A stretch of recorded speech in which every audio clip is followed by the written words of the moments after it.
You are clearly the king of assassins who strikes fear across the globe, yet you are being beaten up by a few punks in an alley, and you don't even have the courage to fight back. Just when you thought you would be beaten for another 2.5 hours, you were unexpectedly rescued by a gangster's daughter passing by. Looking at the enchanting and stunning girl in front of you, you immediately smiled and approached her. Beautiful lady, thank you for saving me. I have no way to repay you. How about I help you kill someone? Friendship price, just 200 million. After a long silence, Joan Lexi burst into laughter, laughing so hard that she couldn't stand up straight. It had been a long time since she had been this happy. The black-clad men beside her also struggled to hold back their laughter, looking at you as if you were a fool. Killing someone for 200 million? Not to mention how easy it is for the Lee family to kill someone. You didn't even dare to fight back when you were being beaten. How could you say such a thing? With a charming smile, Joan Lexi slowly leaned closer to you. Am I beautiful? Do you want to kiss me? You felt a bit shy and scratched your head. Sure, but it will cost extra. This time,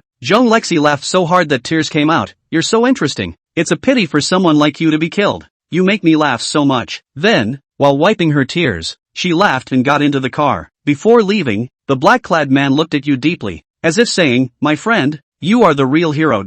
Watching the luxurious car drive away, you let out a bitter laugh. In this day and age, business is tough, and 200 million is already a very low price. If Old Bai knew about this, he would definitely say you were eating humble food. You arrive at an old pawn shop, where there is a bed inside. An old man with a head full of white hair lies on the bed, breathing extremely weakly, with only a pair of eyes sparkling with brilliance. Old Bai, you're not dead yet. You skillfully pour the traditional Chinese medicine simmering by the bed into a bowl. Little Bai got beaten up again. Old Bai's voice carries a hint of schadenfreude. You bring the medicine to his lips. You said it yourself. When you strike, it must take a life. It's broad daylight, not easy to clean up, not worth it for those people. Old Bai shakes his head, refusing the traditional medicine you offered. Little Bai, there's nothing more I can teach you. Saying this, he takes off a white bone ring from his hand and places it in yours. Then, Old Bai's breathing grew even weaker until it disappeared completely. You look at the aged corpse on the bed, trying hard to recall other memories of Old Bai, but ultimately shake your head. In your memories, Old Bai only taught you how to kill. You gently walked out of the room,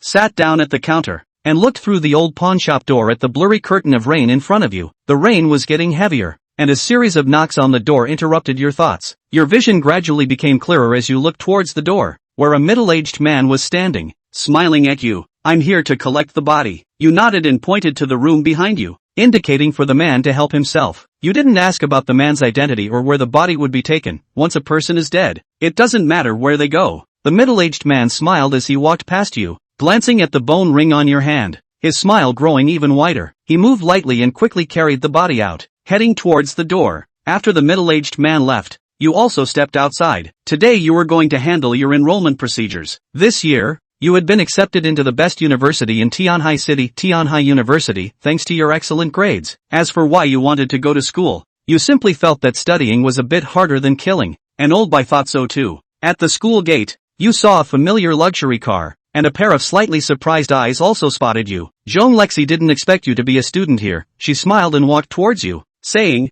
what a coincidence. We meet again. Interesting guy. You smiled back. Yeah, what a coincidence. Are you studying here too? Joan Lexi didn't answer your question but circled around you and finally came back in front of you, asking again, am I pretty? You swallowed hard and said honestly, it's beautiful. Upon hearing this, Joan Lexi leaned in a bit closer and asked, what's beautiful about it? Feeling the faint fragrance lingering at the tip of your nose, you blurted out, your legs, they're quite fair. The man in black inside the car gasped in shock as he looked at you. Joan Lexi was once again amused by you, laughing so hard that she almost lost her balance. Seeing her swaying, you kindly grabbed her arm. It was soft and felt nice. Little did you know, this action made Joan Lexi pause her laughter, and after glancing at your hand holding hers, she laughed even more wildly. The man in black in the car changed his expression drastically upon witnessing this scene. Seeing that Joan Lexi had no intention of making a move, he became even happier and finally released the grip on his gun. You looked at the beautiful girl in front of you, who was laughing non-stop, feeling helpless. You had just teased her, so why was she so happy? Are all beautiful women this strange? The commotion between the two of you attracted the attention of many people, and when they saw Joan Lexi's true appearance, most of them quickly turned their heads away, looking at you with eyes full of pity. Forget it, little brother. You straightened Joan Lexi up and let go of her hand, saying, if there's nothing else, I'll be leaving now. Stop. You think you can just walk away after touching me? Jean Lexi finally managed to stop laughing and called out to you as you were about to leave. You sighed and turned back towards Jean Lexi, took her delicate hand, and placed it on your face under her shocked gaze, gently rubbing it. There. Now it's fair, you've touched me too. After saying that, you turned around and left again. You shameless and vulgar. Looking for a fight. Ha! Jean Lexi's face turned bright red as she pointed at your back and cursed. As soon as the words left her mouth, she was stunned herself. Was that really what she said? The person who usually killed at the slightest disagreement. How could she say such things? A feeling she had never experienced before surged within her. After hearing this, your back trembled, and you turned your head to ask, the good words are done. What about the bad ones? After waiting for a long time without a response, you shrugged and gradually walked away. The surroundings fell into a dead silence, and the black-clad men who had originally blocked your path stood as if petrified, allowing you to brush past them. After a long time, he suddenly woke up and quickly walked to Jean Lexi's side. Miss, I have failed in my duty. I will go and deal with him. Get in the car. Return to the company. Jean Lexi said coldly, the blush on her face gradually fading, mixed with a hint of a sickly smile. In the car, Jean Lexi sat in the back seat, crossing her legs, carefully observing, seemingly deep in thought, as if she really was very fair. She raised the hand that had touched your face and sniffed it at her nose. I always feel there is a strange fragrance. The corners of her mouth curled up. Shao Chi. I want his information. All of it. When you returned to the pawnshop, there was a person squatting under the old locust tree at the entrance. The same middle-aged man who had come to collect the body in the morning. Seeing you return, the middle-aged man walked over with a smile, slightly bending his waist. Ming-Yi, I have met the master. You glanced at Ming-Yi and said nothing. You could tell that this middle-aged man, who called himself Ming-Yi, was also an assassin. Old Bai instructed me before he left that when you are not here, I will manage this shop. Ming-Yi spoke again, and you nodded. How many people like you are there? 64, 2 in Longhua, and only me in Tianhai. You had many questions in your heart. For 18 years, Old Bai had never mentioned these things to you. That old man only taught you how to kill. You whispered, seemingly complaining. Ming-Yi's smile grew even more pronounced. It should be like this. I don't believe it should be like this. You glanced at the smiling middle-aged man and suddenly asked, how high is the seat I'm sitting in now? Ming-Yi was silent for a long time, as if pondering his words, and finally pointed to the chair you had just sat in, as if saying something trivial. Heaven above, all beings below. After that, the two had no more communication, and the already quiet pawnshop became so silent that one could hear a pin drop. You walked into the room behind the counter, looking at the empty bed, only thinking that you wouldn't have to brew medicine every day anymore. A roar of cars broke the silence in the pawnshop, followed by a series of footsteps. Jean Lexi entered the shop with 2 bodyguards. TSK. Business is really cold. What a waste of this place. What era is it? Still running a pawnshop? You won't go bankrupt? Finally, she fixed her gaze on the smiling Ming-Yi. Who are you? Where's Yi Bai? Call him out. What a coward. I'm the new assistant. The boss is inside, Ming-Yi said with a smile, pointing to the back of the counter. Jean Lexi scoffed. This little broken shop, can it even afford to hire a waiter? I guess it won't starve to death. You poked your head out from behind the counter and said with a smile. Seeing this, Jean Lexi immediately began to mock. During the day, hiding in the room. Are you doing something unspeakable with the hand that touched mine? For some reason, Jean Lexi always couldn't help but want to gain the upper hand in words against you. Night White turned a deaf ear to Jean Lexi's sarcasm and walked out of the room with an enthusiastic face, and moved a chair for Jean Lexi. The old White died but not a penny left to himself, is worried about paying tuition fees. A moment and a half no business door to door. This big lady may be to order. Jean Lexi looked at the old chair that Night White had moved, and although her eyes were full of dislike, she sat on it and crossed her legs, her 2 beautiful legs wantonly displayed in front of Night White's eyes. Humph. Count on this guy's good sense, or I'll tear down your store. Before Jean Lexi could say anything, she saw Night White thoughtfully pouring a glass of water and handing it to her. Looking at Night White, who was full of pleasing smiles, Jean Lexi had a head full of questions. This guy, schizophrenic? Still love his untamed look. Jean Lexi took a sip of water, moistened her throat, and was about to make a big show of humiliating this guy who had molested her. But he heard Night White open his mouth and asked, Hey, beautiful girl, have you considered it? 200 million is really not expensive. Who to kill? Cash or transfer? Suggest transferring money. Cash is hard to move. Ming-Yi, who was on the side, covered his forehead when he saw this scene. There's really no eyes. The previous owner really only taught him how to kill people. Seeing Jean Lexi's bewildered look, Night White then realized that this big lady wasn't here to place an order, and his face immediately lost its smile. As soon as he snatched the water cup from Jean Lexi's hand, Night White tilted his head and drank it down in a few big gulps. What the hell? Empty joy. Night White's entire face-changing process took only 2.5 seconds. Jean Lexi looked at Night White with a shocked face, her face stifled and red. Wanting to say something, she finally only said, "That cup. I drank it. This was supposed to be my cup. Don't mind if you do." With a disinterested look on his face, Night White placed the cup back behind the counter. Only then did Jean Lexi react to the fact that she had been taken advantage of by this damned guy again. The bodyguards behind her have long been ready to go, just waiting for Jean Lexi to give the order. She will be Night White's bones. "Can I borrow some money without placing an order? I've been having financial difficulties lately and I don't have the money to pay my tuition." Just as Jean Lexi was about to give the order to feed Night White to the fish, Night White playfully came over again. Chapter 4, My name is Jean Lexi. You'd better remember it. The murderous aura in Jean Lexi's eyes was about to materialize. "Borrowing money? How dare you say that? You only molested me during the day and took advantage of me just now. What you should be thinking about now is how to keep your body intact." Looking at the playful Night White in front of her, Jean Lexi only felt that killing him couldn't even relieve her hatred. Thinking of this, Jean Lexi suddenly changed her mind. Since this guy lacks money, it's a good thing. He had ways to make him bow down and turn into an obedient dog to be stepped on and humiliated severely by himself, and then do away with him when he was tired of playing with him. Jean Lexi's eyes flashed dangerously. "Do you know who I am? Just dare to ask me for a loan? Or do I know you well? I don't know. Looking at these people behind you, your family should be quite thick. Old Bai died and didn't leave me any money. I don't have any friends. Aren't we alumni? Just want to try to find you to borrow some." Night White face familiar, and poured a cup of water and handed it to Jean Lexi. Jean Lexi looked at the glass of water with a face full of disgust and didn't reach out to take it. You're not even going to act, are you? This is clearly the same cup as earlier." Deadly suppressing the anger in her heart, Jean Lexi squeezed out a smile. "How much to borrow? The tuition fee is $2 million a year. Why don't you lend me $5 million first? It's no trouble, right?" Night White saw that there was a chance, and his smile became even more enthusiastic. Jean Lexi laughed coldly in her heart. "Okay, I'll buy you a dog's life with this $5 million. It's okay. I'm going to charge interest, double the interest plus principal every month. Next month you'll owe me $10 million, and the next month it'll be $20 million.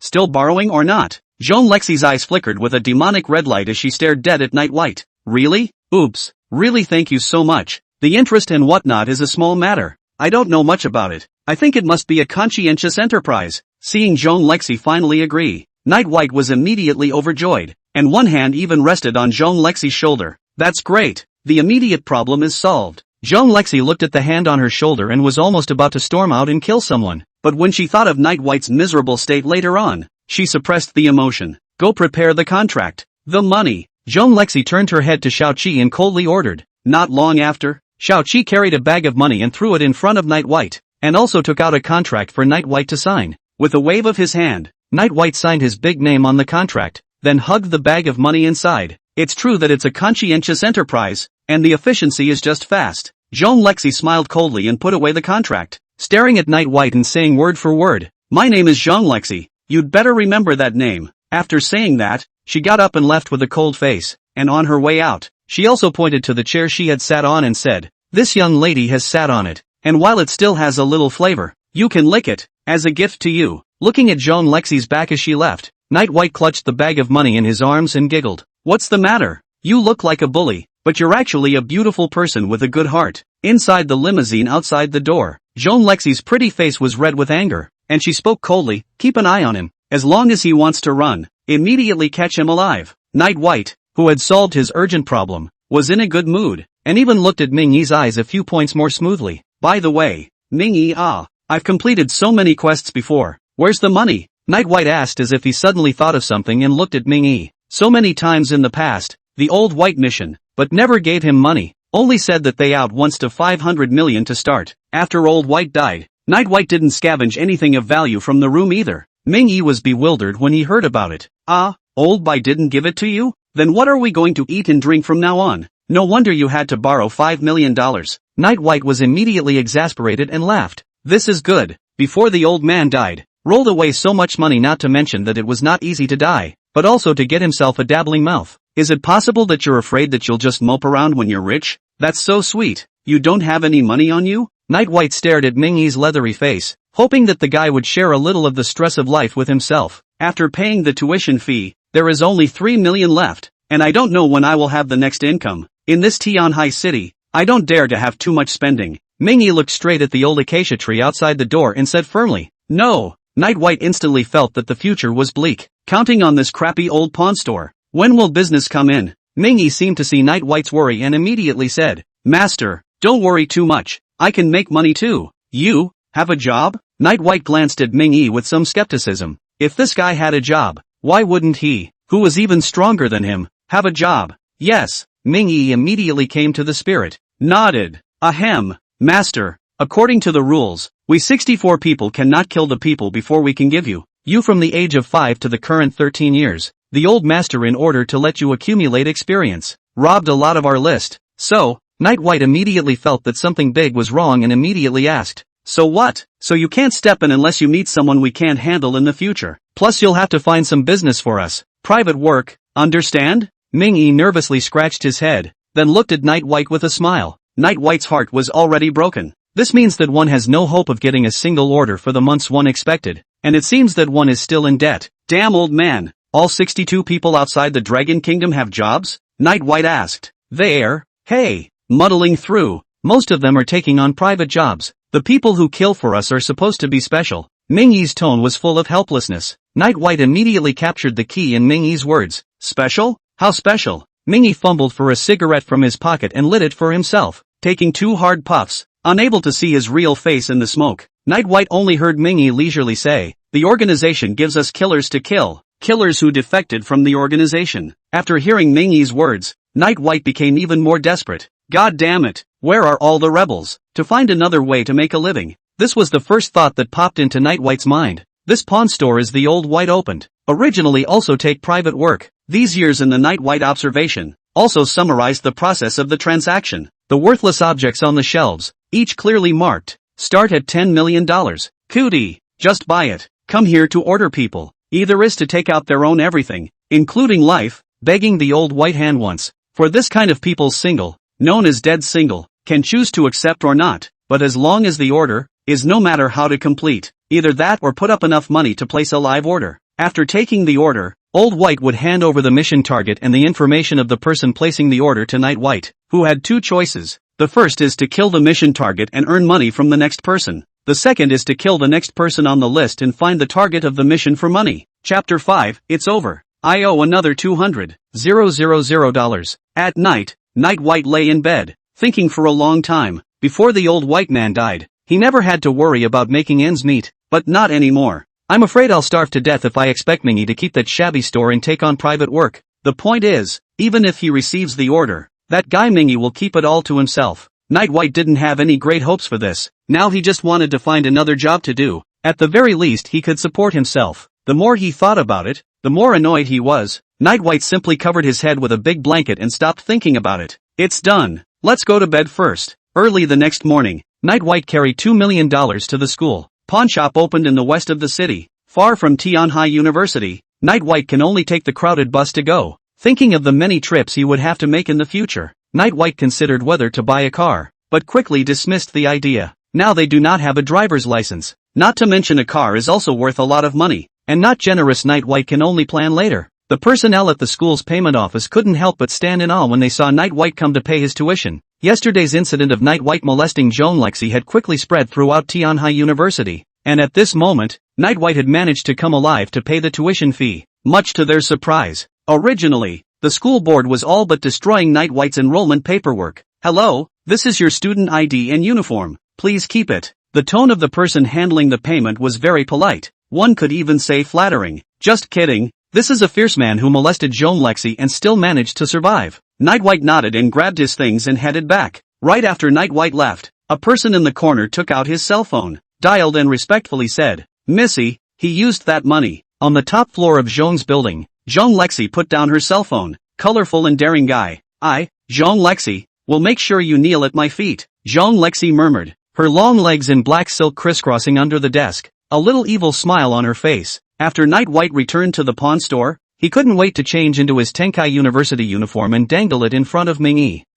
Master, this dress looks and fits you well," Mingyi said tentatively as the ashtray in front of him was stuffed with cigarette butts. As if he had gotten the answer he wanted, Night White drilled into the room without moving, and poked his head out at the door. Ming-Yi just call me boss from now on. The corner of Ming-Yi's mouth twitched. It seemed that no matter how good the young master was at killing, he was still a child after all. The next day, Night White woke up early, got dressed and headed to school. Today is the annual opening ceremony of Tianhai University. However, this so-called opening ceremony was a big disappointment for Night White. The president of Tianhai University is an old man who is over the age of 1, and when he came on the stage, he started to talk about his own journey of education in an impassioned manner. The crowd of freshmen under the stage were listening with great interest, and Night White only felt raucous, a pair of eyes poking around. Soon, Night White's eyes lit up. Somewhere off stage, many men in suits formed a circle, creating an open area in the densely populated venue. In the center of that, there was a large couch that was worth a lot of money at first glance. On the couch sat a stunningly beautiful young girl, sitting lazily with her legs crossed, holding the black silk on her legs thin. Night White laughed.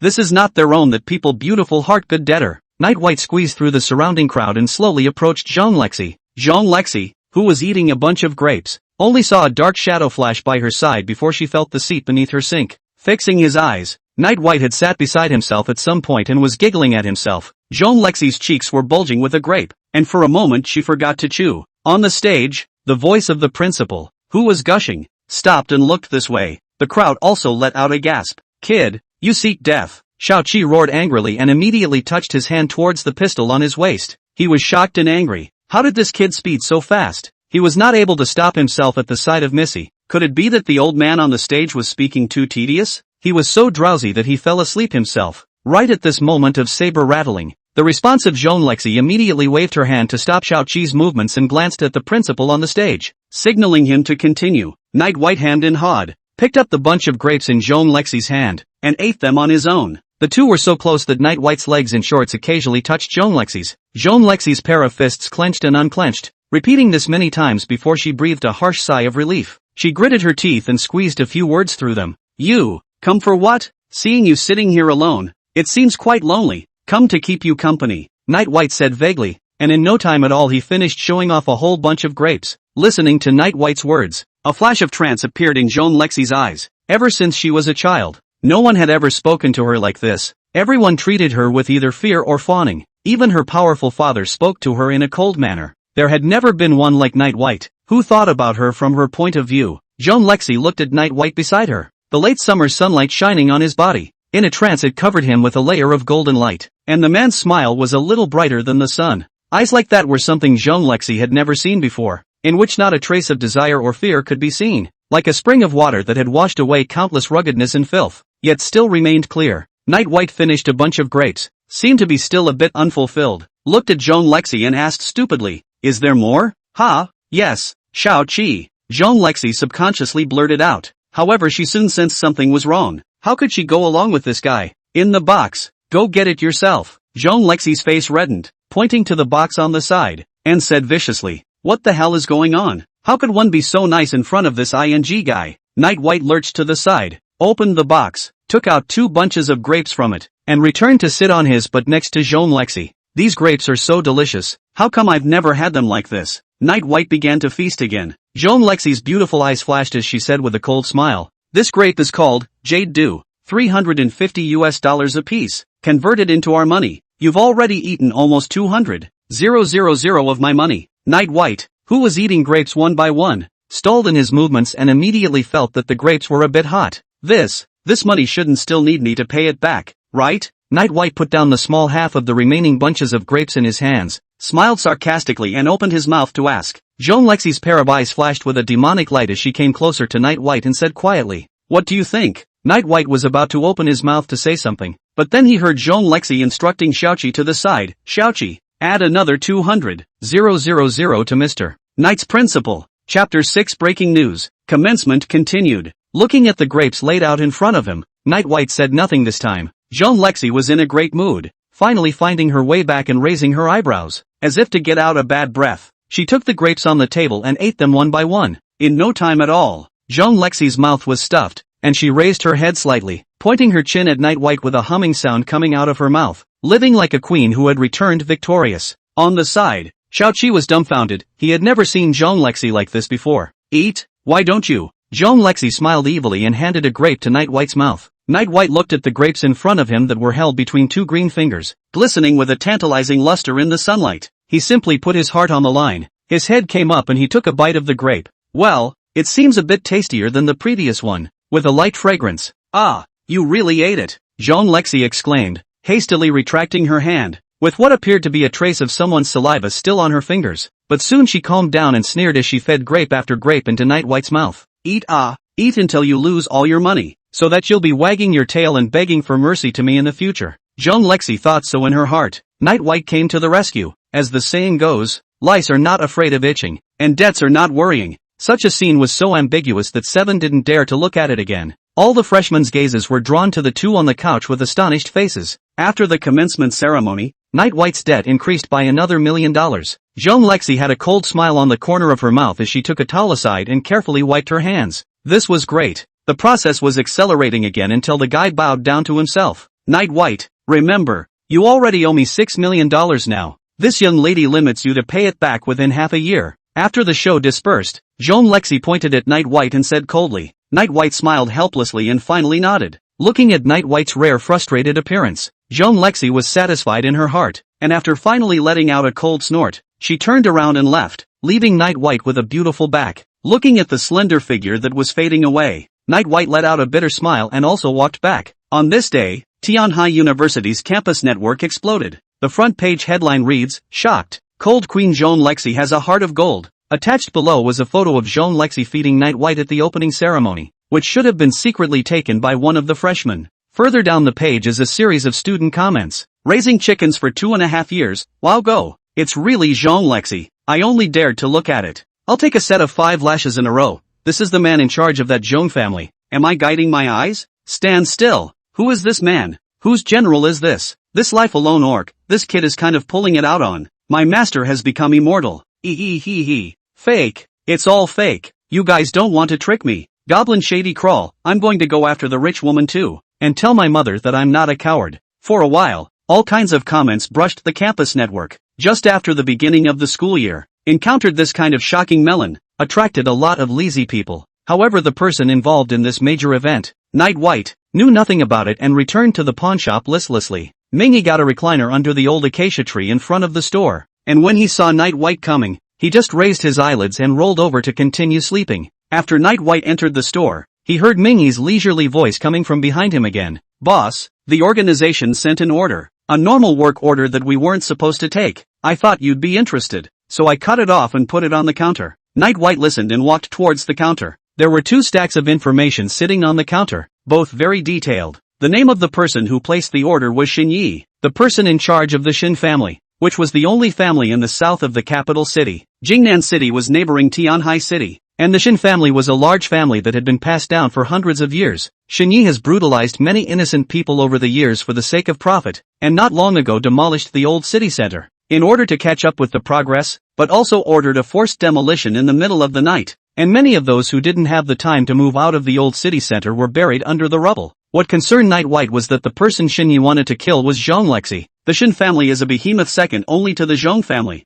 and over the years as it has grown stronger and stronger, Xin Yi has been unable to control his wolfish ambitions and wants to dominate Tianhai City, and Jean Lexi, the current head of the Zhong family, naturally became his biggest obstacle. Night White took Jean Lexi's information and turned it over and over, staggered. This debtor of his own is quite a family man. After looking over the information, Night White had already figured out what to do. Although Jean Lexi's methods were also bloody, she would only kill people who got in her way or who offended her. For innocent ordinary people, the data recorded that Jean Lexi had not killed any. Xin Yi's behavior of slaughtering hundreds or thousands of innocent people at every turn was something Jean Lexi couldn't do, at least not right now. Night White came to his room, packed up in silence, and went out the door. It's only a 3-hour round-trip drive from here to Gyeongnam City. Tomorrow was the first day of school, and Night White didn't want to be late. Looking at Night White's fading back, Ming Yi, who was lying under the old acacia tree, lazily took out a cell phone from under his body. After dialing, Mingy said faintly, "You're not needed for that one."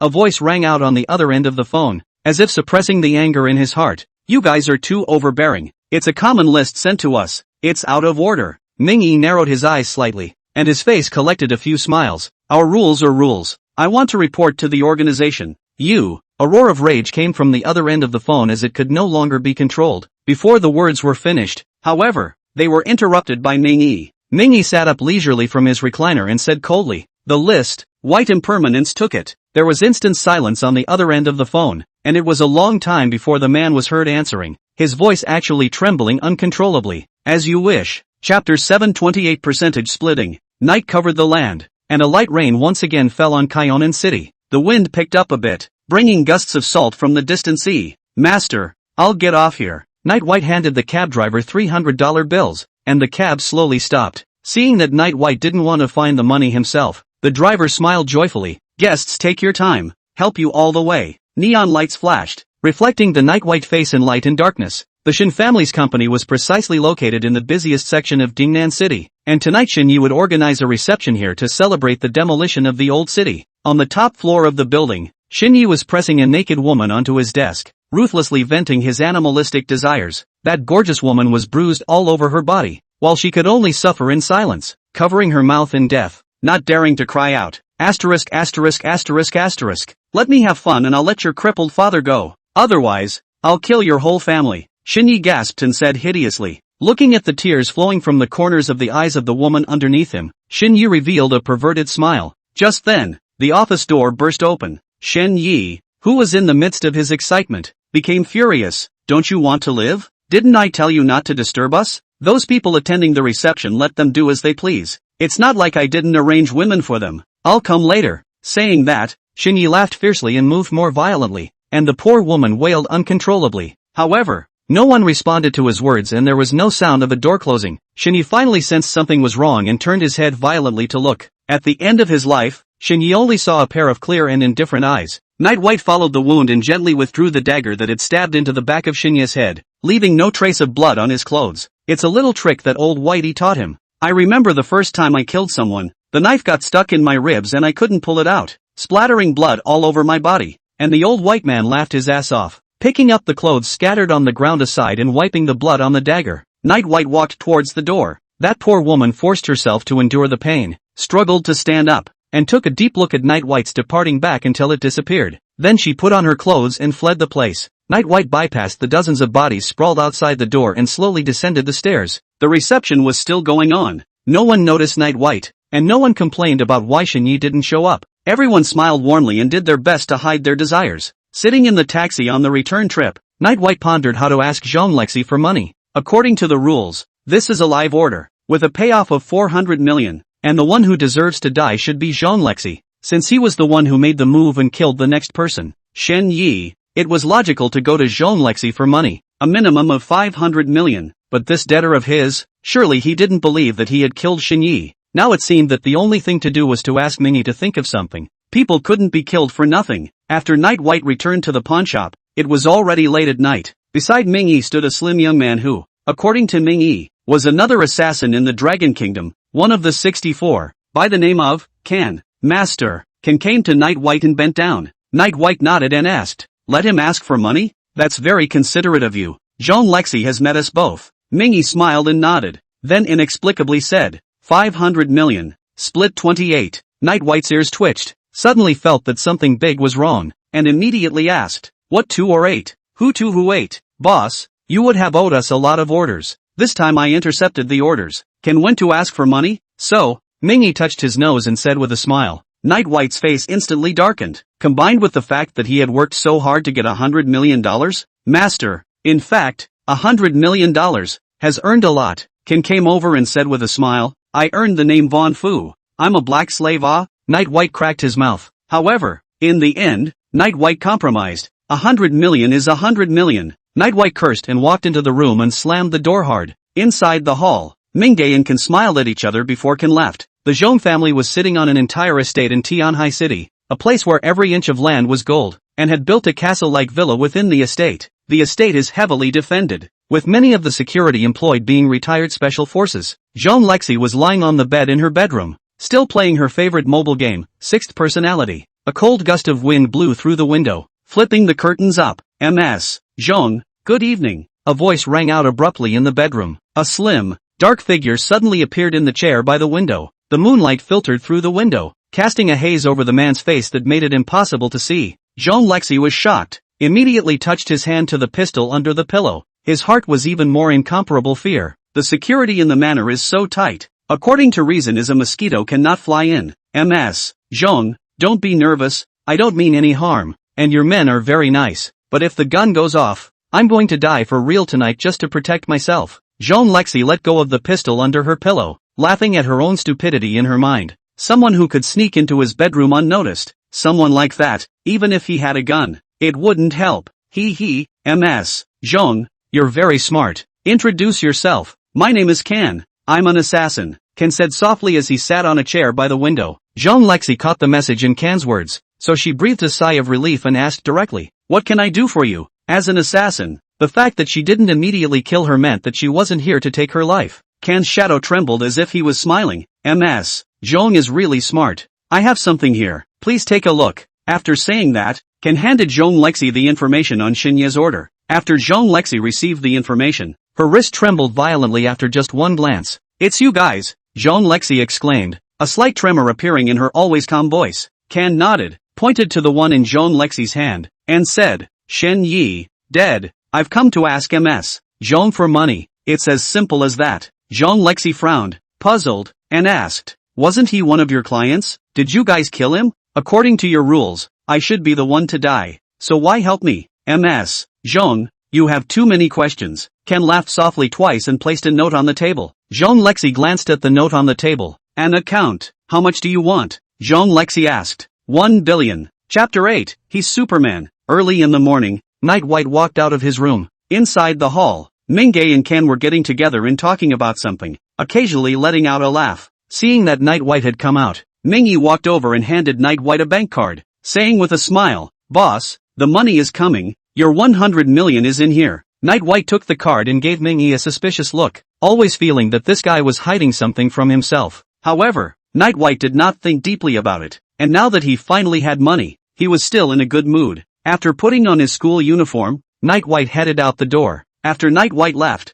Mingay and Kan came together again. 900 million left, half each. Last night, the entire city of Jingnan was in chaos. The news of the assassination of the head of the Shin family soon spread throughout the entire Dragon Kingdom. The entire Shin family moved, digging up the ground in the city of Jingnan. Still no trace of the murderer was found. However, the originator of all this, Night White, was currently in the changing room of Tianhai University, changing his clothes. From the founding of Tianhai University, a month-long military training is organized for all freshmen who have just entered the university. Of course, such a rule only applied to students in general. A young lady like Zhong Lexi didn't have to participate in military training at all. But perversely, Zhong Lexi still participated in this military training, and was even assigned to the same instructor's team as Night White. Zhong Lexi was so busy last night that she didn't sleep all night. Xin Yi died and the Zhong family needed to annex as much of the Shin family's power as possible. Luckily, Zhong Lexi was able to take care of these things after staying up all night trying. Zhong Lexi, who looked a bit depressed today, didn't have a good face for Night White at all. She joined the military training solely to see Night White make a fool of himself.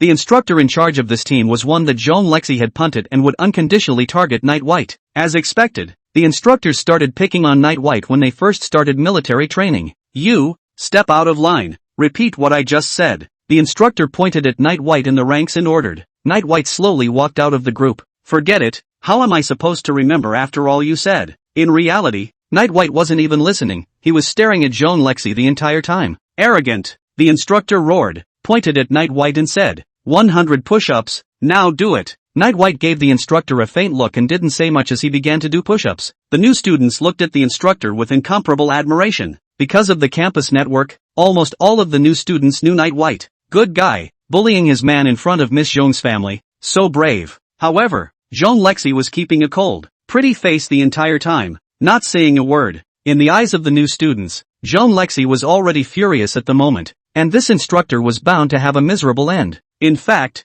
Zhong Lexi was laughing wildly in her heart. "Yeah, that's right, that's the way to fix him. Let's give him a hard-on." It didn't take long for Night White to finish 100 push-ups and return to the group with a bland face. What followed was the instructor's various bizarre targeting of Night White. "You, not standing still in military posture. 100 push-ups. You, keep staring at other girls. 100 push-ups. You, did you just glare at me? 200 push-ups." Eventually, the number of push-ups Night White had to do had accumulated to 3,000. Zhong Lexi quietly came to Night White's ear and said with a smile, "Night White, beg me, and I'll talk to the instructor and get this punishment waived for you. She had thought that she was winning, but then she heard Night White say, "It's not troublesome, is it? 3,000 only." Then, with everyone watching, Night White began to do it. When they first made 100, there were people who gloated, and as time passed, everyone's attitude changed from watching the show at the beginning, to shock, to solemn respect. Night White was like a machine, repeating the same actions. At first the instructor was counting the Night Whites, then they all forgot about it.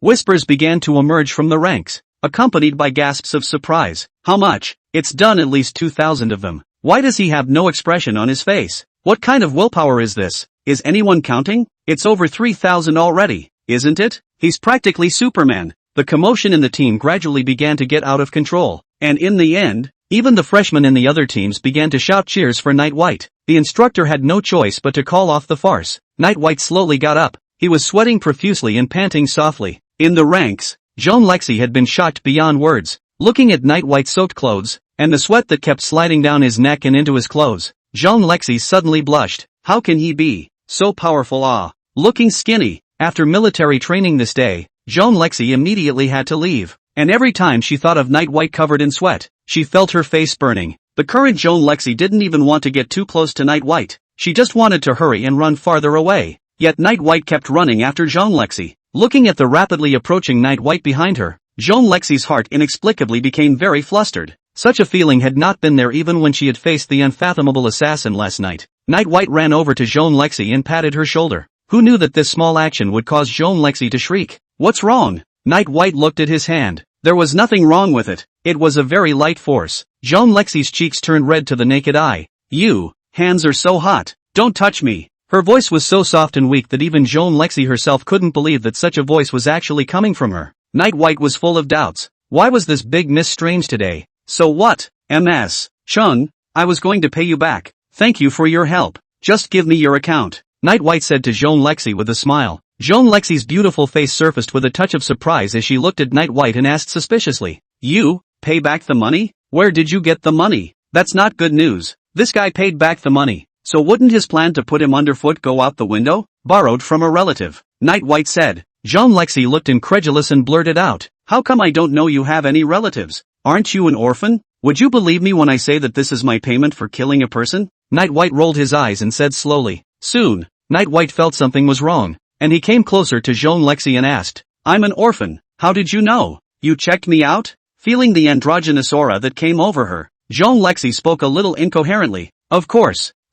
This young lady definitely needs to figure out your bottom line. Otherwise how can I borrow your money?" "Oh, it is," Night White said with a smile. Jean Lexi looked even more unnatural. "It's like this. As a debtor, I must have some protection, right? What if you run away? What do you think?" "Oh, it is." Night White was still the same. "This way your head." Jean Lexi broke defense. Her foot in the small black leather shoes stepped on the back of Night White's foot, and spun it viciously. Chapter 9, Going to the Old Place. It was only after stepping on Night White and venting hard that Jean Lexi temporarily lost her temper. "There's no rush on the matter of paying back the money. I'm not short of money for the time being." Jean Lexi's eyes were a bit evasive. Night White's sudden need to pay back the money caught her a bit off guard. Night White is still the first time to see give money do not want, but this debt is still not a good feeling. When I was about to say something, I heard Jean Lexi's voice again. "Are you bored? This young lady isn't in a hurry." "What are you in a hurry for? Then the interest." Before Night White could finish his sentence, the back of his foot was stomped hard by Jean Lexi again. It doesn't hurt. It's kind of comfortable, not charging you interest." "All right." Jean Lexi said this with hatred. Now one must think of other ways to restrain this Night White fellow before he pays back the money. Jean Lexi sized up the silly-looking Night White standing in front of her. Soon, Jean Lexi had an idea in her mind. This guy is not short of money now. Look at his stupid face. He must have never been in love. He only needs to pretend to like him. Find a way to make him fall in love with himself. Make him become a puppy dog belonging to him. When he gets tired of playing, then he will abandon him ruthlessly when the time comes. At that time, this guy would definitely be worse than dead, which was much more interesting than just killing him. Thinking of this, Jean Lexi couldn't control her laughter. Miss Xiong, what are you laughing at? Just as Jean Lexi was immersed in her fantasies, she suddenly saw that Night White had a face in front of her eyes and was looking at her suspiciously. Jean Lexi instantly panicked, like a child caught doing something bad, her two big eyes darting everywhere. She immediately said, "Nope, nothing. Have you eaten yet?" This lady invites you to eat. Even she felt a little presumptuous when she said that. What kind of person invites people to dinner right away? Zhang Lexi, are you missing a string in your head? Zhang Lexi cried out in her heart, suddenly realizing that not only had this guy never been in love, but she hadn't been either. Thinking about it, Zhang Lexi's face turned red again, like a ripe cherry. Night Whiteheart is also very puzzled. This Missy's mind really cannot guess. Just now is still angry at, not long to suddenly smile, and now suddenly want to invite themselves to dinner. But it's never a bad thing to be invited to a big dinner. So, Night White smiled and said to Zhang Lexi, good, you'll definitely be able to find a lot of delicious food. I don't go out to eat often, so I'll be relying on you. Zhang Lexi gave Night White an unexpected look, not expecting this guy to agree. Could it be that he was already interested in him? Heard his invitation and agreed to go along with it? Zhang Lexi rambled on, the blush on her face never fading. Then, well then, you come with me, take my car and go. Zhang Lexi lifted her leg and walked towards the school entrance, and Night White hurriedly followed. At the entrance of Tianhai University, Xiaoqi had been waiting by the car for a long time, and when she saw Zhang Lexi come out, she immediately opened the door. But when Seven looked back, she realized that Night White had run after her. Xiaoqi cast an inquiring glance at Zhang Lexi, and only after Zhang Lexi nodded did she allow Night White to get into the car. Zhang Lexi got in the car and simply said, go to the usual place, then closed her eyes and pretended to be asleep. In fact, Zhang Lexi was calculating in her mind how to pin down Night White for dinner later on. Night White sat in Zhang Lexi's limousine, looking at the rapidly receding scenery on both sides, sighing that it's good to be rich, and the sofa in this car alone is very comfortable. However, Night White soon realized that he was also a rich man. After all, very few people had a huge sum of $100 million at the age of 18. Night White looked at the sleeping Zhang Lexi and felt that the young lady was really quite pretty. Of course he knew that she was pretending to sleep, for the human body is incredibly familiar with the Night White just listening to breathing just do not want to break the quiet atmosphere. Night White suddenly felt as if it was quite good to just look at her silently. When the car slowly came to a stop, it was only then that Night White took his eyes off Zhang Lexi and looked out the window. However, this look caused Night White's cerebellum to shrivel up. It doesn't look like a big meal here by any stretch of the imagination. It was desolate all around, with a sheer cliff in front and the rushing, roaring sea below. Where did you meet? Is this still the country? At that moment, another van came and a couple of strong men got out of it. Zhang Lexi also froze when she got out of the car. She looked at Xiaoqi with a surprised expression. Give me an explanation. Xiaoqi was a bit puzzled for a moment. Big miss, didn't you say the old place? Isn't it just here? Trick that kid into coming here to do away with him and feed him to the fishes. Zhang Lexi froze for a while, then laughed. She was exasperated. I said old place, the old place to eat. Zhang Lexi was furious, and now she did want to feed someone to the fish. Xiaoqi was shocked and immediately said, my subordinate should be damned. I misunderstood the meaning of the eldest young lady. The conversation between the two was heard by Night White, which was wonderful. Zhang Lexi turned around and looked at Night White and smiled awkwardly. Damn Seven, spoil my big event. What if I scare this guy away? However, Night White was not as alarmed as he thought he would be, and only smiled faintly before sitting in the car. Next, it was still Xiaoqi driving, with Night White and Zhang Lexi sitting in the back seat. Zhang Lexi was really embarrassed to open her eyes this time, and got into the car to sleep. It was already late. Zhang Lexi's invitation to Night White for this meal was postponed until tomorrow, and Xiaoqi drove Night White all the way to the pawnshop. When he returned to the pawnshop, Mingyi was still lying under the old acacia tree, and Ken was already gone. To Night White's surprise, there was an additional girl inside the pawnshop. She was pretty, standing timidly in the doorway, wearing a white shirt, her bare skin full of bruises and scars that had yet to dissipate. Night White frowned. He remembered this person, the very same poor woman who was abused by Xingyi when he killed him that day. Mingyi came to the door and pointed at the girl. Her name is Chu Li. She has seen you kill Xingyi the whole time. After escaping, she was caught by the Shin family. We rescued her. Standing in the doorway, Chu Li softly opened her mouth and said to Night White, if you kill Xingyi and avenge me, my life is yours. Night White looked at Chu Li. She was soft and weak, only her eyes were full of stubbornness. His father was killed by Xingyi a long time ago, and now the Shin family is still looking for her everywhere. She is alone. She can't survive. Mingyi spoke again. What are you going to do? Night White asked, turning to Mingyi. It was true that there was nothing wrong with taking in the poor girl now, but it wasn't a permanent solution. After all, they were all killers. Mingyi took a drag on his cigarette and spoke slowly. She could be the next Mingyi. Seeing that Mingyi had already decided, Night White didn't say anything more and finally nodded. Mingyi walked to Chu Li's side and stroked her head, just like what Old White said to Night White back then. He whispered to Chu Li, when I die, This seat of mine will be yours. Julie nodded heavily as she looked at Night White and Mingyi and smiled brightly, with tears still welling up in her eyes. Night White looked at the familiar scene with another trance in his eyes. Old White clearly only taught him how to kill. So, the old pawn store had another fellow. Chapter 10, How to Capture a Young Man's Heart. Zhong Family Manor. Xiao Qi drove his car and slowly parked at the entrance of the villa. Looking at the grim-faced Zhong Lexi, his heart filled with apprehension. I was right. When Missy used to say old place, she really meant the old place she was thinking of. Go park the car. There's nothing more for you to do.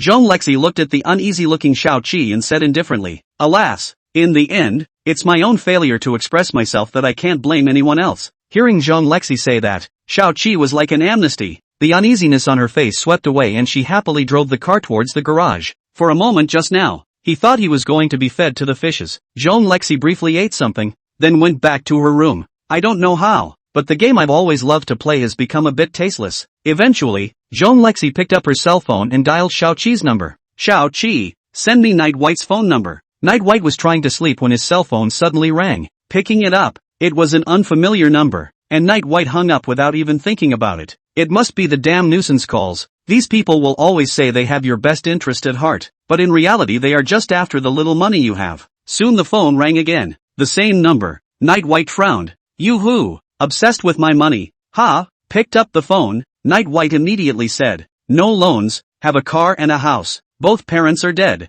not much property, do not need to manage money, do not promote education, no children need early education, do not need a cemetery after death. There was silence on the other end of the phone for a while before a familiar voice came out, sounding very angry. Night White, you asshole, idiot, I'm Zhong Lexi, dare to hang up on me, you don't want to live. Listening to the growl on the other end of the line, Night White held the phone away from him. It's really deafening. Ah ha ha ha, it's MS. Zhong, I didn't know it was you. I thought it was a harassing call, Night White said with a smile. Night White really didn't expect Zhong Lexi to call herself. The caller grunted. You'd better not know, because even if you were just imagining me doing a handjob, it's less of a crime than you hanging up on me on purpose. Night White was dumbfounded for a moment. What kind of marvelous analogy is this?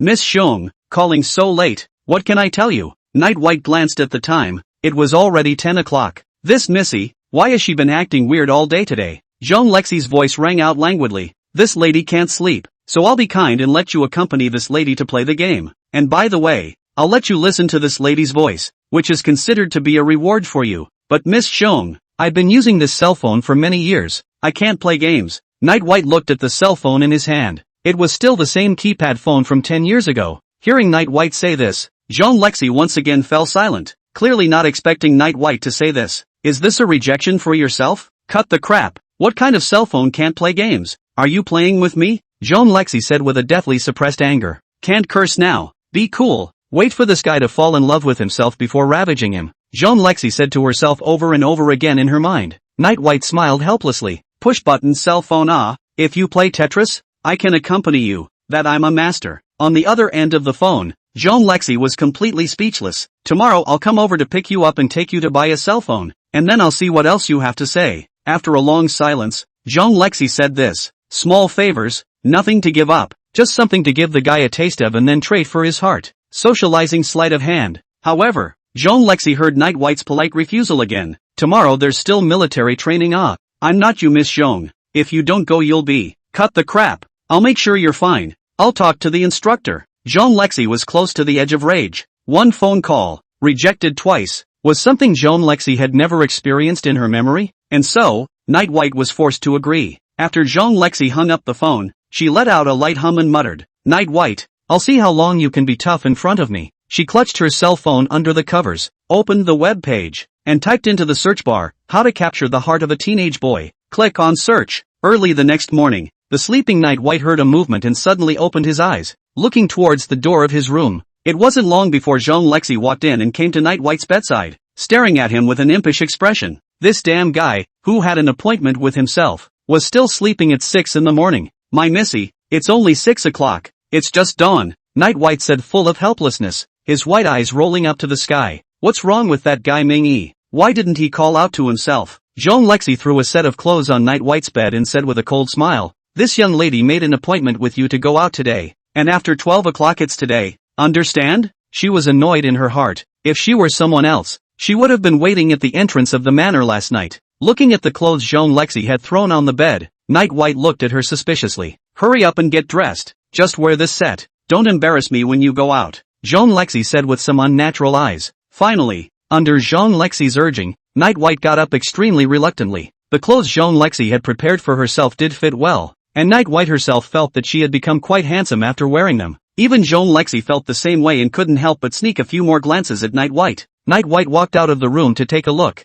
Mingyi and Shuli didn't know where they had run off to. No wonder they let Jean Lexi barge in. Still the same as yesterday. Xiao Qi drove. Jean Lexi pretended to be asleep the whole time, and Night White stared at Jean Lexi the whole time. The difference is that today Seven didn't take the car to the usual place, but parked it in front of a shopping mall. Chapter 11 The Love Bible. Jean Lexi led Night White inside the mall with a smug look on her face. See, this mall is owned by my Zhong family. It covers 900,000 square meters alone. Awesome or not? Jean Lexi tilted her head, her expression full of pride. I had done my own homework last night by searching the web. The first step to capturing the heart of a teenage boy, show how powerful you are and make him admire you. Night White surveyed this large shopping mall. It was really good, even if you don't look at the opulent decorations inside the mall. In this Tianhai city, the shopping mall that covers such a large area is the only one of its kind. Very impressive indeed, Night White heartily exclaimed. Jean Lexi's ears twitched, hearing Night White's praise. Her heart was very joyful. Yes, that's the way to go. Make him recognize my strength and then cling to my thighs. Jean Lexi didn't wear her school uniform today. Instead she wore a white lantern-sleeved shirt with semi-transparent cuffs that vaguely revealed her slender wrists, and underneath, she wore a pleated skirt with a hemline that was just above her knees by about 10 centimeters. This is, of course, what Jean Lexi has carefully chosen to wear. And the internet says that it's easier to hold a little boy in such an energetic girly outfit. Her youthful and lively appearance made Night White unable to resist looking at her a few more times, especially her calves in white knee-high socks. Jean Lexi had been secretly observing Night White, so she naturally noticed Night White's line of sight. The corners of her mouth quirked up slightly. The online piece of the Love Bible had lived up to its name. Humph, you little bastard. You can't be mesmerized. The two of them strolled around the mall, which was a combination of shopping, dining, entertainment and sports, where all kinds of luxury goods were available. Night White, who didn't often visit such places, felt a bit dazzled for a moment. Looking at Night White with a look of having never seen the world, Jean Lexi's heart secretly rejoiced. Sure enough, this guy, despite having the money to pay himself back, was actually still living on a shoestring and rarely came to places like this. Let's go. I'll take you to buy a cell phone. Trust this lady's vision. Jean Lexi pointed to a cell phone store not far away, then walked over first. The manager of the cell phone store saw Jean Lexi from afar, and when she saw Jean Lexi walking this way, she immediately acted like an enemy. This was the first time he had seen Jean Lexi in person, but it was a photo of Jean Lexi that he had seen long ago, because the first step in setting up store here is to get to know the ruthless Chung family in charge. A long time ago, there was a luxury store owner here who did overseas shopping, offended Jean Lexi because he didn't know her, and I heard he's still growing mangoes in Africa. President. The manager of the cell phone store jogged all the way to the door to greet him, his smile as warm as it could be. Jean Lexi gave a faint hum and greeted Night White as she entered the cell phone store. Directly let the manager get Night White the best cell phone in the store, and in the manager's astonished gaze, Jean Lexi swiped her card and paid the bill. Night White is a little embarrassed. This one cell phone cost Jean Lexi more than 40,000 yuan. If Jean Lexi hadn't insisted over and over again, Night White really wouldn't have felt the need to buy such an expensive one. Looking at the back of the two people leaving, the manager of the cell phone store only felt that the sun had come out of the west. Miss Zhong actually gave money for her purchase. This, of course, is also Jean Lexi's little scheme to capture a young man's heart. Step 2, buy him things. Buy him a house and a car, and make him owe him favors.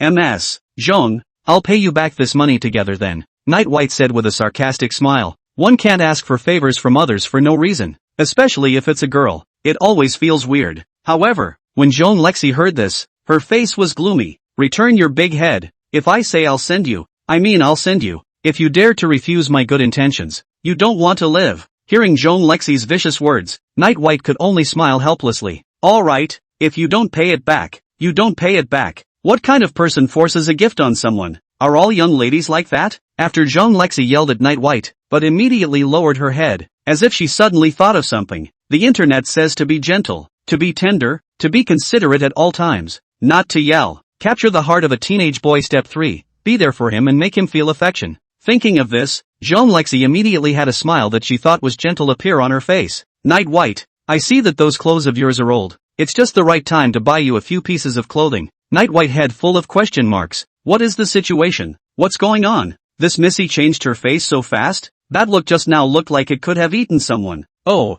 well, I do plan to buy a few clothes. Night White finally agreed. He himself would like to see what kind of idea this Missy had in mind. So, led by Jean Lexi, the two of them began a shopping spree in the mall. Jean Lexi was very generous, choosing a dozen pieces of clothing for Night White at once, urging Night White to try them on one by one. Night White was already tall and skinny, and basically looked okay in anything he wore. After trying it on, as long as Jean Lexi looked good to her, she bought it for Night White. In a short while, Night White was covered with large and small shopping bags, all of which Jean Lexi had bought for him out of her own pocket. Night White wanted to pay for it himself, but every time Jean Lexi grabbed the bill, Jean Lexi's pretty face was flushed. Just now when Night White tried on the clothes, the door to the fitting room wasn't closed, and through the gap, she sneaked a peek. However, after one glance, it was all out of control, and later Jean Lexi's eyes always unconsciously glanced that way. Body really good. I did not expect this guy so material, that a block of abs, always let a person cannot help but want to touch a hand. Night White's afterglow saw Jean Lexi's red cheeks and asked curiously, Miss Xiong, what's wrong with you? Missy, why is your face so red? It's not hot in the mall. Jean Lexi was startled and raised her head in bewilderment, somewhat incoherent. What happened to me? I didn't. Night White raised an eyebrow. What didn't? I don't think I said anything myself. Did I? Miss Xiong, why is your face red? Night White looked at Jean Lexi's face and had to say that it was kinda cute. You don't see many Jean Lexi like this. Refreshed. No way? Jean Lexi blurted out, then ran in front of Night White, turning her back on him and walking ahead of herself. As she walked, Jean Lexi suddenly turned back to Night White and said, Don't keep calling me Miss Xiong. Call me Jean Lexi. I've called you Night White. After saying that, Jean Lexi's face seemed to redden a few more points, and she immediately twisted her head away. Night White took a few quick steps, carrying a large pile of shopping bags and ran up to Jean Lexi again, craning his head to see. Cute. You pervert. Just stay back. Don't follow me. Jean Lexi screamed and ran to the front again. Chapter 12 I call you Lexi. You call me Xiao Bai. The two of them shopped until noon when Night White couldn't hang any more shopping bags on him. The current Night White was like a humanoid frame, with both arms full of things, even a few hanging from his neck. Night White was just bitter and terrible. There are just too many things to buy. Jean Lexi is simply a shopaholic, buying everything in sight, whether it's what she wears or what she uses. Jean Lexi has bought a lot for Night White, and even bought her 2 skirts. Not knowing what to think, Jean Lexi laughed her ass off, and eventually showed mercy by calling Shao Qi and asking him to put the stuff in the car first. The liberated Night White breathed a deep sigh of relief. That, Jean Lexi, let's not buy it, it's already enough. Jean Lexi frowned gently as she listened to the relatively unfamiliar title that came out of Night White's mouth, as if she wasn't quite satisfied. So what? I've changed my mind. Don't call me Jean Lexi, drop the Jean. Jean Lexi pretended to be calm. After saying this, Jean Lexi felt her face get a little hot and quickly twisted her head away. What in the world is going on? Obviously it should be Night White being played with by himself. Why does he keep being shy? Night White agreed with a smile. That's good. Lexi. Jean Lexi's body trembled violently. Bad. Or careless. Just thinking about toying with Night White. Didn't think about whether he could stand it or not. Jean Lexi only felt her heart beating loudly, and Night White's Lexi kept echoing in her head. Luckily, there wasn't too much disorientation. Just a little bit of fast heartbeat that didn't make the guy see anything out of the ordinary. Night White raised an eyebrow. When he concentrated, he could hear the sound of blood flowing under his veins. He naturally knew Jean Lexi's physical state by heart. Why is this young lady's heart beating so fast? Why is she suddenly so nervous? No wonder Night White is too stupid. It is really that he has never socialized in 18 years, and for a moment he could not guess the girl's mind. How about you don't call me Night White either? Just call me Xiao Bai. That's what old Bai has always called me. Night White came over to Jean Lexi's side and said softly, Xiao Bai. Jean Lexi was startled by Night White's sudden approach and her body shrank. That cry of Xiao Bai even made her heart flutter with dear. Okay, little white. Jean Lexi lowered her head, her voice too small to be heard. Damn it, who the hell is being taken for a ride? Jean Lexi realized that she couldn't go on like this and immediately changed the subject. Little Xiao Bai, after shopping for so long, you must be hungry. Let's go eat. I'll treat you to a big meal. Jean Lexi brought Night White to a Western restaurant, which was originally what she wanted to bring Night White to yesterday. After being seated, Jean Lexi first ordered the staff to fetch out the red wine she had stored here. After taking a sip of the wine, Jean Lexi breathed a slight sigh of relief. There you go, blushing is okay. This lady is a genius. Night White held the menu in his hand and looked at it for half a day but couldn't make out a single thing. Damn, it's all in French. Why don't you bring pictures? Unable to do anything about it, Night White had no choice but to hand Jean Lexi the menu. Seeing Night White's dilemma, Jean Lexi snickered in her heart. Hey, that's what it's all about. Making the puppy feel dependent on you, and slowly you won't be able to stay away. Jean Lexi took the menu, ordered a few of her usual favorites, and handed the menu to the staff.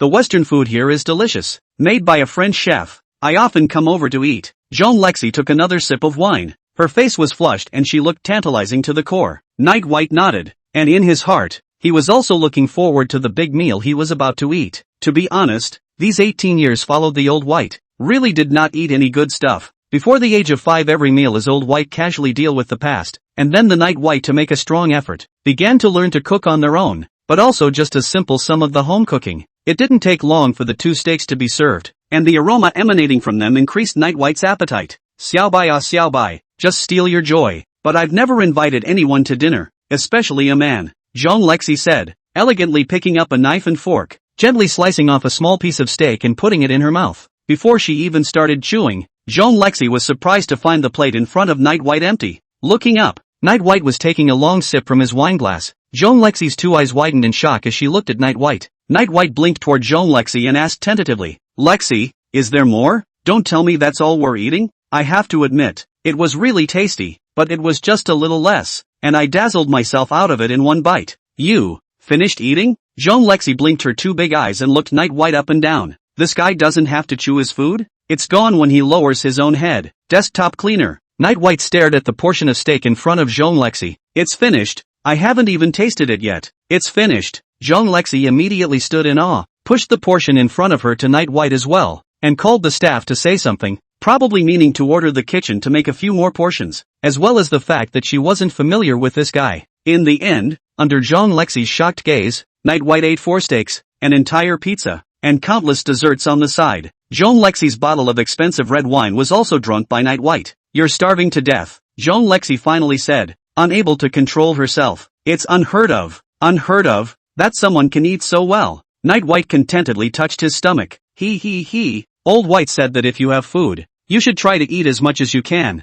Starving is worse than dying. Jean Lexi was completely speechless. After dinner, the 2 of them strolled around for a while. Jean Lexi naturally bought a lot of things for Night White again. No matter what Night White used or didn't use, all of them were brainlessly stuffed to Night White. It wasn't until late afternoon that Jean Lexi was satisfied with the day's shopping and sent Night White back to the pawn store. The car slowed to a stop in front of the pawn shop, and Jean Lexi didn't pretend to be asleep this time, but instead chatted with Night White in one way or another. Under the old acacia tree in front of the pawn shop, Ming-Yi and Chuli heard the roar of the car and cast their eyes over. Jean Lexi spotted Chuli in the car at a glance, her pupils shrinking as the rich red color in her eyes spread out. Looking at this woman with outstanding posture who suddenly appeared in front of Night White's store, Jean Lexi grabbed Night White, who was trying to get out of the car. Her pair of demonic eyes stared deathly at Night White as she coldly asked, Night White, who is she? Chapter 13, I have a friend. Night White, who was about to get out of the car, stopped moving for a moment.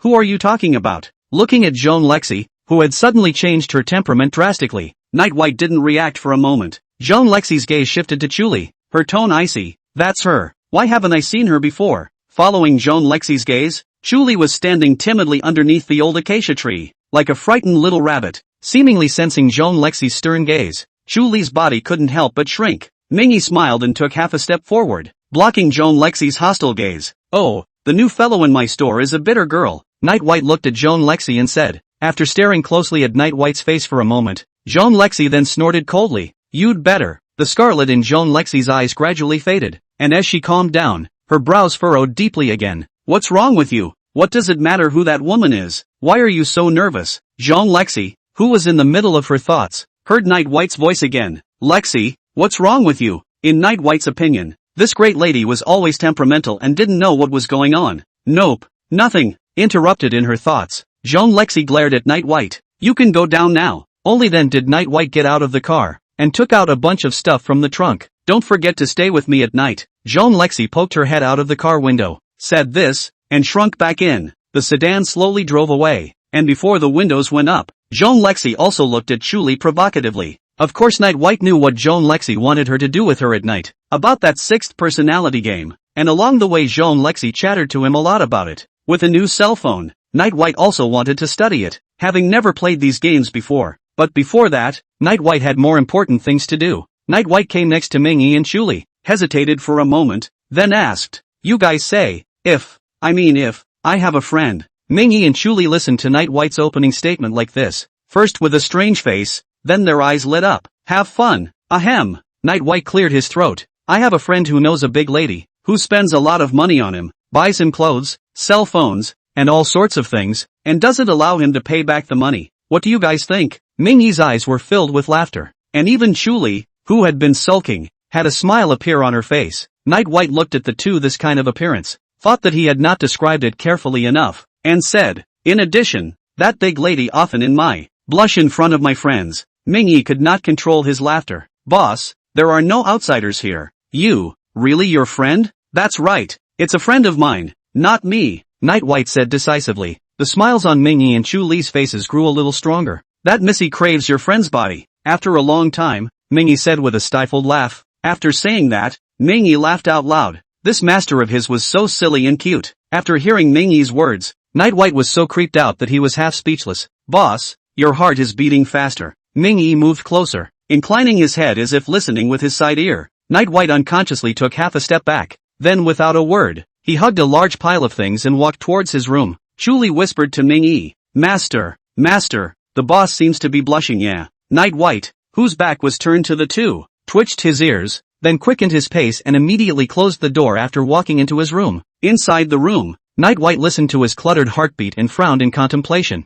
"The last time my heart beat so violently was the first time I killed someone when I was 5 years old." Unconsciously, Jean Lexi's beautiful and demonic face surfaced in Night White's mind. At that moment, a beep from his cell phone startled Night White. When he opened his cell phone, it was a message sent to him by Jean Lexi. The first thing this phone did when it was bought was to be taken by Jean Lexi to register a software for Night White and then add a friend. "Roxy, is the game downloaded yet?" "White, not yet, just packing up." "Roxy, you better download it before I get home or I'm going to start phone bombing you." "White, I'm downloading it now." "So where is it coming from?" The other party is in the process of typing. Under Jean Lexi's guidance, Night White opened the app market, found the game called The Sixth Personality, and began to download it. Within the app market, Night White also found a game with extremely low ratings and extremely high downloads and uninstalls. It's called Steamy. Night White clicked in and glanced at the synopsis. Nice guy, giving away 5 Tiger Generals in the opening round. Ghostly. Night White added this game to the download queue as well. This steamboat was a quick download, while Sixth Person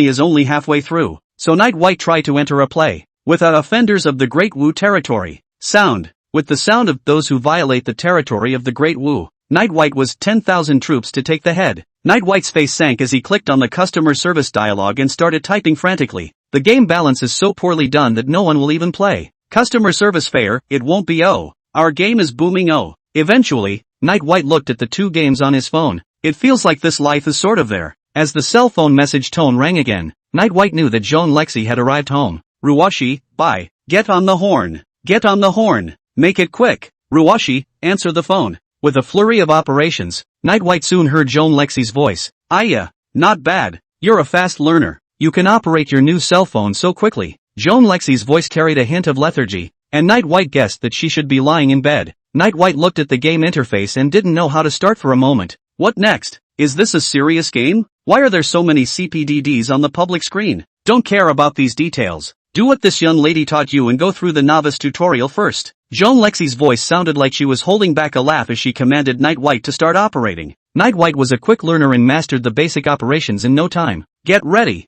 This lady is going to start matching. Chapter 14, Testing Cadres with this? Night White held his breath and operated his game character. Jean Lexi, however, was already chattering away. Oops, why is this regulator chasing after me to kill me? What's wrong with having nice skin? I'm down. Where's my teammate? Help! Ha ha, little cutie. Shabai, don't save him. Let's run. The two fought until midnight before exiting the game. Jean Lexi says she wants to pick up Night White from school early tomorrow morning and warns Night White not to sleep in. After hanging up the phone, Night White was still very energetic, looking at the fact that there were still 3 hours to go before dawn, so he decided not to sleep. The steamroller. Launch. Early the next morning, Night White heard the roar of a car from a distance, and with a single catapult he rose from his bed and ran out the door. Mingyi and Chuli ran off somewhere again, and Night White was used to it. Anyway, The pawnshop is located in the middle of nowhere, and there is not much business, so Night White is also too lazy to care. Night White opened the car door and sat in, his eyes glancing all the way to Jean Lexi. Jean Lexi is wearing her school uniform today, and the black silk on her legs is so thin that she can see the two long snow-white legs that are hidden. Night White saw from the top to the bottom, his gaze finally stopping on Jean Lexi's two folded calves. It looks smooth, soft and cozy. What are you looking at, pervert, rascal? Jean Lexi noticed Night White's gaze and chided with a red face. Only then did Night White remove his gaze from Jean Lexi's legs, very much in love with her. Night White, who had been caught in the act, didn't feel embarrassed, and even looked like he was taking it for granted. Good-looking things are meant to be seen by people. Lexi, right? Jean Lexi was incomparably mortified, her cheeks instantly becoming hot. What a guy. Blatant hooliganism. It's true that it's dressed to troll you, but you shouldn't stare at it all the time. Still talking about what could have been. The words are even worse. Watching Jean Lexi's face redden again, Night White couldn't help but remember Mingyi's words from yesterday. Missy craves my body? Is it true or not? Can that old fool Mingyi understand this? The two of them were each thinking about something in their own mind, and for a while the atmosphere was a bit silent. The car slowly drove toward the school, and Jean Lexi kept looking out the window. Suddenly, her eyes lit up as if she had thought of something, and the corners of her mouth hooked into a bad smile. Doesn't this guy like to watch? This lady will let you have a good look. So Jean Lexi forced her shyness and quietly took off her shoes. She leaned against the corner of the back seat of the car and bravely put her two long legs on the seat and curled up, then closed her eyes. The two naughty feet also seemed to be intentional. Rubbed on Night White's leg. The internet says it's all about rewarding your puppy with a sweet treat once in a while, but this one by itself seems to be a big dog. Jean Lexi closed her eyes tightly, but her face grew redder and redder. Night White had long been dumbfounded, looking at the two long black silk legs placed beside him. He swallowed hard. You're testing the cadres with this? Is it true what that Mingyi guy said? For a while, various thoughts swirled around in Night White's mind. Night White shook his head, trying to use it to shake off these stray thoughts. Quiet. I'm thinking. Oh no. I'm squeezing the gun. Neither of them spoke on the way, and Night White could only hear each other's frantic heartbeats. The car stopped steadily at the school entrance, and Jean Lexi immediately opened her eyes, put on her shoes, and then got out of the car. Touching her hot cheeks, Jean Lexi regretted it a little. Such rewards can't be given too often in the future, or they must not be able to stand it themselves. Taking a few deep breaths, Jean Lexi then barely recovered. Glancing toward the car, Night White was still sitting stupidly in his seat. We're here. Why don't you get off? Jean Lexi looked at Night White's expression as if it was a bit different. Lexi, why don't you go first? I'll follow right after. Night White said with a sarcastic smile. Jean Lexi rolled her eyes, confused as to what Night White meant. This young lady knows that you're upset that there's my body odor in the car, but please hurry up. Xiao Qi has other things to do, Jean Lexi said, and then turned toward the school gates. Night White had a hard time saying, these damn school pants, and didn't know to design them to be a bit looser. I don't know how long it took. Jean Lexi was waiting impatiently at the school entrance before Night White got out of the car amidst Xiao Qi's loud urging. How could you? Lying in my car for so long. This young lady is such a big, living person that you're allowed to sneak over and sniff it once in a while. Jean Lexi said proudly with her head held high. As expected, the first thing that greeted Night White was a burst of cynicism. Jean Lexi gave Night White a big blank stare and muttered pervert. When Night White heard this, he directly came up to Jean Lexi's neck and had an epic over the lungs. Ah, what are you doing? Have a big disease? Jean Lexi was startled and quickly took a few steps back, crossing her arms to protect herself. Night White laughed. Didn't you say I was allowed to come over and smell it? Feeling the fresh fragrance that filled his nostrils, Night White's heart was relaxed and happy. It really smelled good. Jean Lexi was stunned, then viciously walked up and stomped on Night White's feet. This lady said sneak. Do you know what sneak means? Pervert, hooligan, idiot. Jean Lexi, red-faced, ruthlessly vented her anger. Ha ha, I was wrong. I'll dare next time. Night White laughed out loud and took the lead to run away. With Jean Lexi in hot pursuit, the two jostled around and entered the school, attracting many stares from students along the way. Look, it's Miss Jean and Night White. Keep your voice down. Don't you want to live? Ah, the two are really in love. Ugh, when will a rich woman like me too? Oh, you can do 3,000 push-ups at once too? Today was the third day of military training at Tianhai University, and Night White entered the ranks after changing his clothes. Jean Lexi really didn't let him down, and Night White, who missed a day of military training yesterday, didn't get any punishment, and the instructor didn't target him anymore today. Jean Lexi sat by the playground.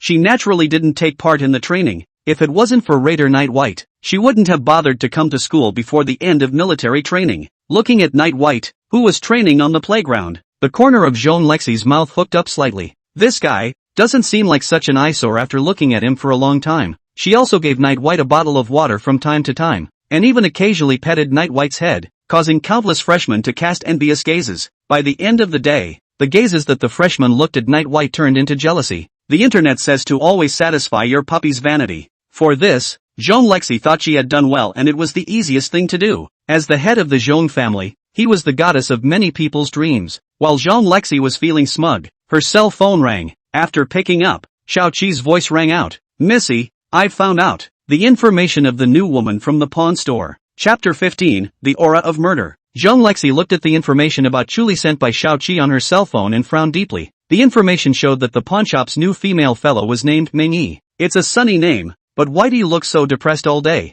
Looking down the road, this girl, Ming Yi, was indeed a pitiful person. After graduating from high school, he was originally admitted to a good university, but because of the death of his father, he had to give up his studies and worked as a fellow in Night White's pawnshop. The information can't be seen as a problem, and what Jean Lexi is interested in is that this Night White guy is quite kind. He himself was already struggling to make ends meet and took in this poor girl. Humph, rotten good guy. Jean Lexi's beautiful eyes flowed as she looked at Night White on the playground, like it was the first day she knew him. Perhaps he had never seen through Night White before, and even now, after he had found out everything about him, he still felt unable to see through. Jean Lexi's intuition told her that Night White always had a secret of one kind or another. Even if Night White was now bathed in sunlight, Jean Lexi always felt that a layer of shadow hung over Night White's body. The shadows were thin, but they were incredibly thick and suffocatingly black. Xiao Bai, what kind of person are you really? Jean Lexi murmured. Jean Lexi just quietly looked at Night White in the distance, transfixed. Time passed unconsciously, and Night White finished today's military training,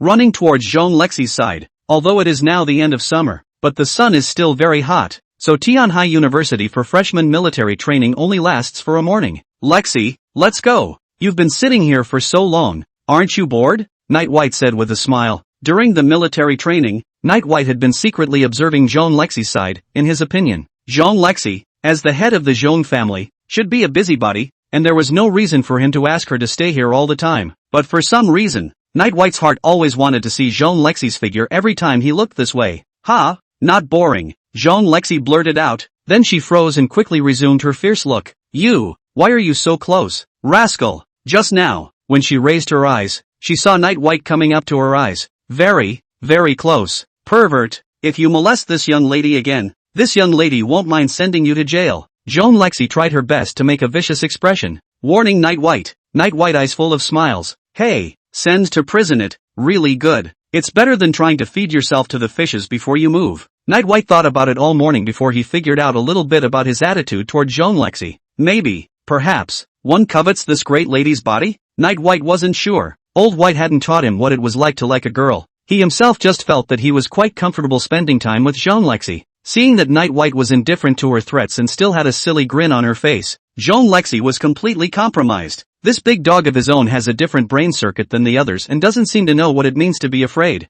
Humph, let's go, have lunch and see what the university has to offer. Jean Lexi stood up, gave Big Dog a blank look, and walked ahead. The two were going to a small plaza within Tianhai University, where there were all kinds of snacks and food outlets. Along the way, the two were very close, and most of the time it was Night White gradually coming over, Jean Lexi running away, and Night White coming over again. Mr. White, please get it straight. For the offense of molestation, the most serious is 3 years in jail. Every time Night White came too close, Jean Lexi would say something similar, trying to force Night White back, yet it was ineffective. Over time, Jean Lexi had no choice but to let Night White do whatever he wanted. What can we do? You can't really send the big dog to jail, can you? Jean Lexi herself hadn't even realized that subconsciously, her attitude towards Night White had been changing. The small square of Tianhai University was not really small, just that it was not worth mentioning compared to the vast footprint of Tianhai University. There were several such plazas in Tianhai University, all of which were for the students' usual entertainment and recreation. When Night White and Jean Lexi arrived here,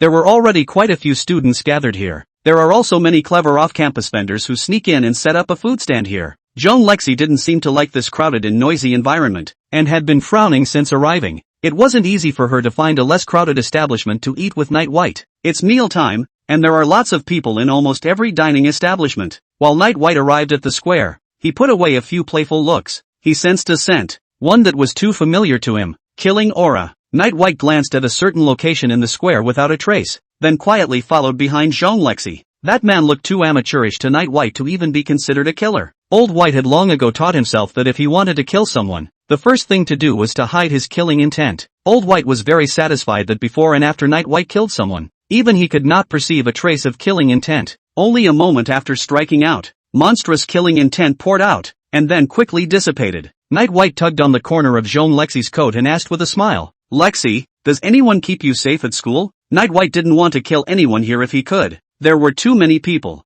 Jean Lexi turned to look at Night White and sneered. "What for? Stinking rascal. You don't want to ask around and then make a move on me, do you?" Night White immediately denied it, although he did want to make a move on Jean Lexi, but not now. As the eldest lady of the Jean family, I'm sure there are people secretly protecting me.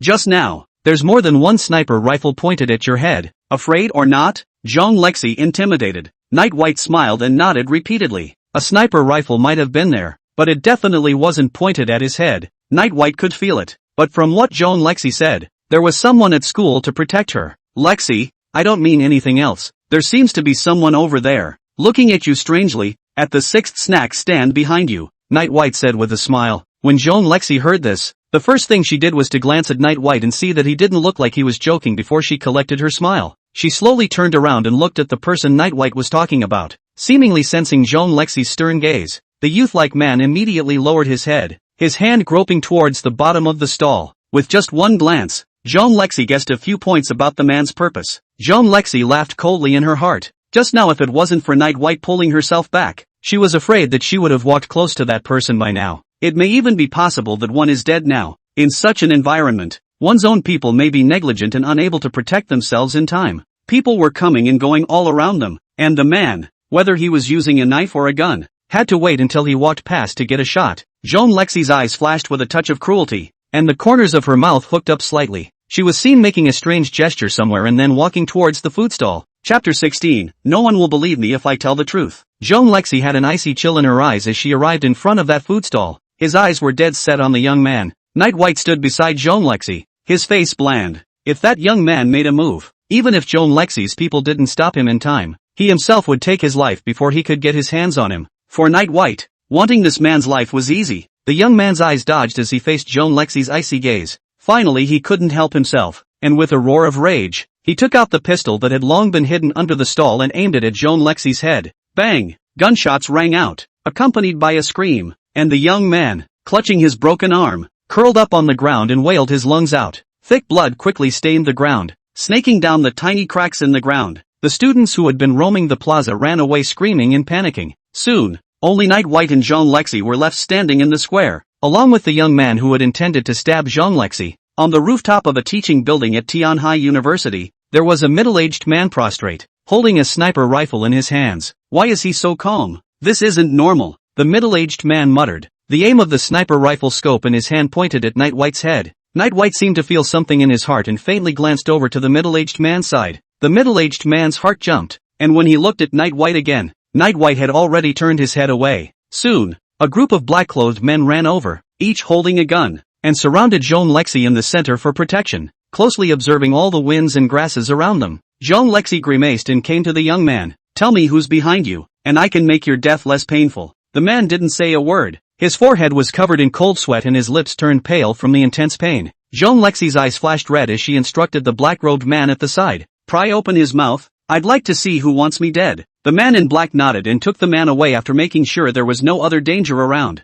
Jean Lexi turned her head to look at Night White, who was still standing behind her, and raised an eyebrow. This guy got scared out of his mind? Expressionless, Jean Lexi shook her hand in front of Night White's eyes. "Little White, scared silly?" The scene was indeed a bit bloody. Jean Lexi was used to seeing such scenes and didn't think anything of it, but in her opinion, Night White's reaction was more intriguing. Night White answered the question and asked stupidly, "Is it taken care of? Can we eat now? So hungry." Jean Lexi froze for a moment. The first time Night White saw himself kill someone was that day when he was beaten up. Counting this time, it was the second time, and this time it was even bloodier. Why does he just act like nothing happened? It's like watching a movie. Seeing that Jean Lexi didn't answer herself for half a day, Night White frowned and pointed at the puddle of blood on the ground and asked, "Lexi, don't tell me this puddle still needs to be cleaned up by ourselves." Zhong Lexi was now really sure that this guy was really not afraid.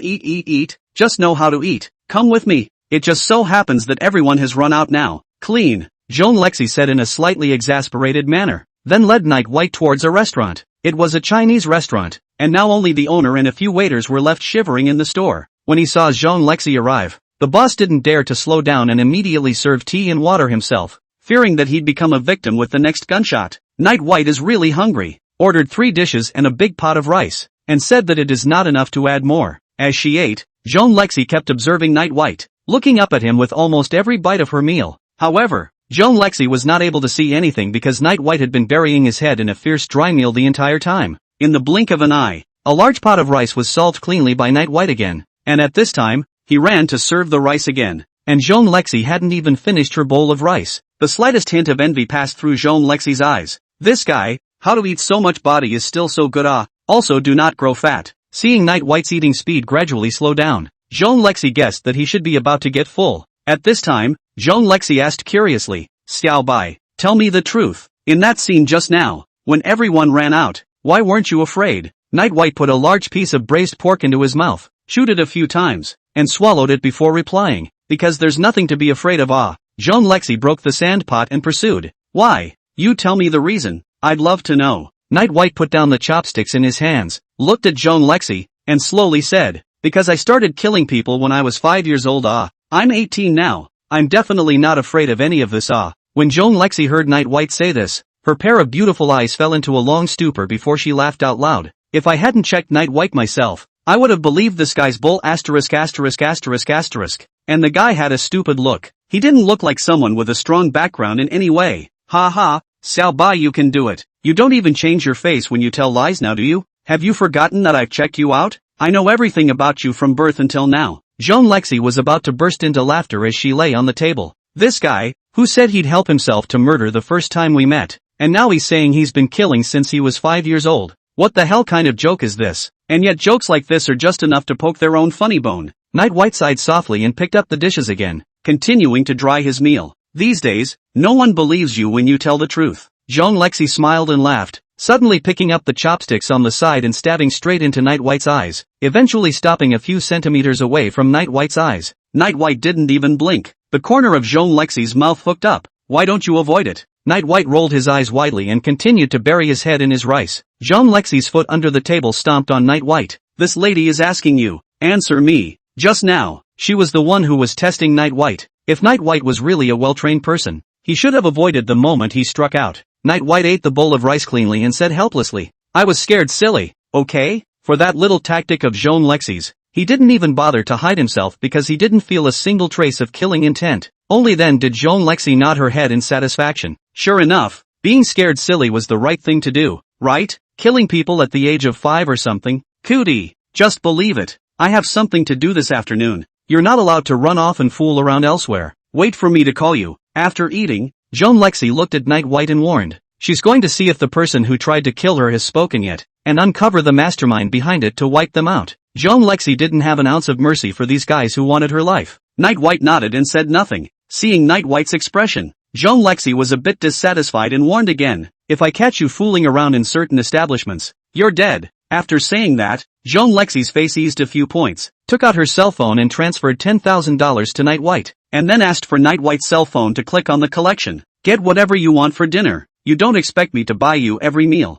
Zhong Lexi said this with a red face and ran away. Night White looked at the money Zhong Lexi transferred in his cell phone and shook his head with a bitter smile. One seems to have actually been. The package has been taken care of. Chapter 17, Come to my house. Inside the basement of the Zhong family manor, the walls were covered with various instruments of torture, still bearing stains of blood that could not be washed away. The young man who had assassinated Zhong Lexi was being tied to a chair, his body a dense mass of bloodstains. Blood trickled down his pant leg to the ground, mingling with the blood that had dried earlier. Shao Qi's face was cold, holding a stack of blood-stained papers in his hands. At that moment, the iron door of the basement slowly opened with a piercing clang. Zhong Lexi grimaced and walked into the basement, the scent of blood that filled the air turning her pale red eyes blood-colored. Seeing Zhong Lexi arrive, Shao Qi immediately stepped forward and said, Missy. He said that he originally thought he was a tough guy, but as a result of a set of processes, he cried and cried for all to be accounted for. Zhong Lexi nodded, then quietly listened to Shao Qi's report. Missy, This person is not a local of Tianhai City. The person who hired him is a rich merchant surnamed Lin,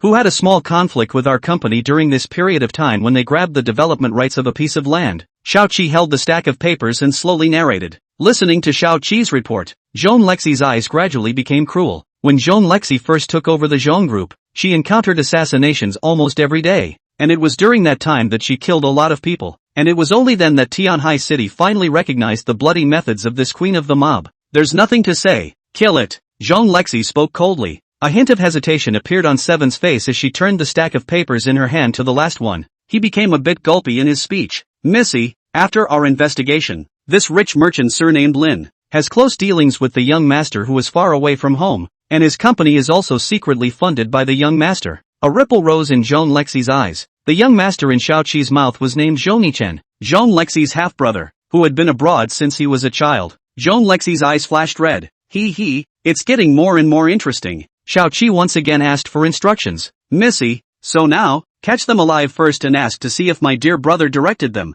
How curious. After Zhong Lexi finished speaking, she turned around and headed for the door, and when she was about to walk to the door, she twisted her head and glanced at the man tied to the chair. Give him a hard time, and throw the body into the sea. The sun hadn't set when Zhong Lexi returned to her room. Originally thought that guy wouldn't open his mouth so quickly. Had I known it would be handled so quickly, I would have shopped around with Xiao Bai again. Zhong Lexi leaned against the window and muttered. She suddenly frowned as if she had thought of something, and her beautiful eyes were filled with complexity. Why are you thinking about that guy when you're fine? That guy is just a big dog that he will abandon later. Zhong Lexi inexplicably felt a pang of annoyance, and after hesitating for a moment, she took out her cell phone again and dialed Night White's number. The phone rang twice before Night White's voice came out. Lexi, what's wrong? Listening to Night White's voice, Zhong Lexi became even more annoyed. It's hard not to hear the big dogs and even harder to hear them. Not much. This lady can't call you, can she? Why haven't you called me all afternoon? I'm sick of it. Hang up.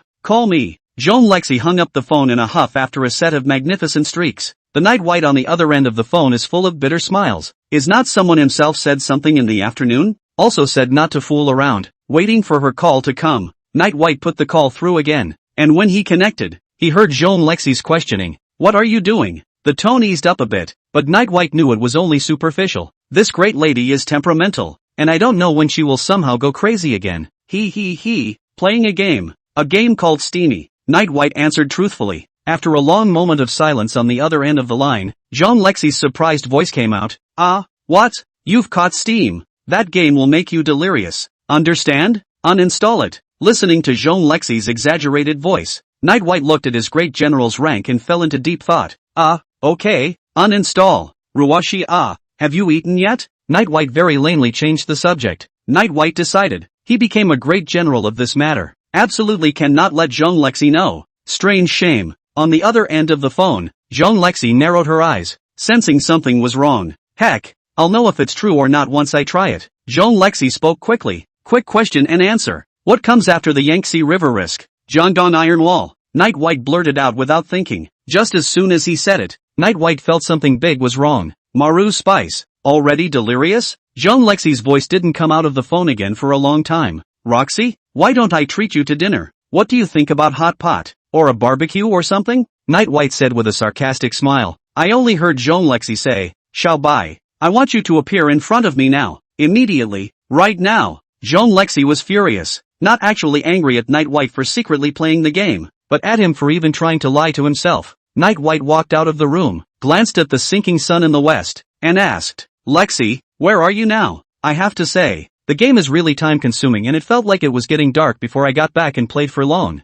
I'll have someone go over to pick you up and come to my house. Zhong Lexi said leisurely. This guy, he's so dishonest now. What's he going to do later? Must be called in for a good tune-up. Night White heartbeat accelerates. Soon it will be dark. Zhong Lexi wants to go to her home by herself. He couldn't help but start rambling in his mind. Just as Night White was thinking, he heard Zhong Lexi's slightly seductive voice again. My father is not at home. Oh, where can Night White stand this? His heart beats faster. I'll go wait at the entrance of the store now. In the Zhong family manner, Zhong Lexi stood by the window, the corner of her mouth hooked up in an evil smile, and hung up the phone. Humph, little man, can't cure you. Night White took 3 steps, went out of the store, and squatted under the old acacia tree in the strange eyes of Mingyi and Shuli. Oh, boss nah, the sky is getting dark. You are. Mingy smiled and came over, his eyes full of laughter. This master of his own. Ever since he and Jean Lexi met, he has almost never stayed in the store, and he doesn't even eat in the store anymore.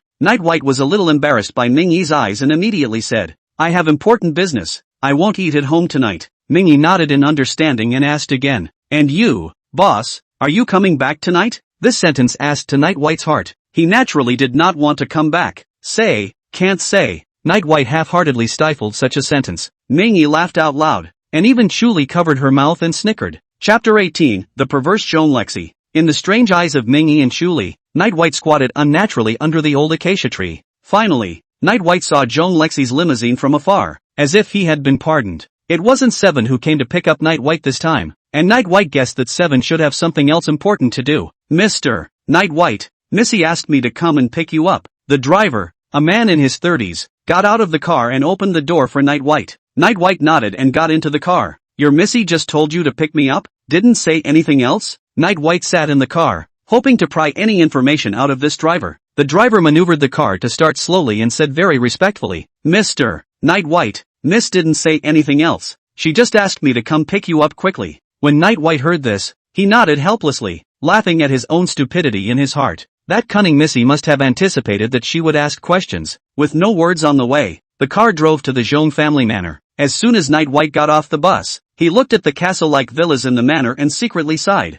It's really spectacular. By this point, Night White had already dispelled his little thoughts. Sleeping with Jean Lexi or something is definitely out of the question, right? With such a large villa, there must be a lot of empty rooms, even if one seems to be unable to stay here at night. Night White entered the manor and instantly felt several guns pointed at his head in the distance. Jean Lexi stood at the gate of the villa, wearing a loose white nightgown, very thin, vaguely able to see her slender figure through the white tulle. Under the hem of the skirt, two cuts of bare calves exposed. Her feet stepped on a pair of slippers, revealing two white and tender little feet. Night White watched this scene, his breath catching slightly. Seeing that Night White had arrived, a smile immediately appeared on Jean Lexi's face as she quickly walked over to Night White and shushed him. Shall by. Haven't eaten yet, right? Just in time to let the maid at home make some food. Why are you only wearing a short-sleeved? The night is cool. You should wear an extra jacket or something like that. Jean Lexi's tone was gentle, and she was a completely different person than she was on the phone. This looks like a virtuous wife waiting for her own husband to come home. Night White heard his alarm bells. Wrong.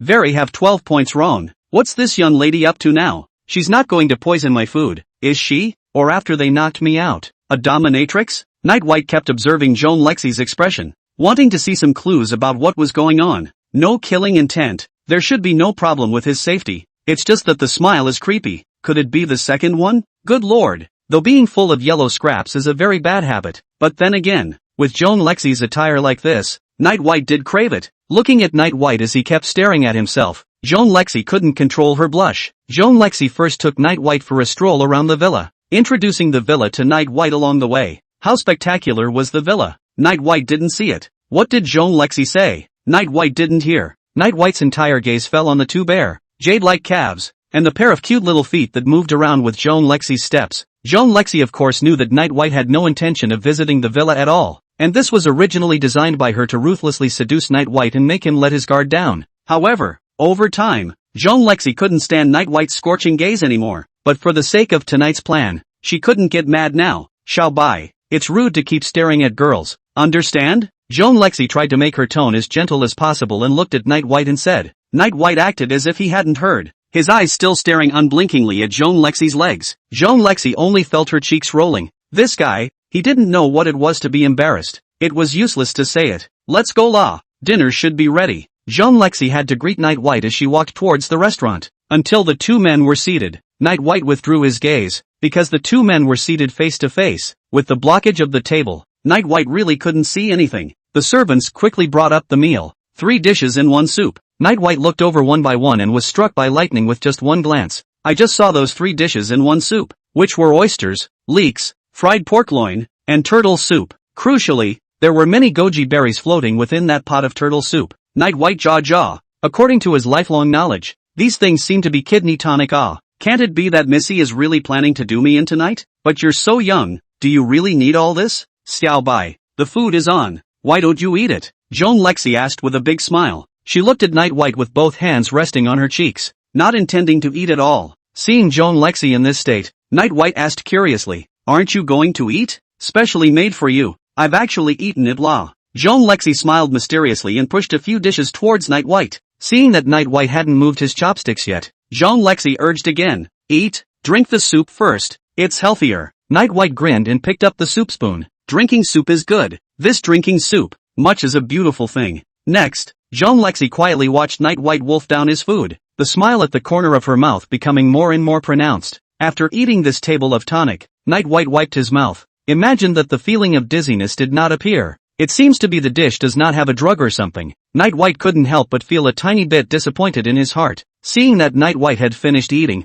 Joan Lexi, with a smile on her face, stood up and slowly walked towards the upstairs. As she walked to the second floor, Joan Lexi looked down, and Night White was still sitting stupidly on the dining table, looking at herself. "What are you waiting for?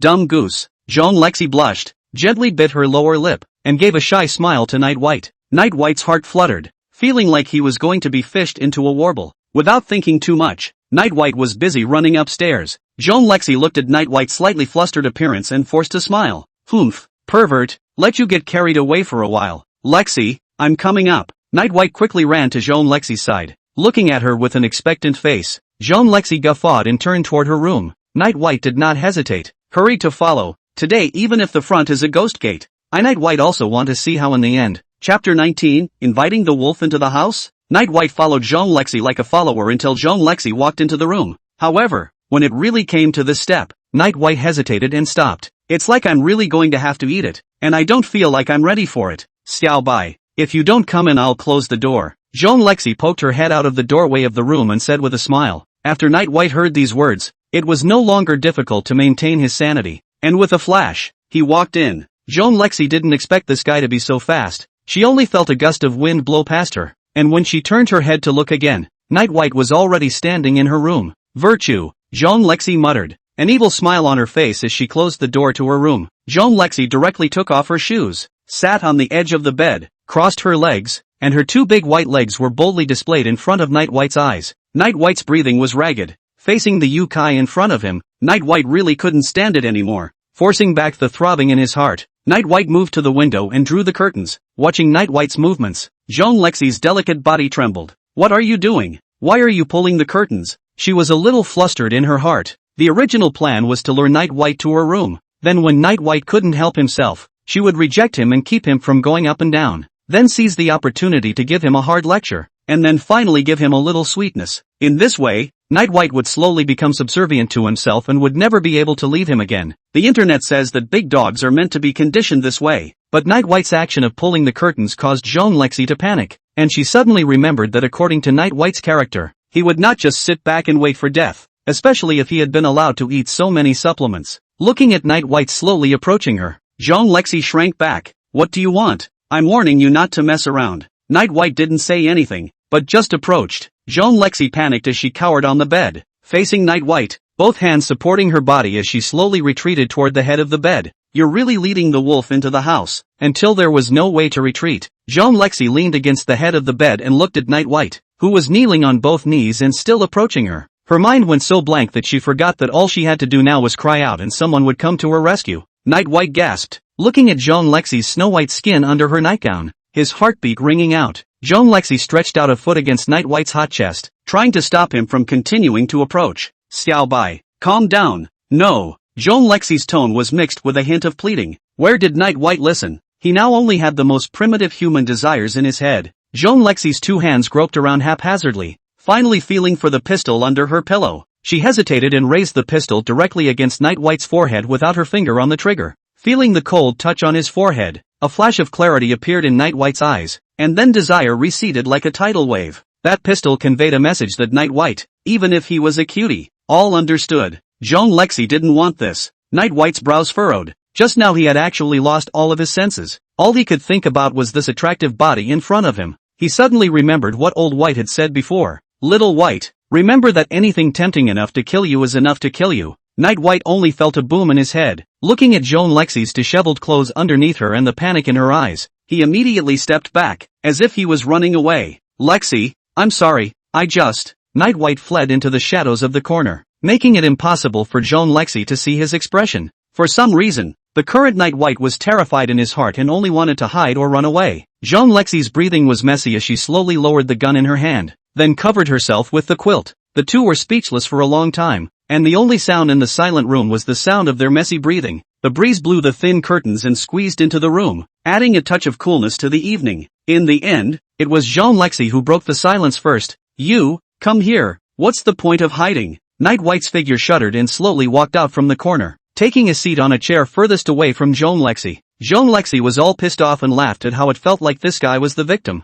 Obviously he almost gave himself, still looking aggrieved. Seeing that Night White kept her head down, not daring to meet her eyes, Jean Lexi became even more angry. "Now you look weak. You weren't like this a moment ago." Jean Lexi had a cold smile on her face as she slowly sat up, leaning her body forward to stare at Night White. "Mr. White, you don't want anyone else to know about tonight, do you?" Jean Lexi's voice returned to normal, still in a condescending tone, with a vague hint of threat. Seeing that Night White didn't say anything, still sitting there dumbfounded, Jean Lexi continued, "I can pretend that what happened tonight never happened, and I won't be allowed to do it again. Understand?" After saying that, Jean Lexi's eyes revealed a wry smile, and despite a few twists and turns, she had achieved her goal. It's just that the guy is looking so aggrieved right now that he doesn't want to say anything more heavy-handed. Night White nodded stiffly. "I'm sorry about tonight. It won't happen again. I just didn't hurt you, right?" His voice was gentle, causing Jean Lexi to freeze for a moment. "No, nothing." Jean Lexi blushed and stammered. Night White slowly got up, and such a movement caused Jean Lexi's body to shrink again. "What's going on? You're going to score twice without hurting me?" However, it turned out that she was wrong about Night White, who just walked towards the door of the room. "Lexi, it's getting late. I'll leave first. You have an early night." Looking at Night White's back, Jean Lexi suddenly felt empty inside. "Stop, where are you going? There's no car to take you back now." Jean Lexi immediately opened her mouth and made up a little lie. Night White stopped and looked at Jean Lexi and asked, "Then why don't you give me an empty room? It's no trouble, right?" The Jean family manor was some distance away from Night White's pawn store, and there were no cabs in the neighborhood that dared to come over at all. Jean Lexi hummed lightly and said, "There are no empty rooms. No, the servants are all asleep. Who's going to clean up your room?" The corners of Night White's mouth twitched. What did this big miss want? It was neither right to leave nor right to stay. "Why don't I sleep in the living room?" "No, that would make it look like my lady has no hospitality." "What then? I can't spend the night in your room, can I?" "Consider it done." Jean Lexi pointed to a sofa not far from her bed and said with a red face, "That sofa is quite big. It's definitely more comfortable to sleep on than that dog kennel you own, so this young lady will lend you a night's sleep." Night White looked at the cozy couch, then at the couch's position away from the bed, and shook his head back and forth. "What just happened must never happen again. I'd better walk back," Night White said, about to pull open the door and walk out. Jean Lexi inexplicably felt a bit aggrieved and immediately stood up from the bed. "Night White, you asshole, you're staying here today. You're not going anywhere." Her voice actually had a hint of a sob in it. For some reason, Jean Lexi felt that if she let Night White out of this door tonight, she would definitely lose something precious. Night White did plan to think about the relationship between himself and Jean Lexi when he returned. Until now, Old White's words kept echoing in his mind, giving Night White the creeps, but listening to Jean Lexi's voice, Night White didn't take that step after all. Chapter 20, Defending Yourself Against Me? So, Night White sat down on the couch and began to stare wide-eyed at Jean Lexi. Jean Lexi retreated under the covers again, as if relieved. Even she didn't realize that her eyes were red now. "Lexi, I want to ask you a question." Night White suddenly opened his mouth, a pair of clear eyes staring tightly into Jean Lexi's eyes. Jean Lexi's heart skipped a beat. She could feel that the next question Night White was going to ask must be very important. She couldn't answer it coldly. She couldn't say the opposite. She couldn't speak in anger. And she couldn't keep quiet, only to hear Night White slowly open his mouth and ask, "I want to ask you, in that situation just now, if I continue, will you shoot? This question is very important to me, and I assure you that what just happened will not happen a second time." Night White's tone was very calm as he listened to Jean Lexi's increasingly disorganized heartbeat and waited for her answer. Jean Lexi's brows lowered, and in the midst of Night White's gaze, she softly spoke, "In that gun, there are no bullets." The voice was so small that even she couldn't hear herself, but Night White heard it. Jean Lexi seemed to be afraid that Night White wouldn't believe her, and even took out her pistol and removed the clip to show Night White. Ever since the last time that assassin named Ken had been here,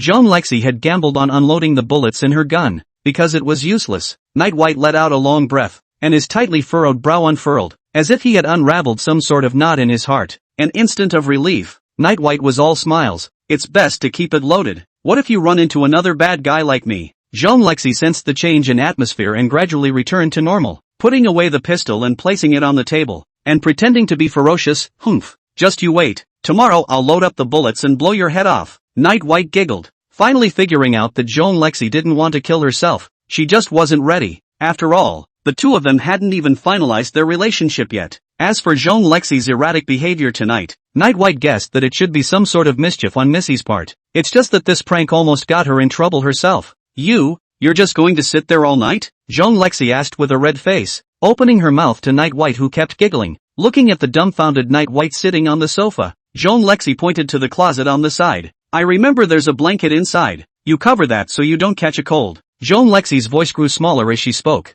Damn it, how could I care about this guy? Night White came to the closet, pulled open the closet door, looked inside, and immediately felt a surge of hot blood. Jean Lexi seemed to have thought of something as well, and immediately got out of bed barefoot, taking out the rows of small clothes from the closet with great speed and stuffing them under the covers. Night White remained in the same position he was in just now, but he had seen it all just now. Get your blanket, pervert! Jean Lexi blushed like she was going to drip blood, and, in shame, took the pillow on her bed and hit Night White on the head. Night White hugged the blanket, his heart stealing. Just now there were a few small pieces of clothing, but they were placed directly on top of the blanket. Seeing Night White in this state, Jean Lexi was even more ashamed. I just saw Night White lay down on the couch with the blanket in his arms, and then put the blanket over his body, as if it was covering his head? Hooligans! Pervert! Pervert! Jean Lexi clenched her silver teeth and fiercely condemned Night White's behavior. Night White was impassive, instead wrapping the blanket a little tighter.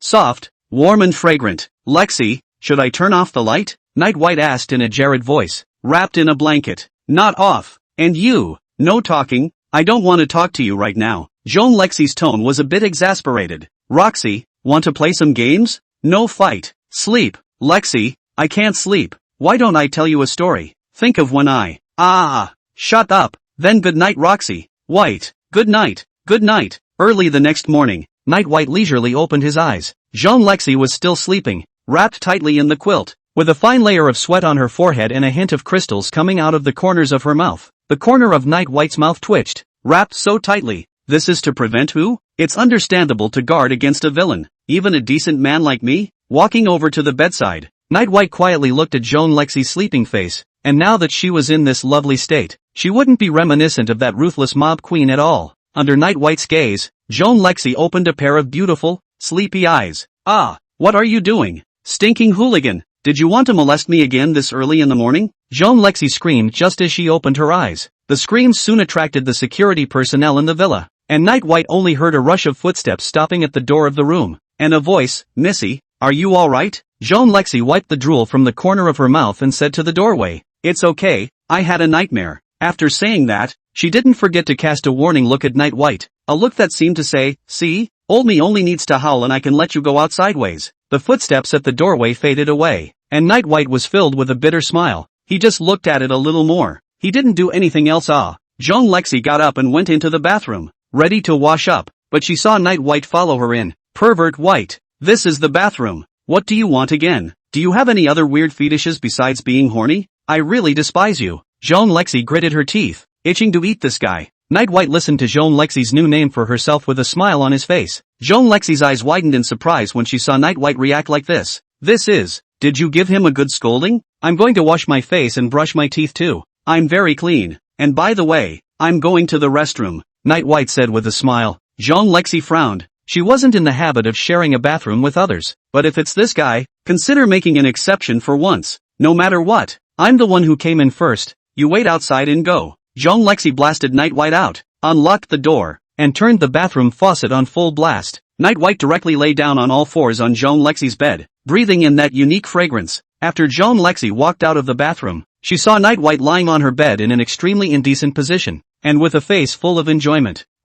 You don't want to live. Jean Lexi huffed and pointed at Night White, her chest heaving up and down from breathing. Night White rolled over and got out of bed, drilled into the bathroom, and immediately closed the door. A set of actions in the flow. It wasn't long before Night White's voice came out of the bathroom again. Roxy, I don't have a towel or a toothbrush. Use yours? You idiot. Didn't I put a new one in there? Is it this pink toothbrush? No, that's mine. You want to die, you use it. After washing up, Joan Lexi greeted Night White for breakfast. Breakfast was very sumptuous. It should have been specially explained by Joan Lexi knowing that Night White could eat. While eating, Night White received a phone call from Ming Yi. Boss, business has come in from the store. Dead orders, we can't do it. Ming Yi's voice was low, not as kind as usual. Night White frowned and asked Joan Lexi, Lexi, can you take a day off for me today? Chapter 21, a dead end can only be solved by death. With Joan Lexi out of the way, a phone call was all it took to get Night White a good vacation. Night White's explanation was that the pawn store had come in for business, and the fellows couldn't make the call, and had to go and see for themselves. After dinner, Joan Lexi had the driver drive Night White back. She also had things to do today. She needed to find out what was going on with the rich businessman named Lin, and Seven hadn't called herself until now. For this kind of person who wanted to kill herself, Joan Lexi would definitely not let him live. It's just that this matter involves that younger brother of his, Zhong Yichen, and if there is no substantial evidence, it's not good to lay hands on Zhong Yichen. A rash move would surely cause that father of his to intervene. When she thought of her mysterious father, Joan Lexi's brows furrowed deeply. Her father's name was Zhong Jinhan, who could be considered the true head of the Zhong family, and was away from home for long years. Aside from the Zhong family's forces, Zhong Jinhan had other forces that even Joan Lexi didn't know about. The power in Joan Lexi's hands is, in the end, still divided among Zhong Jinhan. My dear brother, I really hope it has nothing to do with you. Once I find out that you are the one who ordered it, even the old man can't protect you. I'll come to the dark side if the obvious doesn't work. Joan Lexi murmured,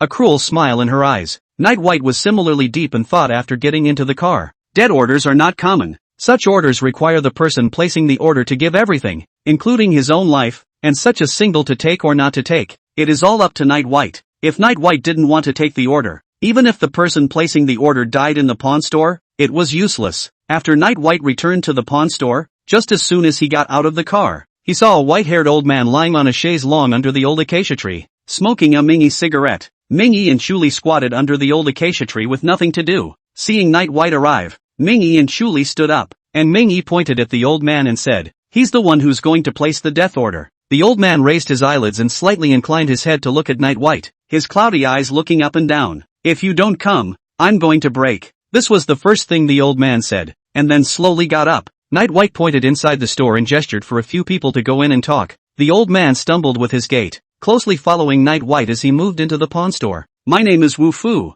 I hope you can help me take revenge. Cough cough cough. The old man was panting and coughing after a few steps, and immediately found a chair to sit down again. Night White poured him a glass of water. Tell me who you're going to kill. I don't always answer. Wu Fu reached out and took the cup of water, slowly opened his mouth. I am a local of Tianhai City. I would have had a beautiful family. My partner is 2 years younger than me. My son is a little older than you. He has a beautiful wife, and a lively daughter. I should have been the happiest person in the world. As Wu Fu recounted, an atmosphere of sadness spread, and even Chuli, who had already heard it once, could not help but tear up again. As Wu Fu said, he has a happy family and he can enjoy that until he dies. However, just some time ago, when his daughter-in-law was picking up his granddaughter from school, she was forced into a car by a group of people and trafficked out of the country. Wu Fu's son reported to the police, but the result is only found 2 bodies. The bodies have long been completely different. All over the body are scars, must be dead before the inhuman torture. It was a gang of black forces that made a living by trafficking in human beings, roaming around various cities all year round, specializing in abducting women and children.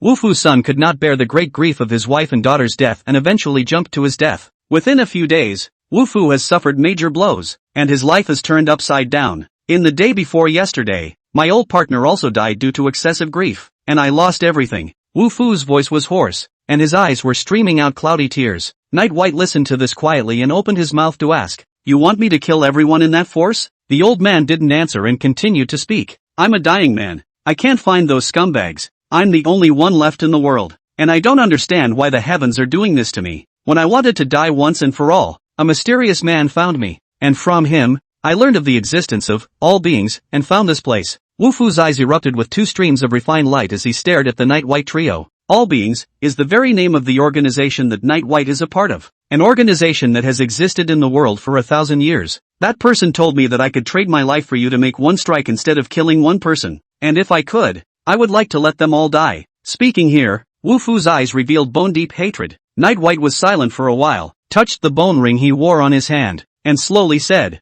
I'll take the order. You cannot have to die first. I have the final say in the store now. Dead orders have to be dead for the person placing the order. That's the rule old Whitey made. Wu-Fu shook his head. I'm alone. Long ago did not want to live. If not want to take revenge, long ago went to die. Old man go down to find my family to go. Trouble you, but also to deal with me this pair of stinking skin. After saying that, Wu-Fu took out a pill from his jacket pocket and swallowed it, and it didn't take long for him to stop breathing. Mingyi walked in silence to the old acacia tree and brought in the bag Wu-Fu had brought. Chuli gently pulled up Wu-Fu's body and carried it on his back, heading for the back door. Night White asked Mingyi, do you know who the mysterious person Wu-Fu was talking about is? This mysterious person who had suddenly appeared looked like he knew Night White's organization very well as Night White and the others, because according to Mingyi, in the entire organization, only Night White and their 64 could take the death order. Mingyi shook his head. Checked. That person did not leave any traces. I think he should have no malicious intent. Night White frowned and had to put this matter aside for now. Turning to Mingyi, notify me when you find out about that group of traffickers. Mingyi lifted the bag in his hand and shook his head. Boss, it's not for you to do this. Just now when you didn't come, I discussed with Wu-Fu. This order as long as you agree. I'll do it, and it's just the right time to bring my apprentice. Inside the bag was all of Wu-Fu's savings, which wasn't much, but it was heavier than anything else to the Night White guys. Night White nodded after hearing this, and finally said to Mingyi, when you find out about those people, don't leave them alive. Chapter 22, The Ultimate State of Mind. It didn't take long for Mingyi and Chuli to dispose of the body, speak to Night White, and head out the door. Night White had nothing to do, and if he went to school now, there was little point in waiting until military training was over. So after Night White called Zhong Lexi, he locked the door to the store, posted his phone number on the door, and left the store as well. Night White didn't expect anyone to call him, after all. No one had come to the store for 4 months before Wu-Fu's order. He directly stopped a cab and asked the driver to drive towards the Zhong family manor. Zhong Lexi said on the phone that she was at home all day today, and when she learned that things were taken care of for Night White, she urged Night White to hurry over. When the taxi driver heard that it was to the Zhong family manor, he was scared to death in a cold sweat, and it took Night White's good words to make him settle down and drive Night White to his destination. Night White is already thinking about getting a driver's license and buying a car. It's very inconvenient to take a taxi or bus every time. He was also planning to take a driving trip or something when he was on vacation sometime, so he didn't know if he'd have the time. The taxi driver took Night White to the vicinity of the Zhong family manor, and when he saw the manor's gate from afar, the driver said nothing and refused to go any further. Night White, very helpless, had to get out of the car. Looking at his own get out of the car after a foot floor oil wildly far away cab, Night White shook his head bitter smile. This master driver, he even used a drain to cross the curve. Having no choice, Night White had to walk to the entrance of the manor. Stand still. What man? Don't even look at where this is. Do you want to die? Just as he was about to go in, a man suddenly appeared behind the door, holding a semi-automatic rifle with a black hole pointing at Night White's head. Last time, Night White had entered the manor in a car, so maybe this man hadn't seen himself. Night White's face was without ripples. He had long ago realized that this person, even with a gun in his hand, could not pose any threat to himself, unless it was the kind of situation last night where he had lost his mind. Zhong Lexi sent me. I'll give her a call now. Saying that, Night White put his hand in his pocket and took out his cell phone. After the phone was connected, Zhong Lexi's voice soon came out. Xiao Bai, have you arrived yet? I told you I'd call someone over to pick you up. The cab is dead slow, and not necessarily too. Lexi, I'm here, at the entrance of the manor. Talk to this one at the door and let me in, Night White said, and kept looking toward the villas within the manor. The man who had stopped Night White with a gun broke out into a cold sweat when he heard Night White address Zhong Lexi, and then he saw Night White hand over his cell phone. Hey, this is my friend. In the future, when he comes over, don't stop. Remember, tell everyone. Zhong Lexi's voice rang out coldly.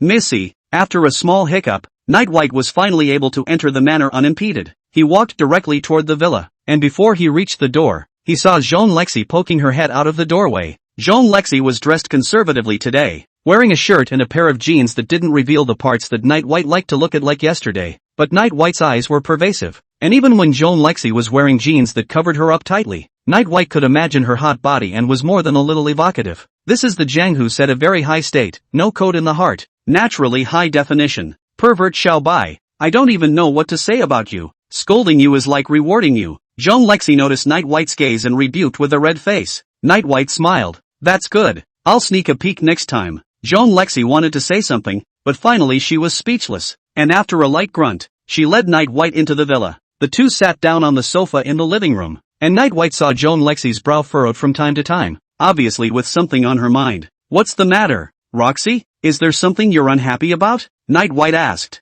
Jean Lexi propped her chin on one hand, looked at Night White, and after hesitating for a moment, she told Night White about the matter concerning the rich merchant surnamed Lin and Zhongyichen. Originally, such a thing shouldn't be told to others, but Jean Lexi always felt very trusting of Night White. Night White pondered for a moment and asked, "Where is the person surnamed Lin? Caught yet?" Jean Lexi shook her head. "Not yet. Shao Qi has been searching all night with his men. I called him just now. He said he still hasn't found it." She sounded a little tired, having spent the entire morning at home waiting for Seven to call. "Lexi, why don't you talk to Shao Qi about not just looking for the living?" Night White suddenly spoke up. When Jean Lexi heard this, she immediately raised her head, her large eyes looking like she had suddenly thought of something. "Are you saying that the surname Lin is most likely dead?" Jean Lexi asked to Night White. Night White nodded and took one of the oranges on the table, peeling it as he did so. "Lexi, according to what you said, there's a possibility that Zhongyichen secretly ordered it, and if I were Zhongyichen, the first thing I'd do when I learned that things were falling apart would be to kill surname Lin so that you wouldn't get the evidence."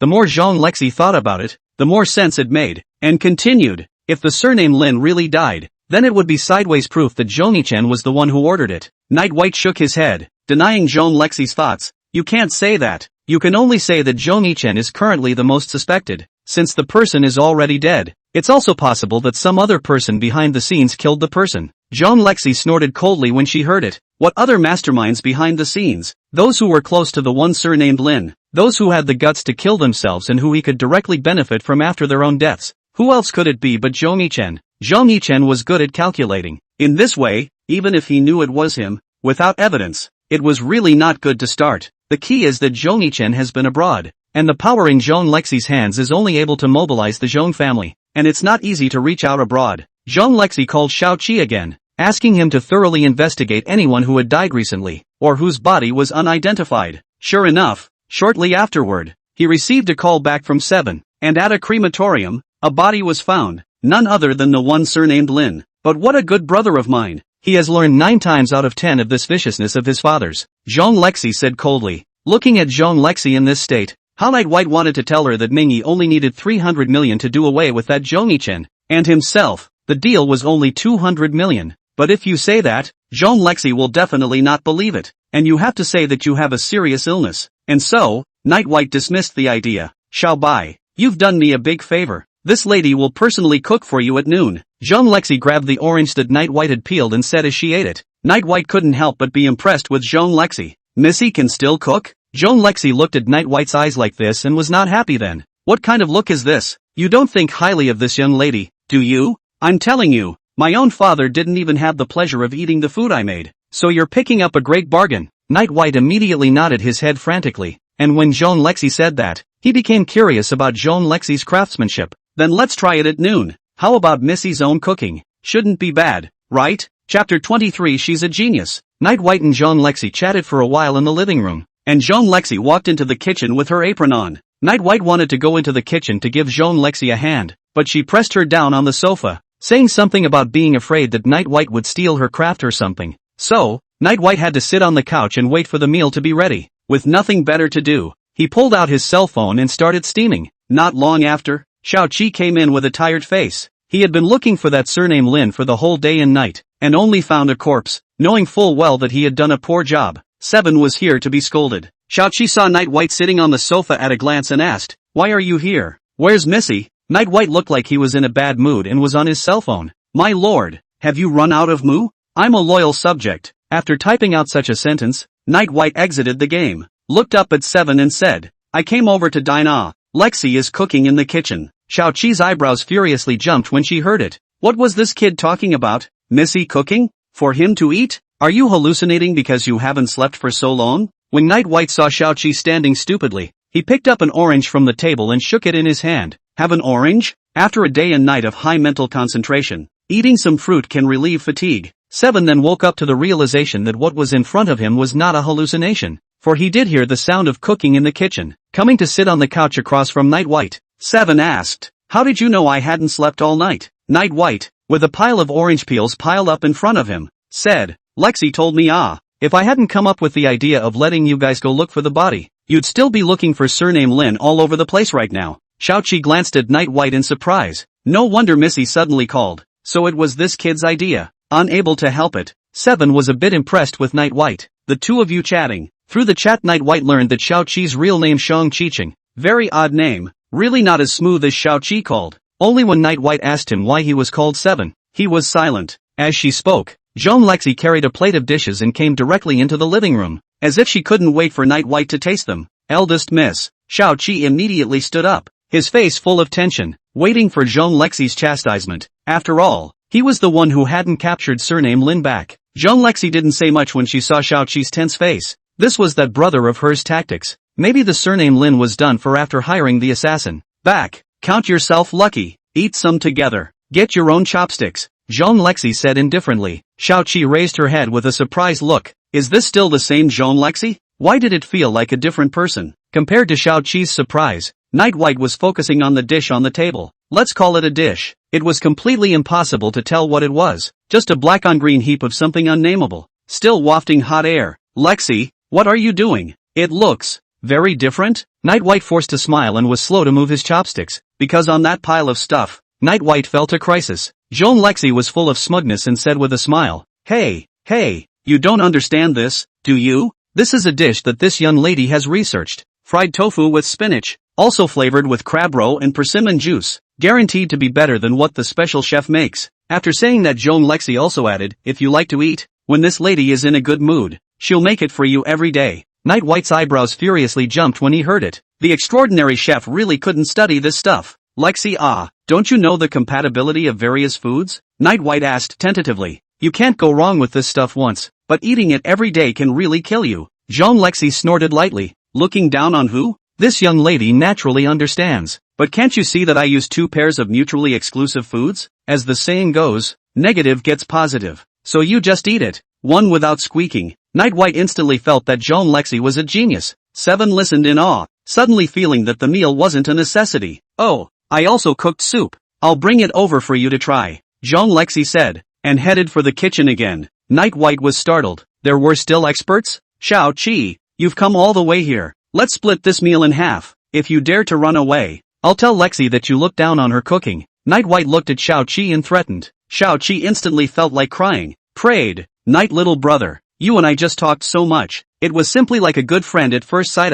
How can you endure? Night White quickly stopped, as Jean Lexi had already come this way with soup in her hands. Under Jean Lexi's gaze, the two of them, Night White and Xiao Qi, began to wolf down their food, as they really didn't dare to savor it. Night White felt a sour and bitter flavor fill his entire mouth just from tasting it. Jean Lexi looked at the exaggerated eating style of the two, and a hint of curiosity arose in her heart while she was satisfied. Is it that good? Seven is crying from all the food. Jean Lexi picked up her chopsticks, picked up a piece of tofu and put it in her mouth. Noticing Jean Lexi's movements, the two who were frantically picking at their rice stopped their movements and stared at Jean Lexi intently. Only Jean Lexi chewed only twice before bursting into tears. Eventually, with a bitter smile on his face, Night White tied on his apron and headed for the kitchen. Jean Lexi was silent and dumped all the dishes on the table. Seeing that the situation was not good, Xiao Qi immediately confessed and slipped away directly on his feet. If we stay here any longer, we'll be used as a punching bag by Missy, and that Night White brat will have to fend for himself. It didn't take long for Night White to carry 2 plates of dishes onto the table, all of which were home-cooked, the kind that can't be poisoned. Jean Lexi blushed, but there was no good reason to snap, so she could only put the dishes that Night White had made into her mouth and chewed hard. Night White looked at Jean Lexi's 2 cheeks bulging with support, living like a hamster, and couldn't control his laughter.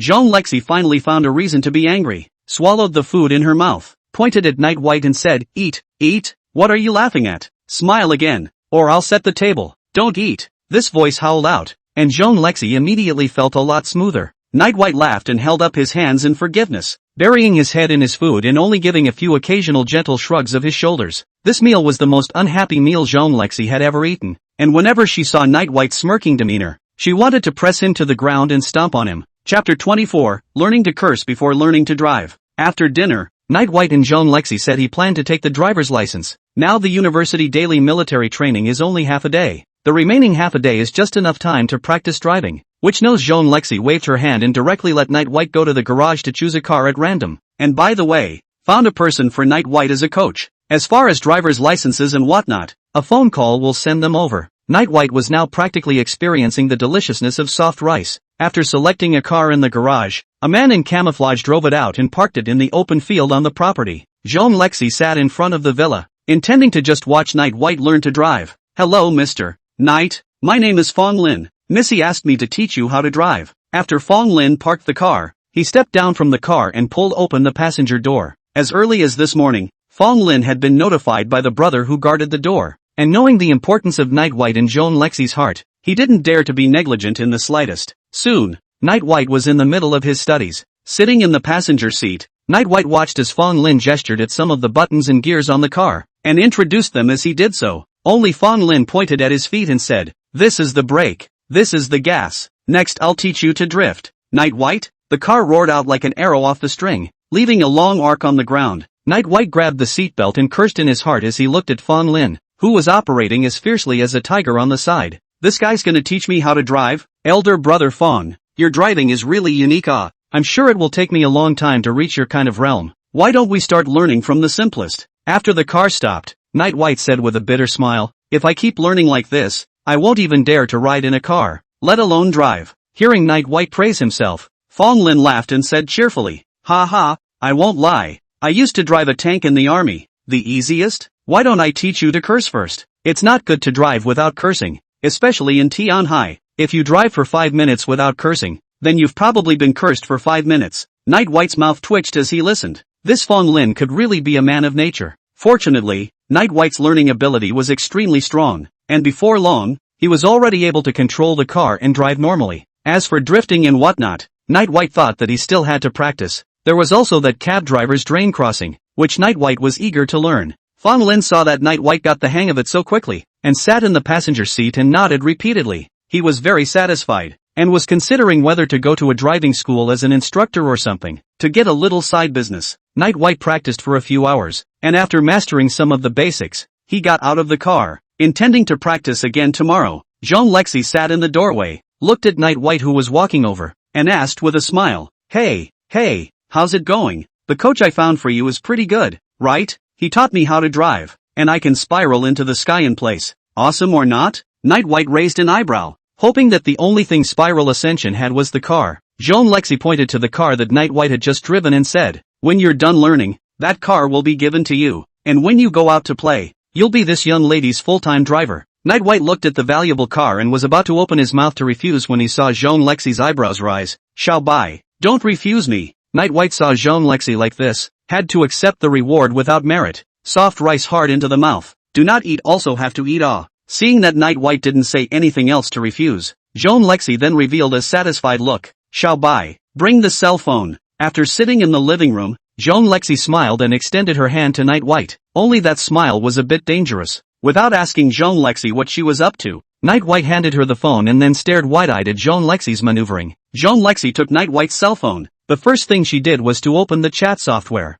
and after seeing that Night White's friends list was only one person, she nodded in satisfaction. Then he opened Night White's text and call logs, and there was nothing out of the ordinary. Finally, Jean Lexi saw a software, tapped her finger, and uninstalled it. Night White's heart ached as he watched, secretly screaming that it was not good. This woman, trying to stop herself from helping the Han Dynasty. Night White decided that when he returned, he would re-download Steamy and come back with a favorable review as compensation. After dinner, Night White got back into Fong Lin's car and prepared to go back to the pawn store, where Ming Yi and the others had almost returned. Because according to what Ming Yi had said, it wasn't hard to find out those people. As for killing, it was even easier. With only a little delay on the way, Jean Lexi watched the car drift away, a hint of reluctance in her eyes. Soon she was surprised by the feeling she had, and her cheeks quickly reddened. Did she really like this guy? It couldn't be. One's original plan had been to train Night White to be his own big dog and then abandon him. But what's this feeling about yourself now? The more Jean Lexi thought about it, the more unsettled she felt. This feeling of things being out of her control was annoying, especially since she had now perceived that it was no longer possible for her to be ruthless enough to do anything to hurt Night White. "Shall buy. You're so damned," Jean Lexi muttered, very angry. Jean Lexi looked at Night White's car that had already disappeared, stomped her foot fiercely, and walked towards her room with a red face. Night White sitting in the car, but also do not feel bored. Fong Lin is a chatterbox, all the way to talk about their own interesting things in the army, but also said that when he was a special forces did not kill a few bad guys, followed Jean Lexi but killed a lot of people. This is something that Night White deeply agrees with, because he has read Jean Lexi's information, which states that since she took over the Jean family at the age of 15, she has killed a lot of people who have competed with her for power, as well as a lot of scum, but she hasn't killed any ordinary people. Overall, only those under Jean Lexi's command died tragically, not in vain. This was exactly why Night White decided to counter-kill Shinyi after seeing the order he had placed. This is the power of Night White. For the ordinary sheets sent down by all beings, Night White and the 64 men under him have the power to monitor for mutual assassinations between two major powers. The request of the person placing the order is usually complied with and acted upon normally, but once there are evil behavior of the order, asked beings assassinate good people, then Night White and other people will ask the order of the assassin, the order of the person to carry out anti-killing. Mingyi once proudly said that the 65 people, including Night White, were the shroud of the entire organization, but also a sharp sword hanging over the heads of all the killers, so that they did not dare to act recklessly. When Night White returned to the pawn store, the door to the store was open, and Mingyi was sitting in the doorway smoking a cigarette. As soon as Night White entered the door, he smelled a strong odor of Chinese medicine and a faint perfume. Before Night White could open his mouth, he saw a beautiful woman walk out from Chu Li's room, twisting her plump waist and walking slowly towards him. Chapter 25, Go to the Other Side. The beautiful woman was flavorful and had a charming smile on her face as she came to Night White's side. At close range, Night White could smell the rich scent of her body. The beautiful woman twisted her waist and hips, sticking in front of Night White again, her blood-like red lips opening and closing. Returning sister, meet master. Her voice caused Night White to feel a tingle and take a slight step back, pulling away from the distance between them. Returning sister looked at the action of the Night White, immediately full of sadness. The eyes actually have silk tears flashing. Master, you good cruel heart. Returned sister, but every day read the master. Mingyi, who was squatting in the doorway smoking, finally couldn't help himself and softly cursed asterisk. Returning sister's ears twitched, immediately rushed to the door and said, Yo, whose sick dog is this? The barking is really distracting. Go. Find yourself a place where others can't see you and play with that little thing in your pants. Mingyi, mouth with a cigarette, walked in from the door, said to Night White, do not pay attention to her. Return to the sister of this, is a man to tease a few, back then also want to seduce me. Fortunately, I have a firm heart. Mingyi pointed a mean finger at the returned sister. The dog's mouth can't spit out the ivory. What a joke. You Mingyi also counts as a man? Back then, I saw that you were big and thick and thought that you were good in bed, so I talked to you a bit more. You really think you are a man, don't you? Returning sister laughed coldly, mocking Mingyi. Mingyi's head was full of black lines. No one could fight with this woman. I and Chuli things done. More than 100 people, all killed, no one alive. Chuli first work, suffered some injuries. I heal the injury is not convenient. Let this over. She was originally in the island. Mingyi came to the side of the Night White, pointing to the returned sister said. Night White nodded. He guessed the identity of returning sister at first sight, and also saw that her strength was not inferior to Mingyi. Chuli's injuries aren't too bad, right? Night White asked. This headstrong girl, still too late to join the profession. Mingyi hadn't trained her for much longer, and injuries were inevitable when she took part in a mission like this for the first time. Mingyi was about to open his mouth, but was returned to the sister squeezed to the side, took over and said, that little sister is fine, just bitten by a bullet, already treated, just recuperate. Master can really care about people, I love, so much. Night White is also a bit topsy-turvy. If Jean Lexi knows that she came back to chat with a young woman, she's afraid she'll be furious. Returning sister, don't be like this, I'm not used to it. Also, just call me boss, Night White said with a smile. Although the returned sister is not forgiving, but for the words of Night White, or unconditional implementation, just the mouth is still complaining. That's fine, boss. Alas, this is really a falling flower. Flowing water has no love. This heart of mine can be colder than the ice ballast in the cold days of the counting of the 9 cold days. Night White couldn't help but shiver as he listened. You guys have been busy until now. Have you eaten yet? Night White asked. Then looked at the expressions of the two men and guessed that they probably both hadn't eaten yet, so he silently walked into the kitchen, looking at Night White's back. Returning sister leaned on Mingyi, a pair of peach blossom eyes with autumn waves. Aya, like the old master, are so gentle, can really let the slave love it. Go up to the side and. Mingyi pushed away the returning sister who was scratching her head, and lay down under the old acacia tree to smoke again. Gini, I cursed, not understanding, and also turned around and walked into Chu Li's room. It didn't take long for Night White to prepare a few simple dishes and greeted a few people for dinner. Chu Li was also helped out from the room by the returning sister. Night White took a look at Chu Li's condition. He should have been shot in the thigh. No wonder Mingyi had to say that it was inconvenient for him to treat the wound. Boss, I'm sorry, I've dragged my feet for master, Chuli said with an apologetic face after seeing Night White. Night White gave Chuli a bowl of rice and said slightly reproachfully, "Don't say silly things, you haven't trained for much time. It's good to be alive. When I was learning for 5 years before I went to complete the mission." Chuli weakly nodded. To her, as long as Night White didn't blame her, it was the best outcome. After eating, Night White went back to his room and sent a message to Jean Lexi, who called over to urge Night White to play the game with her while he was cooking. "Xiao Bai, Lexi, I'm coming. I just finished dinner." "Ruwashi, what's taking so long?" "Xiao Bai, are you honestly hooking up with some demonic?" "White, Ruwashi, cut the crap. Get on the number. Open the mic." Early the next morning, Night White rose sleepily. Jean Lexi is a typical human vegetable addiction. Last night in Night White game, hard until 2 o'clock in the morning. Night White total just less than 2 hours of sleep. In the end, it is still Night White self-inflicted. Originally 8 o'clock school, Night White can sleep 5 hours to come. After exiting the game, however, Night White played Steamboat for a few more hours. This morning, Night White to Jean Lexi call. A long time to pick up. The voice of a sound is not awake. Muttered a few sentences what?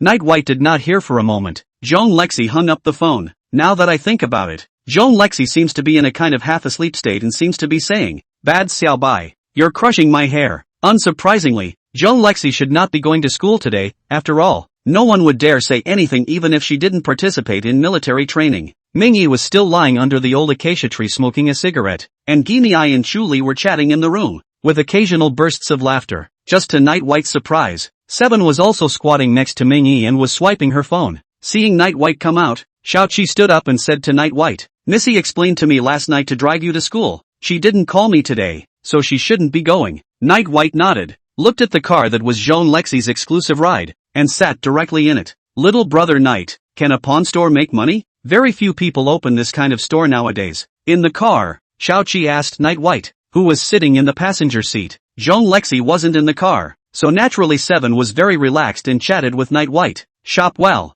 not bad, belongs to 3 years do not come to money. Come to money to eat 3 years of the kind," Night White said with a smile. Xiaoqi listened to the corner of the mouth twitching. "What eat 3 years? Just started but 5 million are looking for Missy to borrow. Seems to have not returned by now. Instead, Missy seems to have been picked up by this kid? Just yesterday, Xiaoqi heard from the brothers under his command who were responsible for the security of the manor that on the night he went to look for surname Lin, Night White had surprisingly spent the night at the villa, and he hadn't even been seen sleeping in one of the guest rooms. This news made Xiaoqi's heart skip a beat. He admired Night White to the core, and in his heart, he was even very jealous of Night White. At a young age, you directly struggle for several generations less, so it's really human to be angry. Chapter 26, What are you still? Chatting with Seven along the way. It didn't take long to reach the school. "Night little brother, here we are. When your military training is over, I'll come over to pick you up and take you to the manor to practice," Xiaoqi said with a smile. Night White was a talkative person,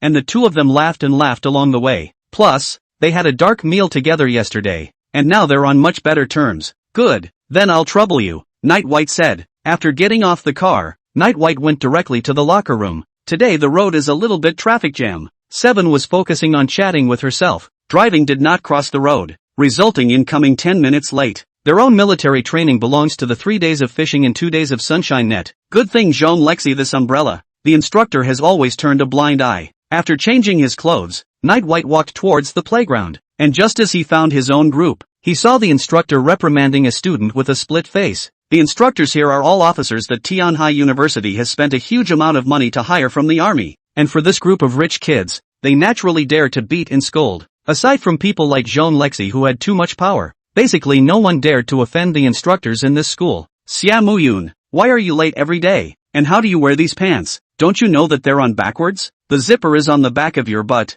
What a disgrace," the instructor snapped, yelling at the student named Xia Muyun. Xia Muyun reddened her face, and only after half a day did she say, "Uncle Zhao rest his anger. Today my family's nanny took a leave of absence. No one called me to wake up, and no one reminded me that my pants were on backwards." Who knew that once this statement was made, the instructor Zhao Yi was even more annoyed and pointed at Xia Muyun again. Nanny, just no rely on the nanny. Your dad and I are friends. I know your family is relatively rich, but everything depends on others. How can you become something great if you don't do well in military training now, and if you don't study well in the future? What will you do when you graduate? As a young man of the new era, You must strive to be strong. If you continue like this, besides inheriting your father's companies, 3 real estate developments, 2 shopping streets and more than 100 stores, what else can you do in the future? Else are you? Zhao Ye's spittle splashed all over Xiaomuyun's face, causing Xiaomuyun's head to lower and lower. I don't have the talent. Uncle Zhao, why don't I just go back and inherit my dad's companies? 3 properties, 2 commercial streets, and over 100 stores. Xiaomuyun finally couldn't hold back and said weakly. When Zhao Yi heard this, he had a hateful look on his face and sighed repeatedly. Sad, sad, I really feel sad for you. Night White was not far away with a strange face. His umbrella didn't come today. He shouldn't be trained like this too, right? His own family didn't have so many estates to inherit. Why don't we call Joan Lexi now and take another day off? But what if Missy isn't awake yet? Zhao Yi skimmed his head just in time to see Night White with a hesitant face. A brief silence fell over the 2 men as they locked eyes. After a while, Zhao Battleaxe said, Ahem, it's Night White. That what? You returned to the team first, occasionally late, understandable, must be last night with the study, has not yet begun the university's study career, you know to prep your homework, it's very good. Well, the entire room was stunned. The freshman looked at Night White and then at the wide-eyed Xiaomuyun. People were dumbfounded. Well, so different, huh? With an awkward smile on his face, Night White walked into the group. This instructor was truly a talent and spoke well. Xiaomuyun immediately quit, all of a sudden jumped up, pointing at the Night White and said, Uncle Zhao, do not take you so biased, he is also late, how do you, arrogant. Before Xiaomuyun could finish his sentence, he was interrupted by Zhao Ye's stern voice, and he even shined a kick at his ass. Then, Zhao Yi carried Xiaomuyun by the collar and threw him back into the line, and warned, next time you're late and don't study hard, I'll talk to your father and tell him to donate all of his properties before he dies, and not a penny of it will be left for you kid. Hearing Zhao Yi say this, Xiaomuyun then wilted down, lifted his pants and stood in line. Only a pair of eyes kept glancing towards Night White. Military training is still the same as usual. The first is to run laps around the playground, and then stand in military posture, practicing stand at attention and at ease and so on. Listening to Zhao Yi said that some new items would be added in a few days, but the freshmen only felt chills all over their bodies when they looked at Zhao Yi's impish smile.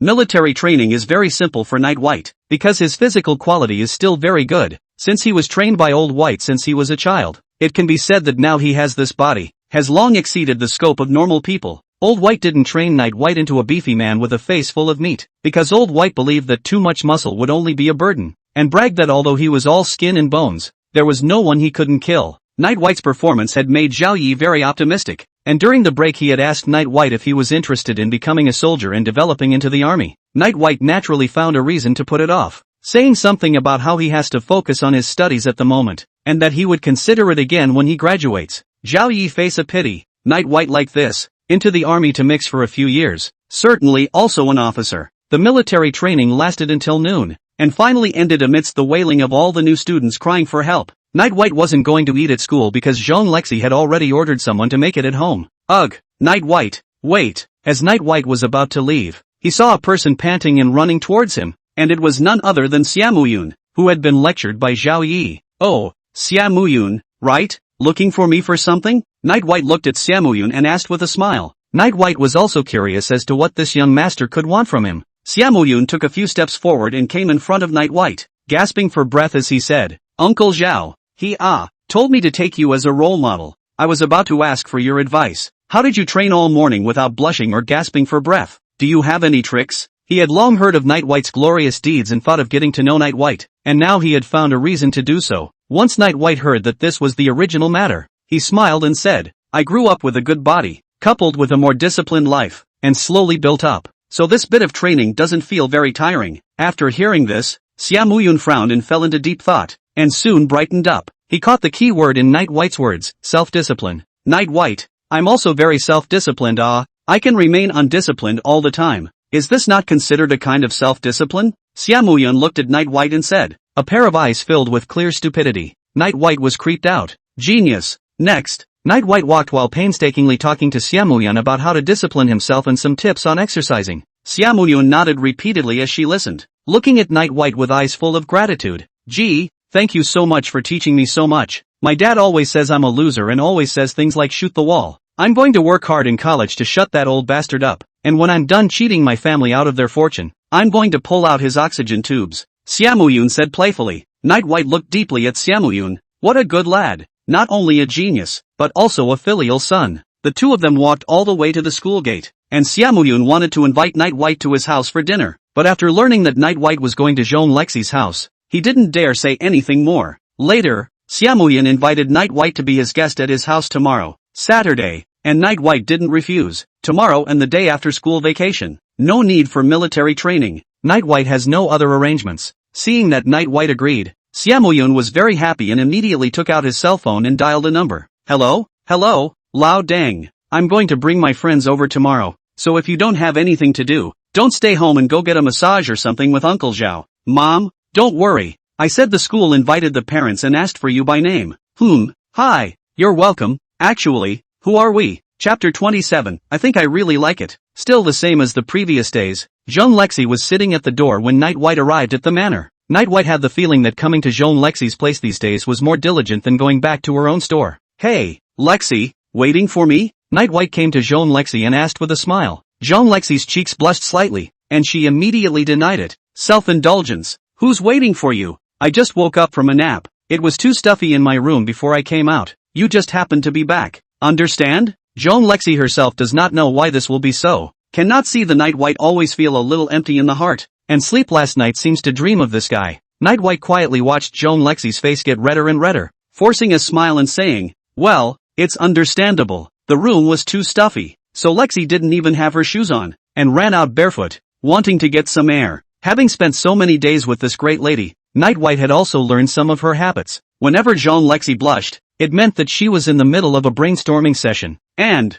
that brainstorming session had something to do with herself. Jean Lexi was startled, her face quickly reddening, and for a moment she was unable to refute Night White's words. Damn it, why is this guy paying attention to his feet? He was indeed too bored in his room, and when he heard the sound of a car, he couldn't control himself and ran out. As Jean Lexi thought about it, she felt a nameless fire appear in her heart, and the Night White in front of her was the source of that fire. She snapped to her feet and stomped hard on Night White again, then huffed and turned toward the living room. Lexi, put your shoes on. The ground is cold. Night White shouted from behind. Jean Lexi covered her ears with both hands and immediately changed direction, running towards her room. Night White looked at Jean Lexi's slightly distressed back and smiled broadly. During dinner, Jean Lexi, who had always talked a lot in front of Night White, shut down her chatterbox and just took small bites of her meal. The blush on her face never faded, and she still occasionally sneaked a glance up at Night White. Night White, on the other hand, couldn't stop talking, saying that he hadn't been embarrassed by the instructors in military training today, and that he seemed to have made new friends. Jean Lexi didn't even have the heart to listen, because she woke up today and thought for a long time about her time with Night White, and in the end she came to a conclusion. Himself seems to,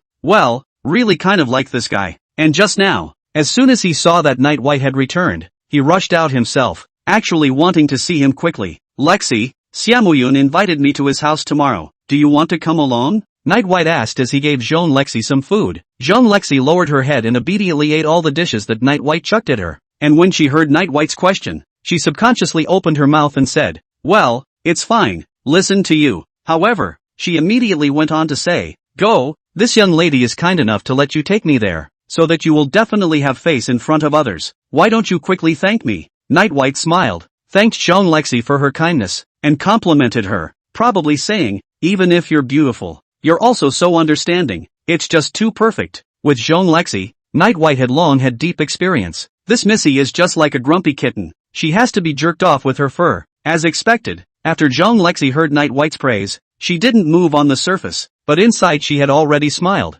and even her appetite was much better, and her eating speed was faster. After dinner, it was naturally time for Night White's practice, and this time Jean Lexi sent Fong Lin away directly and sat in the passenger seat herself. This practice wasn't easy for Night White, because Jean Lexi was sitting in the passenger seat, pointing at herself as an old driver, looking so, but actually being dim-witted. White, you press the gas to the floor, then pull up the handbrake for a split second and release it. It's quite exciting. White, I'll teach you to catapult start. White, you're so. Night White listened to Jean Lexi's lulling, resulting in several times. The car almost overturned. Night White shocked out of a cold sweat. Jean Lexi is feeling stimulated very much. Night White decided to try to keep Jean Lexi from touching the car in the future, because once she drove, she wouldn't do the world much good. Still, Jean Lexi taught Night White a lot of things, such as a variety of operations that could be described as anticlimactic. deepening Night White's impression time and time again. Until she finished practicing, Jean Lexi was still saying loudly, "Xiao Bai, you're not bad at driving, but you're just a little timid." Night White has nothing to say to this. Bold? Who has more guts than you? You drive a car like a fighter jet. At this time, Xiao Qi, who hadn't shown up all afternoon, ran over and stood at the entrance of the villa waiting for Jean Lexi to go over, holding a few documents in her hand, looking like she wanted to show them to Jean Lexi. Jean Lexi didn't go to the company much in the past 2 days. There were many cases like this. Usually Xiao Qi was taking care of the company's affairs, and Jean Lexi had more trust in Xiao Qi. Night White heard Jean Lexi say that when he first took over the Jean family, many people thought about getting rid of him, and he almost succeeded several times. Once when it was most dangerous, it was Xiao Qi who deflected the fatal bullet for Jean Lexi, which penetrated through his chest and pierced his lung lobes, and was almost not resuscitated. Later, Xiao Qi became Jean Lexi's butler, and he was in charge of most of the company's affairs. Missy, this is a few business contracts that the company has recently negotiated. Take a look at them and sign them if there are no problems. The three of them sat in the living room. Xiao Qi took out a few contracts and placed them on the table. Jean Lexi's working ability was also very strong, and it didn't take long to handle the contracts. "Xiao Bai, do you know how big a business these contracts are?" Jean Lexi asked with a proud face. Jean Lexi always wanted to show herself off in front of Night White, afraid that Night White wouldn't know how outstanding she was. Night White's answer was textbook level, only to hear him say with a smile, "I'm not sure how big a business it is. I just know that if I hold on to Lexi's thighs tightly, I'll be able to eat and drink without worrying about this life." Ha ha ha. After Jean Lexi heard this, the smile on her face really grew a few points thicker, but she still said with a red face, "What are you dreaming of? This young lady didn't say she wanted to adopt you, and letting you dine at my house these past few days was purely because this young lady was in a good mood." After hearing this, Night White also asked in a deadpan manner, "So Lexi, what do I have to do to be adopted by you?" In response to such a question from Night White, Jean Lexi was so shy that she couldn't say a word. What kind of person is that? Isn't this just asking her how to get herself laid? After the two of them chatted for a while, Jean Lexi suddenly said that she wanted to dine at Night White's store tonight, and the reason she gave was such that Night White had no way to refute it. "You've rubbed your nose in my house for so many meals. What's wrong with me going to your house for one? I order you to cook a full table for this lady tonight." Night White had no choice but to call Mingy and tell him to buy more food. Before setting out, Night White decisively rejected Jean Lexi's offer to drive and said he could drive the car just fine now. There was one more thing that Night White considered, and that was whether or not returning sister had left yet. By all rights, after Chu Li's injuries were dealt with, she should be heading back to Japan. In case if Jean Lexi saw that such a mature and enchanting woman as Gue Mei appeared in her store, how should she explain? Of course he himself has a clear conscience, but he's afraid that Jean Lexi will think too much about it. Night White's head was getting big. Chapter 28, Scary Girlfriend. On the road, Night White drove steadily, only his eyes kept glancing to the passenger side, because it's just too much to control. Jean Lexi changed her clothes,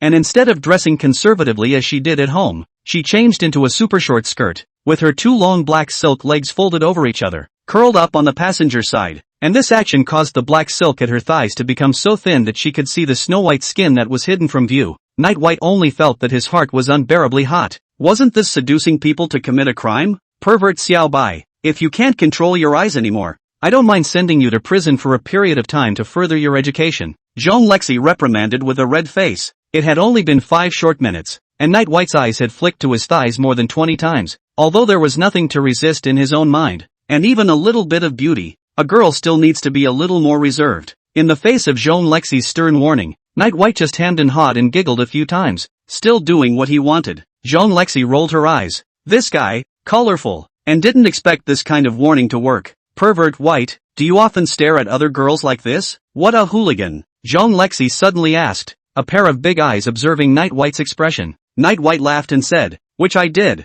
I've always just stared at you. Jean Lexi was momentarily speechless. It's hard not to ask this kind of question, and it's even harder to ask it. Just staring at me all the time? Do I still have to feel honored? Night White, however, reveled in it and said very honestly, Lexi, you're the most beautiful girl I've ever seen. Why would I want to look at anyone else? Jean Lexi in the passenger seat winced, then her cheeks quickly reddened and she immediately twisted her face to the side, pretending to look out the window. You, shut up and drive properly. Jean Lexi's voice was small and sounded soft. For the rest of the day, Jean Lexi didn't speak again, didn't look at Night White, and didn't ask Night White to control his eyes. Night White's car drove slowly, dawdling for more than half an hour before driving to the pawnshop. Ruoshi, here we are. What's there to see out the window? looking so long? Night White stifled a laugh and asked Joan Lexi. Only then did Joan Lexi react to the car stopping. Are we there yet? I was just dazed. Until now, the words spoken by Night White still echoed in Joan Lexi's mind. Oh, that's right, Night White said with a wry smile, looking at Joan Lexi's flushed cheeks. Night White always wanted to pounce on them for a kiss. Joan Lexi pulled open the door and got out of the car, not forgetting to say to Night White, "This way you a big head. You remember, in the future, this young lady get off you have to open the door for me." With that, he headed for the door of the store. Yeah, the boss is back.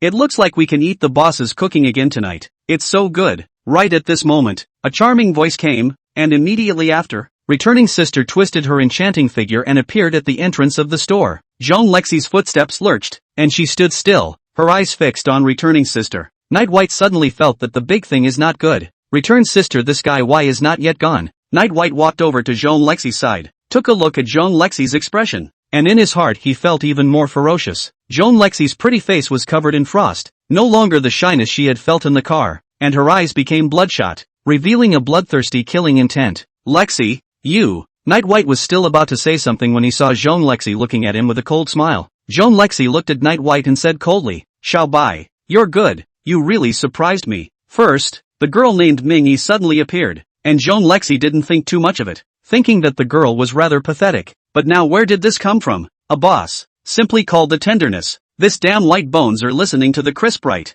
Well, at that moment, Ming-Yi poked his head out with a cigarette, kicked returning sister in the ass and scolded, "What's the? Off to the side. Look what you've done." Guimei looked at the not quite right atmosphere between Night White and Joan Lexi, smiled flirtatiously, and wiggled her way into the store again. Ming-Yi smiled and said to Joan Lexi, "Ms. Zhang, don't mind. This is my sister. Stayed in the island for a long time, got some bad habits." When Joan Lexi heard this, her face eased a little, but she still had an unhappy look on her face. With a cold snort at Night White, she lifted her long legs and entered the store. Night White cast a grateful glance at Ming-Yi and also followed Joan Lexi inside. Joan Lexi sat on a chair when she entered, not saying a word, her face cold as ice, her eyes full of hostility as she looked at her returned sister. Although this woman was the sister of the Night White dude, it wasn't impossible to rule out the possibility that she was trying to seduce Night White. Ahem, Lexi, have some fruit? Night White smiled sarcastically and handed a peeled orange to Joan Lexi. Joan Lexi coldly glanced at Night White, didn't pick it up with her hand, and said in a conspiratorial manner, "Yeah, boss, it's so nice to be able to eat the oranges peeled by the boss's own hand today." Despite saying that, Joan Lexi's face didn't have a single smile on it. Night White laughed bitterly in his heart. This big miss can really set up imaginary enemies for himself. "Boss, your girlfriend is so fierce. Your girlfriend shouldn't hit me, right? So scary your girlfriend, unlike me, who only listens to the boss." Right at this moment, returning sister opened her mouth again daintily. Her eyes were watery and misty, and she looked pathetic. However, in Night White's view, this appearance of the returned sister only felt goosebumps falling all over the place. Moreover, the increasingly dense red color in Joan Lexi's eyes made Night White's heart tense up even more. When Joan Lexi heard what Guimei said, she stood up, stared sharply at Guimei and said through clenched teeth, "Do you want to die?" Joan Lexi doesn't kill innocents, but for those who provoke her bottom line again and again, Joan Lexi will never be soft. Night White immediately said to returning sister, "You say less." Upon hearing this, returning sister stopped talking and just looked at the two with a smile. Night White immediately turned his head again to calm Joan Lexi down, lest the young lady really go crazy. Lexi, calm down. I have nothing with her. She just came over to see her brother. She'll be back on the island in a few days." That's the way she talks. But some of the things she says aren't bad, like girlfriends and stuff. Night White's face was full of smiles as he soothed Joan Lexi and sat down again. Joan Lexi snorted coldly, then said, "What's it to me if you have anything to do with her? Stay away from me, you're getting too close. Be careful, I'll make you sit through the bottom of a jail cell." And what girlfriend? Go dream in the spring and fall. Listening to Joan Lexi's tone, especially hearing the words "sit through the bottom of the jail," Night White understood that Missy's anger had subsided a bit. Joan Lexi snatched the orange from Night White's hand and put the whole thing in her mouth, chewing hard. "What are you waiting for? Go cook, my lady is hungry." Hey, Roxy, want to come help me in the kitchen? "Humph, since you begged me, this young lady will reluctantly go for a bit." Chapter 29, The Chicken Law. "White, don't you need some salt?" "Of course I'm going to put it in. But Roxy, you're taking MSG. "Yes, I certainly do." "You, no staring at my legs all the time. Night White and Jean Lexi were busy cooking in the kitchen and chatting at the same time. In reality, only Night White was busy, and Jean Lexi was purely helping out, keeping Night White's hands busy. It wasn't until Jean Lexi put the rice cooker on the induction cooker that Night White realized that Jean Lexi knew nothing about the kitchen, but there was nothing that could be done. If Jean Lexi was allowed to sit outside, she'd have to argue with Hui Mei again. Even according to Missy's temperament, a phone call to call a gang of people to feed the returned sister to the fish may also be said. There's definitely nothing wrong with returning the sister. It's just that at that point, it's going to be a really bad end. Finally, with the full cooperation of Night White and Jean Lexi, dinner was ready. Tired of this lady. This meal today. All rely on this lady. Xiao Bai. Your cooking skills or need to practice more. Jean Lexi washed her hands and said proudly. Night White nodded his head repeatedly and said yes. Whatever you say. As soon as the dishes were served, Jean Lexi, who was sitting next to Night White, lost her smile. For across from her, returned sister was scratching her head, and there was no telling who she was showing it to. Mingyi helped Chu Li walk out of the room and sat down as well. Jean Lexi saw Chu Li's condition at a glance and asked Night White, what happened to Mingyi's leg? Night White knew that Jean Lexi was asking about Chu Li, because when Chu Li first joined, Mingyi had taken her to get a fake identity. She was careless in moving things a while ago and got a nail stuck in her leg. She's already been medicated. Night White opened his mouth. Jean Lexi let out an O sound and didn't ask any more questions, but only said, how do you work as a boss? You're not competent at all. This little shabby store is too old. There must be a lot of safety hazards. If I were Mingyi, I definitely wouldn't settle for less than I can get from you. Chu Li smiled at Jean Lexi after hearing her words, feeling that this girlfriend of the boss was quite nice. After you're healed, why don't you go work at my company? It's much better than being here. Jean Lexi said to Chu Li. The girl was quite pitiful, and as long as she didn't get mushy with Night White, Jean Lexi didn't mind helping her. Who knew that Chu Li's head shook like a rattle drum when she heard this, and she even threw a look of help to Night White, fearing that Night White would drive her away. Oh, Lexi Mingyi is already used to it here. She probably won't do anything on your side, Night White said with a smile, relieving Chu Li. Jean Lexi saw Chu Li in this state and didn't try to persuade her any further, glaring fiercely at Night White. You're the one who talks too much. Eat. During the meal, Jean Lexi kept pinching dishes for Night White, and also intentionally or unintentionally glanced at returning sister, with that look as if she was declaring her sovereignty. Oops, I don't want to go back to the island law. The returned sister suddenly came out with such a sentence. Jean Lexi immediately pricked up her ears and waited for what was to come, tensing up in the flesh. Mingyi said in a bad mood, what's wrong with you? If you don't go, who will? What about the store on the island side? Night White knew that the two were talking about the future mission on the island side, and also cast his gaze over. You go to the island just here as a fellow also okay Returning sister smiled charmingly, looked at Night White and asked, is it good, boss? Gue Mei is a veteran, and at a glance, she could see that Night White and Jean Lexi still had one last layer of window paper left to pierce, so she thought to add a little more fire to them. Sure enough, when she heard the news, Jean Lexi became furious, and with a snap, she slammed her chopsticks on the table and stood up. You dare! If you dare to stay in Tianhai, believe it or not I'll find someone to kill you, Jean Lexi said viciously, not forgetting to point at Night White. If you dare to let her be your buddy, I'll tear down your store. Mingyi smiled bitterly and covered his face, making it clear that he was not involved in this. Chu Li quietly picked at the rice, both eyes observing the situation on the table, clearly treating Night White and Jean Lexi as the next meal. Before Night White could say anything, she saw that Gue Mei also stood up and covered her mouth with a smile, ignoring Jean Lexi's threats. Who are you to control our boss? I just asked my brother. You two aren't boyfriend and girlfriend. The boss is still single now. Night White, who was about to open his mouth to speak, immediately closed his mouth when he saw this, sensing the implication in returning sister's words. Good job, returned sister. Chicken will law. Jean Lexi sneered and said through gritted teeth, Humph, on what grounds? I'll let you see on what grounds today. Under everyone's gaze, Jean Lexi bent down and planted a kiss on Night White's cheek. Night White's entire body was dumbfounded, feeling the warmth that remained on his cheeks, looking at returning sister with eyes full of gratitude. Now you know what the grounds are, don't you? I'm warning you to stay away from Xiaobai, or you'll only end up dead. Jean Lexi had a cold face, and surprisingly took out a pistol from a side bag and aimed it at returning sister's head. As if startled, the returned sister slowly sat down and continued to eat, only secretly winking at Night White. Hey, master, I can only help you so far. Jean Lexi saw that returning sister had been honest, snorted coldly, and under Night White's persuasion, put away her pistol and continued to eat. Hey, Lexi, there's no bullets in that gun either, right? Night White asked cheekily, coming up to Jean Lexi's ear. Jean Lexi sat down before her face slowly began to turn red. Just now, on impulse, she had kissed Night White, and now she still felt her heart beating wildly. Humph, you can try. This time the magazine is full, Jean Lexi said with a red face, because she didn't bring anyone to protect herself this time at Night White's house. Jean Lexi brought her gun with her, and she didn't expect to use it. That demonic is really still afraid of death, so it's a good thing she brought the truth with her. The atmosphere of the next meal was much quieter, and Jean Lexi's face was getting redder and redder, and she even stole a few glances at Night White from the corner of her eye every now and then. Night White took a big bite of his meal, occasionally stopping to touch his face and giggle a bit, as if she had shifted her target. The returned sister rubbed her feet under the table against Akira's pants leg. Chu Li's pair of big eyes were always observing the two of them,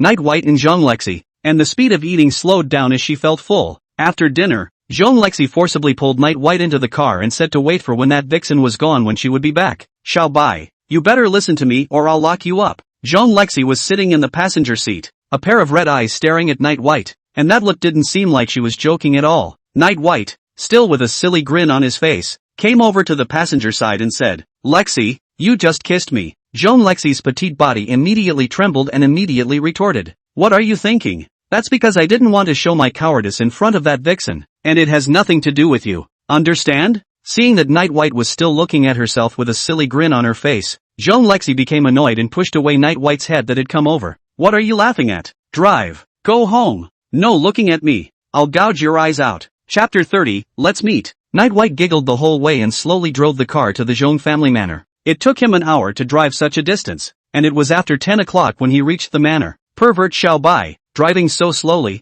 isn't it just to see more of my legs? Jean Lexi glared at Night White, who was opening the car door for her, the blush on her face still not faded. Night White doesn't deny that he does have such a small mind, but Jean Lexi didn't push to drive faster along the way, did she? After the two of them walked into the villa, Night White followed Jean Lexi up the stairs and walked all the way to the door of Jean Lexi's room. What are you following me for? You want to go to jail, don't you? Jean Lexi said, pointing at Night White. Is it hard for this guy to want to sleep in his room? I've already kissed him today, so I can't give too much sweetness, though having already established my feelings, I do have that little bit of a soft spot for the big dog, but that doesn't mean one has to give it away for nothing. Don't even think about it. The conditioning for the big dogs will continue. The only difference is that this time you can consider not abandoning the big dogs. Hey, Roxy, look what you're asking. Of course I'm going to sleep. That couch in your room is great. Night White was brazen and directly stated his intentions. Oh, what kind of dream are you having? Still want to sleep in the same room with this lady? Do you think I don't know what your plans are? So many empty rooms, you choose yourself. Jean Lexi pointed to the location of a few empty rooms and told Night White to make himself at home.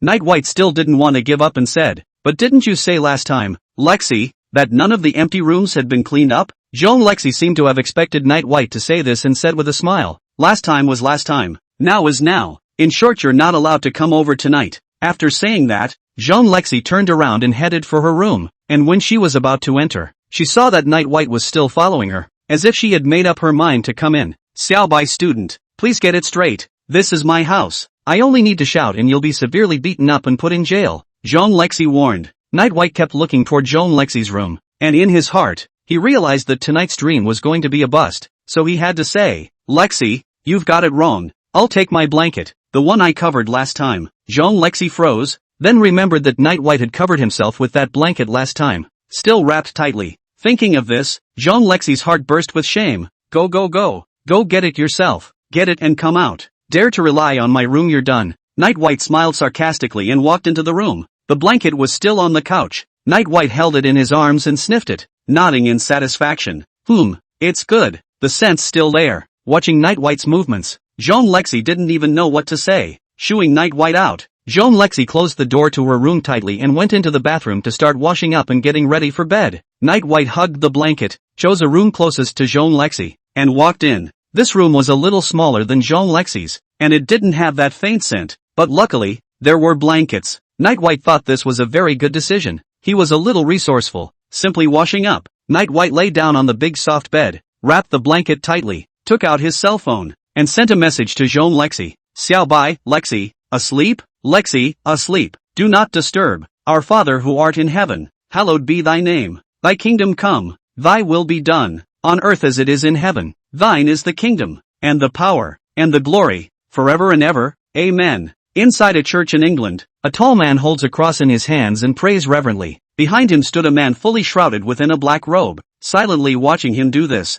Woohoo! The Lord you speak of, does he really exist? The black-robed man opened his mouth and asked, his voice hoarse. The tall man, known as No Delusion, put the cross in his hand back on his chest and slowly turned around, revealing a thin face. I have always believed that the Lord exists. With a pair of cold eyes, Woohoo looked at the black-robed man and pulled a dagger from his waist, holding it in his hand. In the face of Woohoo's cold, sharp blade, the black-robed man didn't have any reaction, still continuing with what he had just said. If the Lord really exists, why should there be suffering in the world? And why do we exist? Woohoo twisted his head to look at the crucified body behind him, his eyes still cold. It's simple. The Lord needs gratitude. Wu-Fei spoke indifferently and said to the black-robed man, you broke the rules by coming to see me. The black-robed man's shoulders shrugged a few times, as if he were smiling. You know, your Lord can't save all beings, and all beings need to find the path of self-redemption. The black-robed man said slowly. His hands were caged in his black robe, and he stood there motionless, his black robe bulging against the wind only when the wind blew in from outside the church. The wind occasionally blew the hem of his shirt, revealing a leg with a metallic sheen.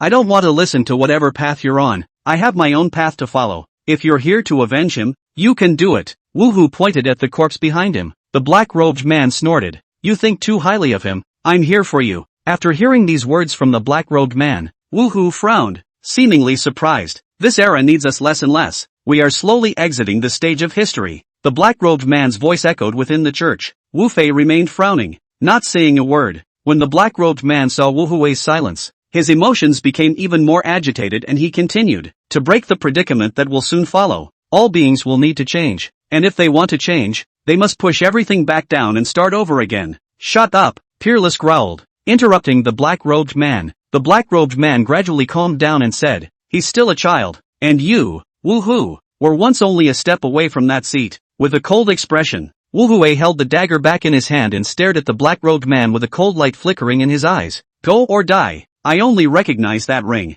The black-robed man sighed and turned to leave, the sound of metal hitting the ground echoing throughout the church as he walked. Wu-Fei walked to the entrance of the church, hesitated for a moment, took a step out, and then slowly closed the door of the church. He was like a lone soul, walking in the middle of the night, the miserable white moonlight tilted down, stretching his shadow. I don't know if I'll be able to kill you, but anyway, meet me, Master. Chapter 31, The Xia Family's Hospitality. Early the next morning, Zhong Lexi was awakened by a knock on the door. She didn't need to think to know who it was. In this manner, except for Night White, no one had the guts to disturb her dreams. Zhong Lexi sleepily opened the door to her room and saw Night White standing in the doorway smiling at herself with her messy hair. Xiaobaya, you're so hateful. It's Saturday. It's early in the morning. What are you mad about? Zhong Lexi said as she rubbed her eyes. She was wearing a black silk nightgown that looked so silky that Night White wanted to touch the garment. Seeing Night White, this guy staring at himself early in the morning, Zhong Lexi looked at her pajamas. Nothing unusual. As if thinking of something,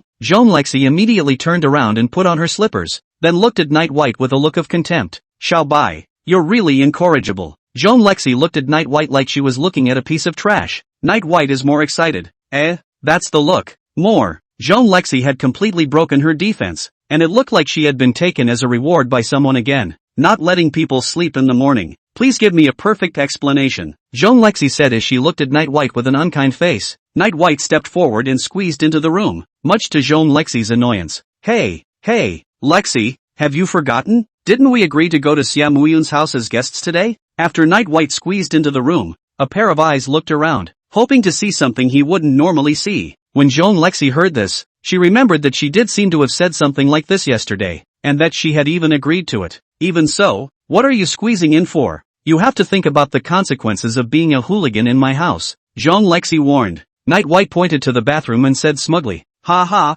my towel and toothbrush were placed here last time. I definitely need to come in and wash up. Zhong Lexi froze after hearing this, then held her forehead with her hand. Damn, lost count. Forgot about that one. No wonder the guy came running with a chicken coop on his head early in the morning. After Night White made such a mess, Zhong Lexi was no longer sleepy and pointed to the bathroom. Hurry up and settle it. Remember to turn the faucet on as high as it will go. I don't want to hear some kind of indecent sound from you. Night White hemmed and hawed, humming a little tune as he walked into the bathroom and began to wash his face and brush his teeth, occasionally making inexplicable noises. Zhong Lexi fell headfirst onto the bed and rolled her eyes. What the hell had she gotten herself into? When Joan Lexi finished washing up and walked out of the bathroom, she saw that Night White was still sprawled out on her bed just like last time. Joan Lexi was about to have a fit when she saw Night White bounce off the bed in a flash and dart out of the room, directly making it impossible for her to lock onto her target. Lexi, I'm going to make you breakfast. When Night White's voice came, he had long since run out of sight. Joan Lexi took a few deep breaths, admonishing herself over and over in her mind that the big dog would slowly become obedient. The big dog would slowly become obedient. However, when Joan Lexi went downstairs, she saw Night White sitting in the living room playing a game. White, where's the breakfast you made? Good, wow. Still playing with steam. Are you trying to eat your fill of eggs in the game? Joan Lexi was cold, obviously still waking up. Night White put down his cell phone and said, I was going to make breakfast, but when I went into the kitchen and found two ants doing it, I came out. With reason. Joan Lexi, who wanted to seize on this to reprimand Night White, was speechless again for a moment. After breakfast, Xiaomuyun happened to call. Hello, Night White, when are you coming over? My side is ready, and my dad and mom have been expended by me. Night White looked at the current time. It was already 9:30. We'll be there around 11. Night White said, because Xiaomuyun's family lives in a villa area in the south of Tianhai City. Joan Lexi is a bit farther in the past here, usually requiring an hour's drive. Xiaomuyun asked after hearing Night White's words.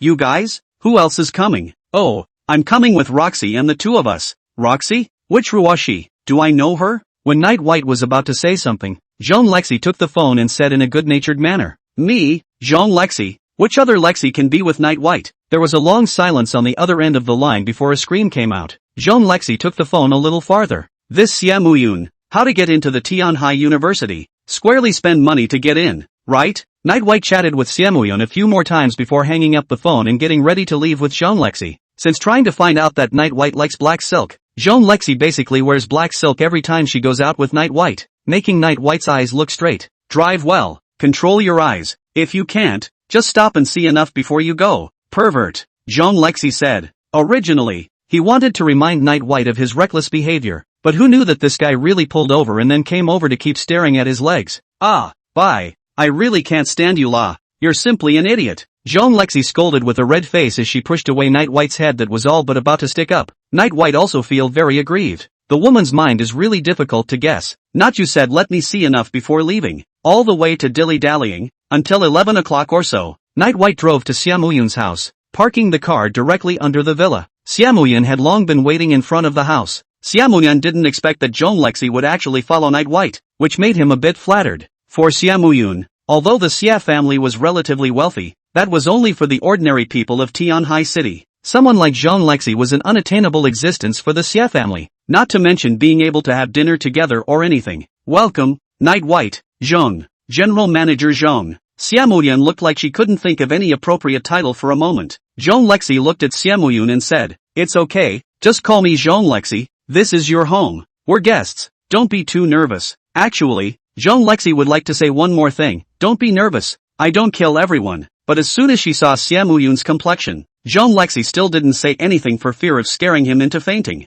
Although the Zhong family had been doing serious business all these years, in the minds of the people of Tianhai City, the Zhong family was still the same gangster family with ferocious methods back then. Xiaomuyun warmly invited Night White and Joan Lexi into the house and poured 2 cups of tea for the two. Night White thought that Xiaomuyun had invited many other people, but as a result, he hadn't seen anyone else until now. So it was evident that Xiaomuyun's original intention was to just invite himself alone. The sharp-eyed Joan Lexi saw a humanoid object laying on the sofa, covered by a blanket that revealed only a corner, and curiously poked it with her hand. A bulge of gas came from her fingers, and Joan Lexi immediately realized what it was. Damn, it's that nasty and dirty stuff. Xiaomuyun's face changed drastically. Bad. It was originally prepared for Night White, but it turned out that he forgot to put it away, only to see Joan Lexi slowly turn her head, a cold smile on her face, her eyes staring at Xiaomuyun in a very unkind manner. Good you Xiaomuyun, this is the way your Xia family treats guests? It's a good thing I'm here, otherwise wouldn't Night White have been brought down by you? Chapter 32, there's a lot of weird stuff going on today. In the Xia family's living room, Xiaomuyun was sweating coldly. Night White surveyed the humanoid object, not really knowing what it was, and curiously walked up to try to see it. Little Bai, if you dare touch that thing, you're dead. Joan Lexi had a frosty face and issued a stern warning to Night White. You really don't know what's good for you. This lady is such a big living person in front of you. If you go to get that thing, isn't it insulting to this lady? But Joan Lexi thought for a moment, as if she hadn't been with Night White either. Xiaomoyun's quick eyes and hands quickly pounced on the sofa, picked up the thing, and disappeared in a few steps. Night White could guarantee that the speed that Xiaomoyun had just exploded out of his body was much faster than the speed he ran during military training. For that item, Night White had only seen a part of it, as if it was a woman of considerable beauty. Night White's first reaction was a corpse. His heart was in awe of Xiaomoyun. It seems that all these rich people have all sorts of quirks. Compared to this, Zhong Lexi's messy temper was nothing. After a while, Xiaomoyun walked out with an embarrassed look on his face, and when faced with Zhong Lexi's stern gaze, Xiaomoyun immediately broke into tears. Family scandal can't be publicized. This must be done by that old deng in my house. Too indiscreet. What a disgrace. Mr. Zhong, don't worry. I'll definitely educate him properly when he comes back. Night White, however, had made up his mind that he would have the opportunity to find Xiaomoyun to inquire about the know-how of keeping a corpse from decaying for a long time, a technique that might be useful in the future. He hadn't smelled a bit of corpse odor just now, so it was obvious that Xiaomoyun's skills were excellent. Zhong Lexi sneered, for Xiaomoyun's clumsy lie did not break it down. Just thought to go back and warn Night White to fool around with Xiaomoyun less. Xiaomoyun looked nervous, but he saw Night White beside Zhong Lexi secretly giving him a thumbs up, his eyes full of respect. Xiaomoyun's eyes immediately lit up. Could it be that Night White is also a high-level person who is well-versed in this path? This is great. In the future, we can often communicate. Not bad for a while. Today, as long as you pass Zhong Lexi. All three of them had their own thoughts, and for a while the atmosphere in the living room was somewhat silent. In the end, it was Zhong Lexi who broke the silence. Xiaomoyun, you invited us as guests today. It couldn't be just to show us your father's collection, right? Zhong Lexi frowned slightly, clearly running out of patience. If it wasn't for Night White being here, she would have left long ago. When Xiaomoyun heard this, she immediately denied. Of course not. The nanny went out to buy food, and today in order to entertain you guys, I even hired a chef, who will be here soon, and also stole my dad's treasured bottle of good wine. Borrowed it. Saying that, Xiaomoyun ran to the TV and quickly pulled out one of the USB flash drives that was originally plugged into it and replaced it with another one. Ugh, hey, before this, let's play some games and relax. This is the latest game I bought. It's very difficult and the fight scenes are wonderful. Xiaomoyun took out a couple gamepads and handed them to Zhong Lexi and Night White. Night White and Zhong Lexi had no choice but to enter this game as guests. Xiaomoyun ran over and pointed at the gamepad and screen and introduced himself. Look guys, this is offense, this is defense, and this is Vikina Genshiro. Indeed, as Xiaomoyun said, this game is more difficult. It is a single-player operation, but Night White didn't get on the field for 2 minutes before he was killed, and replaced Zhong Lexi on the field. Zhong Lexi is even worse. Just encountered the enemy was 2 knives cut to death, and then on the TV appeared a big dish. Gradually, Zhong Lexi fought with real fire, died countless times, and directly dominated Night White's appearances. What a crap game. Come again. I don't believe it. Ruashi, there's a red dot on his back. You have to sneak attack to get a sure kill. Don't I know about sneak attacks? He shot me with a bow and arrow. Night White and Zhong Lexi finally figured out some of the doorways and decimated this boss after a half-hour-long ordeal. At this time, the nanny of Xiaomoyun's family also bought the dishes and went into the kitchen to start preparing the ingredients, just waiting for the chef that Xiaomoyun invited to come over to cook. Xiaomoyun looked at the time. It was almost 1 o'clock, and wondered in his heart why that chef hadn't come yet. It was not until 2 o'clock that the chef that Xiaomoyun had hired arrived. Xiaomoyun opened the door and let him walk in. The man was tall, but his face was thin, and he wore a white chef's uniform and, curiously, a cross on his chest. As soon as Wu Fei entered, both of his eyes gazed straight at Night White. Night White had long since put down the gamepad in his hands, and the smile on his face had tightened up as he took a slight step forward, blocking Zhong Lexi behind him. What took you so long? Didn't you say 12 o'clock? My guests have been waiting for so long. And, I remember the chef I hired wasn't you. You guys are AWOL. I'm going to complain about you. Xiaomoyun looked at Wushu and said with a disgruntled expression. Wu Fei smiled and looked at Xiaomoyun and said, Master is sick today and asked me to serve Mr. Xia. Please rest assured that I have learned all of Master's craft. After hearing this, Xiaomoyun's face eased slightly, but still muttered in dissatisfaction. Cooking is cooking. What crosses to bring? What bowls *****? The words just fell, but the doorbell rang again. Xiaomoyun opened the door to see that it was a middle-aged man with a smile on his face, with a beautiful woman standing beside him. No, who are you guys? Is it a wrong place? What's wrong with today? So many weird people and weird things.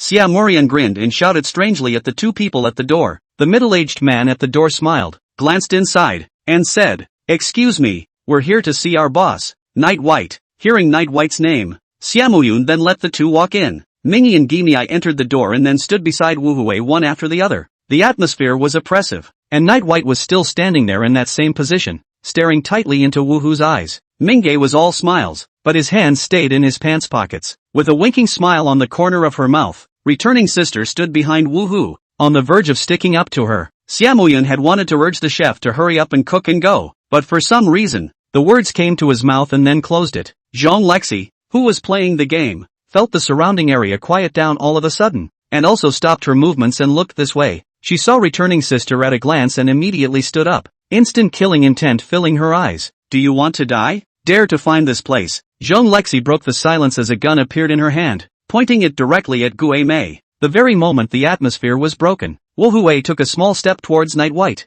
Mingyi's hand in his pants pocket suddenly shrunk, revealing a corner of silver light, and then put his hand back down after seeing that Wu Hu didn't make the next move. Gue Mei also put the steel needle in her hand back into her sleeve, oblivious to the gun Zhong Lexi had pointed at her head. Wu Fei laughed softly twice, touched the cross on his chest, and said, "Long wait, I'll go cook." Chapter 33, I Can Be a Man. Roxy, put the gun down. Night White took hold of Zhong Lexi's hand that was holding the gun and pressed Zhong Lexi's hand down slightly, causing the gun to be deflected away from returning sister's brow. His mind ebbed and flowed. The one who was cooking in the kitchen gave Night White a feeling he had never felt before. That feeling was a bit similar to when Night White faced Old White, but it was somewhat different. What was different was that the first time Night White faced someone, he was only 70% sure he could kill, and facing Old White, Night White didn't even have a 50% chance. Zhong Lexi was furious, and Night White's defense of her returned sister made her heart boil with murderous intent. You dare to stop me? Zhong Lexi's eyes were scarlet, about to shake off Night White's hand and recklessly shoot at returning sister. Just then, Zhong Lexi only felt a warmth on her lips, and then a slight pain came, as if she had been bitten by something. Raising her eyes, a face of Night White was close at hand before her eyes. His pair of eyes were clear and incomparable, in which there seemed to be endless tenderness, making Zhong Lexi's heart melt, like a small stone falling into the sea. There is no trace of it, but it sets off a shocking wave. It is also like a long wind that comes swiftly, but turns into a silky softness. The gun in Zhong Lexi's hand slipped quietly, a face so red that it looked like it was dripping blood, and she lowered her head, not daring to look at Night White. Returning sister looked at the two and shook her head with a bitter smile. Alas, this family will fall apart without me. Xia Muyun, who was standing by the side, has long been frozen like a wooden chicken. Just now Zhong Lexi suddenly pulled out a gun and almost scared him to death. However, it wasn't long before he saw Night White kissing Zhong Lexi again, which even made Xiaomuyun scared out of his wits. Zhong Lexi sat on the sofa, a face that, along with her neck and ears, was all red, and even had gusts of hot air coming out of it. He turned his back to Night White, though Night White occasionally came up to her cheekily and was again dodged by her. Damn White, it's too much. How can you be so bold? I'm holding a gun in my hand, not a burning stick. Besides, there are so many people here, they don't know to go back again. Ugh, it's not good enough to go back. Zhong Lexi's mind was a mess. Her mind was all about Night White's pair of good-looking eyes, and that moment of warm touch. Night White breathed a sigh of relief. At least the immediate predicament was solved. As for the man cooking in the kitchen, even if there was no full certainty, if he dared to make a move, Night White would kill him regardless. It was only after a while that Zhong Lexi stabilized her emotions. She looked at Night White and said hatefully, "Good you shall buy. I'll settle the score with you when I go back." After saying that, she turned her head to look at returning sister again, her tone still full of hostility. What are you doing here? Could it be that you really want to die? Gue Mei smiled and took a few steps forward to Zhong Lexi's side, saying, "Don't get me wrong.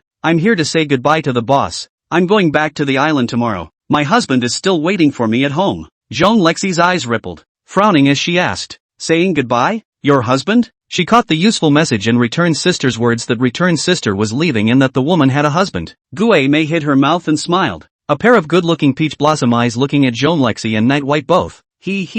Yeah, my husband is in the island, urging me to go back. I was teasing you before. How could I possibly rely on this place and not leave? Mingyi sipped his tea in silence, not much surprised by the lies that came out of returned sister's mouth. Returning sister's words were half true. She did have to go back to the island, or else there would be no one to do the quests over there. As for her what's-his-name husband, it's a complete fabrication. Just to put Zhong Lexi a little more at ease, when Zhong Lexi heard Gue Mei say this, her hostility toward her dissipated a lot, but she still blamed Gue Mei in her heart. What are you doing? You're kidding me. You almost got yourself killed. Sorry about that, I was impulsive just now, Zhong Lexi said to returned sister. As long as returning sister didn't browbeat Night White, Jean Lexi certainly wasn't willing to bother with her too much. After all, he had just almost killed someone at the drop of a hat. After Jean Lexi calmed down and thought about it, it seems that the guy who benefited the most from this mess between himself and his sister, was Xiao Bai, who was sitting next to him. Jean Lexi turned her head to look, only to see Night White snickering with a treacherous look on his face. White, what are you laughing at? Be honest, Jean Lexi asked suspiciously. It couldn't be the woman that Xiao Bai instructed to act with herself, could it? If that was the case, one would have fallen for a big trick. Night White giggled and answered, just now, soft, but unfortunately I can't kiss it for too long. After saying that, Night White even licked his lips. Jean Lexi was instantly defeated and ashamed, and began to turn her back to Night White again. What a rascal! Does this guy already know he can't kill him? So wanton. Ha ha, it's okay, right? So what? I'm going to rush the cook and tell him to make it faster. Xiaomuyun was relieved to see that Jean Lexi and Gue Mei were no longer at sword point, and headed for the kitchen. It didn't take long for the staggering voice of Xiaomuyun to come from the kitchen. No dude, how do you cook Western food? What? You don't know Chinese food? So you're telling me you've learned all the tricks of the trade? Can't you get more of that caviar? People see it and think I can't afford it. Another jar. What do you know how to do? It doesn't look like it to me. I'll file a complaint against you. What's that look in your eyes mean? You want to eat people you? Xiaomuyun huffed and walked out of the kitchen, sitting on her butt on the sofa and sulking. I will never call their chef again. Just this service attitude. And gold medal chef. What he didn't know was that he had just been in and out of the ghost gate several times. Mingyi and Gue Mei looked at Xiaomuyun with smiles, those eyes full of appreciation. This young man, what guts! That was the Wuhui that almost became this term of white impermanence in the first place, eating people without spitting out bones. Night White and Jean Lexi sat together and chatted. The current Jean Lexi was completely different from usual, just like a gentle girl from a small family, completely converging her sharpness. After more than 40 minutes, Wuhui walked out of the kitchen, first bowing very gentlemanly to the several people, then said with a smile, the meal is ready, please dine. When he finished, he pointed to the kitchen nanny and added, this young lady has acquired excellent ingredients today, all quality meat. Chapter 34, The Great Gourmet Wu Fei. Wu Fei brought the dishes to the table one after another and greeted the crowd as they sat down to eat. Mingei padded up to check it out, but luckily, it wasn't any strange meat. He could never forget the time when he was on a mission and passed by the Church of Delusion at night and went in to look around, thinking he could ask for a drink. As soon as he entered the room, he saw Wu Hua squatting in front of the meat grinder, making a ham and praying to the cross on the wall while doing so. That day at Wu Hu's house, Mingyi was so hard and disgusted that he only drank what he could get down, and even though Wu Hu repeatedly explained that what was in front of him was beef, Mingyi refused to do it with his hands waving back and forth. After a few people were seated, Wu Hui also unclipped the apron around his waist and sat down, obviously wanting to eat together. When Xiaomuyun saw Wu Hu's movements, he immediately slapped the table and pointed at Wu Hu. No buddy, how presumptuous of you. I spent a lot of money to invite you here to cook, but did not say that I will take care of your meals. Even if I were to take care of your meal, it's not this meal. These are my guests. What's wrong with you sitting up here? I really want to complain about you. Right now. You, wait for death. When he finished, he took out his cell phone and prepared to make a call. It's so unruly. This person is simply abominable. It doesn't matter if he only cooks Western food. He still wants to rub it in. It's just intolerable. Wu Fei took a deep breath. His hand holding the knife and fork tightened, and also glanced at Night White. If it wasn't for the presence of Night White, plus the fact that their rules didn't allow them to kill ordinary people at will, the current Xiaomuyun would have already cooled off. As a great gourmet, the thing that Wu Hui couldn't tolerate the most was people pointing at him while he was cooking, as well as other people interrupting his meal. And these 2 points, Xiaomuyun accounted for all of them. Just as Wu Hui couldn't help but stand up, Night White suddenly said, Xiaomuyun, why don't we just forget about it? It's quite lively for everyone to eat together, don't you think so? After Xiaomuyun heard this, she put down her cell phone and glared at Wu Hu, then said, alright,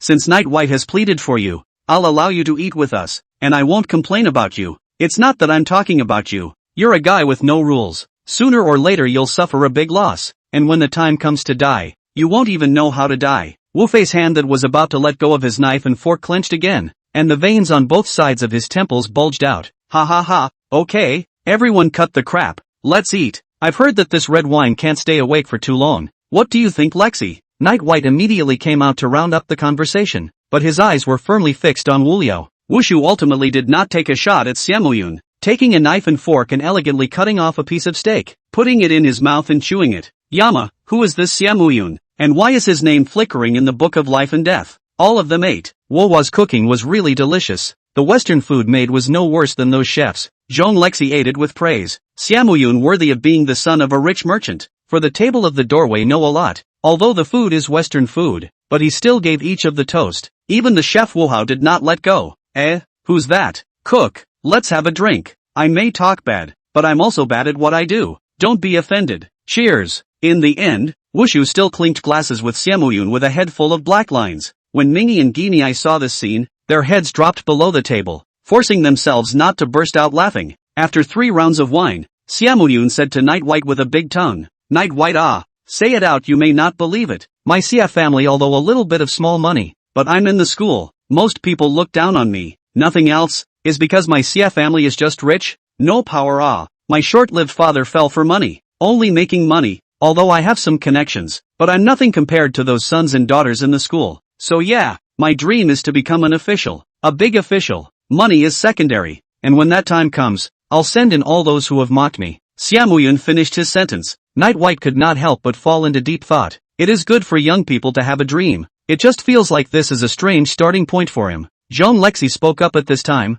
To be a big official. How big is this official? Xiaomuyun didn't answer and had already laid his head on the table, unconscious. In the end, Night White and Mingy racked Xiaomuyun to the bed and handed it over to Xiaomuyun's house sitter. Overall, it was still quite enjoyable for Night White and Zhong Lexi to visit Xiaomuyun's house today. It's just that there were too many accidents. When I went out again, the sun had set and soon night was about to fall. Lexi, I'm going back to the store tonight. I have some things to take care of, so I'll go out with you in the morning, okay? In front of the villa gate, Night White said to Zhong Lexi, tonight was destined to be an uneventful night, and that cook was sure to come back for more, because the man had made his purpose clear just as soon as he entered. His target was only Night White. Zhong Lexi was silent for a while and didn't say anything more. Now that she wasn't worried about that vixen seducing Night White anymore, it wasn't impossible to let Night White go back. Yes, but you must answer my call at all times at night. If you dare not answer the phone, you're dead, Zhong Lexi warned viciously. As he spoke, Xiaoqi drove a car with Fong Lin and stopped at the entrance of the villa.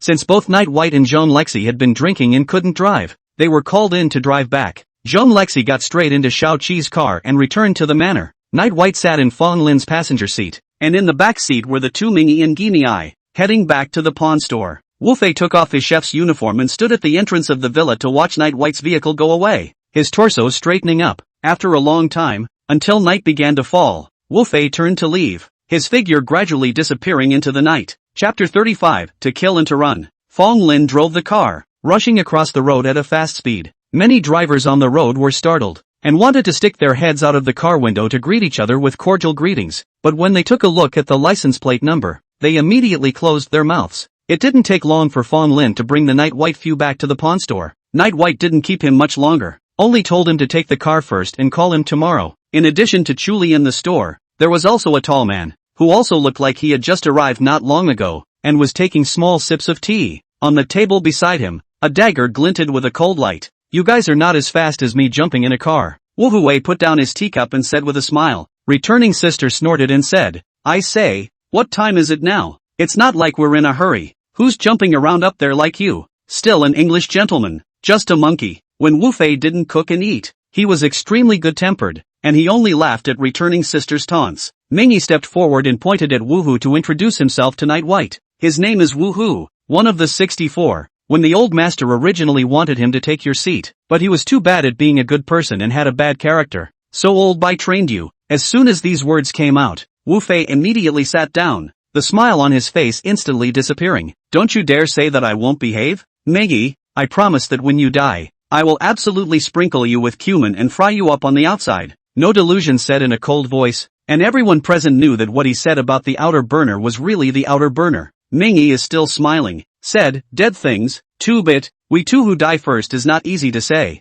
Say business, you do not stay well in England. Come here for what? As he spoke, Mingy took out the dagger in his pocket, and Guinea held the steel needle in her sleeve in her hand. The two did not dare to slack off for this guy who had almost taken the position of white impermanence. Wu Hu slowly stood up, holding the dagger on the table back in his hand, and looked at Night White and laughed. I didn't make a move in Xie's house to give face to that ring on your hand, and now, I want to know where exactly I am worse than you. The smile on Mingy's face completely disappeared as he said coldly, The old master has already made a decision. Are you going against it? Wu Fei turned a deaf ear to Mingyi's words, his sharp-edged gaze fixed dead on Night White. Win me, or kill me, and I'll call you master. Night White was silent, slowly walking towards his room, and when he came out again, he had an extra dagger in his hand, in the same reverse grip position as Wu Hu. He spoke faintly, if you lose, or die, just call the boss. Saying that, the black hair on Night White's head gradually began to turn white from the roots, as if silver light was rendered away, up to the tips, and eventually turned into a head of white hair. Such a Night White, even Shuli, who had witnessed Night White kill people,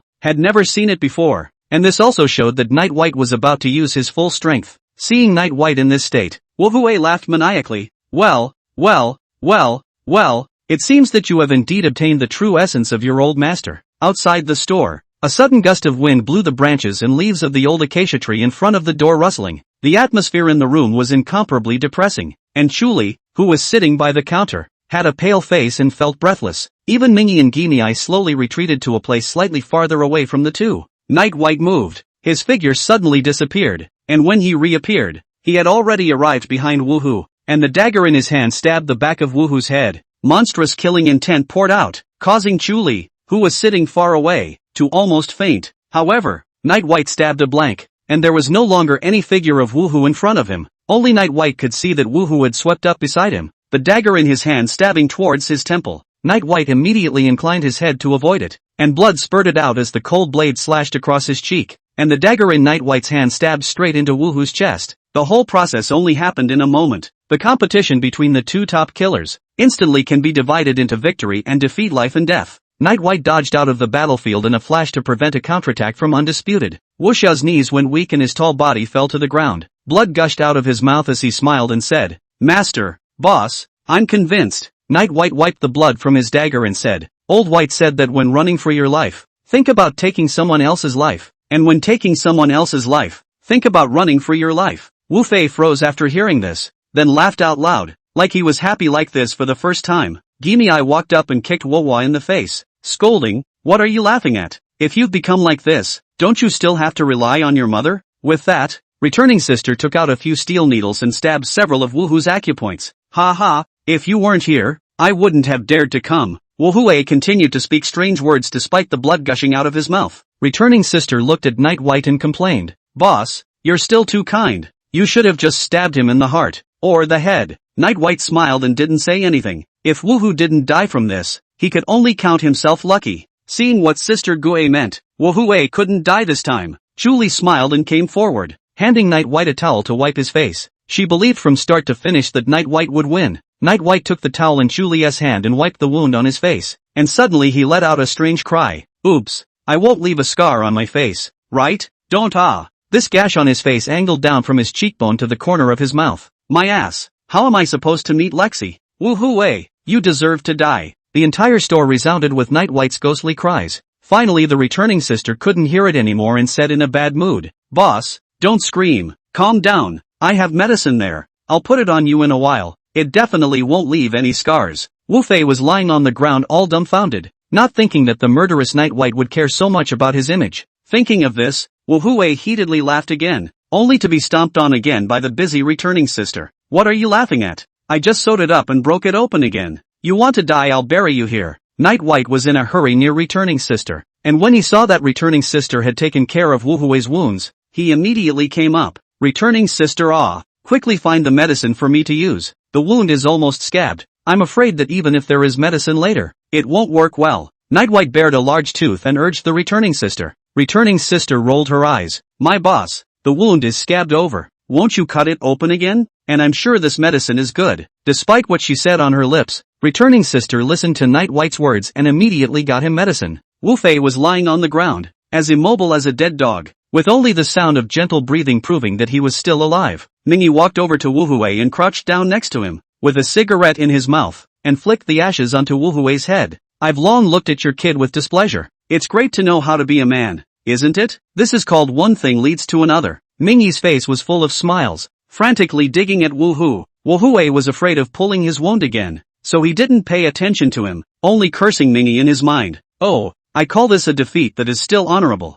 You Mingyi, if you have the guts, try to fight with white impermanence. If you can survive, you've buried your ancestors well. Night White returned to his room, looked in the mirror, and carefully spread the medicine evenly on the wound without any sloppiness. I'm counting on this handsome face to get Jean Lexi. Egu, Lao by bless. Don't let me break my face. Night White prayed in his heart, and only then did he get down to earth. It didn't take long for Jean Lexi to call, and as soon as she connected, it was Jean Lexi's exasperated voice. Xiao Bai, what time is it? I said I told you to wait for my call, and you're really stupid to wait and not know to call me, right? Chapter 36 The Culprit Ming Yi. Night White was lying on his back on the bed, chatting with Jean Lexi, his face stiff, not daring to have much of a facial expression. Hey, Lexi, I was busy just now, dealing with a small matter, and was about to call you when your call came through. If you don't say our hearts are in the same place. Night White's set of flowery words quickly calmed Jean Lexi's anger. Humph, you better be. Why do you talk with a weird voice? It just feels like you're baring your teeth all the time?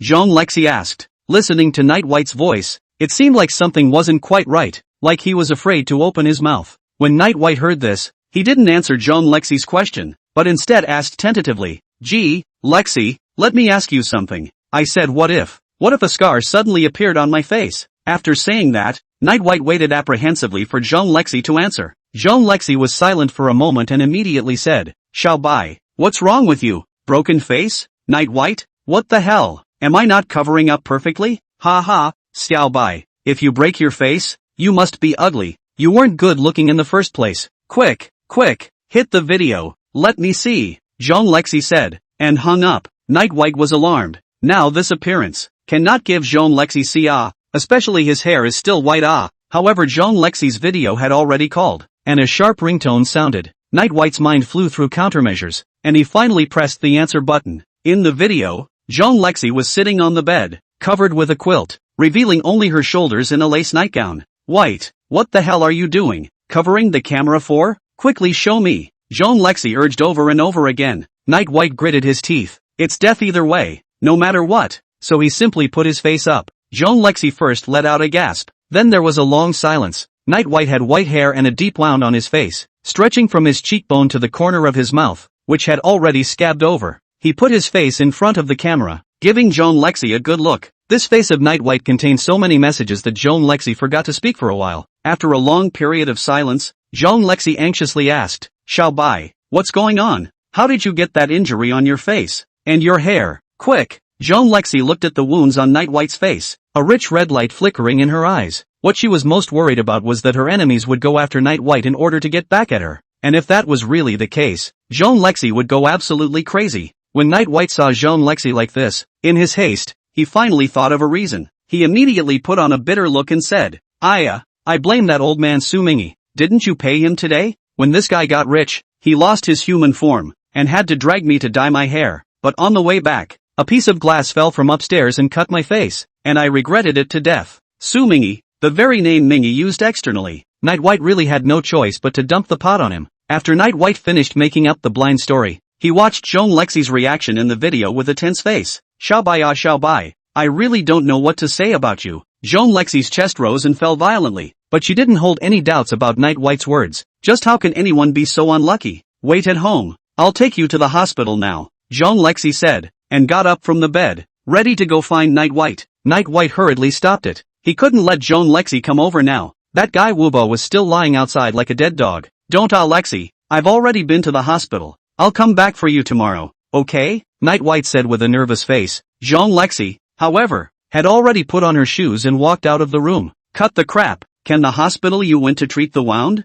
In case it leaves a scar, I'll never ignore you again. I'm coming over now. You wait well. Jean Lexi finished and hung up the video. Night White was so anxious like an ant on a hot pan that he bounced off the bed in a flash and headed outside. Ming Gay, returning sister. Chuli, come on, get this damn wuhui inside and lie down, Night White shouted. Hearing Night White's shout, the three hurriedly ran over, all with nervous faces. The returned sister ran over to take a look, only to breathe a sigh of relief. Listening to the tone of Night White, she thought that the dog days of wuhui was dead. Hearing that Jean Lexi was coming over, the three of them then lifted wuhui up and threw him onto Mingi's bed, during which time wuhui said a few strange things and, not surprisingly, received a few more kicks from Gui Mei. After dealing with Wu Fei, Night White pondered in his mind, thinking that this must not be revealed. Once a man tells one lie, he has to have 100 lies to make up for it. Night White was now thinking about the 100 lies. Suddenly, Night White thought of something and turned his gaze to Ming Yi, who was smoking a cigarette. The sudden gaze cast by Night White caused Ming Yi's body to tremble, and a bad feeling came over him. Returning sister, quickly bring over that bucket of red paint from the backyard. I have a great use for it. Night White shouted and took a step towards Ming Yi. Ming Yi had sensed that something bad had happened and was about to run away when Night White grabbed his collar with one hand. He, Ming Yi, I have no choice but to aggravate you first, Night White said with a smile. However, Night White's smile always seemed to Ming Yi to feel a cool air rising from the soles of his feet, all the way down his spine and straight to his head. Eventually, Night White took a brush stained with red paint and brushed it directly at Ming Yi's head. Ming Yi, don't move. It hasn't been applied evenly yet. Shuli, come and help me see if it's all dyed red? Returning sister, put down that green paint. We're only using red today. When Zhang Lexi arrived at the pawn store, she saw that Night White was already sitting underneath the old acacia tree, waiting, and beside him, a middle-aged man was vigorously smoking cigarettes, one after another, and his face wasn't as smiley as usual. What's more surprising is that the guy's already small amount of hair is dyed a bright red color, sticking to his scalp as if it's still a bit wet. Zhang Lexi has no eyes for such a Sumingi, a big old man, still engaging in this kind of stuff. The key is that he even dragged Night White. Xiao Bai, come here, look at you. What kind of people do you hang out with every day? Look at the street, those old guys with red hair and yellow hair. What kind of future can they have? You don't learn. Zhang Lexi stood next to the car and said in a cold voice, loud and clearly holding her fire, pointing and cursing. Ming Yi, who was squatting behind the old acacia tree, smoked a little more aggressively when he heard this, and even turned around, turning his back to Night White and Zhang Lexi. With a smile in his eyes, Night White glanced at Ming Yi before walking towards Zhang Lexi. Zhang Lexi hooked up Night White's chin and glanced at the wounds on his face, her eyes filled with heartache. Get in the car and take you to the hospital, Zhang Lexi said, pushing Night White into the car before sitting in herself. On her way out, Zhang Lexi gave a cold look at the red-haired Sumingi squatting under the old acacia tree. Chapter 37, Luckily you're early. In the car, Night White's eyes kept looking out the window, while Zhang Lexi kept staring at the injury on Night White's face. Night White was stared at with a somewhat unnatural expression and hesitantly said,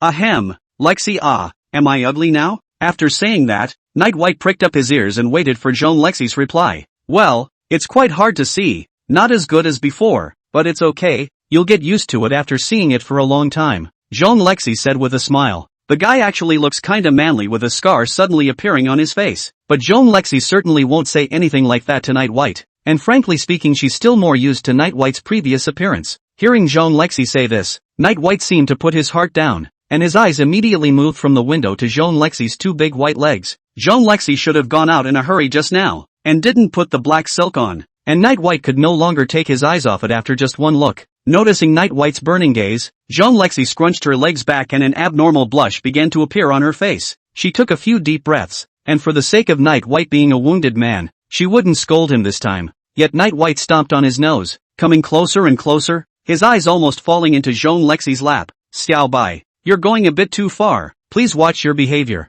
Even though you're an injured person right now, I don't mind letting you receive treatment in prison. Zhang Lexi finally couldn't help but open her mouth and reminded. If he didn't say anything else, this guy was going to kiss him. Although he wasn't really resisting, he couldn't let this guy get his mouth that easily. Night White's body trembled, retracted his neck with disappointment, and giggled at Zhang Lexi. Thought I could get away with it this time. Zhang Lexi had Xiaoqi drive the car very fast, and it didn't take long to arrive at the largest hospital in Tianhai City. Zhang Lexi led Night White directly into a doctor's office where a doctor was waiting. This is the best surgeon in Tianhai City, called Yi Hanxia. He wasn't supposed to work today. Saturday, Zhang Lexi said with Night White, looking very attached to Night White's face. Yi Hanxia was already graying at the temples and immediately stood up when she saw Zhang Lexi. Zhang, Mr. Zhang, coming.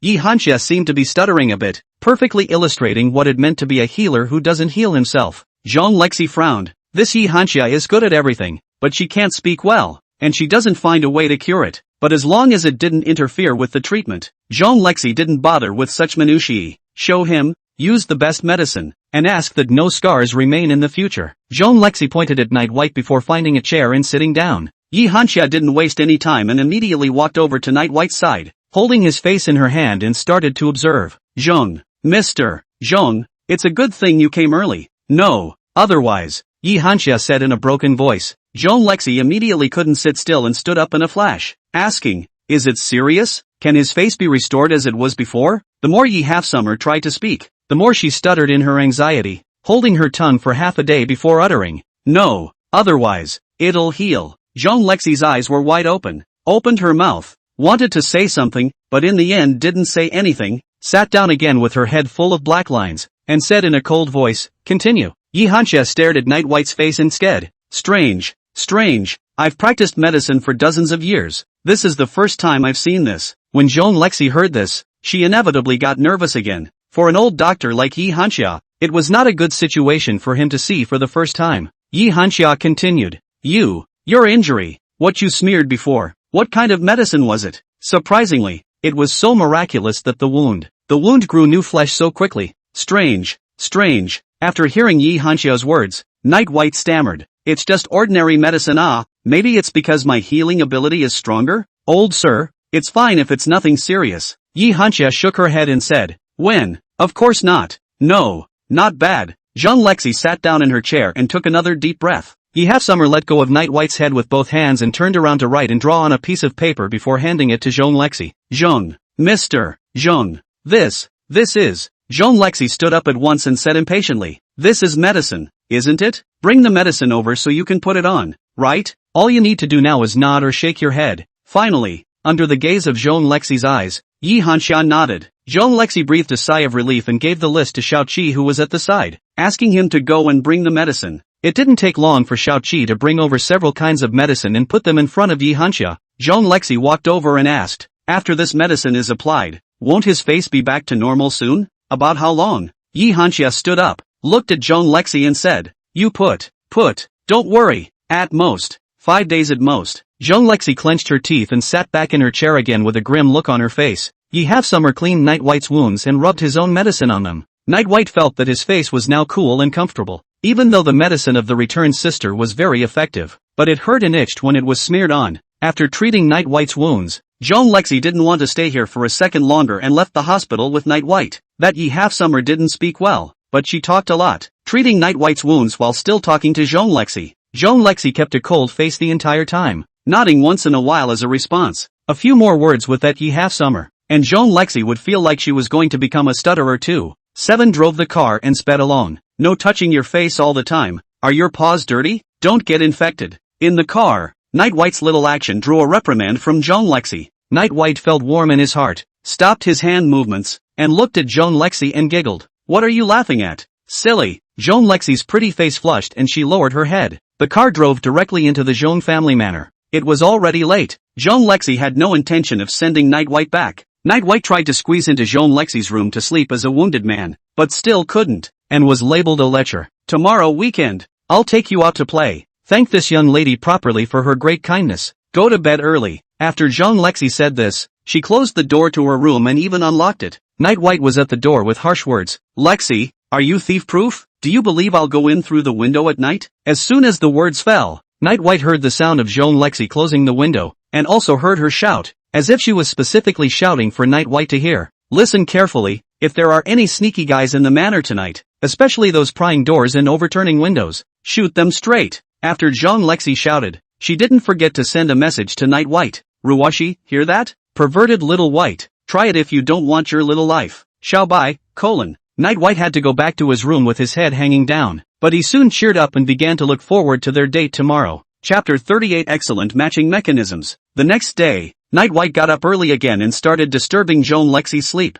"Bye, you're doing this on purpose, aren't you? It's only 7 o'clock. I really want to beat you up." Jean Lexi was very angry when she woke up, and as soon as she opened the door to her room, she stomped hard on Night White's feet. Night White didn't feel the slightest bit of pain, but instead had a look of enjoyment on his face. "Pervert, stay away from me." Jean Lexi saw the expression on Night White's face and immediately reacted that she was getting off on him again. Jean Lexi closed the door to her room with force, shutting Night White out. Night White stifled his laughter and started knocking again, one after another, and very rhythmically. "Lexi, open the door. I can't sleep. I'm so bored. I have nothing to do. I'm so hungry. I didn't have dinner last night. I need to wash my hair, and I don't have any clothes to wear. Do you have any more neutral clothes? Panties seem to be, too." Night White said whatever came to his mind at the door, and kept breaking up the conversation, making Jean Lexi in the room tire of it. Finally, Jean Lexi just couldn't help herself and opened the door to the room again, pulling Night White in. "Shut up, don't you just want to come in? What a pain in the ass. Closing the door to her room, Joan Lexi retreated back under the covers, wanting to take a nap. However, after Night White came in, there was no movement, and Joan Lexi couldn't help but open her eyes in curiosity, only to see Night White lay down on the couch he had slept on that night, his eyes closed tightly as if he was asleep. Joan Lexi looked at Night White's fluffy white hair and always wanted to go up and rub it. So, this guy just wanted to come and sleep in his room. I mean, what could a big dog possibly have in mind? Joan Lexi thought, and slowly closed her eyes again, falling into sleep. After a while, Joan Lexi's breathing gradually evened out and she was already completely asleep. Night White, who was lying on the sofa, however, suddenly sat up and lightly came to Joan Lexi's bedside, with a bad smile on his face. Night White began to carry out his villainous deeds. He first leaned down and kissed Joan Lexi's cheeks, then, feeling that he wasn't yet satisfied, turned his attention to Joan Lexi's tightly closed red lips. Night White gulped and mentally admonished himself for just one kiss. However, the moment the two lips met, Night White realized that he had overestimated his willpower. Feeling the softness on his lips, Night White's breathing gradually increased. How could he not leave? Joan Lexi murmured at this point, supposedly talking in her sleep, frightening Night White into shrinking like a thief. Shall buy. No messing around. Joan Lexi said this vaguely and rolled over, shrinking under the covers. Night White was startled by the sound and looked at Joan Lexi, who was still asleep, and wondered in his mind if she would wake up if he lifted the covers. However, very quickly, Night White vetoed the idea that had suddenly popped up and began to despise his own behavior just now in his heart. Night White slowly calmed down and quietly looked at Joan Lexi's beautiful sleeping face. Of course he liked Joan Lexi, that's for sure, but until Joan Lexi agreed, he had to restrain himself. After all, she was a girl. Although he could force himself to get Joan Lexi, and odds are she wouldn't reject it, but then the relationship would be tainted. Night White decided that something like today could not happen again, and even if it did, it had to be in Joan Lexi's awake state. When Joan Lexi woke up, Night White was still in the same position, lying on the sofa, looking like he hadn't woken up. But Joan Lexi always felt strange. Just now she seemed to dream about the big dog again. In the dream, the big dog tried to do something bad again, only to be subdued by his own words, and for the first time, he was so obedient. Joan Lexi slowly walked out of bed and came barefoot to crouch next to Night White's sofa. She slowly reached out her hand and touched Night White's hair. It always felt as if his hair felt better and softer after it turned white. Gradually, the stroking motion turned into a messy rubbing, and it didn't take long to mess up Night White's hair. Then, Joan Lexi gently stroked the scar on Night White's face with a very gentle movement. The medicine was very effective, and it had only been one night, and the wound on the edge was already almost completely healed. With only a faint trace remaining, Joan Lexi got closer and closer, and her face became redder and redder. It should be okay to sneak in a reward for the big dog while he's sleeping, right? Thinking about it, Joan Lexi slowly came forward and gave a peck to Night White's lips. Then, with red cheeks, Joan Lexi quickly stood up, ran to the bed and shrank back under the covers. What Joan Lexi didn't know was that as she turned to leave, the corners of Night White's mouth couldn't help but curl up slightly. After a long time, Night White yawned and leisurely woke up from the sofa, and deliberately made a few noises. Joan Lexi was still shrinking under the covers pretending to be asleep, and Night White didn't poke at her, but instead walked over to the bedside and said to himself, "Oops, Lexi isn't awake yet. I wonder if she'll find out if I give her a kiss right now." Joan Lexi's body under the covers visibly shivered, and the blush that had easily faded crept back into her cheeks once again. "Damn Whitey, just kiss, why say it out? It's annoying." Joan Lexi slowly opened her eyes just in time to see Night White's pair of eyes full of laughter. "Pervert White, you want to play tricks on me while I'm sleeping again, don't you? You want to go to jail, don't you?" As soon as Joan Lexi opened her eyes, she started reprimanding Night White with a red face. Night White smiled but did not say, "Just now I do not know who," while he was asleep to play rogue. Having done something wrong, Joan Lexi's eyes flickered a bit and she hurriedly got out of bed and then hid in the bathroom. Night White laughed out loud and directly dove headfirst into the comforter Joan Lexi had just slept under. After Joan Lexi finished washing up, she saw Night White arching around under her covers. She rolled her eyes, not even bothering to scold Night White, scolding more than he still felt comfortable instead. "Pervert White, aren't you going to wash up? Hurry up and get up for me," Joan Lexi said, walking forward and lifting the quilt with one hand. Night White smiled shamelessly and said, "Lexi, I have a wound on my face. I'm afraid of getting wet, but I want to wash my hair." After saying that, she looked at Joan Lexi with an expectant face. Joan Lexi looked at Night White's expectant gaze and immediately blurted out, "And then what? You don't want me to wash you, do you? You're simply daydreaming." After hearing this, Night White pretended to look disappointed and headed out of the room. Hey, that's a trick. It's called a trick." As expected, Joan Lexi spoke up. "Stop, where are you going?" Night White said emotionally. I'll go see which auntie has time. Let her help me wash it. My hair is a mess now. I don't know if it's because I slept and dreamed and rubbed it myself. Anyway, I can't go out like this. I'm afraid I'll lose you. Joan Lexi listened to Night White's words, but her face grew redder and redder. You, come here, go into the bathroom. I'm telling you, just this once. Joan Lexi pointed to the bathroom and whispered. Night White was immediately overjoyed and drilled into the bathroom with an arrow step. Ha ha, I knew that Lexi was the best. Looking at how happy Night White was, Joan Lexi always felt like she had fallen for another big trick. Joan Lexi, red-faced, took the shower nozzle and tried the water temperature first, feeling that there was nothing wrong before pouring the water onto Night White's head. White, mind your eyes. No staring at my legs all the time. Not even my feet. Don't you move. What if water gets into the wound? Geez, I'm getting my own pajamas wet washing your hair. It's annoying as hell. Joan Lexi must have washed someone else's hair for the first time. Her hands were busy, and it took half an hour to wash it. But Night White was enjoying himself, feeling the warm touch of Joan Lexi's fingertips, and just hated that he hadn't grown an extra head. Satisfied now? Xiao bai, to have me wash your hair. You are truly blessed in 8 lifetimes. After washing it, Joan Lexi said proudly while holding the hairdryer. Night White's eyes were full of tenderness as he looked at Joan Lexi. Yes, Lexi, I'm so happy. Joan Lexi's hand holding the hairdryer trembled violently, then she shyly lowered her head. You, blow yourself, hurry up and finish your breakfast, then go out and play. After Joan Lexi said this, she fell away. Chapter 39, Attacks and defenses have changed forms. After dinner, Joan Lexi went back to her room and pounded away for a long time, saying she wouldn't let Night White in. When she came out again, Joan Lexi had changed her clothes. She had a head of somewhat naturally curly long hair draped over her shoulders, wearing a wraparound skirt, which set off her already concave and convex figure even more perfectly, and on her slender 2 legs, she was still wearing Night White's favorite black silk, with a pair of black high-heeled shoes on her feet, adding a mature charm. Night White looked dumbfounded. It was the first time he had seen Joan Lexi dressed like this.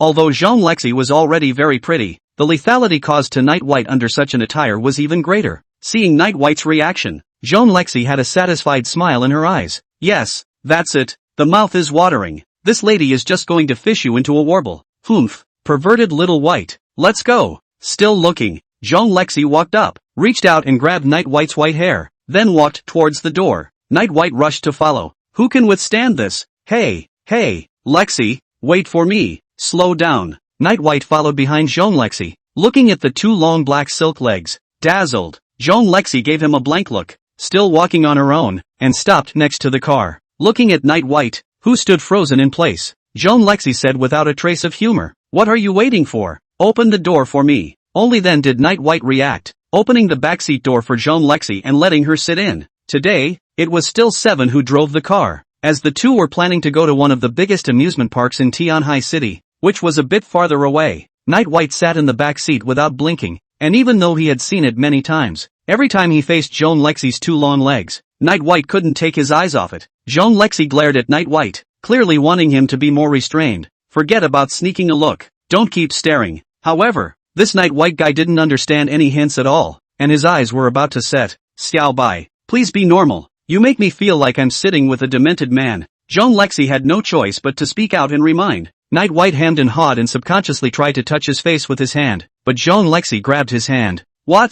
Forgot about the bruise on your face again? Mind the paw, Joan Lexi said, throwing Night White's hand aside. Night White dawdled, sitting a little closer to Joan Lexi, then getting closer and closer until they were both almost pressed together, before stopping his movements. Joan Lexi blushed with shame, but she didn't say anything to stop Night White's little action. The sunlight shone through the car window and shone on Night White's face, making his head of white hair seem to shine a little brighter, and the wound on his face looked even more heartbreaking. Joan Lexi looked transfixed, and her mind drifted away for a moment. It felt like a dream, remembering that in the beginning, he had clearly shouted at Night White to kill him, and then, without realizing it, he wanted to make him his own, so he couldn't kill him no matter what. Until now, a small injury to Night White is enough to make one's heart ache, and a small movement of Night White makes one's attention incomparable. Originally, he wanted to make Night White's life worse than death, but now it seems that instead of succeeding in his trickery, he has even gotten himself involved. When she thought about it, Joan Lexi felt too passive,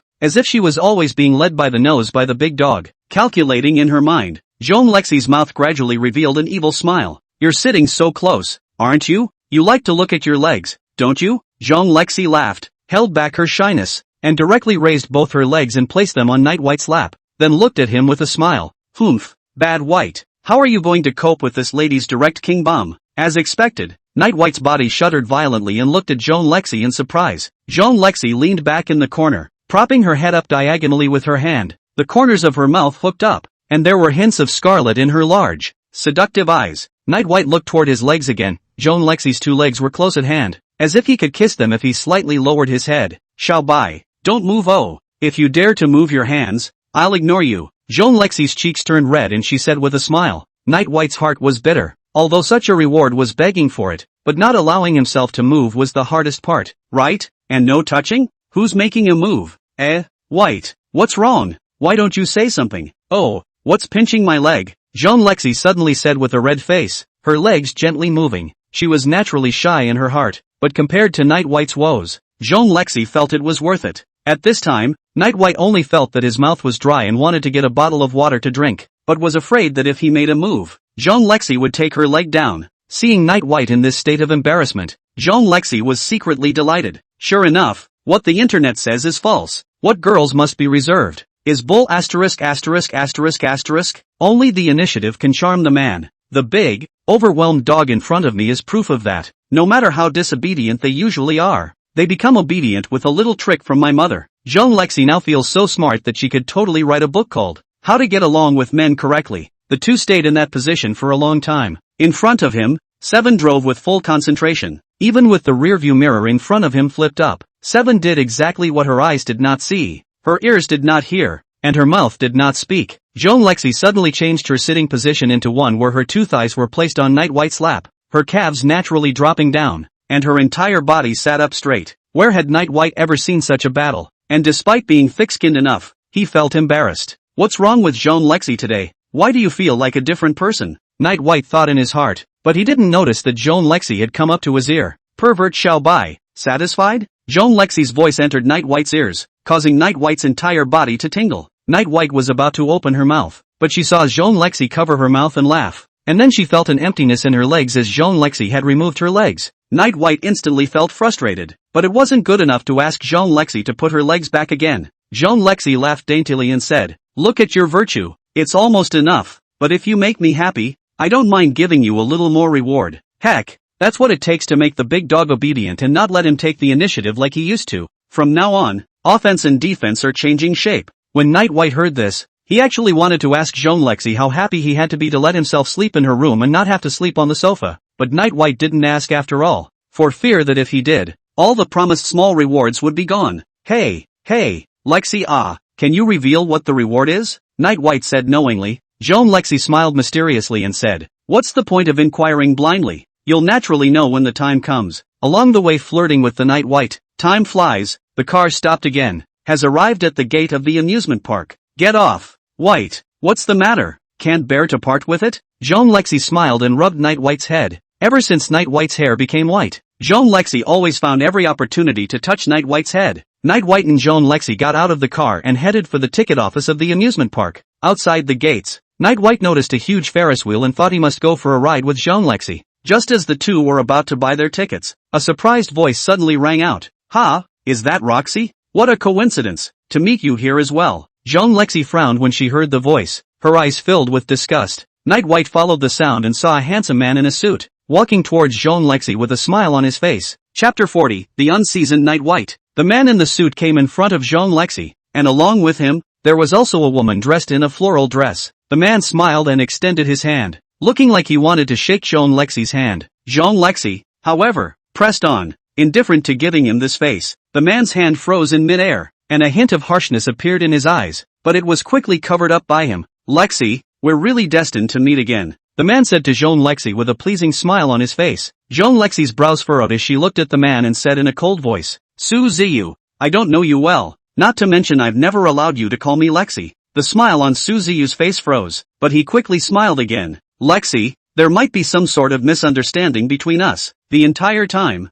Suziyu didn't even look at Night White, not putting Night White in his eyes at all. At this time, the woman beside Suziyu immediately became jealous when she saw Suziyu fawning over a woman to the extreme. "Ziyu, who is she? Let's hurry up and go inside to play. Then you promised to buy me that bag." Her voice was dainty, and as she spoke, she also leaned towards Suziyu, who knew that Suziyu's face suddenly changed as he pushed her away and angrily scolded. What are you buying? You are also worthy. Get lost. He was indeed pursuing this woman, simply because he saw that she had a few good looks and wanted to have some fun. That woman was a heaven and a hell compared to Jean Lexi in front of her. So, facing Jean Lexi, Suziyu unceremoniously discarded the woman who had just been in love with him. When that woman saw Suziyu's appearance, her face twisted in anger as she turned around and walked away. When Jean Lexi saw this scene, she became even more disgusted with Suziyu in her heart. Such a man was simply disgusting. Shall buy. Let's go. Jean Lexi pulled Night White and headed inside the playground. Only then did Suziyu take a proper look at Night White,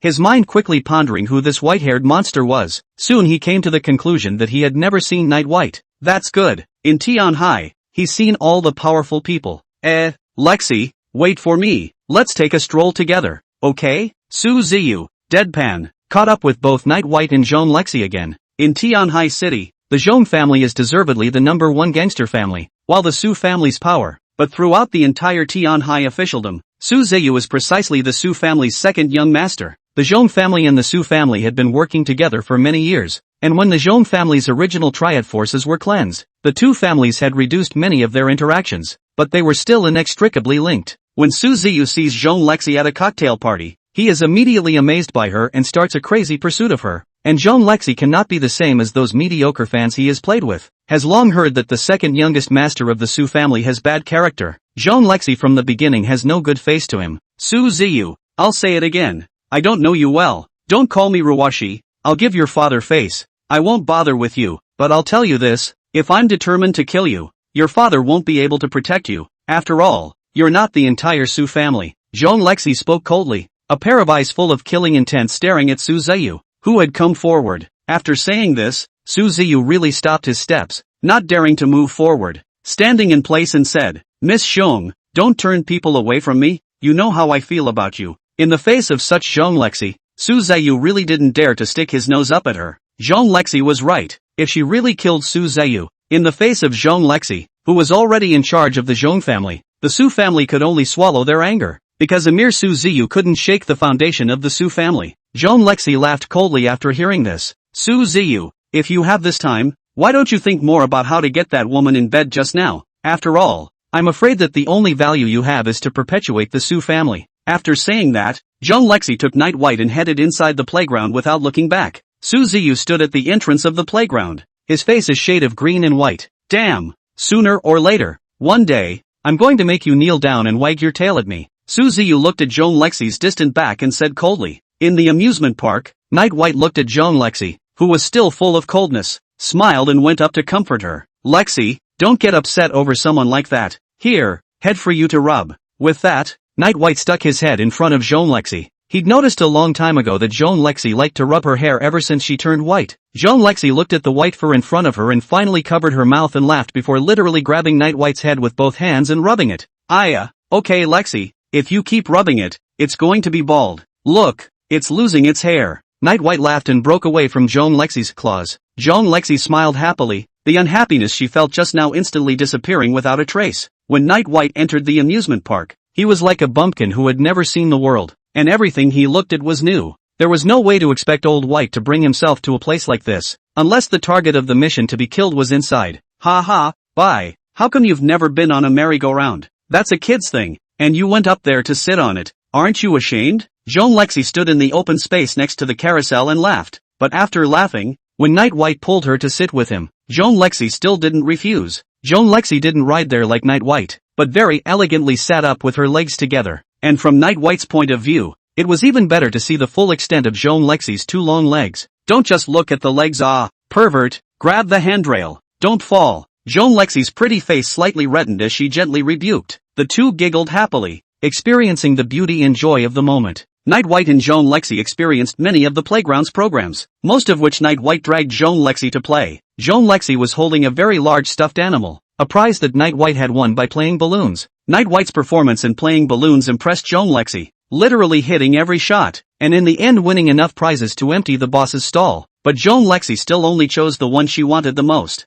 I heard Night White say that he could hit the balloon blindfolded after just one look at its position. Jean Lexi just assumed that Night White was bragging. She didn't really believe it anyway. The two went crazy all day until the sun set and the golden afterglow of the setting sun poured down on the earth. Night White clamored that he must take a ride on that big Ferris wheel, so Jean Lexi took him up there, and specifically chose a cockpit with no one in it. The Ferris wheel slowly rotated, and Night White and Jean Lexi sat inside, chatting away. Lexi, thank you, Night White suddenly said. Jean Lexi blinked in confusion and asked, why do you say that? Night White smiled, his eyes looking at the reddish sunset in the sky through the glass window of the cockpit, and said, because I don't have a childhood.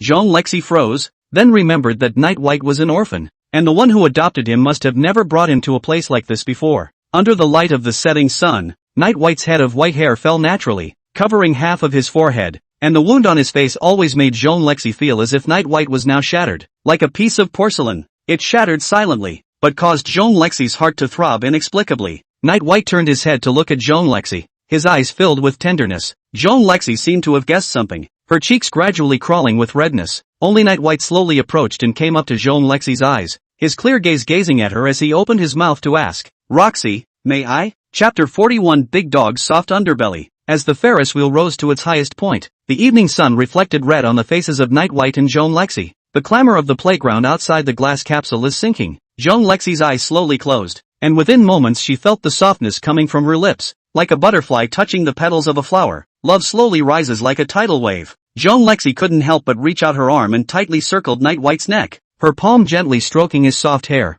Night White seemed to be inspired and also wrapped his arms around Jean Lexi's delicate body, his movements gentle and hot. The two kissed tightly, writing a poem together that was uniquely theirs. After a long time, the lips parted, a silver thread connecting the two of them, glittering with bits of crystal in the evening sunlight. Jean Lexi's brows were lowered, her face was red as if it was dripping blood, and her heartbeat was incredibly disorganized. I just blame it on the beautiful evening sun today. Night White's clear eyes were filled with smiles as he reached out to hold Jean Lexi's small hand tightly in his palm and swept her into his arms again. Jean Lexi was as if she had lost her strength, not even the slightest movement of resistance, burying her head in Night White's arms, her small mouth slightly open, gasping softly, Roxy, White, no talking, be quiet. The two stayed in that position until the Ferris wheel descended to the ground, and then they walked out holding hands. Jean Lexi tried to pull her hand away from Night White several times, but failed each time. Badass shall buy, this time I can let you have your way. Jean Lexi had a red face and gave Night White a grudging look.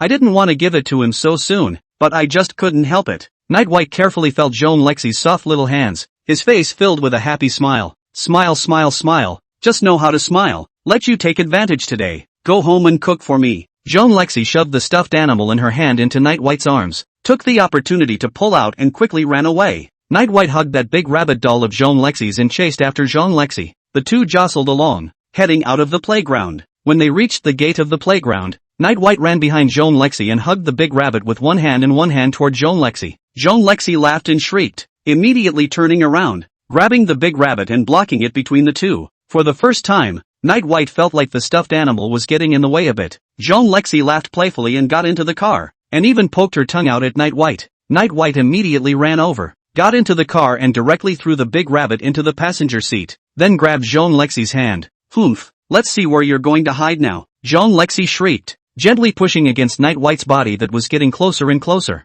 Shao Chi, this guy is being a hooligan to me. Quickly pull him to his usual place and feed him to the fish. Shao Chi, who was sitting in the driver's seat, turned a deaf ear and quietly started the car, driving towards the Zhong family manor. Even if he was a fool, he could see the relationship between Jean Lexi and Night White, and he definitely wouldn't act on Jean Lexi's jokes. What's the most important thing about being a driver? The human condition. The car moved slowly, and Jean Lexi put her leg on Night White's lap again.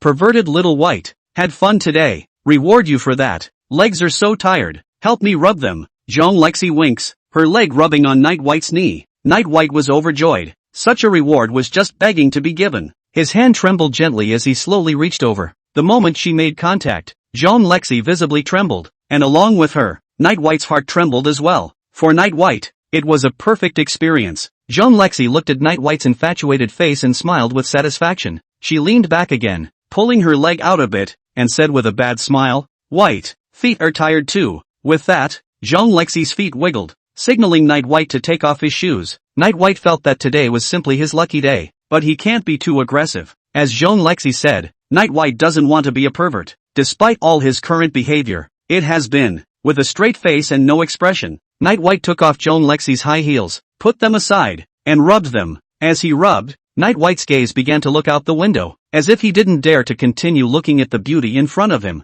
Joan Lexi seemed to have guessed why, and her two mischievous little feet fidgeted in Night White's arms. Ha ha, someone's going to get trolled for cuties. Up. After arriving at the manor, Joan Lexi didn't let Night White open the car door for her this time, but got out of the car from her side of the door. Seven got out of the car as well and headed for a corner of the estate. He, Xiao Bai. I'll allow you to sit in the car for a little longer. Please move faster. I'm waiting for you to cook for me at home. Oh. Joan Lexi stood at the car door, said with a bad smile, and closed the door. After Joan Lexi left, the first thing Night White did was pick up a bottle of water, tilted his head back and gulped it down. Then, Night White dawdled in the car for a while longer before slowly getting out of the car and walking towards the villa. Damn it! Missy already knows her weakness. How can this be? No, we must find a way to break the game. We can't be pressed by Missy. With such a mood, Night White walked into the villa. Joan Lexi was curled up on the sofa in the living room, savoring a glass of red wine in her hand, her shoes scattered casually under the sofa.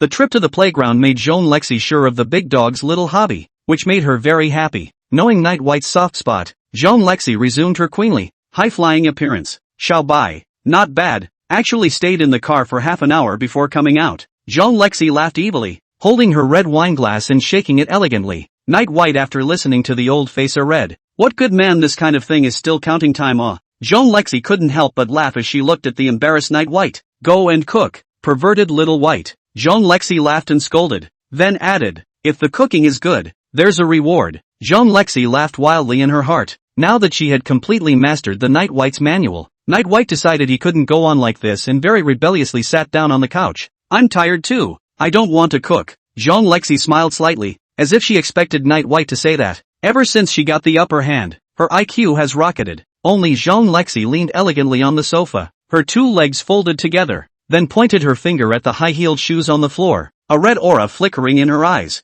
For you, don't refuse me. Oh. Joan Lexi's voice carried endless charm, making Night White's heart feel like a cat scratching it. Night White said with a straight face, ridiculous. What's the use of me wanting it? What do you think I am? The corner of Joan Lexi's mouth hooked, gently said, it's just for you to use. Xiao Bai. Don't pretend. Quickly cook. I'm so hungry. Night White was completely defeated, but his mouth was still sophomoric. I'm seeing that you're hungry, so I'm going to cook for you. Definitely not for anything else. Don't get the wrong idea. Joan Lexi smiled without saying anything, just tilted her head and took a small sip of red wine, and licked her lips in satisfaction. Ha ha, Bai. I want you to know that I can control the entire Joan family, and it's even easier to control you, especially, now with the knowledge of your weaknesses. Chapter 42, The Terrible Joan Lexi. Night White quickly made a few dishes and brought them to the table in the living room. Joan Lexi sat on the sofa mountain and ate the dishes that Night White had made, very satisfied. Not bad, Xiao Bai. You can take your prize now. Joan Lexi bit her chopsticks and looked at Night White with a smile. Night White glanced at the high heels under the sofa and was silent. Even more so, Joan Lexi raised an eyebrow at the sight. Ha, little boy. Pretending to be reserved, right? This lady has ways to make you take it. Lexi, tomorrow, Monday, are you going to school? During dinner, Night White asked. Unconsciously, Night White now wanted to see Joan Lexi every day. What? If this young lady doesn't go, won't you die of sadness? So, I'll reluctantly accompany you, Joan Lexi said with a playful smile. In fact, not only Night White, Joan Lexi also feels that now more and more inseparable from Night White. Even if Night White occasionally night to return to the pawnshop, Joan Lexi feel a little reluctant to give up. Would love to. What about keeping big dogs to yourself? Thinking about it, Joan Lexi's pair of red eyes looked at Night White in fascination. Hearing Joan Lexi say this, Night White's face also glowed with joy. Only when he looked into those eyes of Joan Lexi, he couldn't help but freeze. That pair of blood-colored eyes was extremely good-looking, but contained a possessiveness so strong that it was crazy. Night White always felt as if Joan Lexi had awakened some strange attribute. Lexi, why do you keep staring at me? Night White asked tentatively, as it seemed to him that the smile at the corner of Joan Lexi's mouth had become a bit manic. It was only after Joan Lexi heard Night White's voice that the redness in her eyes faded and slowly returned to normal. Just now, she actually thought of finding a chance to charm Night White and then lock him up in the villa, guarding him every day. Joan Lexi herself was shocked by the thought, not understanding why such a plan had been born. Nothing. Look at you gobbling like a starving ghost. Don't eat out like that. You're embarrassing me, Joan Lexi said, lowering her head and taking small bites of her meal. But as soon as the idea was born in her mind, She couldn't control it any longer, and Jean Lexi kept thinking in that direction, and the more she thought about it, the more feasible it became. It suddenly occurred to her that she was now powerful and good-looking, the dream of every man's heart. But what if Night White meets someone prettier or better than him and moves on? At that time, will he kill or not? Will he only kill that woman, or will he even kill Night White? Kill Night White? Do you want to? What about breaking his legs? Night White, who was taking a big bite of dry rice, didn't realize that in a short period of time, Jean Lexi had already written the plot of a novel of several million words in her head. Night White was about to clip a piece of fish from his plate into his bowl, and just as his hand reached out, he saw Jean Lexi slap the table and suddenly stand up. Jean Lexi's eyes went ice cold as she questioned, "Xiao Bai, honestly explain, who is that woman who looks better than me?" Night White? What's wrong with Missy? Did you eat your brain in the process? Night White was dumbfounded, from where suddenly popped out a woman who was even better looking than Jean Lexi. Lexi, are you alright? Night White walked over to Jean Lexi and sat down beside her, asking tentatively. Jean Lexi appeared to still be immersed in her own fantasies, and it was as if she hadn't heard Night White's words. Night White felt more and more out of place. Jean Lexi was as if her entire body was petrified, standing there motionless, with only a pair of eyes that were getting redder and redder. Night White directly took Jean Lexi into his arms and kissed her hard. Jean Lexi's eyes finally had a ripple in them, slowly focusing on Night White's face in front of her. Then the red in her eyes gradually faded and she slowly closed her eyes. Night White, who was kissing Jean Lexi, only felt a tingling on his lips and opened his eyes to see that Jean Lexi was looking at himself with playful eyes. Jean Lexi pushed Night White away and said in an annoyed voice, "Good you Xiao Bai, now you're getting more and more bold. You dare to be a hooligan in my house, don't you? Did I give you permission? And you kissed me?" Seeing Jean Lexi finally return to normal, Night White sighed in relief and giggled. Jean Lexi snorted coldly and reached out to rub Night White's head of white hair into a chicken nest before giving up. "Hey, Lexi,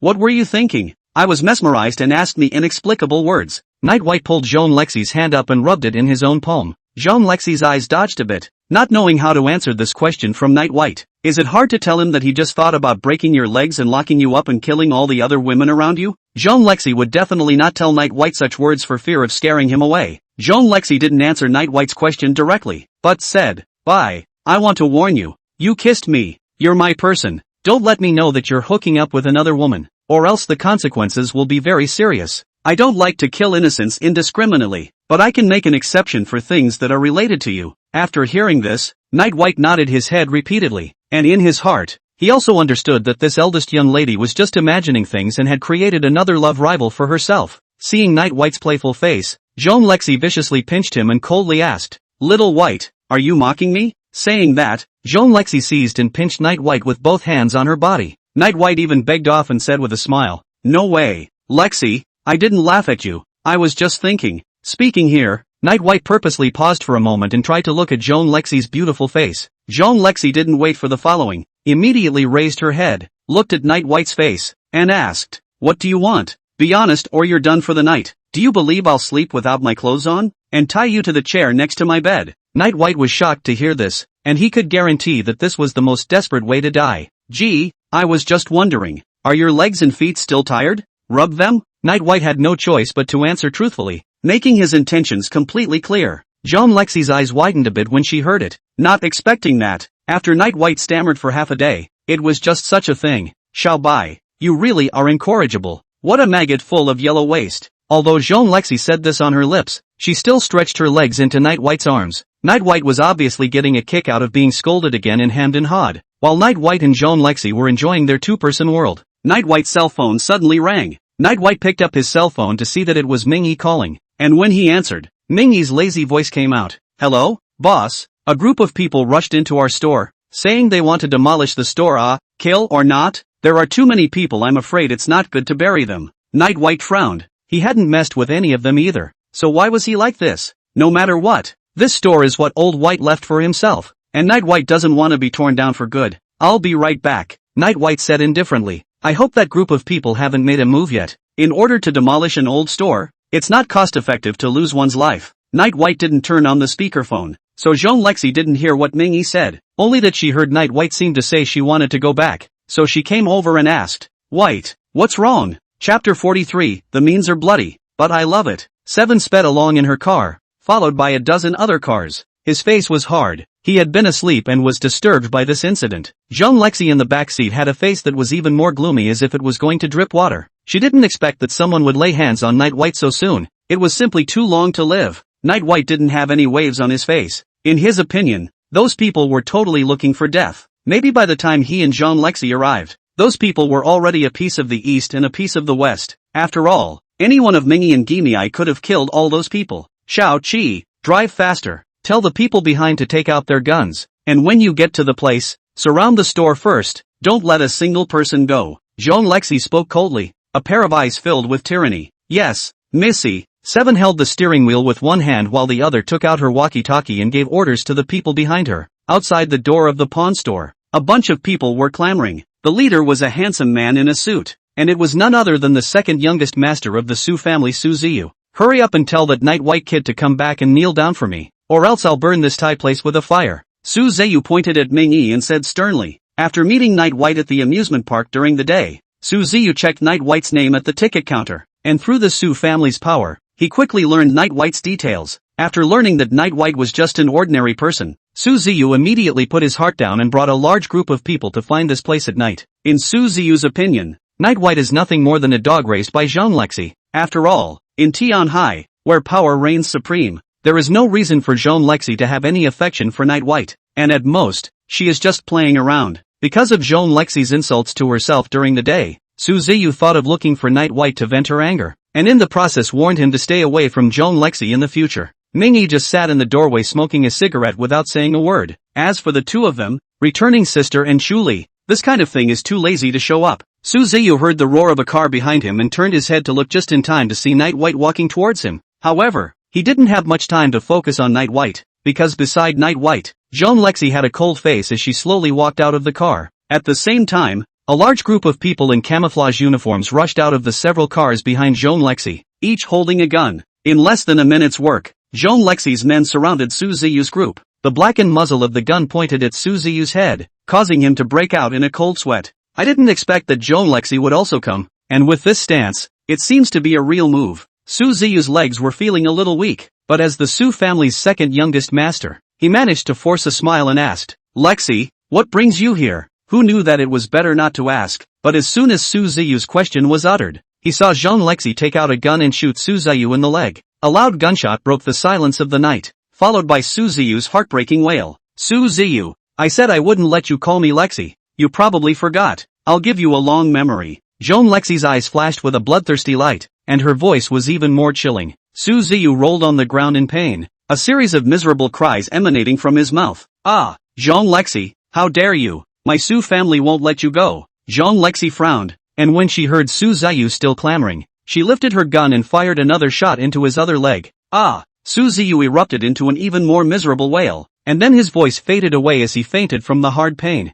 The gang that followed Su Ziyu had long been trembling with fear after seeing Jean Lexi's bloody methods. Looking at the motionless Su Ziyu on the ground, these people's intestines were green with remorse. They often helped Su Ziyu to do some dirty things over the years to help Su Ziyu scourge a lot of people. Mostly some Su Ziyu cannot pursue the woman. It is their hand, tied up and then offered to Su Ziyu to play with. Originally thought that this time and the same as before, follow Su Ziyu show off will be able to get a large amount of reward money. Who thought really kicked the iron plate? Mr. Zhong, spare my life. It's all because Su Ziyu this instructed us to do it. We won't dare to do it again. Someone recognized Jean Lexi and immediately began to kneel down and beg for forgiveness. And in doing so, everyone began to follow suit, kneeling down and crying with a handful of snot and tears. For these people, Shao Qi didn't even need to ask Jean Lexi. She directly gave a wink to the gun-wielding men on the side, and the men were tied up and stuffed into the car. All that awaited them was the cold seawater and the tearing of all kinds of fish. Jean Lexi slowly walked forward and aimed the pistol at Su Ziyu's brow. Su Ziyu was like a dead dog,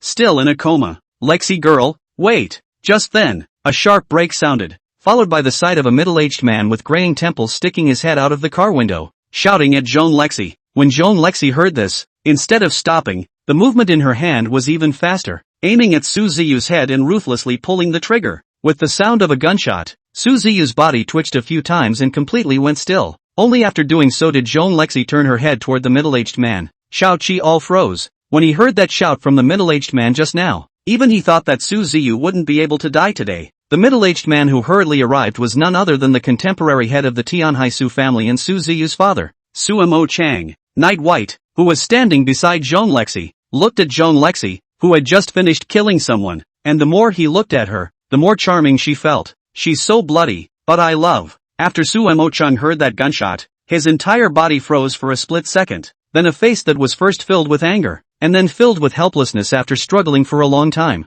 Zhang Lexi, how could you? Alas. Sumo-chan walked up and sighed repeatedly as he looked at Su Ziyu's corpse. Despite the incomparable resentment in his heart, Sumo-chan was at his wit's end when faced with Zhang Lexi, the current head of the Zhong family. Once there was a war with Zhang Lexi, it would be a war between the Zhong family and the Su family, and the entire heavenly sea would be turned upside down. A mere Su Ziyu was not worth Sumo-chan's actions. Clan Master Su, he has repeatedly challenged my bottom line, and I've already spared him many times for your sake, Zhang Lexi said coldly. Hearing Zhang Lexi address herself under her breath, Sumo-chan's brows furrowed, and a sinister look flashed in his eyes. Originally, the Zhong family and the Su family had been friends for generations, so Zhang Lexi should have addressed herself as Uncle Su. But today, Zhang Lexi suddenly called Su family master, which completely shows that this matter is the Zhong family's business. Sumo-chan does not obey, then pull the Su family to start a war with the Zhong family. Sumo-chan's viper-like eyes stared at Zhang Lexi for a moment before shifting to Night White.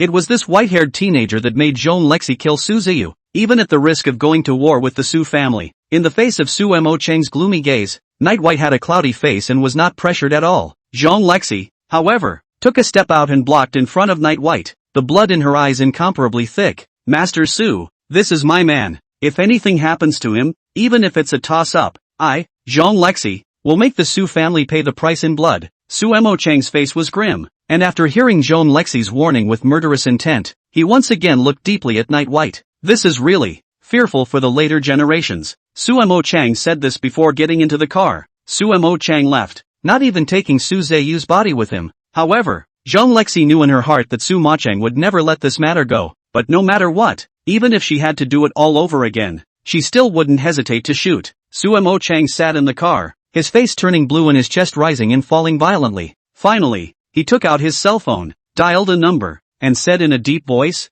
I agree to cooperate with you. Specifically, wait for you to come back to discuss in detail. Chapter 44 The World of Mingei's Injury. In front of the pawnshop, Zhang Lexi's men dragged away Su Ziyu's body, cleaned the ground, and then dispersed. Zhang Lexi was still here, and they wouldn't really leave, but rather find a place to hide in the neighborhood and secretly protect Zhang Lexi. At the door, Night White's eyes were turning into peach hearts as he looked at Zhang Lexi, who was now really mesmerizing him. However, Night White's reaction was taken aback in Zhang Lexi's eyes. He was just killing people with his own hands, not playing house. Why does this guy look like he hates the idea of marrying himself in place? Little White, you wouldn't have been scared into a mental disorder, would you? Zhang Lexi asked with a frown. If Night White was really scared out of some kind of mental illness, that would be bad. Night White took 3 steps and ran to Zhang Lexi and hugged her tightly. Ha ha, Lexi, you just said I'm your man. I'm so happy. This world is so big. I like you and you just happen to like me. It's so nice. Night White hugged Zhang Lexi and cheered,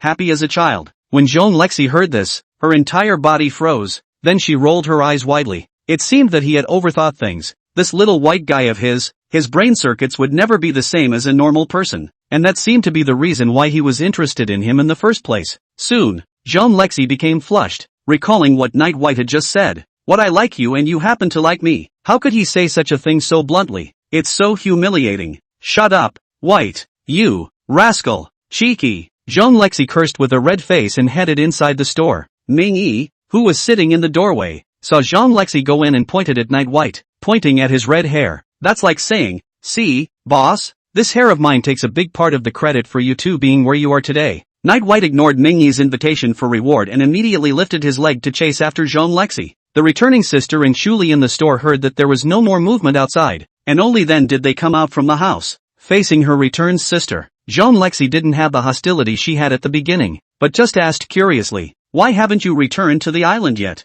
It was because yesterday when they were having dinner at Xiamuyun's house, returning sister had said that she was going back to the island today, and yet she was still here now. Returning sister smiled and said, alas, don't mention it. Last night, I called that deadbeat in my house. He actually didn't pick up for the whole night. I think he must have run off to fool around somewhere, so I won't go back today, and sulk with him for a couple of days before saying anything. In reality, returning sister wanted to wait until that fellow Wuhui was not in any serious trouble before leaving. Since Wuhui had been seriously injured by Night White, it had caused her a lot of worry. When Zhang Lexi heard this, she immediately felt some sympathy for Mei Gue, and added, "Men are the ones who have to be watched closely." Saying that, he also intentionally glared at Night White. Night White, playfully, ran to Zhong Lexi's side and took her little hand again. "Mr. Xiaobai, please behave yourself. Are you so blatant about holding my lady's hand now? Not familiar with you." Zhong Lexi shook Night White's hand again and again, trying to shake it off. After hearing what happened to her, for no reason at all, Zhong Lexi was a little worried about whether Night White would be like that in the future. She was already imaginative and more prone to suffering. Hey, Roxy, let me hold it for a little while, just a little while." Night White deadpanned and moved forward again. Zhong Lexi snorted coldly, and looking at Night White's appearance, the concerns in her heart dissipated a lot. At least for now, the big dog is still clingy. "This young lady is sleepy and wants to sleep," Zhong Lexi said, and even glanced at Night White when she finished. Night White was immediately energized, and hurriedly said attentively, Hey, isn't Lexi going back tonight? The bed in my room is pretty big." Zhong Lexi, however, snorted coldly upon hearing this and grabbed Night White's head and rubbed it hard. "Pervert White, what are you thinking? You want to sleep with this lady? You're dreaming." With that, Zhong Lexi walked towards Night White's room, and even closed the door tightly after walking in. Night White was greatly disappointed. It seems that tonight can only deal with a night in the room where the old White used to stay. Mingy at the door immediately felt bad. There were only 4 rooms in the store, so all of them were occupied. Mingy glanced at the chaise longue under the old acacia tree at the entrance and let out a long sigh. In the end, it was only Akira's wounded world that was reached. Early the next morning, Zhong Lexi, who said she would go to school with Night White, temporarily changed her mind, saying that she would let Night White go first, and that she would have to go back to the company first, and then go to school later. Last night killed Su Ziyu, and Su watching stalemate, and now the Zhong family a lot of business and the Su family have cooperation. Zhong Lexi to go back to set up some backhanded, lest the Su family backstabbing knife. When Night White heard this, he had to give Zhong Lexi a few words of advice so that she wouldn't work too hard, and then got himself into a car that was going to the school. Along the way, Night White was considering whether he should confess his identity to Zhong Lexi, but there has been no good opportunity to do so, and Zhong Lexi is afraid that he won't believe it if he just says it. After arriving at the school, Night White had just changed into his military training uniform when he saw Xiaomuyan bumbling towards him.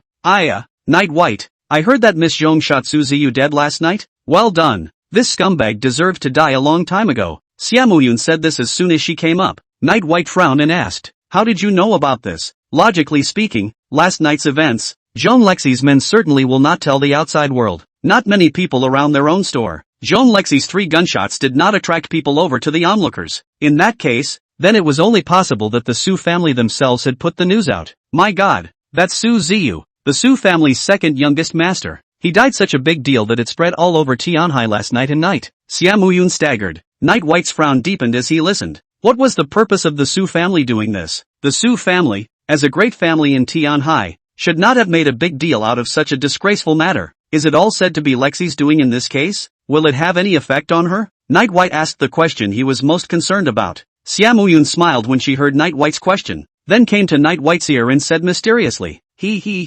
Night White, you're underestimating Miss Zhong too much. For the Zhong family, even if Miss Zhong directly did away with Su Mo Chang, it wouldn't be a big deal. Don't forget that Miss Zhong can still have a godforsaken father. It was only after Night White heard Xiaomuyan say this that he put his heart down. Zhong Lexi's life and safety. Night White is not worried, because even if all the people in the Zhong family die out, there is still himself to protect Zhong Lexi. Night White was worried that all kinds of bad gossip had made Zhong Lexi too exhausting, fearing that she would be too tired. Zhong's mansion. Zhong Lexi sat in her office with a slight frown on her face. You're telling me that the Su family put out the news that I killed Su Ziyu and did nothing else? Zhong Lexi crossed her legs and asked Xiao Qi. Xiao Qi nodded and said, Indeed, Missy, there is another thing. Hearing this, Zhong Lexi cast an inquiring glance at Xiao Qi. Seven hesitated for a moment, seemingly mulling over the wording, before finally speaking. Eldest Miss, there's also, I've just received news that the young master is going back to Tianhai recently. Chapter 45, You say your thoughts, I say mine.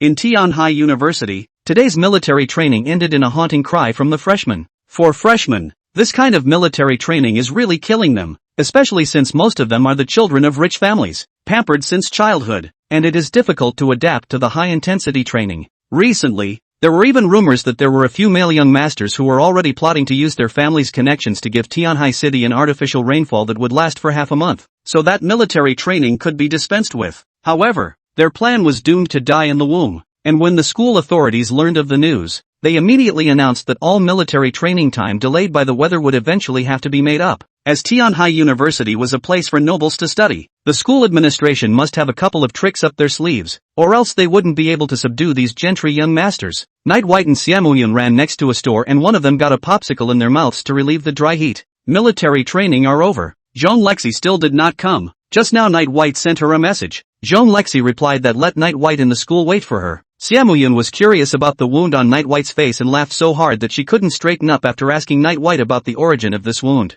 Night White, you really don't say. You've suddenly turned white-haired and handsome. I'm considering whether I'll go and dye my hair as well, Xiaoyun said as she looked at Night White's hair. Night White pointed to instructor Zhao Yi, who was in the distance, and said, good idea. So that instructor Zhao can kick your ass and keep an eye on your training every day. After hearing this, Xiaoyun instantly gave up the idea he had just had. Night White suddenly thought of asking Xiaoyun about that technology. Ahem, Xiaoyun I have something to ask you. It's that thing on the sofa the other day when Lexi and I went to your house as guests, Night White asked as he ate his popsicle. When Xiaoyun heard this, he immediately came into the spirit and said, ha ha, Night White, I really didn't misjudge you. You and I are on the same path. Night White's face was a bit odd after hearing this. Fellow travelers? Rather, it is also counted. The division of labor is different. I wanted to ask, how do you usually keep that thing? It looks like it's well preserved? Night White asked seriously. Xiaoyun froze. How else would that thing be preserved?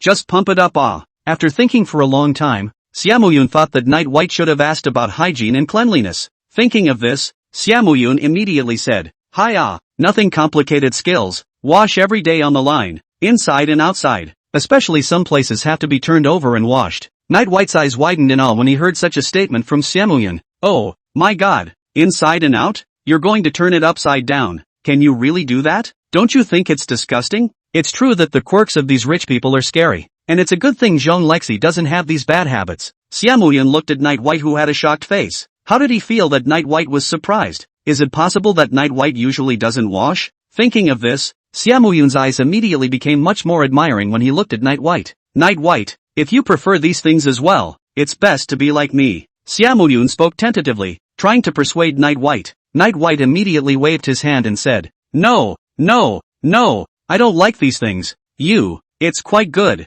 Xiaoyun nodded, with an I understand look. Night White obviously didn't want others to know about this pet peeve of his, which was understandable. Night White immediately gave up this technology he was interested in. Letting him kill people is fine, but letting him get bored with a corpse all day, he really can't do it. What neither knew was that after this conversation, they had become ruthless in each other's minds. After chatting for a while longer, Zhong Lexi called, looking like she was done with her work. Bye. I may not have time to come over today. Why don't you come to my company? I'll have 7 pick you up. Zhong Lexi's voice had a hint of fatigue. It seemed like she had been dealing with the company all morning. Night White said, I'll come over myself. Don't bother 7. He can still help you with something at the company. Well, you come over and we'll have dinner together. After Zhong Lexi finished speaking, she hung up the phone. Xiaoyun had also invited Night White to go to his own home to experience a bit. Was severely rejected by Night White. After parting with Xiaoyun, Night White ran directly to the street in front of the school and stopped a cab to go to Zhong's mansion. When getting into the cab, Night White glanced in one direction, where a black business car was parked, the windows of which were made of a special material, and the view inside could not be seen through the black glass. Night White lost interest after just a glance. Just now he only had a small feeling of danger, less than a third of what he felt when facing Woohoo. In the black commercial car, the driver is a burly man wearing sunglasses. Both hands look to be often touching the gun. Tiger's mouth are calluses. In the back seat of the car, there was an old man with gray hair and a middle-aged man. The old man's gaze moved back from the window, and beside him, the middle-aged man had an icy look on his face. Oh little Zhong, you came here today just to see that white-haired teenager just now? The old man opened his mouth, a pair of tiger eyes flickering as he looked at the man in the Chinese mountain suit. And that man was Zhong Lexi's father, Zhong Jinhan. Zhong Jinhan immediately answered after hearing the old man's question. Yes, elderly. I'm just curious about what the person Zhong Lexi fell in love with looks like. His voice was more respectful, so it was evident that the old man's status was also unusual. Just because Zhong Jinhan's side of this old manly is a martial arts expert,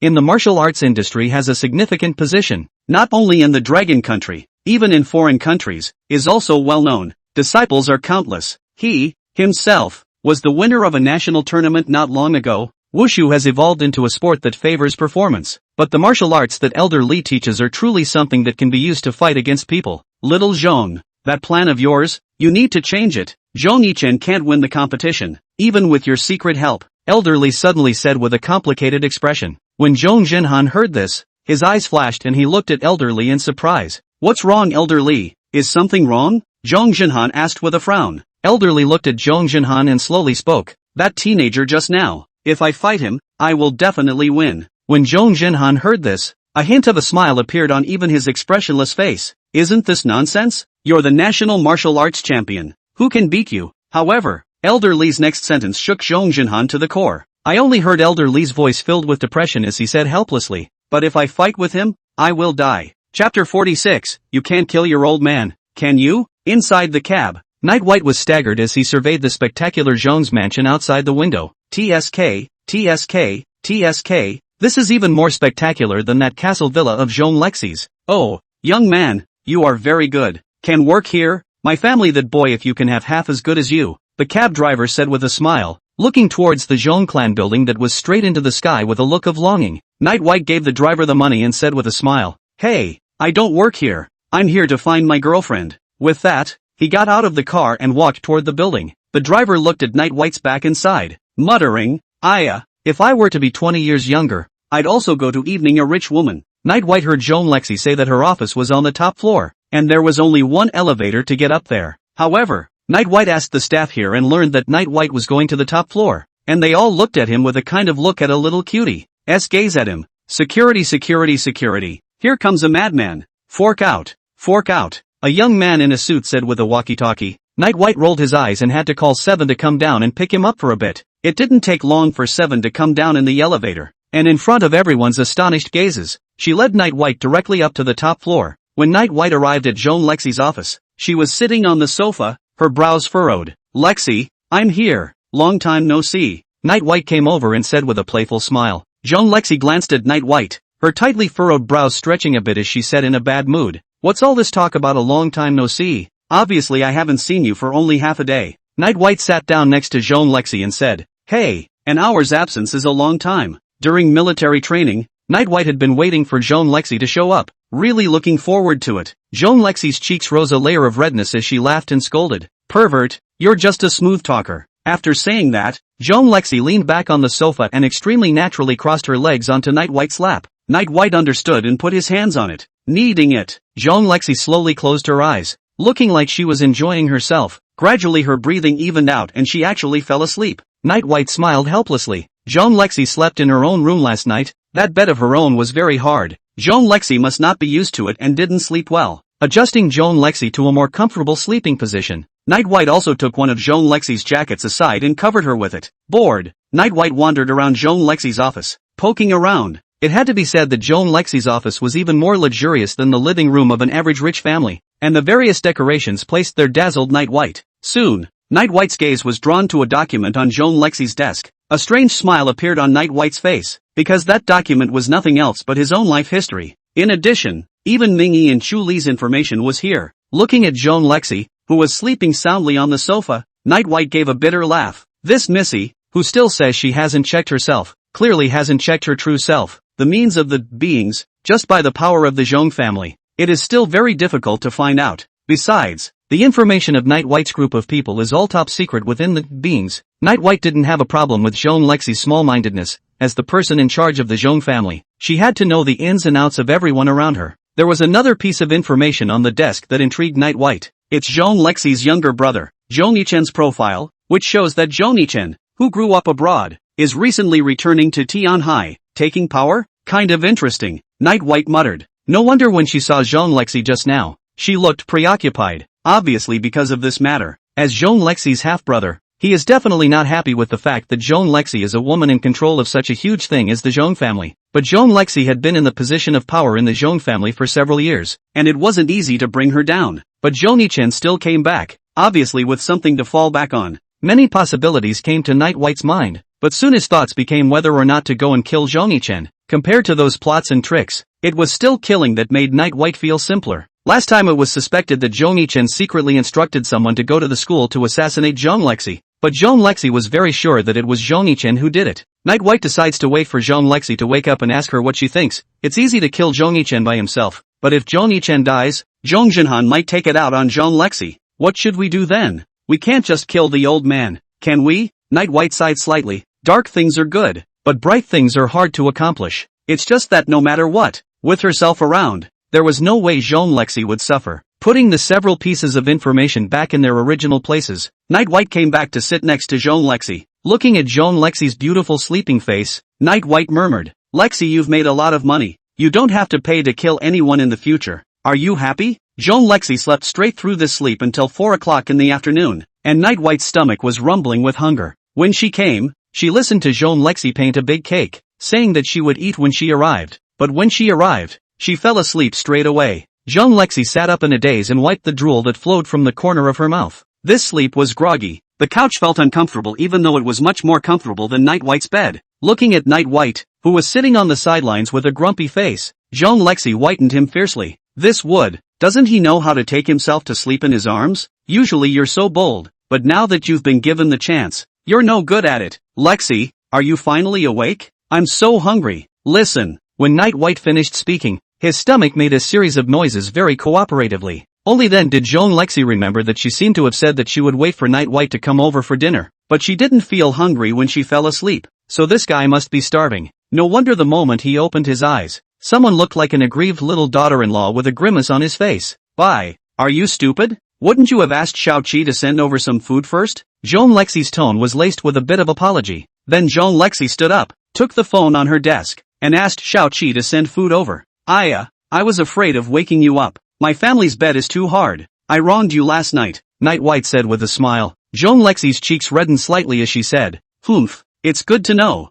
You should be thankful that your bed is just hard and doesn't have any strange smells. Otherwise you'd be done for." Night White smiled sarcastically and didn't say anything about such a small taunt from Zhong Lexi. Shao-Chi didn't take long to deliver the meal, a hot pot prepared according to what Zhong Lexi had explained long ago. Night White looked at this office that could be called gilded, and always felt that there was a sense of incongruity in shabu-shabu in this place. "Hurry up, Xiao Bai. Pour the pills in first and start eating." Zhong Lexi handed Night White a pair of chopsticks and greeted him to eat quickly. While eating, Night White pondered for a moment, then asked, "Lexi, can you tell me what kind of man your father was?" Chapter 47, Of course I'm not happy. Zhong Lexi's eating movements visibly stalled when she heard Night White's question. After a long silence, Zhong Lexi spoke. "That father of mine, there's not much to say about him. Since I was a child, he's always been cold to me. My mother died early, and after my mother's death, I rarely saw him, sometimes not even a few times a year. When I was 15 years old, he gave the Zhong family to me. In fact,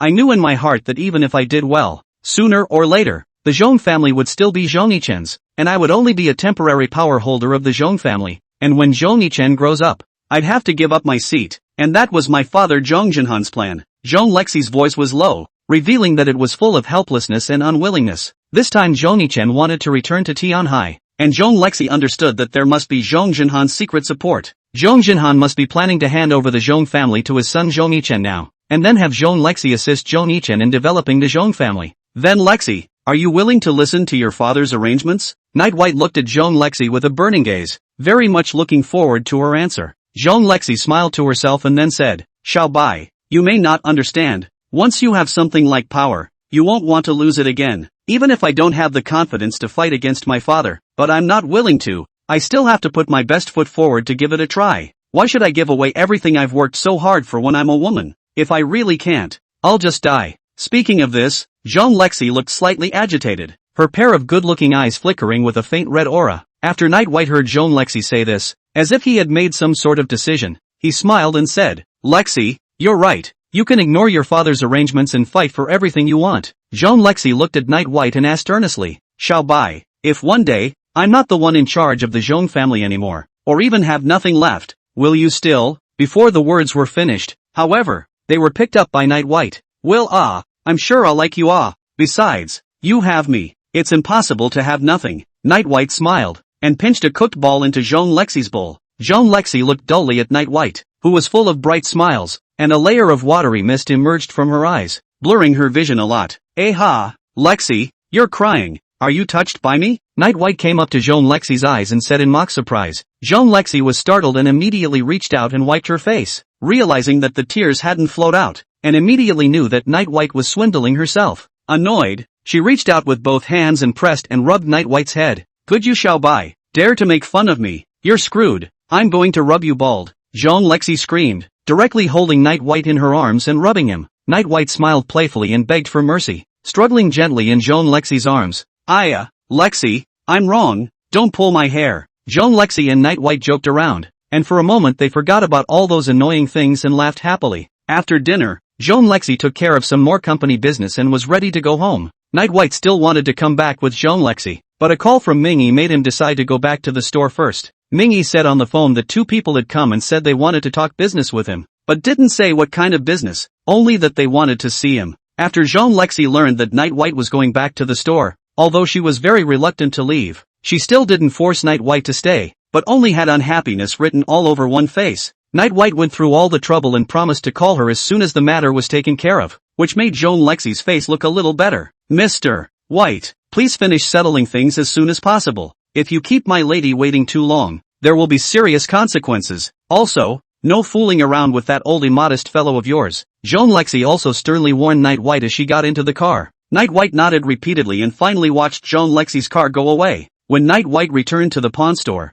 Mingy was lying under the old acacia tree, and after glancing at Night White, he rolled over and huffed and puffed. Inside the store, there was an old man and a middle-aged man sitting, and Mingy didn't even pour them tea. Seeing that Night White had arrived, the old man first stood up, his pair of tiger eyes staring straight at Night White. Instead, the middle-aged man was still sitting there, looking Night White up and down. Night White glanced faintly at the old man and determined that this was the same person he had sensed at the school entrance during the day. You're Night White, aren't you? Can you make money by opening a pawn store? Zhong Jinhan asked first. After meeting Night White today, Zhong Jinhan found this pawn store of Night White. He had also read Night White's information, and there was no record of training, yet Elderly said that he was not an ordinary person, and had most likely received guidance from someone high up. Zhong Jinhan held a half-hearted attitude towards what Elderly said around him, not because he didn't believe in Elderly, but what Elderly said was too shocking. Zhong Jinhan couldn't see how a teenager who was only 18 years old could make Elderly so solemn. It's okay,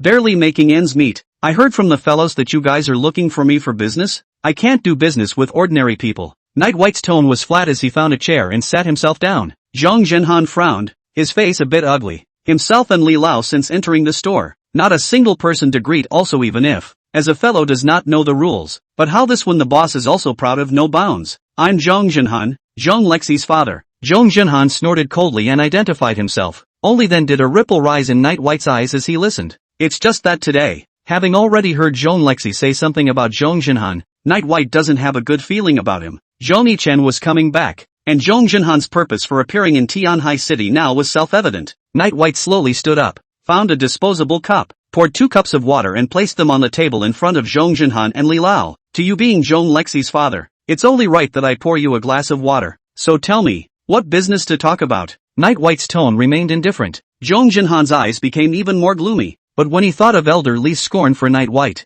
the anger that had just welled up subsided again. Just as he was about to open his mouth again, Elder Li on the side suddenly let out a cry of alarm, his withered fingers pointing at the ring that Night White was wearing on his hand, his eyes filled with fear. Zhong Jinhan hadn't paid attention to Night White's hand holding the cup just now, and now he looked in the direction of Elder Li's finger, and immediately his pupils shrank, revealing the same expression as Elder Li. They were not sure about the exact meaning that the ring contained. What they knew was a legend that had been passed down for 1,000 years, about the organization called the Beings, which for 1,000 years had been a nightmare in the hearts of many people. Chapter 48. What does a finger mean? In the pawn shop, the 2 pairs of eyes of Elder Li and Zhong Jinhan were staring at the white bone ring on Night White's hand with a look of horror. Legend has it that 1,000 years ago, when the outer world invaded the Central Plains, the land of the Central Plains was in mourning, and the people of the country were fed easily. The rulers at that time were so cowardly that they just retreated and retreated in the face of the invasion of the foreigners, and they kept sending their envoys to beg for peace. And among the many treasures used to curry favor with the foreigners was a princess, who was sent to the foreigners to make peace. That princess has been gifted since childhood, brilliant in writing, and even for many of the art of war are able to understand, is a rare strange woman. However, in those days, such a woman was destined to become a companion of the dynasty, exchanging everything she had for the stability of the kingdom, and by her side, there had always been a guard, close to keep her safe, and this time the same followed the princess on her way to the Fae. But that guard had long been deeply in love with the princess, and did not want her to be a pathetic victim, but rather a living, breathing human being. So one night, the guard secretly killed several people guarding the princess, took her away from the group, and began to run for their lives. But the two were unlikely to be able to escape the dragnet set up by the emperor and the Fae, and it didn't take long for the trail to be discovered. The princess seemed to have foreseen her end, and found a reason to detach her guards before she was found. When the guard returned, the princess had long since disappeared, and he searched for her for countless days and nights, only to end up with the news that she had been taken back to the foreign territory and eventually abused to death. After the death of the princess, the foreigners began another invasion of the Central Plains. The guard was grief-stricken, his beloved died horribly, and it was as if there was no more place for him in the big world. He was mad, demented, and wandered about like a lonely ghost for another 2 years. That day he passed by a village that was dead silent, with blood flowing everywhere, having congealed into chunks and emitting a foul odor. Next to a pile of dead bodies, there was a child whose body had been cut off at the waist, his face so white that he could no longer even wail. The guard, who had become a madman, spotted the child and walked up with a maniacal laugh, pointing at the child's body, which had turned into 2 pieces, and laughed. Although he was smiling, muddy tears kept flowing from his eyes. The child used his last ounce of strength, and the upper half of his body squirmed to the feet of the guard, saying in a breathless voice, "Uncle, the bad people killed my father and mother. Can you kill them? I'll give you money, all of my money." The guard's laughter stopped as he looked at the broken child at his feet, his palm spread out with a copper plate lying quietly on it. The next thing he knew, the guard was guarding the child for a day and a night in a village full of corpses. As the first rays of the morning sun tore through the night sky, his eyes had become clear and he had found a purpose to live. Later, he wandered on the edge of light and darkness and became an assassin, assassinating countless people of foreign races and forming the Yi beings. In the midst of the chaos, countless people were displaced and their families were destroyed, and the power of all life grew as a result. In the end, from the princes and nobles down to the common people, there is no one that the beings cannot kill. And that guard, too, had finally achieved his goal, handily slaying the king of the Fae himself on a rainy night. The head of the king of the foreigners was cut off by the guards, and from the 3 parts of the skull, namely, the brow, the back of the head, and the top of the head, 3 bone rings were made. The one on the brow was worn on his own hand, and the other 2 were presented to the 2 most powerful chiefs under him. Over the past 1,000 years, countless dynasties have flourished and fallen, but All Souls has been inherited until now. 2 of the 3 bone rings have been lost, leaving only one to be passed down, and together with the child's copper plate, it has been held as the most precious treasure by All Souls. And this one on Night White's hand was the bone ring made from that brow area. Zhong Jinhan couldn't believe that Night White was wearing that legendary ring on his hand, but Elder Li's words were so strong that this one in Night White's hand was absolutely real, because he could feel that the middle-aged man under the old acacia tree at the entrance was in the same category as Night White, and was also a very strong assassin. Elder Li could feel that chilling aura on them. "What exactly are you?" Zhong Jinhan couldn't help but open his mouth and ask, his face complex as he looked at the indifferent Night White. Now, Zhong Jinhan had realized that all of his plans were unimportant, and the word, all beings, was like a huge mountain pressing down on his heart, causing him to not dare to have any thoughts. Lexi said, "I'm his man." Night White laughed, and took out his cell phone to look at it, sending Zhong Lexi a kiss emoji. Once he thought of Zhong Lexi, Night White was in a much better mood. "Don't you want to talk business? Say it, I'm in a hurry." Night White operated his cell phone, as Zhong Lexi had already returned the message, almost in seconds. Zhong Jinhan smiled bitterly. "What business? It doesn't matter. Can I go now?" All he wanted now was to find Zhong Yichen and tell him to stop fighting with Zhong Lexi. Night White didn't even raise his head and just said, "No sending." With that, he headed for his room, clutching his cell phone. "You, wait." Just then, Elder Li called out to Night White, as if he had some question to ask. Night White slowly turned around and looked at Elder Li. "Please tell me, how many moves would you need if you were to kill me?" Elder Li bent deeply to Night White, then stood there, waiting for Night White's answer. Night White typed on his cell phone screen with one hand, and with the other, he extended a finger and gestured at Li Lao. Elder Li's eyes dimmed a lot as he looked at the single finger that Night White stretched out and muttered, "One move? There really are people outside of people, and there is a heaven outside of heaven." Night White withdrew his hand, turned around and continued to walk towards the room, speaking faintly. 1 second. Elder Li's pair of eyes had completely lost their charisma. Night White took a few steps into the room and tapped his finger on his cell phone screen a few times quickly. "Xiao Bai, hey, Ruoshi, I don't know what I'm going to have for dinner later if you're not here." "Lexi, don't digress. Honestly, I sent you a message, why didn't you reply in seconds? Xiaobai, Aya, this is not all the time thinking about you. Frozen, did not hear the phone ringing. Ruwashi, who did you learn that from? So smooth talking, was it that old man Sumengi? Xiaobai, hey, Lexi the quilt you slept on. Smells good Epsilon. 3. Roxy, ah, you're a pervert. Call me over and I'll scold you properly. Chapter 49, is Night White a monster? Early the next morning, Night White heard movement outside. It was Jean Lexi coming. Night White didn't move and pretended to sleep. Judging by his experience, every time he pretended to be asleep in front of Jean Lexi, something good happened. The footsteps were getting closer and closer, and with the sound of a room door being opened, Night White clearly smelled the scent of Jean Lexi's body. Jean Lexi tiptoed over to Night White's bedside, and the first thing she did was gently rub his hair. A contented look appeared on her face. This hand feeling, no matter how many times, Jean Lexi felt in love with it. The wound on Night White's face was almost healed, with only a faint trace remaining. Jean Lexi stroked Night White's head for a while before her hand began to move slowly downward. Night White only felt Jean Lexi's pair of warm hands rubbing and pinching his face, like he wasn't afraid to wake himself up at all. This isn't right, is it? Where's the kiss one imagined? Night White thought so and gently rubbed his face towards Jean Lexi's hand.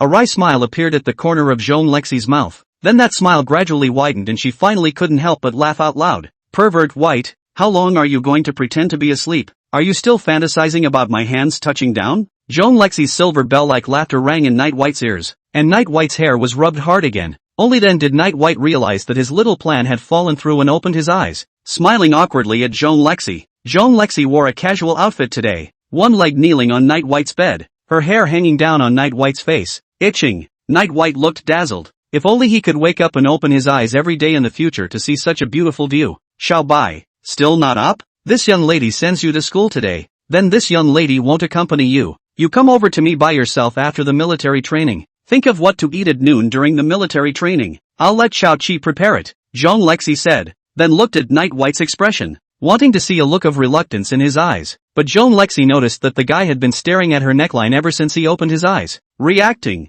Jean Lexi let out a shriek and immediately stood up straight, her breathing becoming much more rapid. Ah, you rascal, colorful ghost, it's really hopeless. Jean Lexi grabbed a pillow on the bed and threw it at Night White. Night White was motionless, his mind still recalling the wonderful scenery he had just seen. Jean Lexi was so mortified that she grabbed the pillow and hit it again and again against Night White. Rascal, you're pissing me off. If you don't get up I'll leave, Jean Lexi said. Night White rolled over on the bed, dodging Jean Lexi's attack with a smile on his face. Lexi, I'll get up now. You evade. Jean Lexi froze, and again to the Night White a violent beating, but also said, get up, and not no clothes. Why do you want me to avoid, and want to go behind my back to do bad things? Night White laughed evilly and said, ha ha, Lexi, don't regret if you don't go. I'm telling you, there's more than just the sun rising in the morning. As soon as the words left his mouth, Night White stood up from the bed. After a long silence, a deafening scream came from Night White's room, and then Jean Lexi covered her face and ran out in disarray.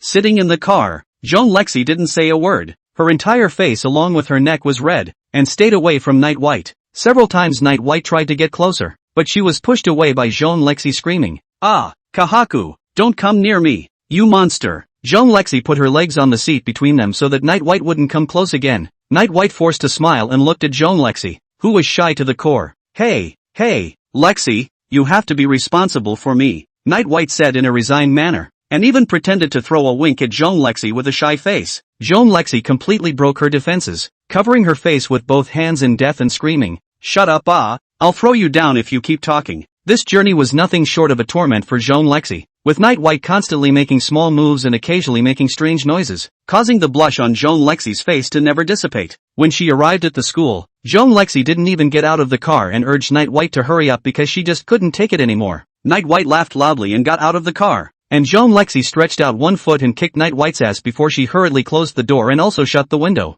then told Xiao Qi to hurry and drive away. Many of the freshmen showed envious expressions when they saw Night White get off Jean Lexi's car, but many people thought of Night White's extremely strong physical qualities again, and mentally balanced themselves out a lot. So good body. This soft rice, should Night White eat? Night White got out of the car just in time to see this guy, Xia Muyun, standing next to a car, chattering away at it. Night White, who had excellent hearing, heard what Xia Muyun said. I say Lao Dang, you're here now, go in with me, talk to Uncle Zhao. Ask him to take care of me in military training. Am I your own child? Can't you see I'm having trouble getting out of bed these days? If you don't help me out this time, I'll go home and tell my mom you went out again last night. When you're old, I'll pull out your oxygen tube. Siamoyun bared his big teeth as he spoke, and even put his hand into the car, pulling and tugging at one of the people in the car. Don't be ridiculous, you tricked me into coming here, so it's what you're resting on. Let me ask you, where is the college girl you said you admired me so much? Where is she? Mother ******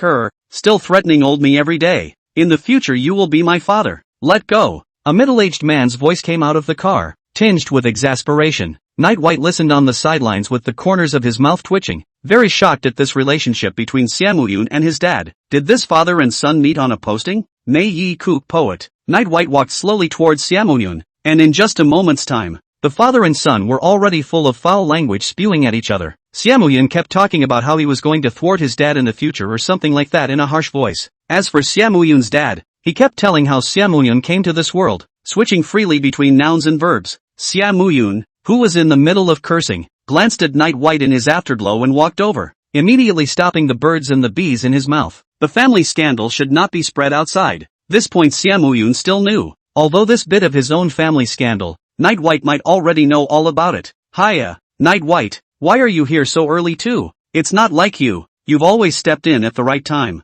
Siamoyun said with a startled voice, loud as if she was purposely speaking to someone in the car. Siafong, who was in the middle of a car full of obscenities, slowly closed his mouth when he heard it. Night White smiled awkwardly. He seemed to be interrupting the father-son time between the two. Lexi had to go to the office early in the morning, so she sent me over early. What are you? Night White asked knowingly. Before Siamoyun could say anything, Siafong took over. It's Night White, right? The young man is so handsome. Nurian often mentions you. Ha ha, I'll send him over to school. You guys chat. Driver, drive. Siafong was worried that he couldn't find a chance to get out of it, and Siamoyun's kid was cursing at him, and any less cursing felt like a big loss. Looking at Siafang's car that was rapidly moving away, Siamoyun was furious. Night White and Siamoyun walked towards the inside of the school. Just as they entered the school, Night White heard a loud noise. Turning his head to look, he saw a few rich dudes, punching and kicking a teenager. What's the point of pretending? You've got good grades, don't you? How can you compare to me who has been in business for 3 generations?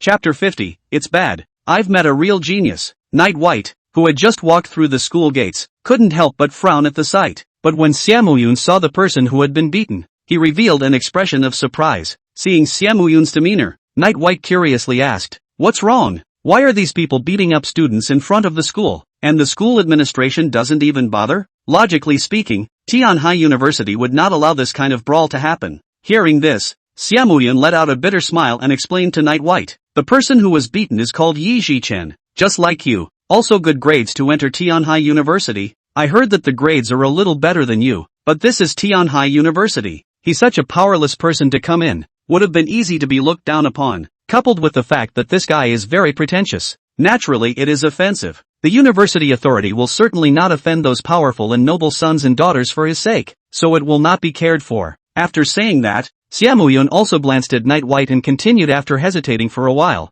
If it wasn't for your relationship with Zhong Lexi, according to your temperament, you would definitely be bullied by these people as well. In Tianhai, people without power are worse than dogs. Night White listened to Siamoyun's words and looked at the beaten teenager. What interested Night White was that the teenager had a cold smile on his face, didn't say a word, and had a pair of eyes that kept staring at himself. After watching for a while, Night White seemed to have made up his mind and slowly walked towards Yi Zhichen. Siamoyun froze, not expecting Night White to have this habit of seeing justice. A few rich dudes stopped their hands when they saw Night White walking over. Of course they knew Night White. After all, the photo of Night White and Zhong Lexi together had been hanging on the campus website for days. The leader looked at Night White and said, Night White, this is a private matter between us and Yi Zhichen. I still hope that you won't interfere. His tone wasn't much more respectful. In the eyes of these rich kids, Night White was nothing more than a soft eater, and if it wasn't for Zhong Lexi being his backer, he wouldn't have ended up any better than Yi Zhichen. Night White smiled. No unpleasant look appeared on his face. He slowly said,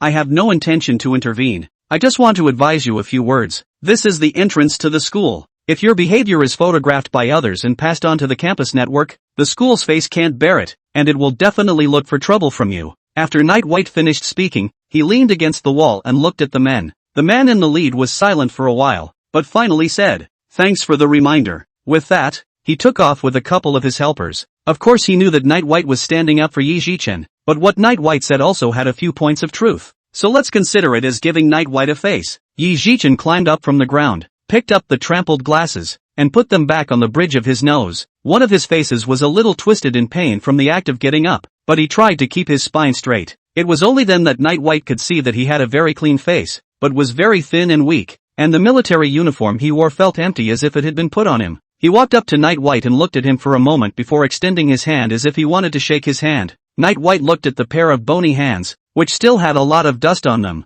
and without thinking too much, he put his hand over. Your hands are very strong, especially the palms. If you just hold a pen and write, you can't practice this kind of strength. You should be gripping stick-like objects a lot, and using a lot of force, such as a single bar, or knife hilt? Yi Zichen opened his mouth and said. His voice was a bit hoarse, but his eyes kept staring at Night White's face. Out of politeness, Yi Zichen also shook hands with Xiaomuyun. You're just not good. Your hands are sheepish and weak. They're also a bit slippery and greasy. Do less handwork, and even if you do it, you have to remember to wash your hands before you do it. When Xiaomuyun heard him make such a comment, her face immediately collapsed. He finally realized why those rich kids couldn't stand the guy. What kind of person shakes hands and starts analyzing others? Night White, however, smiled. This Yi Zichen was a bit interesting. Just now, he could feel that Yi Zichen's pair of eyes had been staring at his facial expression, as if they were trying to see through him. Military training is about to start. Let's go in and change. Night White didn't continue his conversation with Yi Zichen,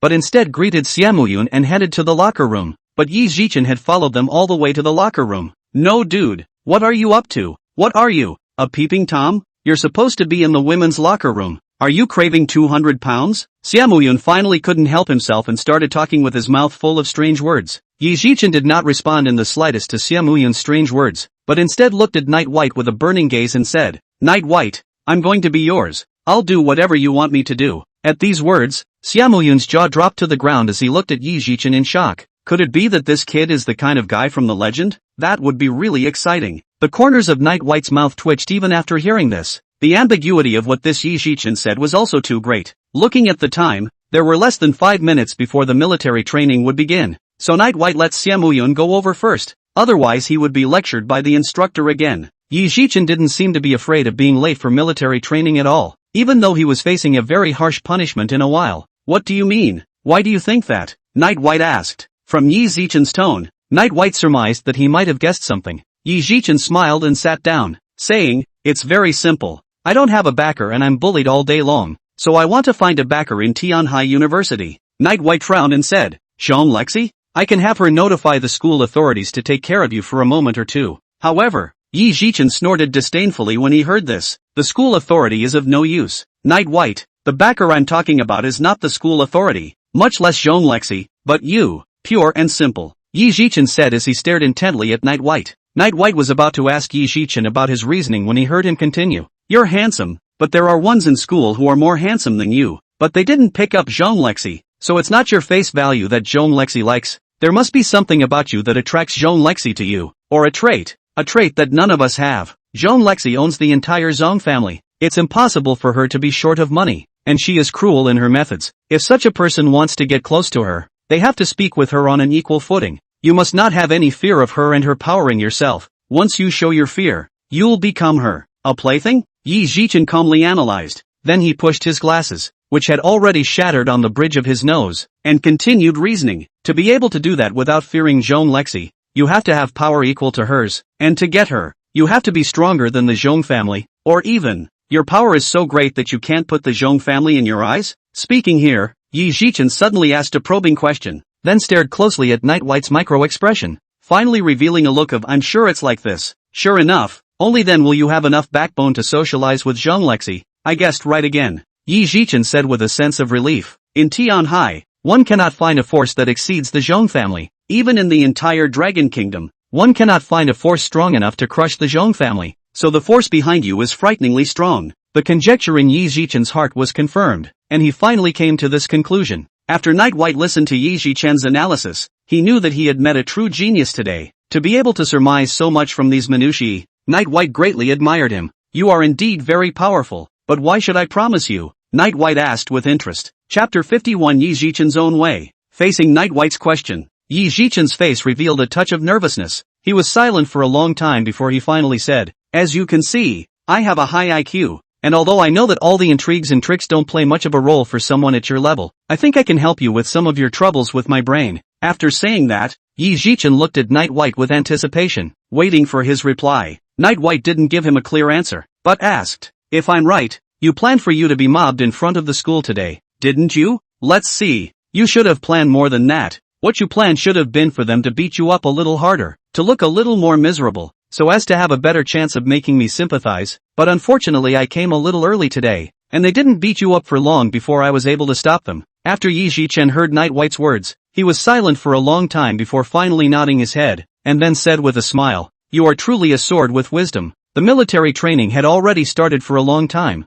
Night White was no longer going to go. He slowly sat down and said, "Being bullied by those people is not a reason for you to be so exhaustive in finding a backer. Tell us your real reason?" Yi Zhichen fell into another long silence, seemingly thinking of what to say. "My hometown is far away from Tianhai. My family is very poor. I have 2 sisters. In order for me to go to school, they left school when they were teenagers. I didn't let my family down. I got into Tianhai University. My family sold everything in order to raise enough money to pay for tuition. My dad and my mom have sold blood more than once." Only after a long time did Yi Zhichen open his mouth, his tone filled with helplessness. Night White didn't interrupt him, just sat aside and listened quietly. Yi Zhichen tugged at the military uniform that didn't fit, and continued, "My fathers, they thought that if I got into such a good university, I would definitely be able to soar after graduation, and the education I received since I was a child was also like this. All things are inferior, but only reading is high. But from the moment I entered college, I realized that a lot of things are not available at birth and will be hard to come by later. So, I thought about solving the problem in my own way, and that's what you're seeing now. I found you." Speaking here, Yi Zhichen twisted his head to look at Night White, but there wasn't a single ripple on Night White's face, so he couldn't see anything. "If I want to find out about you, it's easy," Night White said indifferently. Yi Zhichen smiled with a wide brow. "Indeed, so I'm not lying." He wasn't afraid that Night White would reject him today. He was afraid that Night White wouldn't say anything so that he wouldn't get any information. Night White thought for a moment and opened his mouth to ask, "Why does it have to be me? In this Tianhai University, rich kids are all over the place. With your brain, you just need to flatter a few of them at random to solve your problems." "No, this is a question you can think about before answering." Yi Zhichen immediately stood up and said, "No need to think about it. I can answer you now." Night White looked at Yi Zhichen, only to see a disdainful look on his face as he said, "Those people, they're all assholes lying on their father's merit books. I look down on them. Even though I have nothing, I still look down on them." Night White was amused. This Yi Zhichen, so young, so arrogant. "Before me, your backer didn't think of Zhong Lexi? After all, she's the most powerful person in Tianhai." Night White asked with a smile. A flash of embarrassment surged on Yi Zhichen's face, and he held his tongue for half a day before saying, "Of course I have thought about it, but I have envisioned many plans to get close to eldest Miss Zhong. But according to eldest Miss Zhong's style of doing things, without exception, I would be killed by big Miss Zhong." Night White laughed out loud. "Are you so sure that you won't be killed by me after you learn my identity?" Yi Zhichen also laughed happily after seeing the smile on Night White's face. "One side is certain death, the other side is unknown. I rarely gamble. Once in a while, I shouldn't lose. In fact, I've already won. I can see that you have no intention of killing me right now." "Afraid of the dead?" Night White asked with a smile. Yi Zhichen said without hesitation, "Not afraid, on the contrary a little." "Like?" Night White's face was strange. How come all these people he met were perverts? Xiamuyun was not even a problem, but this is another one. Looking at Night White's strange expression, Yi Zhichen immediately explained, "Don't get me wrong. I'm not that kind of like, I just like to study these things. There's nothing more worthy of our study than the human race itself, isn't there?" Night White listened and cast an approving glance at Yi Zhichen. "You can come to my store tonight. I'm sure you've already found out where it is. Until then you should find a perfect excuse to explain to your instructor why you didn't go to military training today." Yi Zhichen jumped up happily. He knew that Night White accepted him. "Ha ha, you're going to look for Ms. Zhong now aren't you? It's almost dinner time. You guys had an appointment to eat together, right? Actually, you have more than just dining with Miss Zhong in mind, right? If you hadn't asked me to go to your store at night, you wouldn't have returned to the store tonight, right? Is the man who tends the store one of your men? Or, the same kind? That's a beautiful ring you have. It doesn't look like an animal bone, and with your status it can only be. What's the hidden meaning, I guess?" Yi Zhichen asked a series of questions, then stared closely at Night White's eyes. Many questions Night White did not need to answer. Yi Zhichen knew the answer. Night White didn't want to continue chatting with Yi Zhiduan. This guy was too good at figuring out people's minds. It always felt like if I let him keep asking questions like that, I wouldn't have any secrets left. Although one can control one's facial expressions, even one can show a hint of micro-expression for some tricky questions. Don't ask. I'm already feeling a little annoyed with you, Night White said and hurriedly walked outside. After getting into a cab, Night White went directly to Zhong's mansion. This time he went up to Zhong Lexi's office on the top floor without being stopped by anyone. Zhong Lexi was lying on her desk, drowsy. Dealing with the company's affairs was like that. In fact, very few things needed Zhong Lexi's own decision-making. Most things were decided by Xiao Qi and the others. Roxy, long time no see. Night White ran over to Zhong Lexi and whispered in her ear. Zhong Lexi, who was drifting off to sleep, immediately woke up and looked up to see Night White's brilliant smile. Ah, Kahaku, you're too good at taking advantage of the situation. Don't come so close to me. I'll call the security guards to take you out. Zhong Lexi shrieked out in shock. Night White playfully smiled and instead seized the opportunity to stick a kiss on Zhong Lexi's face. Zhong Lexi's cheeks instantly turned red. White, you're getting reckless, Zhong Lexi said shyly. Night White was silent. One must always grow a little, and one's guts must grow bigger and bigger as well. Zhong Lexi whitened the big dog fiercely and suddenly asked, White, if I were to kill my brother, and I mean if, would you think me a heartless man? Chapter 52, Let's eat first. In the office, Zhong Lexi looked at Night White with an expectant face, looking forward to his answer. Night White smiled, then said, Zhong Yichen secretly instructed someone to kill you, and wanted to take away the power in your hands. If you killed him, I certainly wouldn't feel that you're heartless. In fact, this isn't even the most important thing. What's important is, when Zhong Lexi heard Night White say that, her beautiful eyes flashed and she quickly asked, What's important? Night White came closer, stroked Zhong Lexi's hair with his hand, and slowly spoke. What's important is that in this matter, Lexi, no matter what kind of decision you make, I'll support you. What Zhong Yichen? He shouldn't have the guts to go back to the heavenly sea now, unless he wants to break bread with beans. Night White thought this in his heart and watched as Zhong Lexi's pretty face slowly colored with a layer of redness. Tantalizing. Just picks the nice things to say. Zhong Lexi smiled shyly and gently pushed Night White's head away as it came closer and closer. With a big dog, you can't fill him up all at once, so he won't appreciate it. Night White had originally fantasized that he could get a kiss with his flowery words, but now it seems that his wish has fallen through. Fancy something to eat? I'll call Xiao Qi, or else a certain starving ghost will be crying out for hunger again later. Zhong Lexi rubbed Night White's hair and picked up the cell phone on her desk. Night White didn't have a proper form and said playfully, I want to eat you. Zhong Lexi's wrist trembled, and she almost couldn't even hold the phone steady. Damn White, who the hell did he learn so many tiger and wolf words from? Daring, if you keep molesting me like this, I'll call the security guards to kick you out. Is this lady something you can just molest? Zhong Lexi feigned anger and sternly rebuked Night White. However, Night White, who was familiar with Zhong Lexi's character, could tell at a glance that Zhong Lexi was typically colorful, as Night White had long since seen her reddish ears. How about, let's eat this meal first? Night White held back his laughter and said in a serious manner. Zhong Lexi snorted coldly, looking like the big dog was still easily intimidated, but she quickly sensed something wrong in Night White's words. What did she mean by this meal first? What about the next meal? Damn perverted white boy, still trying to eat me. Zhong Lexi just couldn't take it anymore. Ever since she started dating this guy, she was at a disadvantage in every verbal exchange. Unable to take advantage of her verbally, Zhong Lexi simply moved her hands, rubbing Night White's hair into another mass of chicken nests. Mr. White, please watch your behavior. While I may or may not have said you're my man, that doesn't mean you can molest me with impunity. I think you want to go to jail, don't you? Zhong Lexi pushed Night White away, and her entire body sat directly on the desk, and also crossed her legs in a lofty manner. And Night White didn't pay the slightest attention to Zhong Lexi's warning. His eyes all but lingered on Zhong Lexi's long black silk legs.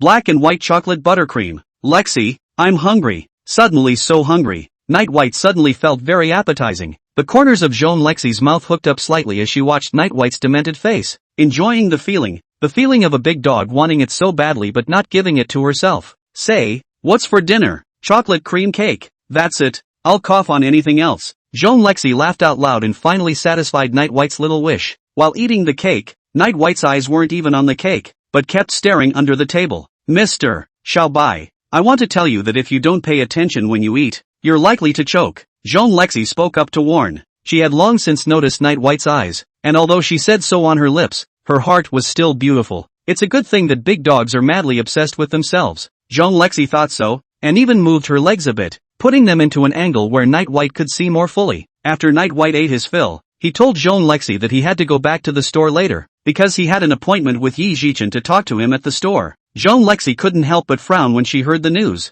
Then her face went cold. "Ha, if you want to go back, just go back. Tell me what to say. This lady didn't interfere with your freedom." Joan Lexi opened her mouth coldly and walked over to the desk and sat down, still covering her legs. "Boring. Just don't show it to you. Is this lady going to eat you? Always going back to that Thai store of yours?" Night White had a bitter smile on his face. It was true that he hadn't properly accompanied Joan Lexi in the past 2 days because of various trivial matters, and Joan Lexi has been staying at the company for the past 2 days, probably because of the Su family, plus the news that Joan Ichen is coming back. "Hey, Lexi, are you angry? Why don't I go back and have dinner at your house tonight?" With a pleasing smile on his face, Night White walked over to Joan Lexi's desk and plopped down on it. Joan Lexi looked at the white hairs close at hand, and finally couldn't help but itch her hands, stretching out her hands to knead for a while. "Oh, joke. Do you think this young lady is inseparable from you? Still talking about going to my house for dinner, making it seem as if this young lady is begging you to go. It's really ridiculous." Although Joan Lexi had lost her temper, her mouth was still unforgiving. After she finished speaking, she glanced obliquely at Night White, who was lying on the table, and spoke again condescendingly. "It doesn't matter if you come at night or not, but since you said so, you have to keep your word and be a man of your word. Understand?" Night White laughed at this and nodded his head in agreement. As Night White was about to leave, he was called back by Joan Lexi. "Xiao Bai, wait, I have something for you," Joan Lexi said, and walked to a corner in the office, and warned Night White not to peek. Night White waited quietly, only to hear a sizzling sound. When Joan Lexi reappeared in front of Night White's eyes, it made Night White's eyes go straight. 2 long black silk legs became 2 snowy white. Black silk went nowhere. Looking at Joan Lexi with her hands behind her back, walking slowly towards herself, Night White's heartbeat gradually accelerated. The thing Joan Lexi wanted to give herself, shouldn't it be? Joan Lexi had a smile on her lips as she walked over to Night White, red-faced, and shoved a ball of something in her hand into Night White's arms. "White, a little gift for you. Oh, do you like it? Although you can't eat me, but you secretly take it and use it. I won't say anything." Joan Lexi was full of bad jokes, her pair of light red eyes gazing at Night White. Night White felt the touch of fragrance in his arms and was certain that it was what he thought it was. In his heart, he was overjoyed, but Night White still said with a straight face, "I take it home and wash it for you." "No, you're welcome." After saying that, Night White fled after touching his chest in Joan Lexi's teasing eyes. Joan Lexi looked at Night White's slightly hasty back and hid her mouth as she snickered. When Night White returned to the pawnshop, Yi Jichen had already arrived long ago. Yi Jichen sat on a chair. Opposite him sat Ming Yi, Gue Mei and Chu Li. Even Wu Hui, who had been lying down for several days, showed up. A few people were staring wide-eyed at each other from a table in the center. Chapter 53, Where did you find this freak? We're all numb. Seeing that Night White had finally returned, 5 gazes from the store were cast over at the same time. Ming Yi was the first to start screaming. "Boss, where did you find this kid? We didn't say anything. He guessed a lot. Our identity and all." The returning sister propped up her head and also said with a grudging face, "Boss, if you don't come back, what color my bottoms are going to be? He's going to be able to guess it out. This kid doesn't have the right eyes, and he's still staring at my boobs all the time." Wu Hui was the simplest and most direct, and said coldly, "Do away with it. I've heard that what you eat makes up for what you get, and such a smart person, when done well, should be able to raise your IQ." Chu Li simply hung her head low, not having much of a city. She was tricked out of a lot of information by Yi Jichen. Night White looked at these few people who seldom suffered defeat. His face was filled with smiles, while in his heart, he thought highly of Yi Jichen for a few more points. Today was supposed to call Yi Jichen over to talk to him about these things. He guessed it himself and saved Night White the trouble. "Ha ha, introduce him. His name is Yi Jichen, the dog-headed warlord I picked up at school." Night White laughed and said to Ming Yi's few people. When these words came out, several people in Ming Yi shook their heads in succession. Wu Hui even said directly, "In our line of work, what's the use of having a good brain? Cute. The knife in your hand is just as deadly if you stab it in the right place." Hearing Wu Fei say that, Yi Jichen's expression tensed up and cast a look of help toward Night White. After guessing the identities of a few people, a trace of fear first appeared in Yi Jichen's heart, but it was immediately followed by a great joy that was washed away. Yi Jichen decided that he must join Night White and the others, no matter what he did. Ming Yi also persuaded, "Yes boss, among us, there is no place for him. Even if someone dies, he is not qualified. Just rely on his brain. It won't work." Ming Yi's words were much more euphemistic, but they did cause Night White to fall into deep thought. Indeed, they, of all people, need only one goal, and with their abilities, they don't need any schemes. Returning sister also opened her mouth at this time and said with a smile, unless well, oh, this little brother is the same as Chuli. Night White listened, nodded with approval. Yi Zhichen want to enter this line, light IQ high or slightly insufficient, at least have some business ability. Yi Zhichen listened on the sidelines and immediately grasped the opportunity. I can, anything, listen to your arrangements, give me a chance. Night White looked at the three killers sitting on the table, one by one. Boss, I am going back to the island. It's inconvenient besides I don't like to become a transparent person without secrets. Returning sister laughed daintily and threw a wink to Yi Zhichen. Little brother, it's not that sister doesn't look up to you he. Night White looked down again. Before his eyes landed on Woohoo's face, he heard him say, boss, I'm going back to the UK too. I have something to say straight away. I really can't look at him. His body is too small, and he just said that he likes corpses, which is perverted even for a pervert like me. Night White was once again dumbfounded. I have the next one. Ming Yi just said this lightly. When Yi Zhichen saw this, the hope in his eyes was much less. Even though Wu Fei and returning sister accepted him, Yi Zhichen still couldn't leave Tianhai, let alone go abroad, because of his family. What about Kane? Does he have a next one? Night White thought of Can. Once after Night White killed Xing Yi, Can had gone to the Zhong family manor to ask Zhong Lexi for money. After saying that, Night White looked at Ming Yi, waiting for his answer. Yi Zhichen realized that there was still hope,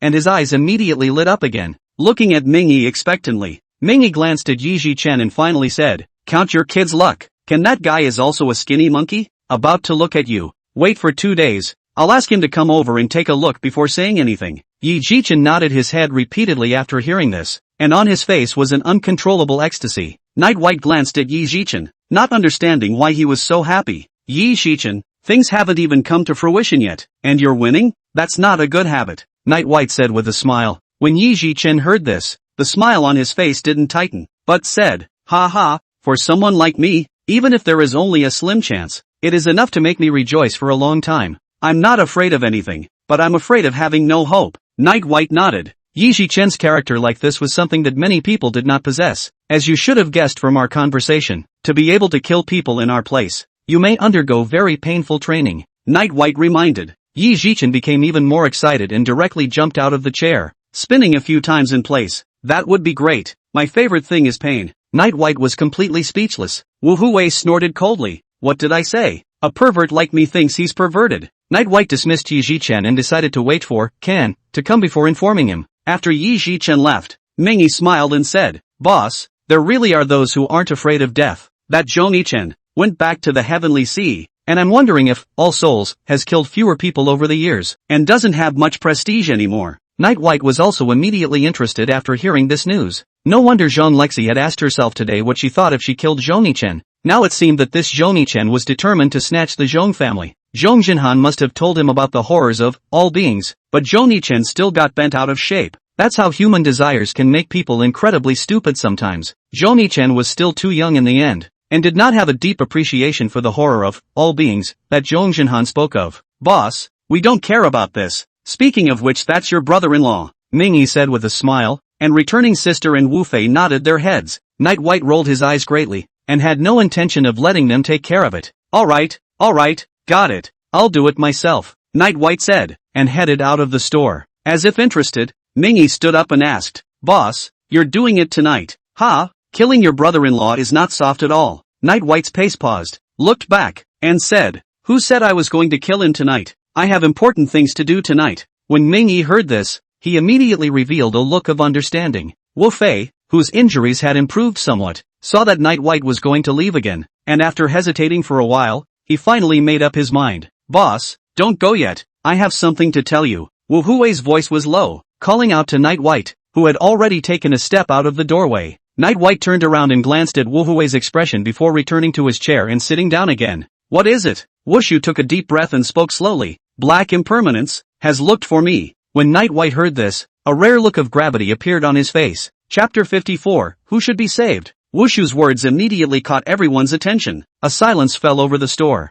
After a long time, Mingay sighed and said, you and he shouldn't have met. Night White sat across from Wooly, quietly waiting for Wooly to speak. I didn't look for him. He came to me and I killed his deputy. Wu Fei changed to a more comfortable sitting position and continued to speak. Until now, The wound caused by Night White's slash was still vaguely painful. After the old master died, they wanted me to take that seat of the boss, supposedly because of my character and not interfering with some kind of plan of theirs. Speaking here, Woohoo glanced at Night White, whose face did not have a single expression. Returning sister sneered, "He's a good calculator. If you become the White Impermanence, he'll have all the power. After all, you don't want to care about anything, you just like to be a human being." Wu-Fei shook his head and said, "It should be more than that. They looked for me many times and I didn't see them until a week ago." Listening to Wu Hui's narration, the frowns of several people deepened. A week ago, Black Impermanence's deputy came to look for Wu Hu, who remained invisible, and killed many believers in the church in order to force Wu Hu to show up. This action completely enraged Wu Hu, who stepped in and slaughtered Black Impermanence's second-in-command, and his body is still nailed to the cross in the church to this day. Later, when Black Impermanence came in person, Wu Hu thought he came to avenge his deputy, but he guessed wrong. Black Impermanence had only found Wu Hu and said that, which was why Wu Hu had come here to look for Night White. The authority of all beings evolved over thousands of years, and finally, 100 years ago, it became two people who were at each other's throats, the Black Impermanence and the White Impermanence. Black Impermanence holds that copper plate, commanding thousands of killers from all souls, and White Impermanence, now Night White, has 64 men under his command, named according to the 64 hexagrams, monitoring all the killers of all living beings. I don't know their exact plans. I'm just guessing that Black Impermanence wants this era to go back to the chaotic times. That's when we people grew up wild, and now we're fading away into history, gradually ceasing to be needed. Wu Liao's voice was tinged with a hint of sadness. The All Souls inheritance had been passed down to the present day,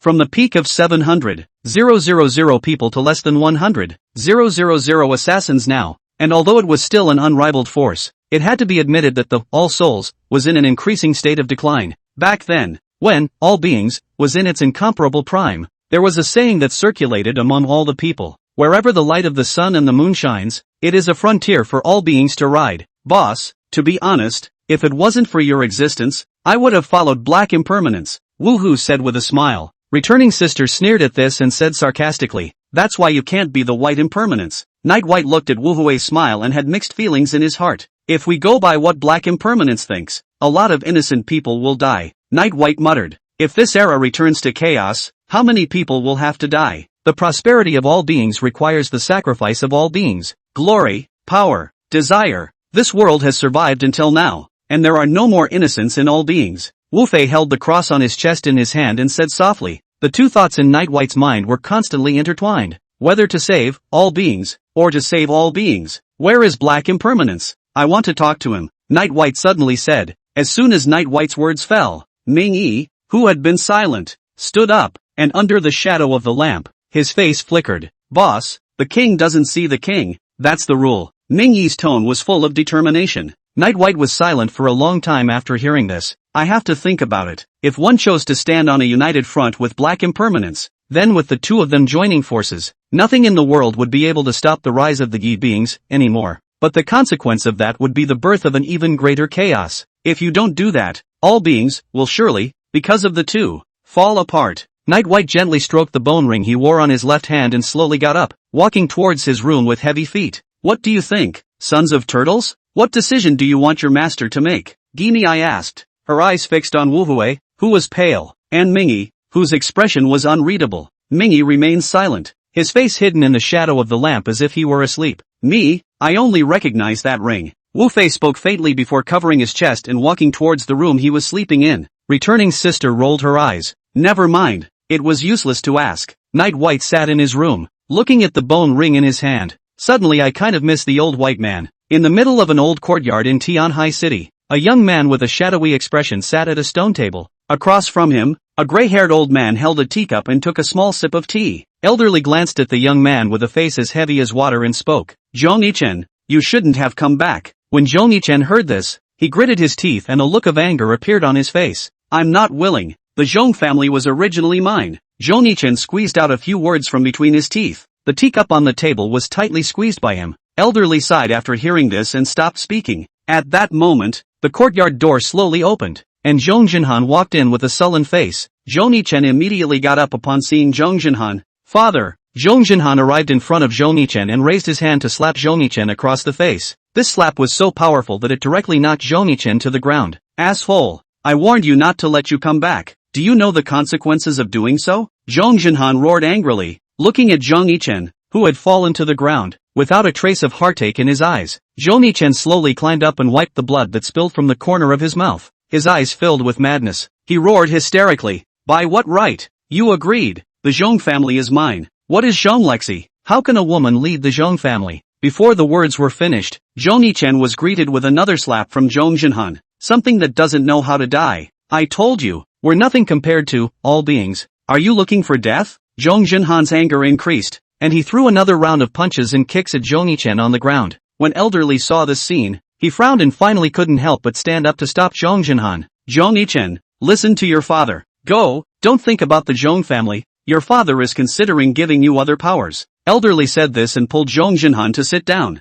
However, Zhong Yichen, who had been beaten to the point where he could no longer climb up, became even more frantic when he heard this. I don't want it. I don't want anything. I just want the Zhong family. That was originally mine. He hissed, his eyes staring deathly at Zhong Jinhan. Seeing that Zhong Jinhan was about to get up and fight again, Zhong Yichen braced himself and stood up with difficulty. If you don't help me, I'll grab it myself. What, beings? Just a bunch of assassins hiding their heads. There's no precedent for a woman to be in charge of the Zhong family. After saying that, Zhong Yichen limped out of the courtyard. Elderly, with us, can we keep Zhong Yichen? Zhong Jinhan hoarsely opened his mouth to ask. All of this was self-inflicted, and the reason why Zhong Yichen regarded the Zhong family as his own in the bag was entirely because of what Zhong Jinhan had taught him over the years. Elderly sighed and shook his head. In the past 1,000 years, there's no record of all souls ever losing their hand. Zhong Jinhan sat at the stone table, his eyes lifeless, as if he had instantly aged dozens of years. Zhong Yichen left the courtyard and got into a car. He took out his cell phone and dialed Su Macheng, the head of the Su family. Uncle Su, let's meet tonight. I'm back. Chapter 55, Dear Mr. White. In the store, Night White was still thinking hard, and it was difficult to make a choice for a while. I don't know how long it took, but Night White was interrupted in his thoughts by a cell phone ringing. It was then that Night White remembered that he had agreed to go to Zhong Lexi's place. The urgent ringing of the phone made Night White break out in a cold sweat. It's bad. Missy might be going crazy. Ahem. Lu, Ruashi? I'm a bit delayed, so I'll go over now? Night White said apprehensively. However, to Night White's surprise, Zhong Lexi's voice wasn't as furious as she had imagined, but instead was still extraordinarily calm, only to hear Zhong Lexi speak faintly. No need to come over. It's already a few o'clock. Get ready. Someone will come to your store in a while. You receive them. When Night White heard this, he felt more and more that something big was wrong. Lexi, who came to my place this late at night? Night White asked tentatively, glancing out the window. It was indeed dark. Zhong Lexi sneered and said, Oh, Mr. Xiaobai still knows it's already a big night. It's really rare. It's nothing. I've called a construction team over to decorate your store. Night White's eyebrows jumped wildly as he listened. Construction team? Decorating? Are you sure you're not here to tear down my store? Lexi, don't. I was busy and forgot the time. I won't do it again. I'll be right over to find you. Don't be angry, okay? Night White smiled and decided to go over and coax Zhong Lexi. Zhong Lexi said coldly, Mr. Xiaobai, you should know that my resentment right now is big enough to eat you, so I'd advise you not to come over here looking for death. Night White immediately noticed Zhong Lexi's change in mood, no longer the incomparable calm she had been just now, and had a bit of a joke about it, so Night White immediately rode the wave of victory, his tone as flattering as it could be. Lexi, I'll go over and cook for you, okay? I haven't eaten yet either. I'm so hungry, and I miss you. I want to kiss you. With this set of attacks from Night White, Zhong Lexi's voice gradually became less forceful. Dear Mr. White, I'm limiting you to appear before me in 1 minute or your store will wait to become a ruin. Zhong Lexi said condescendingly. Night White's face changed drastically. 1 minute? It's too late to fly there. Just when I wanted to open my mouth and pull some strings with Zhong Lexi, I heard Zhong Lexi's voice on the other end of the phone. Cut the crap. I'm across the street from the store. Hurry up and come over. I'll clean you up. Night White was first stunned when he heard this, then he was overjoyed and ran out of the room in 2 steps. It turned out that Zhong Lexi was just trying to scare herself. What a cunning beauty. Inside the hall of the store, Mingyi watched Night White go out the door with a happy face. He also smiled and said, Oh, boss, if you have time, you should go out more to relax and unwind. You can't think of anything good to do when you're stuffed in your room like this. Naturally, he had already spotted Zhong Lexi waiting across the street, which was why he said so. Night White smiled at Mingyi and nodded before running outside the store. Having just met Zhong Lexi, before Night White could even open his mouth, his own head was subjected to a series of ravages. Damn little White, how dare you stand me up? How many people begged to have a meal with me but couldn't? You're good. Zhong Lexi grabbed Night White's head and rubbed his hair fiercely. 7. Sitting in the driver's seat, watched the scene and smiled without saying a word. Missy had been burnt out over the past few days trying to figure out how to fight against Zhong Yichen and Zhong Zhenhanhan, so it was time to find a chance to vent her frustrations. Night White finally couldn't stand the ravages of Zhong Lexi's clutches anymore. As his own hair had been rubbed out so much, he directly hugged Zhong Lexi's thin waist and begged for forgiveness. Lexi, I was wrong. Rub it gently. You don't want me to go bald, do you? How embarrassing for you. Zhong Lexi's waist was attacked, her entire petite body nearly unsteady on its feet, and the movements of her hands became much lighter. Ah, rascal, bye. Who asked you to hold my waist? Quickly let go. Zhong Lexi said with some shortness of breath, a face that was even more instantly red. Night White turned a deaf ear and quietly felt the wonderful touch coming from his arm. Bye. Let go. If others see, don't you? Why is it still getting tighter?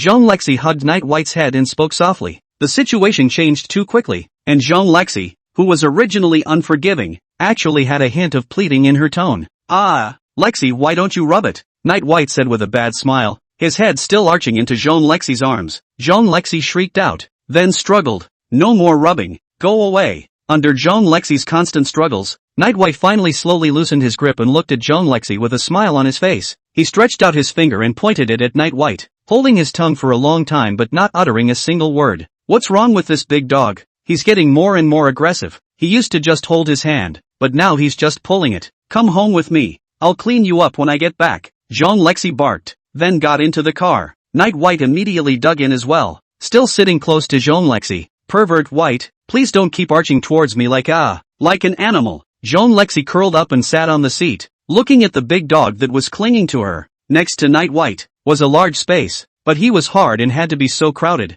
Hearing such a peculiar analogy from Zhong Lexi's mouth, the smirk on Night White's face grew even more intense. Hey, Lexi, you're so good to me, always rewarding me. Night White smiled sarcastically. Zhong Lexi froze for a moment, then covered her forehead with her hand, a look of helplessness on her face. White, you really are. I have nothing to say. After Zhong Lexi said this, she closed her eyes tightly. There's really no eyes to see. No eyes to see. Just arch it however he wants. On this journey, Night White had gotten great satisfaction. One moment, he would pull Zhong Lexi's small hand. One moment, he would steal a kiss on her cheek. One moment, although he would get a few painless chides from Zhong Lexi every time, Night White was still dead set on not changing his ways. The car slowly drove into the Zhong family manor. Night White got out of the car and very naturally held the door, pulled up Zhong Lexi's hand in the car and waited for Zhong Lexi to come out. Zhong Lexi was very satisfied with Night White doing this, and didn't shake off Night White holding her hand after getting off the bus. The two held hands and headed for the villa. As soon as she entered the villa, the shyness and smile on Zhong Lexi's face completely disappeared,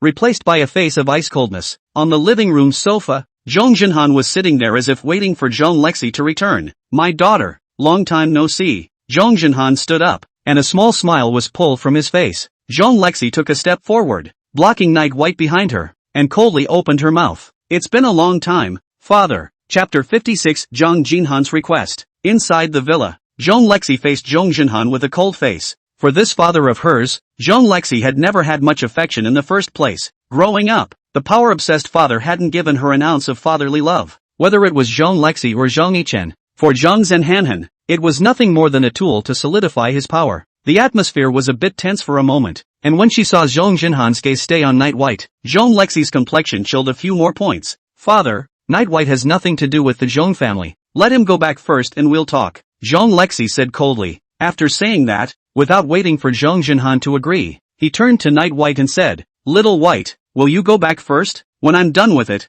I'll come over to you. Be obedient. Her eyes were red, and her tone carried a hint of pleading, as if she was afraid that Night White wouldn't leave, and she gently pushed him. Zhong Zhenhan's eyes flashed with an exquisite aura. Looking at the scene in front of him, Zhong Lexi still didn't know about Night White's terrifying identity. This gave himself one more point of certainty if he wanted to keep Zhong Yichen alive. It's fine, Lexi, let him sit wherever he wants. We'll all be family from now on, Zhong Zhenhan said, his tone unprecedentedly cordial. Upon hearing this, Zhong Lexi turned her head to Zhong Zhenhan in shock. Since she was a child, she had never heard Zhong Zhenhan's tone like this. It was so strange that Zhong Lexi snapped as if she had thought of some possibility, and her eyes instantly turned blood red. She stared deathly at Zhong Zhenhan and said word for word, Father, if you lay your hands on Night White, I'll do anything. Although there was some fear in Joan Lexi's heart when she faced Jong Jinhan, no matter what, nothing could happen to Night White. Night White, who hadn't said anything, but spoke up at this point, looked at Jong Jinhan and said with a smile, "Lexi, I'll stay here a little longer, it won't get in the way." Saying that, Night White took Joan Lexi's hand and even gently squeezed it. Feeling the warmth coming from her hand, Joan Lexi backhandedly grabbed onto Night White's hand and pulled Night White to sit down closest to Jong Jinhan, also taking out a miniature pistol from her bag and holding it in her hand. Joan Lexi figured out that letting Night White go now wasn't the safest thing to do, and that Jong Jinhan could potentially keep Night White from getting out of the manor. Jong Jinhan looked at Joan Lexi and laughed bitterly in his heart. This daughter of his had become ruthless as well. He saw at once what Joan Lexi was thinking, and the fact that she was sitting beside him was a warning. Once he had the intention of striking out at Night White, at such a close distance, Joan Lexi might take his own life. In the face of Jong Jinhan, Joan Lexi doesn't trust any of the Jong family within this manor, only herself. "Lexi, don't be nervous, I don't mean any harm," Jong Jinhan said, trying to ease the tension. In fact, Jong Jinhan was even more nervous than Joan Lexi, because he knew that there was more than just Joan Lexi sitting next to him. There was also a god of killing. It took no small amount of determination for him to even dare to come here today. Joan Lexi only thought that Jong Jinhan was speaking in a facetious manner, and her expression didn't ease up in any way. "Father, you didn't come here to find me to pull the wool over my eyes, did you?" Joan Lexi opened her mouth and asked. Only Night White knew that Joan Lexi was pulling on her hand, which was covered in sweat. Jong Jinhan smiled and said, "Yes, Lexi, I'll be blunt, I've seen Jong Ichen, he's back in Tianhai." Jong Lexi frowned. She knew this news as well, but it shouldn't have come out of Jong Jinhan's mouth. "And then, father, are you here to force me to abdicate?" Jong Lexi asked with a cold smile. For a behemoth like the Jong family, the already thin kinship was no match for power. Jong Jinhan observed Night White's expression for a moment before continuing to speak. "The Jong family is yours now, and in the future, even I won't meddle in any of the Jong family's affairs." A flash of shock appeared on Joan Lexi's face, and she wondered if she had heard wrong. "What about that dear brother of mine? He secretly instructed someone to try to kill me. There's no way you don't know that." Joan Lexi gripped the gun in her hand tighter. Everything about Jong Jinhan today was so abnormal that Joan Lexi wondered if Jong Jinhan was dead and someone else had come here in his human skin. Jong Jinhan glanced at Joan Lexi's small movements, sat up slightly straighter, and said, "I warned him not to compete with you, but he wasn't willing to do so and wanted to join forces with the Su family to steal your seat." When Joan Lexi heard this news, the look of surprise in her eyes increased. "So, father, are you planning to help me? What price do I need to pay?" Her question hit the nail on the head, causing even Jong Jinhan to freeze slightly. "I said that the Zhong family is yours. All of my shares in the Zhong group were transferred to your name. The transfer should be complete by now. You can call and ask." Jong Jinhan slowly opened his mouth. Jong Lexi grew more and more disbelieving that it was so easy for Jong Jinhan to give the Zhong family to herself. Soon she calmed down and continued to ask the same question she had just asked. "What will it cost me?" Jong Jinhan glanced at Night White again and said, "Jong Ichen is too immature. He can't fight you even if he unites with the Su clan, and I'll give you other help as well. I just want to ask you, after you sit firmly in the position of the Zhong clan's head, to spare his life, for the sake of me being your father." Jong Jinhan appeared to be talking to Joan Lexi, but in fact he kept an eye on Night White out of the corner of his eye. Joan Lexi fell into long thought, and finally she asked, "What about your reasons for doing this?" Despite Jong Jinhan's actions, Jong Lexi had no intention of letting Jong Ichen off the hook, and she would never be soft on someone like that who wanted to kill her. Jong Jinhan smiled and replied, "I just don't want either of you two to die. If I let you guys fight like this, one of you will definitely die." In fact, there is still half a sentence that Jong Jinhan did not say. The one who died must be Jong Ichen. Jong Lexi sneered. She knew that Jong Jinhan was telling a lie. If he really thought so, Jong Ichen wouldn't have come back. "Lexi, it's no trouble for me to have a meal here after we're done talking, right?" Jong Jinhan asked. Jong Lexi glanced at a document sent on her cell phone, and as Jong Jinhan had said, she now owned the entire Zhong family. "Shall Bai, go tell the maids to cook. Tell them what you want to eat." Jong Lexi was still sitting next to Jong Jinhan, only asking Night White to go inform the maids. Jong Jinhan could only laugh bitterly. Despite having gotten the entire Zhong family, Jong Lexi still didn't trust herself. The meal ended in silence between the three of them, with Jong Lexi just burying her head in her food and feeding the dishes that Night White chucked into her mouth. Jong Jinhan looked at Night White more than once, his eyes incomparably complex. In the end, Jong Lexi personally sent Jong Jinhan to the car, and as she was leaving, Jong Jinhan also turned her head to look at Night White, wanting to speak. He only hoped that after this act of his, Night White would spare Jong Ichen, or at least leave him alive. It was only after Zhong Jinhan left that Zhong Lexi regained some of her liveliness. Like she was relieved, Zhong Lexi curled up on her side directly on the sofa. In fact, Zhong Jinhan was even worse than Zhong Lexi, and cold sweat had long soaked his back. He had used all the resources in his hand in the past 2 days to get a glimpse of what that bone ring contained. It was for this reason that he had gone out of his way to risk his life to see Zhong Lexi this way, and it had to be in the presence of Night White. Seeing that Zhong Lexi had finally begun to relax, Night White also sat down beside her and hugged and kneaded her legs, trying to ease her tense nerves in this way.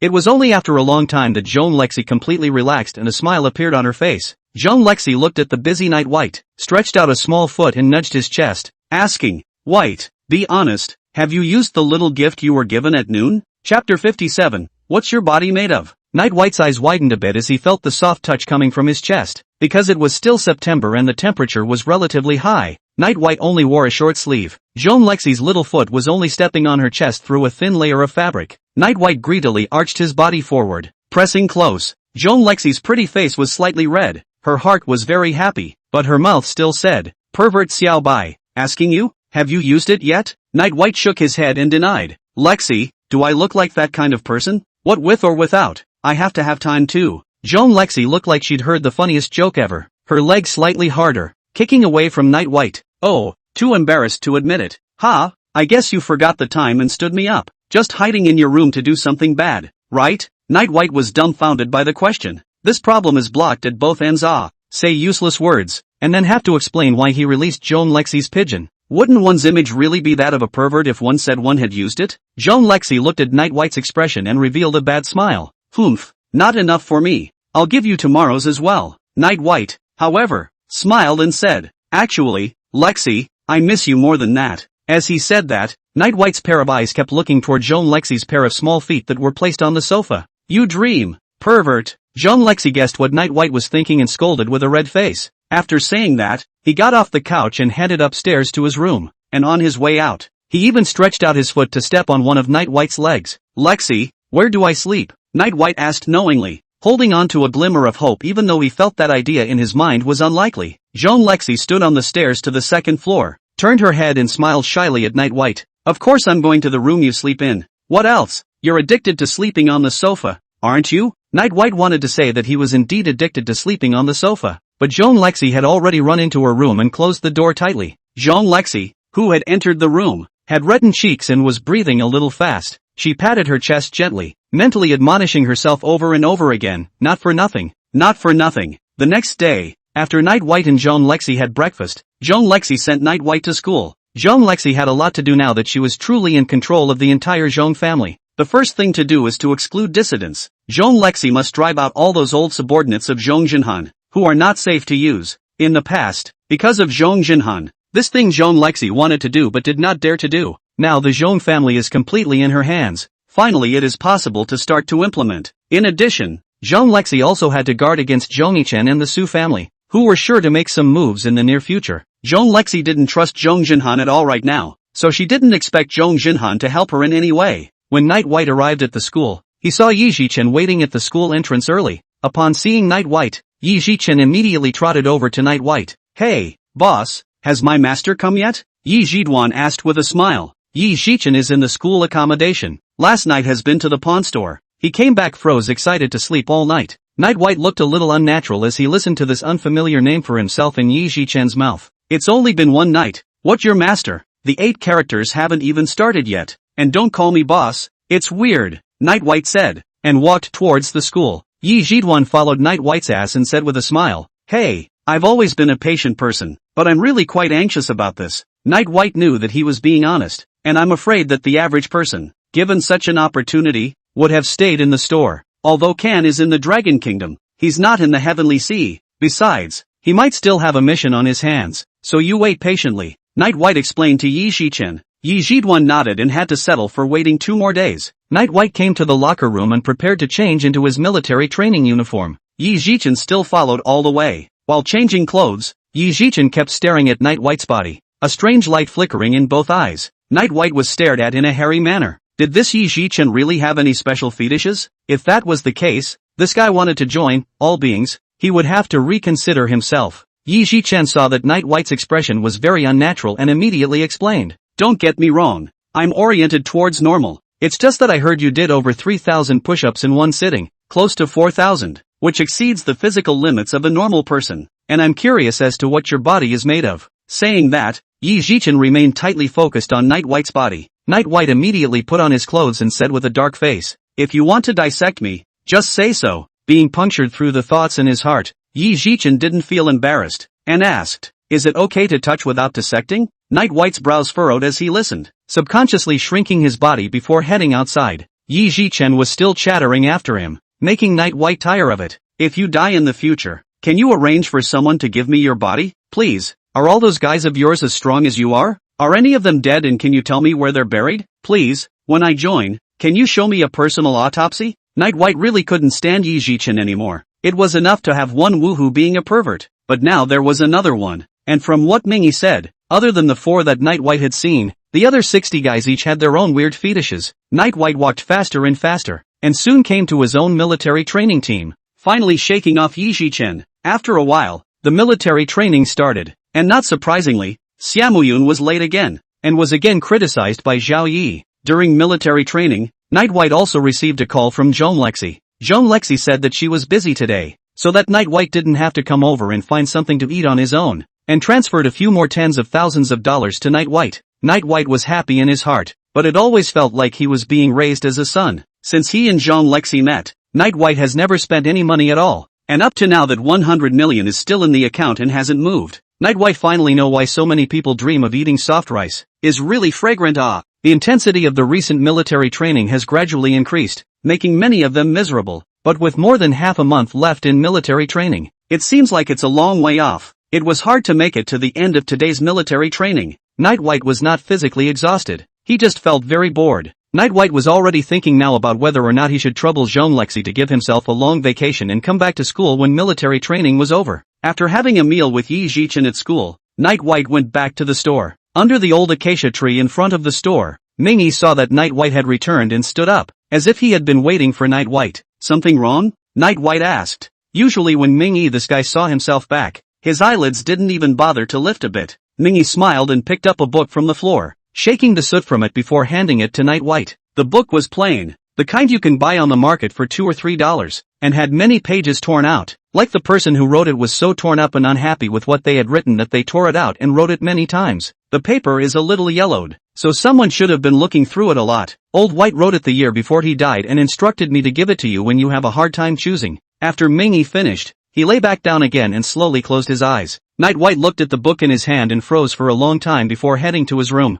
Chapter 58: The Memoirs of White Impermanence. Night White took the few pages that Old White had left for himself and sat in the room for a long time before turning the first page. Old White's handwriting was a bit scribbled, each line askew, but it didn't interfere with reading. Night White looked at each word carefully, itching to imprint each word into his mind. These are some of the things that were written specifically for Night White in the year before he died. His own memoirs. It didn't teach Night White how to behave or how to deal with problems, but it made Night White look breathless. "White, when you read this, I'm sure you've encountered difficult choices, but I can't tell you how to do it. It's all old stories from old man me on here. Just hope my experience helps. As you said, I only taught you how to kill, and you were very good, far better than I was back then, and that's all I've got to show for it. My master died when I was 7, and he left me nothing but the bone ring and a head full of murderous skills. For a while in the beginning, no one from the organization came to see me, thinking that the master had not arranged it. At that time I didn't even know that I was the next White Impermanence. I just wanted to keep this store left behind by my master and take orders according to the rules he left behind.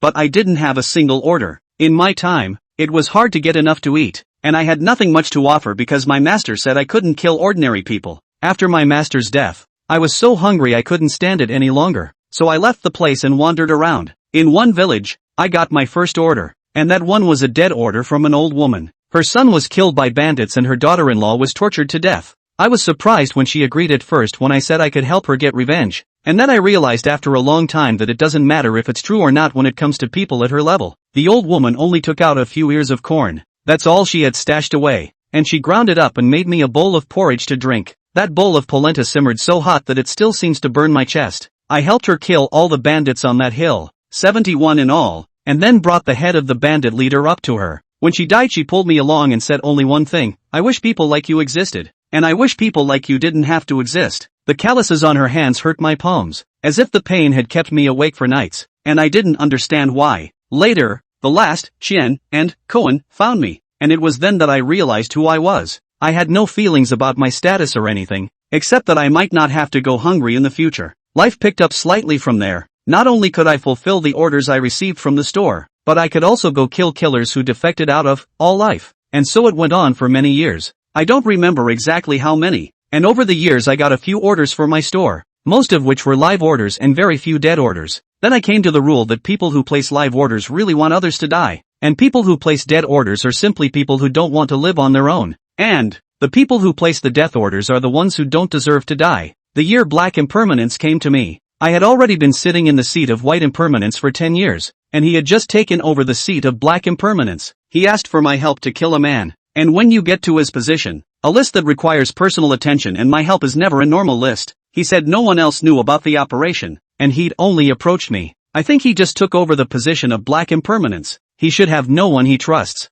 That's why he approached me, because I, alone, have no reason to kill him. That man was hard to kill. It was the first time I felt that way, and of course, Black Impermanence felt the same way. I can't quite count exactly how many of his men we killed to kill that man, except that I remember the blood and water running everywhere that day, soaking my ankles, and the wailing of those men sounding like evil spirits. The good thing is that we still managed to kill him, and his men surrounded us and forced us deep into the mountains, which were filled with their men. For several days and nights in the mountains, we killed those who dared not go any further, but still followed from a distance, eventually trapping us at the top of the mountain. No one dares to come and kill us because the whole mountain is full of their corpses. There was a lot of shrapnel lodged in the flesh of Black Impermanence, and I was no better. He was also shot in the leg, and I cut open his blasted calf with a knife and found the bullet stuck in the bone of his calf, and I couldn't pry it out with a knife when I tried. We were trapped for a long time. I think it was over a month. Can't remember exactly. All I remember is that we gnawed the bark off the top of the mountain,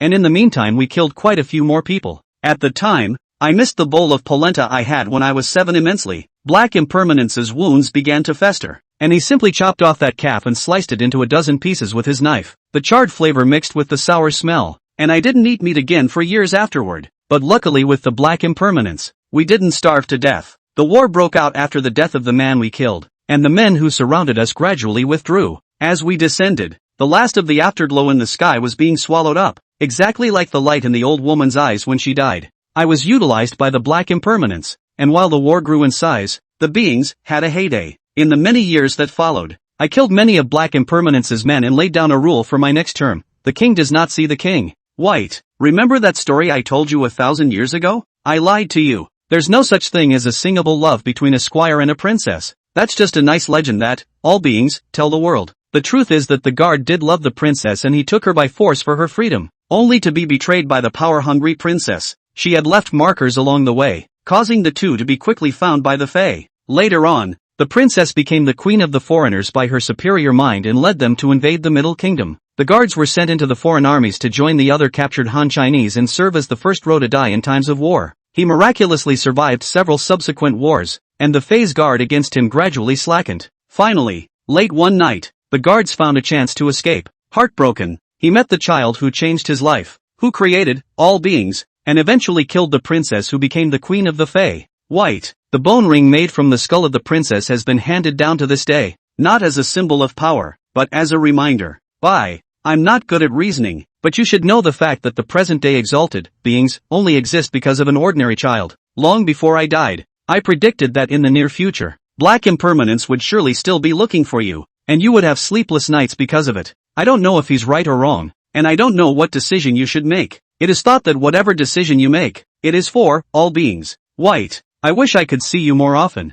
Night White's hand turned the last page. Long before tears flowed, he watched the night slowly fall outside the window for a long time before he stood up, wiped his face, and walked out of the room. In the hall, everyone was waiting for Night White to come out, and Can had arrived, and there were also two people that Night White hadn't seen before. According to Ming Yi, they were the most mysterious, Xian, and Koan, of the 64. They all waited for Night White to open his mouth, wanting to know what decision Night White had made. Chapter 59 The Tired Two. Night White looked at the crowd in the hall watching him and spoke slowly. All beings in this world have their own paths to follow, and we are responsible for monitoring all slayers, which naturally includes the Black Impermanence. Night White only said such a sentence and then shut his mouth. The people in the hall had different expressions, and when Night White was in a dilemma, they were likewise making a choice. Mingyi revealed a smile from the bottom of his heart. The book that Old Bai had left for Night White. He had looked through it countless times and knew what decision to make. In this way, all beings might be about to be in a big mess, and it might even be possible to directly overthrow it. What a pity! Woohoo clutched the cross on his chest, his face incomparably pale. He stared at Night White's face for a long time before letting go of the cross in his hand. No matter what, I only recognize the ring on your hand. The returning sister laughed delicately and leaned on Mingyi's shoulder, her face as flirtatious as could be. She looked at Night White and smiled. You're better looking. I'll listen to you. Kan walked up to Night White, his thin body as if a gust of wind could blow it down. I heard you found me a disciple. If it suits me, the life is yours. Xian and Koan stood in the shadows in the corner of the hall. Even Night White couldn't see their faces. Just based on their form, it was a man and a woman. They didn't say anything much, just bent slightly and said yes, sir, in unison. After saying that, they still stood there in the same position as just now, just like two statues. Inform everyone, and in addition inform Black Impermanence that his plan won't work, at least not during my reign, Night White said. After the explanation, Night White frowned and walked into the room. If Black Impermanence was determined to return this world to chaos, then Night White and these people would be his biggest obstacle. Night White wasn't worried about the safety of his people, because even if he tore his face off with Black Impermanence, there weren't many people within All Souls who could kill his people. He was worried about Zhong Lexi's safety. Mingyi and the others were mostly alone, but Night White was different. Unless it was Black Impermanence himself, Night White thought no one could kill him, but Zhong Lexi was different. If she was implicated because of the internal conflict within beings, Night White would die of guilt. Having made this difficult decision, Night White felt a huge stone weighing on his chest disappear. But then comes the endless fear of the future. How I wish Old White was still around. Damn old man, what's the point of dying so early? Night White murmured, looking at the night outside the window. His eyes quickly became blurry. When Zhong Lexi returned to the manor, she fell headfirst onto the bed, her face full of exhaustion. All day today, she's been dealing with those left behind by Zhong Jinhan, putting everyone in the entire Zhong group at risk. What makes Zhong Lexi's headache is that there are some senior figures in the group who are very dissatisfied with what Zhong Lexi is doing and have caused quite a mess. Today was the most chaotic day for the Zhong group, with a number of departments going on strike in protest, and even an old guy who saw Zhong Lexi and pulled out a gun directly, trying to kill her. These people, usually as long as they didn't offend them, were naturally at the mercy of Zhong Lexi. But this time, Zhong Lexi's behavior touched their bottom line, causing them to fight for their lives. Zhong Lexi had no choice but to use bloody means to suppress some people before the chaos was temporarily suppressed. Today alone, Zhong Lexi can't remember how many times she sent 7 to the old place. I think the fish in that part of the ocean are getting fed up. The alternation of power between the old and the new is destined to pave the way with blood. Zhong Lexi lay on the bed, her scarlet eyes looking at the ceiling. She understood that today was just the beginning, and for a long time to come, it would be difficult for the Zhong family to be at peace. What she was most worried about right now was Zhong Yichen uniting with the Su family to take advantage of the situation, in which case the Zhong family would definitely suffer a heavy blow. The more Zhong Lexi thought about it, the more tired she felt, and eventually picked up the cell phone on the side and dialed Night White's number. When Night White picked up the phone, he was preparing for Zhong Lexi's exasperation,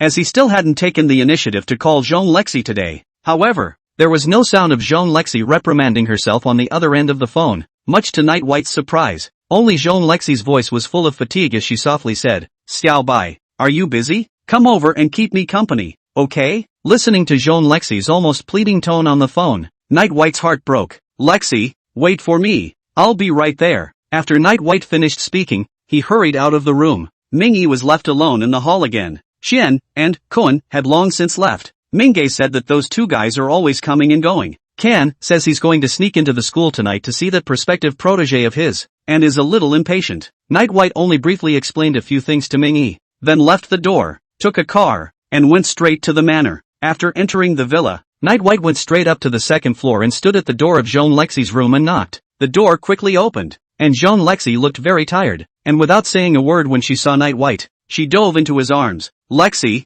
hard work. Night White stroked Zhong Lexi's hair and said softly. Zhong Lexi was silent in Night White's arms, just her head pressed against his chest. Night White picked Zhong Lexi up and gently placed her on the bed, then gazed at her tenderly. Zhong Lexi's cheeks were slightly red and her eyes were a bit evasive. Xiao Bai, you're not allowed to mess around. I'm very tired. Night White nodded, reaching out to brush a strand of hair from Zhong Lexi's forehead behind her head without making any out-of-the-ordinary gestures. Don't worry Lexi, how can you let me give up? Night White said with a smile, facing Jean Lexi, who was now tired to the core. Night White only wanted to quietly stay by her side. Just like that, Jean Lexi lay down, and Night White sat quietly on her bed, listening to her talk about what happened in the company today. Shall by, those old guys are too hateful, relying on the fact that they are my father's old subordinates. They used to help my father do a lot of dirty deeds. They are arrogant. After hearing that I am going to take over the power alone, each one of them jumped out, and the words they said are also crowned with greatness, so that I can't find a reason to kill them.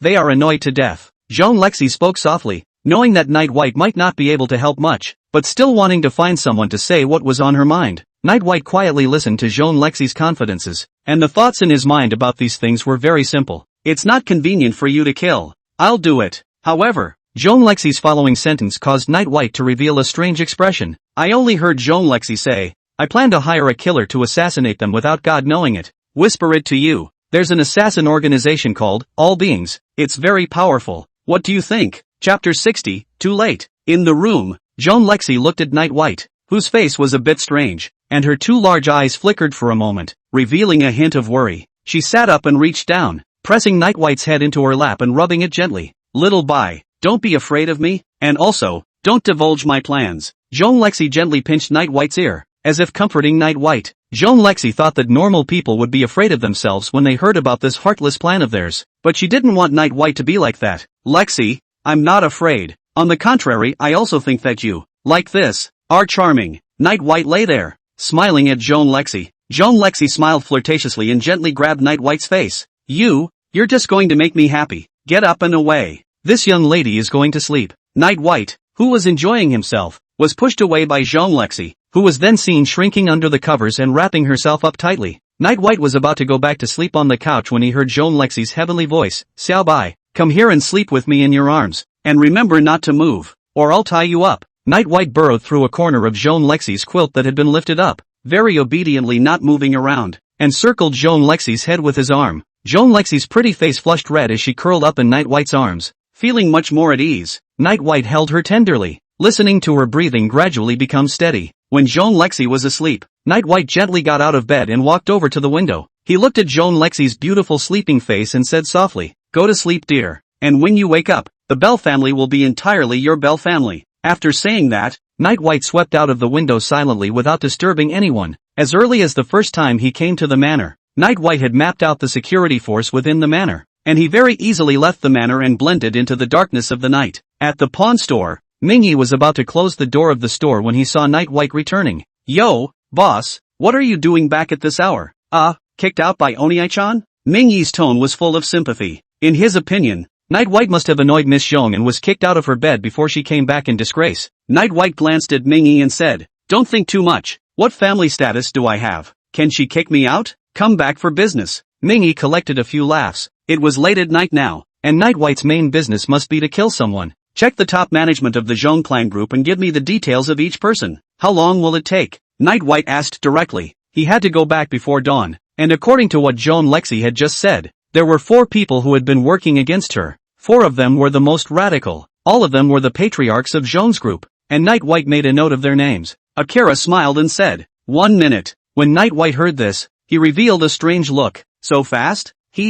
Boss, long after you and Jean Lexi started dating, I took it upon myself to find out everything about the Zhong family, thinking that you should be able to use it. So wait, I'll go fetch it. Mingyi's face was full of smiles as he opened his mouth to explain. Soon, Mingyi held out a large stack of information on the Zhong clan group, and then picked out a few of them. The information on the top management of the Zhong group. It's all here. Mingyi handed the pieces of information to Night White. Night White picked out 4 more from them, and after checking them one by one, he put down the information and turned around. Mingyi looked at Night White's back with a heartbroken look on his face. He muttered, TSK, 500 million per person. Ouch. A loss of 2 billion. Should I let Can ask MS Zhong to get it back? Forget it. It's not good to be caught by the boss. This thing is done. Making less money is worse than losing money. After Night White left the pawn store, he directly got into a cab and rushed towards the first target's residence. I wish I could finish early and go back to hug Jean Lexi and have a beautiful sleep. Night White's first target was named Chun Changming, 47 years old, who had been following Zhong Jinhan when he was young and was one of Zhong Jinhan's inner circle. In the early years when the Zhong family was involved in the underworld, Many of the dirty work Zhong Jinhan was handed over to Chen Changming to do. He did not disappoint Zhong Jinhan's trust. As long as it is Zhong Jinhan commanded, he can be said to do whatever it takes to achieve the purpose. When Zhong Jinhan handed over the Zhong family to Zhong Lexi at the beginning, he originally left Chen Changming in the Zhong group to act as his eyes and ears, keeping an eye on Zhong Lexi and assisting Zhong Yichen to seize power in the future. But this time, Zhong Jinhan suddenly handed over all the shares to Zhong Lexi, catching Chen Changming off guard, and he didn't understand why Zhong Jinhan did this, nor did he reveal a bit of information to himself. Today at Zhong's mansion, he even slandered Zhong Lexi by saying that she had imprisoned Zhong Jinhan and forced him to transfer all the shares of Zhong's group to her name. With Chen Changming as the head of the group, the other three patriarchs immediately jumped out and poured dirty water on Zhong Lexi. Zhong Lexi was furious, but because of their status as uncles, she couldn't kill them in the company. So today Zhong Lexi just found a reason to slaughter some of their inner circle, temporarily deterring them. Soon, Night White arrived at a single villa built on the mountainside, which was exactly where Chen Changming lived. Even in the dead of night, the villa was brightly lit, with many bodyguards in suits roaming around, their waists bulging, obviously carrying guns.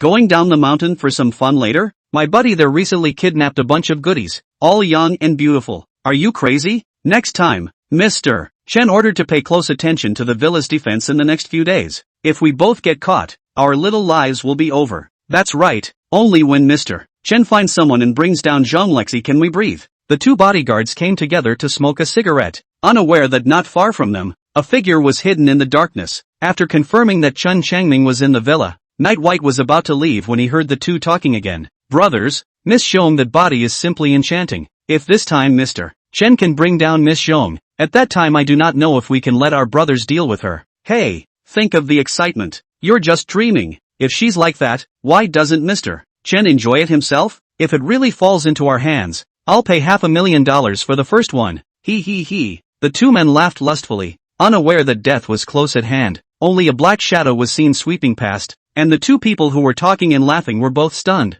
What the whoosh? You, neck, blood. The two instantly fell to the ground, and after a moment of twitching on the ground covering their necks, they were no longer alive. Anger flashed in Night White's eyes as he shook off the blood from the blade and continued to sneak into the villa. Inside the villa, Chen Changming was holding his cell phone, talking to Zhong Jinhan on the other end of the line. Brother Zhong, why did you give your shares to Zhong Lexi? She went on a rampage today to suppress us old brothers. We completely tore our faces off and all moved our guns, Chen Changming said furiously. Zhong Jinhan's breathing on the other end of the phone was obviously much sharper. What did you say? Without my orders? Who told you guys to take matters into your own hands? Inform those three guys to go apologize to Zhong Lexi right now so you can save your lives. Zhong Jinhan didn't expect that Chen Changming, these unenlightened guys, knowing that he had given his shares to Zhong Lexi, would make a scene. In the end, it was still because Zhong Lexi had touched their interests. People who have been given something, once they suddenly lose it, they can't accept it and end up driving themselves into a corner.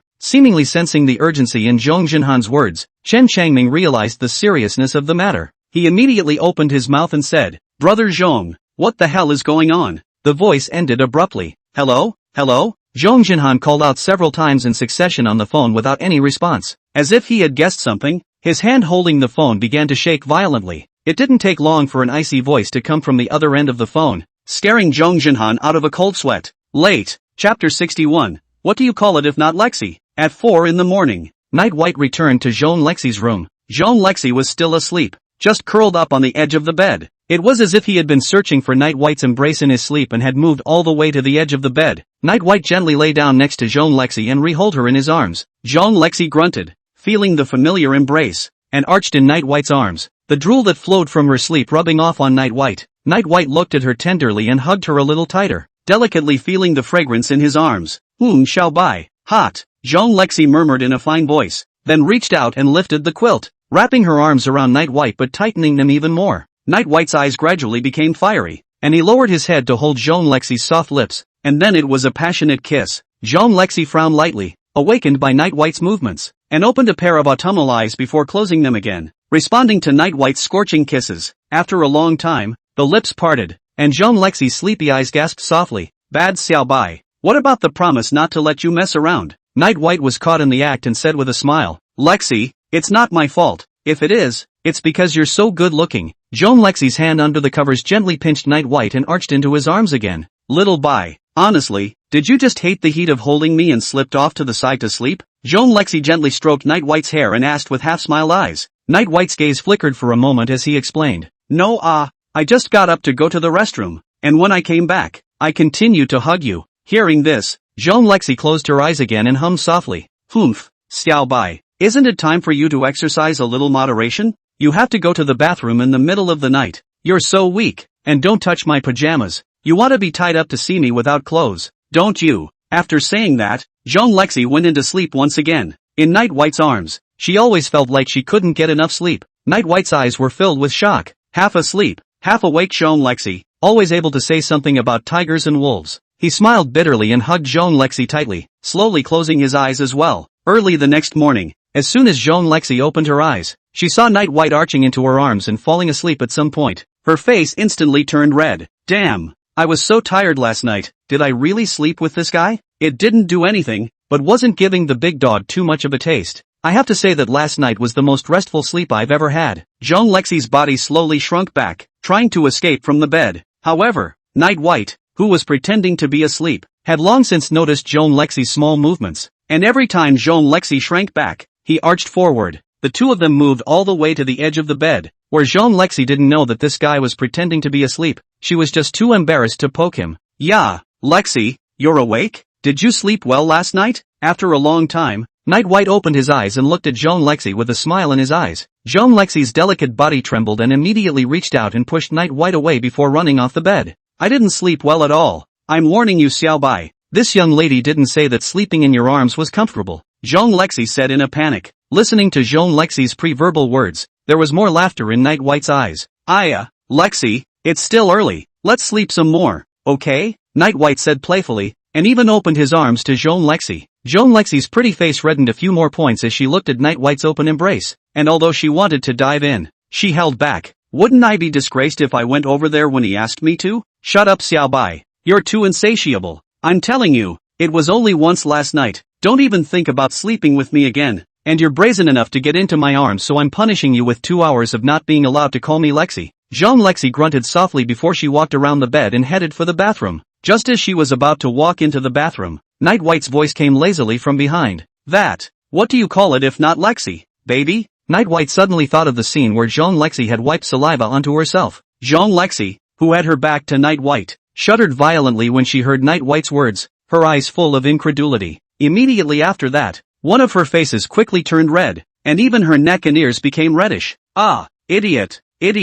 Shut up. Joan Lexi covered her ears tightly and ran into the bathroom in a state of disarray. Closing the bathroom door tightly, Joan Lexi leaned against it and panted violently. Damn big dog, what a thing to say. It's downright humiliating. Joan Lexi touched her hot cheeks and gritted her teeth at Night White, who was snickering outside the door. Shut up, no noise. Joan Lexi shouted at the door. Outside, Night White smothered his head under the covers and burst out laughing wildly. Joan Lexi had dawdled in the bathroom for half an hour before walking out. The blush on her face still not fading, she glanced hatefully at Night White, wrapped in the covers, and wanted to speak. Damn, I really fell into this guy's hands. Hurry up and get up. This lady is going to the office. I'm busy. Unlike someone, a big idler, Joan Lexi said in a conspiratorial manner. Only then did Night White get his head out of the quilt, and said with his messy hair, Lexi, help me take half a month's vacation. I don't want to go to military training, because Night White decided that he wanted to wait until the military training was over before going to school,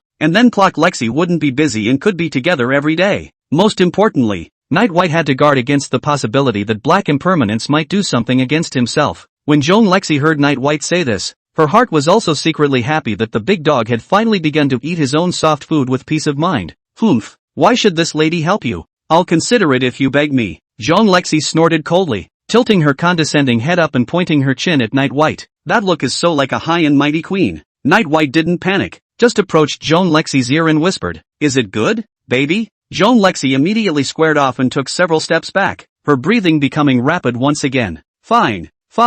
I'll give you a year's vacation. You shut up and don't ever scream like that again. Hurry up and get up, you. Joan Lexi was mortified and threw a pillow at Night White's face. Then she covered her face and ran away from the room. After Night White washed up, he went to the living room and came over to sit next to Joan Lexi. Breakfast wasn't ready yet, and Joan Lexi's plan was to take Night White directly to the office after breakfast with him. Although Night White couldn't help himself much, It was fine to put it in the office and watch it. And just then, Seven hurried in, looking very agitated and staggering. Missy, something's wrong. Something's wrong. It's a good thing. Zhong Lexi, who was playing around with Night White, had a stern look on her face and looked at Xiaoqi, who was full of ecstasy, and asked, "Say, what is it? I hope it's good." As soon as Zhong Lexi's words left her mouth, she heard another rush of vehicles braking, and when she looked toward the door, she saw Zhong Jinhan also hurrying in. Chapter 62, My Wife's in Charge. In the hall of the villa, the four people had different expressions on their faces. Zhong Lexi was puzzled,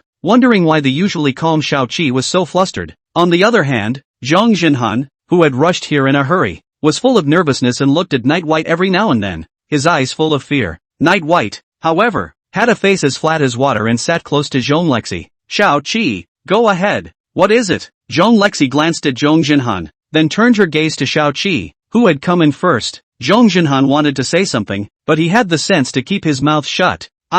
Missy, great good news. Chen Changming's 4 old guys are dead. They were all slaughtered last night in one night. The perpetrators were skillful. They didn't alert anyone. All of them were killed by a single knife. Seven said, jumping up and down with excitement. These 4 old farts were pressing Zhong Lexi at the company yesterday, and Xiaoqi saw it all. When Zhong Lexi heard the news, she immediately stood up and asked incredulously, "Is the news exact? Only the 4 of them are dead? Or is it more than just the 4 of them? Who did it?" Xiaoqi replied, "The news is exact. The news of their deaths has spread all over Tianhai. The murderer left no trace. Even the surveillance didn't capture it. Apart from the 4 of them, only the 2 bodyguards under Chen Changming died. It's puzzling to think that this murderer obviously didn't want to kill more people, yet he killed those 2 bodyguards." Zhong Lexi's brows were furrowed. Her heart was filled with shock. How in heaven's name could there be such a coincidence? The 4 people who died were all people she wanted to kill. Ghostly, Zhong Lexi twisted her head to look at Night White, just in time to see him stuff half an orange into his mouth. Noticing Zhong Lexi's eyes, Night White puffed out his cheeks and said, "Lexi, I'm hungry. Have an orange pad." Zhong Lexi rolled her eyes. What on earth was she thinking? How could she be a little white who only knew how to eat? She took a deep breath and suppressed the joy that welled up in her heart as she looked at Zhong Jinhan and said, "Father, are you here to ask me for my sins? I didn't kill them, though I did want them dead." Zhong Jinhan is in a cold sweat. Asking for punishment? Who dares to ask for your offense? Those 4 people didn't live together.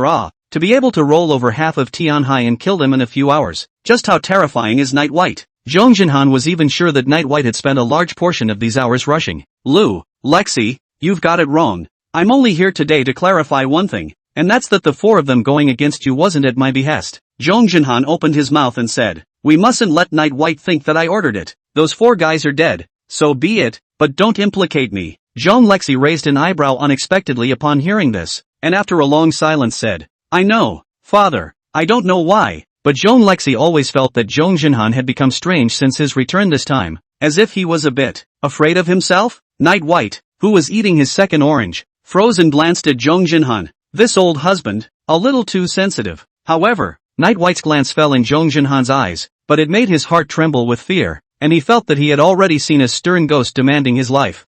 Lexi, just so you know, it really wasn't me," Zhong Jinhan said again. "Ouch, my good daughter. Just you know is useless. Let you next to this also believe me." Night White laughed bitterly in his heart and had to look at Zhong Lexi, who was frowning tightly, and said, "If Uncle said he didn't order it, it shouldn't be him." Zhong Lexi nodded as she listened. Although all the good news she received today was good news, it always felt strange. "Xiaoqi, you go back to the company first. I'll eat and Night White will drive me there." Zhong Lexi instructed Xiaoqi to the side. Seven nodded and turned to leave the villa. Zhong Jinhan breathed a sigh of relief and slowly paced to the sofa and sat down. "Lexi, I've already mobilized my forces on all sides, so as long as Zhong Yichen and the Su family dare to move, I'll join forces with you to suppress them." Calmly calming down, Zhong Jinhan opened his mouth and said, once again showing kindness to Zhong Lexi. Zhong Lexi didn't even know why Zhong Jinhan wanted to help her until now, but she had no choice but to respond first. "Then thank you, Father. I'll go see if breakfast is ready." After saying that, Zhong Lexi stood up and headed for the kitchen. Now she is in a position of power, facing Zhong Jinhan without the fear of the past. Yesterday she ordered Xiaoqi to change all the security within the manor. Now they are all their own people, and not afraid of Zhong Jinhan unfavorable to the Night White. After Zhong Lexi left, Zhong Jinhan faced Night White alone and got nervous again.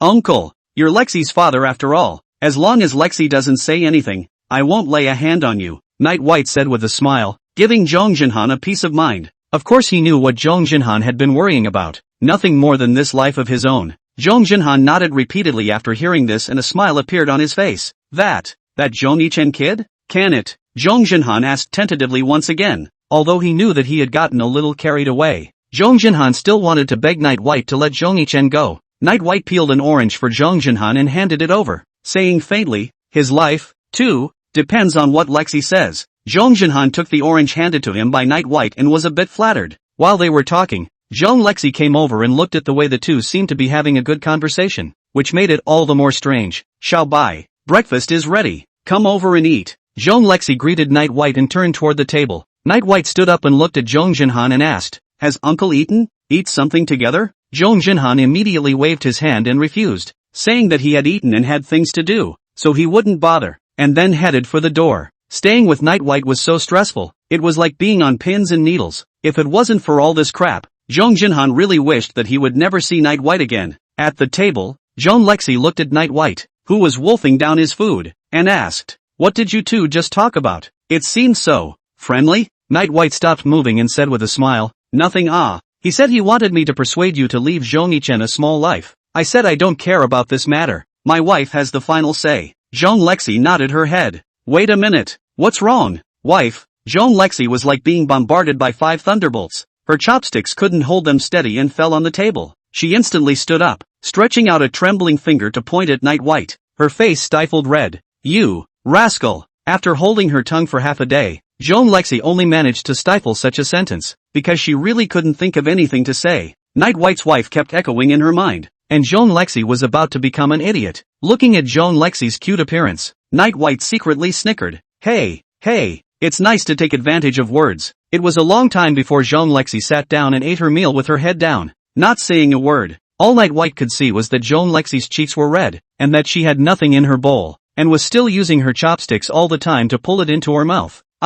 I'm full. I'll wait for you in the car. Hurry up and eat. I'm busy. Zhong Lexi picked at the empty bowl a few times and ran outside the villa, with a helpless look on his face. Night White had to find a few lunchboxes and put breakfast in them to give to Zhong Lexi later. Sure enough, is such a joke still too much of a shock for her? Night White thought so in his heart. During the time that Night White was busy, Zhong Lexi, who was sitting in the passenger seat, clenched her silver teeth and said with hatred, bad dog, must find a way to cure you properly before I do. It didn't take her long to see the light in the plan. Chapter 63 Office romances are strictly prohibited. When Night White entered the car, Zhong Lexi had already returned to normal, and Night White observed that the corners of her mouth were still tinged with a hint of a smile if anything. Night White immediately raised his guard, because from what he knew, whenever Zhong Lexi showed this kind of expression, it would be hard for himself to fight it off. As expected, Zhong Lexi began to act out when Night White had just gotten into the driver's seat. I only saw Zhong Lexi's mouth shouting about the heat, then she took off her shoes, lifted her legs,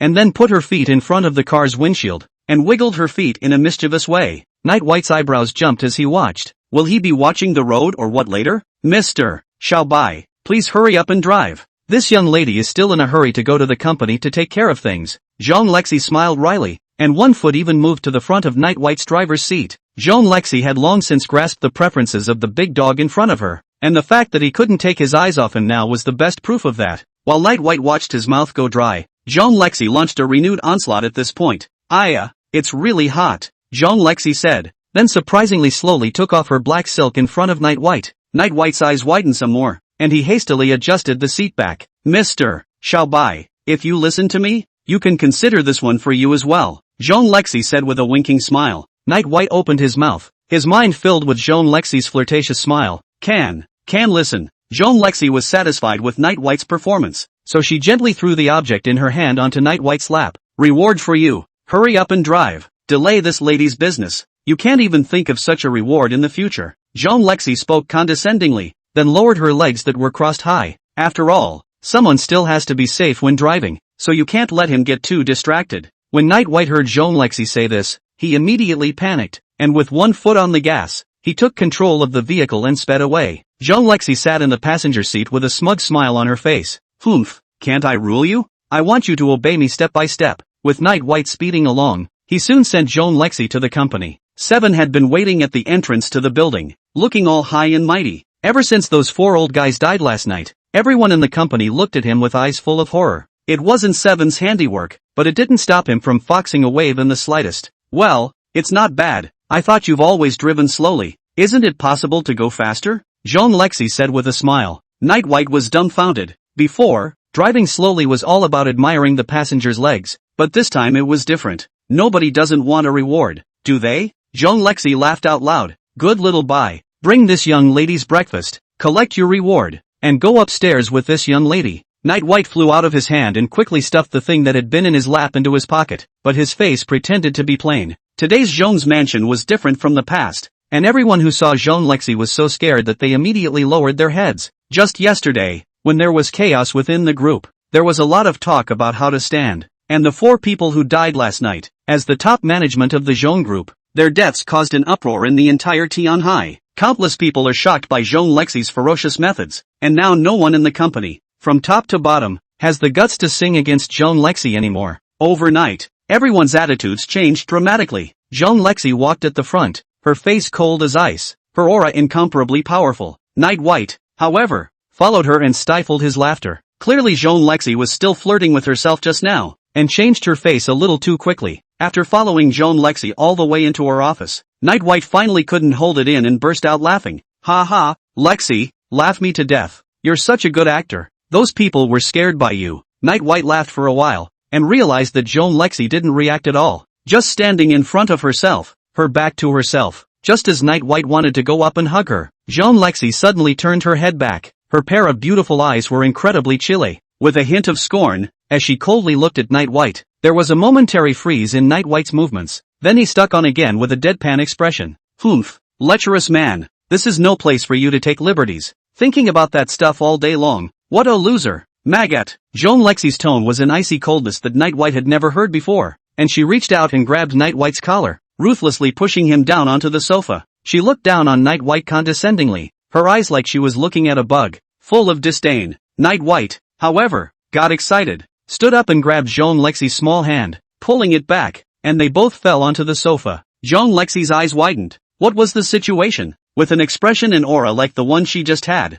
it was impossible for an average person to stand it, and they would definitely bow down to her immediately. In the past, he hadn't revealed his superior strength with Night White, and every time he scolded him, it was in a half-joking state, but this time, he had gone all out. I thought that this time it would scare Night White to death. How could? Jean Lexi was still rambling when she felt her mouth being blocked by something, and then she closed her eyes. Never mind. It's done. Just enjoy it. Lexi, just now you had that look. I loved it. Night White said shamelessly, tenderly hugging Jean Lexi. Jean Lexi was dying of shame. She had wanted to tame the big dog, but he had tasted it again. Mr. Xiaobai, office romance is strictly prohibited in this company. Please behave yourself. Jean Lexi struggled to her feet, ran to her desk and sat down, pretending to flip open a document and block her face. Roxy, you seem to have taken it backwards. Much. Thanks for the reminder. Roxy, are you going to keep looking at the papers? I'm a bit bored. Humph. Take my reward for being bored and go reward yourself in the bathroom. Leave me alone. Night White's jaw dropped.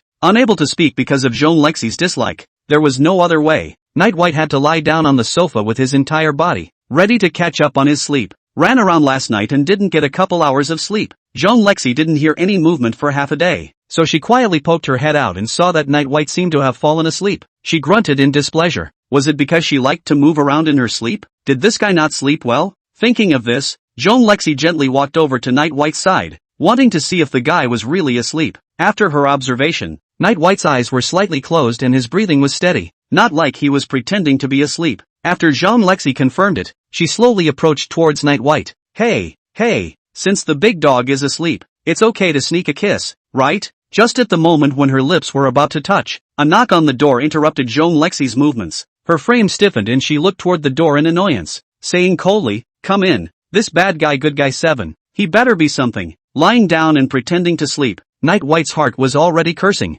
This Xiao Qi, why did she come at this time? Xiao Qi opened the door and walked in quickly, reporting to Jean Lexi. Missy, the Su family has made their move, and since this morning, some of the businesses under our Jean clan's name have been pressured from all sides, and even some things from many years ago have been rehashed. Jean Lexi sneered upon hearing this and walked over to the floor-to-ceiling window, overlooking Tianhai City at her feet. Suma Cheng, once those 4 old guys died, Your dream of wanting civil unrest in the Zhong family was dashed. Now you finally can't help it? Chapter 64, Mr. White, please don't be greedy. Inside the office, Zhong Lexi was silent, as if thinking about countermeasures against the Su family. Xiao Qi stood in the doorway, quietly waiting for Zhong Lexi's order. The sleeping Night White rolled over, looking lazy. In fact, the Night White is already up to kill. This Su Chang has taken the way of death. Wasn't the fact that he had killed those 4 people in one night enough to cause Su Chang's fear? Or did he think he was so reckless because he had a Zhong family member like Zhong Yichen in his hands? Might as well just being paste. Zhong Lexi tapped her fingers on the desktop and instructed Xiao Qi in a cold voice. Cut off all contact with the Su family, terminate all business dealings with them, and hand over the previously prepared materials. Early on, after Zhong Lexi killed Su Zheyu, she knew that Su Chang wouldn't stop, so she had expected this day. In the past, the Zhong family had close dealings with the Su family, and the Su family naturally held a lot of things that the Zhong family could not see the light of day. But all the same, there's a lot of black information about the Su family in Zhong Lexi's hands. Yes, Missy. Xiao Qi slowly walked towards the door and began to methodically carry out Zhong Lexi's orders. My dear brother, you've really found a good partner, Zhong Lexi muttered as she looked out the window at the gloomy sky. At that moment, Night White woke up and stretched his back in an exaggerated manner, making strange noises that attracted Zhong Lexi's attention. Zhong Lexi turned her head to look and realized that Night White had already sat up, and she was filled with doubt. This guy woke up so quickly after a nap? It's not like he and Seven were having a loud conversation. Or was the sly one not asleep at all? Feeling Zhong Lexi's scrutinizing gaze, an unnatural look appeared on Night White's face. Pretending to be asleep is a skilled job, and especially pretending to be awake requires acting skills. Student Xiao Bai, just now Xiao Qi came over and told me that the school won't grant you up to half a month's vacation, so you should hurry back to military training. Zhong Lexi opened her mouth and then observed Night White's complexion. Night White was currently thinking about how to find a reason to take a trip out and finish off the Su family. Hearing this news from Zhong Lexi's mouth, Night White subconsciously blurted out, "Nonsense, Lexi, you're trying to trick me again." What you and Xiao Qi just said was clearly. Night White's voice was getting smaller and smaller before he reacted to the fact that he had been duped. After Zhong Lexi heard Night White's words, the corner of her mouth hooked into a treacherous smile as she slowly approached Night White. As expected, the scheming big dog was just pretending to be asleep, waiting for himself to deliver. You can Xiao Bai, now you're really racking your brain to take advantage of me. Zhong Lexi walked to Night White's side, reached out and hooked Night White's chin, looking down at him. Looking at Zhong Lexi in this lofty manner now, Night White was mesmerized. Zhong Lexi pushed Night White down onto the couch again, then took a cushion to cover his eyes. The next moment, Night White felt a soft touch on his lips, and then a burst of pain, apparently bitten by some big lady.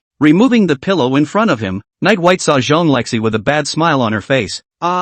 Little White, don't you just want this? In the future, you can just say oh. This young lady can consider gracing you with it. Zhong Lexi smiled smugly before turning around and walking towards her desk. Now, Mr. Bai, you can go back to sleep because I'm really going to get busy and call you up for dinner later. Zhong Lexi sat down in the chair that belonged to her and turned on her computer. On the couch, Night White was still reminiscing about the wonderful feeling he had just experienced. Actually really wanted to tell Zhong Lexi that she wanted more than just a kiss. Night White stood up from the sofa and walked toward Zhong Lexi. Noticing Night White's slow approach, Zhong Lexi immediately gave him a blank look. Dear little white student, please don't be insatiable. I'm really busy today. Although Zhong Lexi already has the means to deal with the Su family, Zhong Lexi wants more than that. What she wanted was to try to bring down the Su family, or at least oust Su Chang from the position of family head. This is a difficult goal to achieve, and Zhong Lexi will need to plan for it. Hey, Lexi, you misunderstood. I'm not a greedy person. Night White smiled sarcastically and plopped down on Zhong Lexi's desk,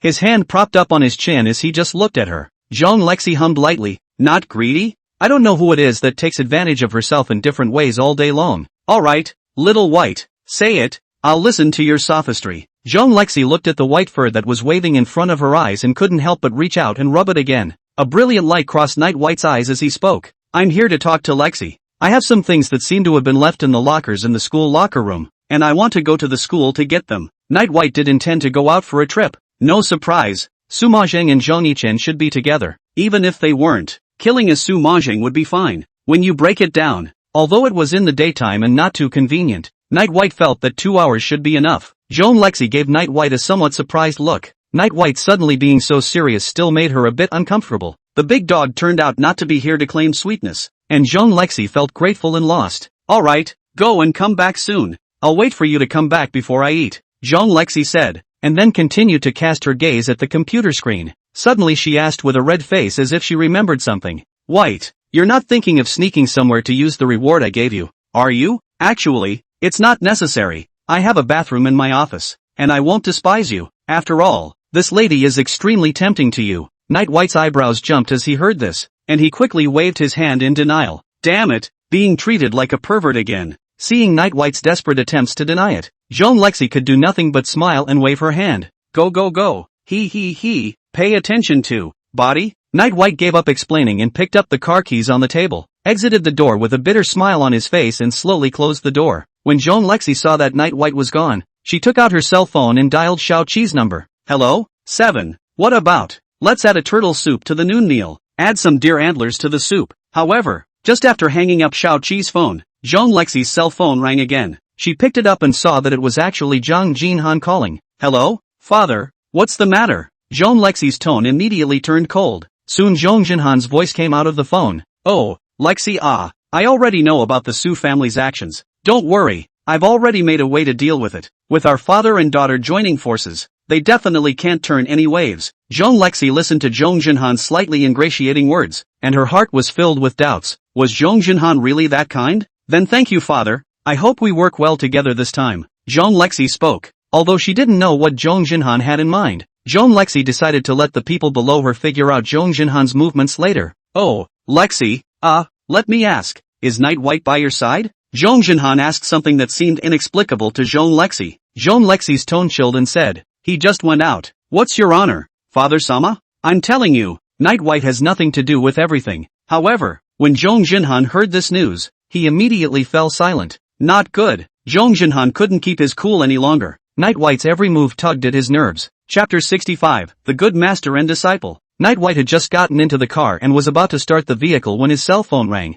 Picked up a look. Is an unfamiliar number? Night White did not even think about it, directly hung up. This cell phone number of his own is known only to Zhong Lexi and Ning Yi's group, and Night White remembers all of their phone numbers. But that number called again, and Night White had no choice but to press the answer button. Hello? Who is it? Night White's tone was filled with impatience. The person on the other end of the phone looked like he was breathing a long sigh of relief and said eagerly, Night White, it's me, Zhong Jinhan, I have something urgent to find you. Night White frowned. At this time Zhong Jinhan called himself. He must have guessed what he wanted to do. There's nothing to say, is there? The Su family has already made their move, and I have to deal with these people who threaten Lexi's safety, Night White said coldly. Night White's words caused cold sweat to break out in Zhong Jinhan's heart, and now Zhong Jinhan was certain that Night White was now going to kill Su Emochang. Night White, listen to me. I've mobilized all my forces, together with the Zhong family in Lexi's hands. In less than 10 days, I'll be able to bring down the Su family. The Su family is a big family in the Tianhai anyways.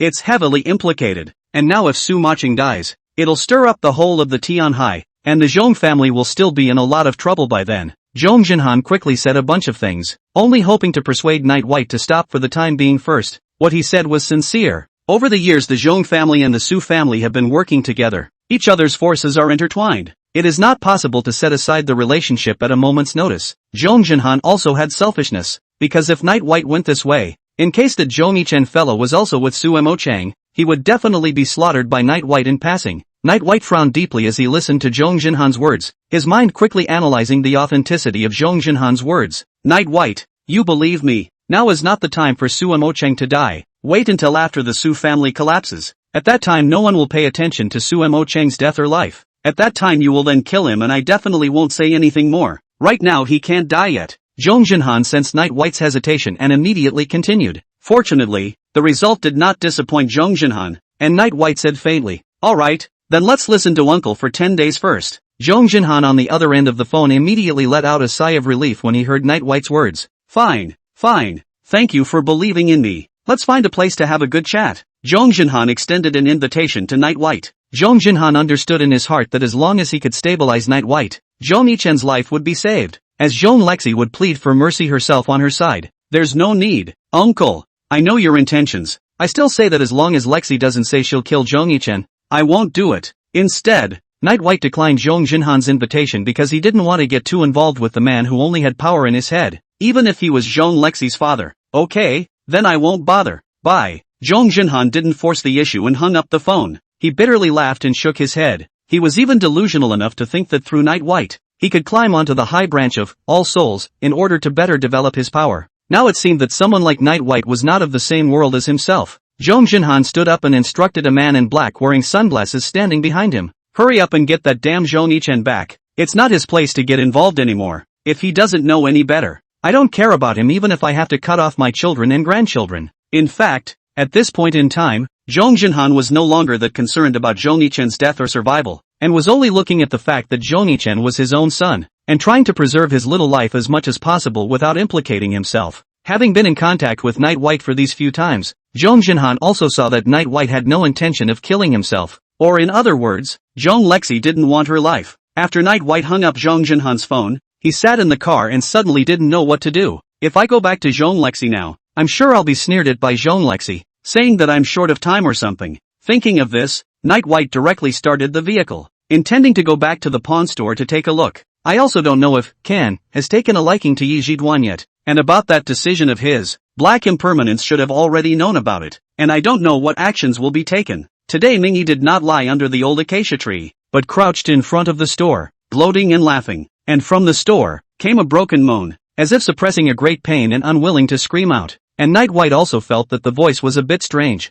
obviously full of pain, but as if it was also mixed with a hint of pleasure. With curiosity, Night White walked into the store and towards the backyard, where the sound originated. Just after entering the backyard, Night White's eyelids jumped. Only Yi Zhichen's chest was covered in blood, and he was holding a sharp scalpel in his hand, his face full of ecstasy. Wu Fei and returning sister were pointing at Yi Zhichen from the sidelines, and talking about how long it would probably take to lose too much blood. Master, wait, it'll be done soon. I'll change the dagger. This one is very big. Bear with me for a while, Yi Zhichen said, picking up the dagger that was placed aside, looking again at the Can lying in front of Yi Zhichen. Naked, he was already covered in blood. Yi Zhichen took the dagger and cut open the flesh on Can's chest, using the flashlight to illuminate it and then scrutinized it. His eyes filled with madness. Can paled and let out another gurgling scream of pleasure. Mingyi came beside Night White at this time and said with a smile, Can was very much attracted to Yi Zhichen and accepted him as his disciple, but this guy Yi Zhichen was very good at finding times to reach out and had to learn about the body structure of this master of his,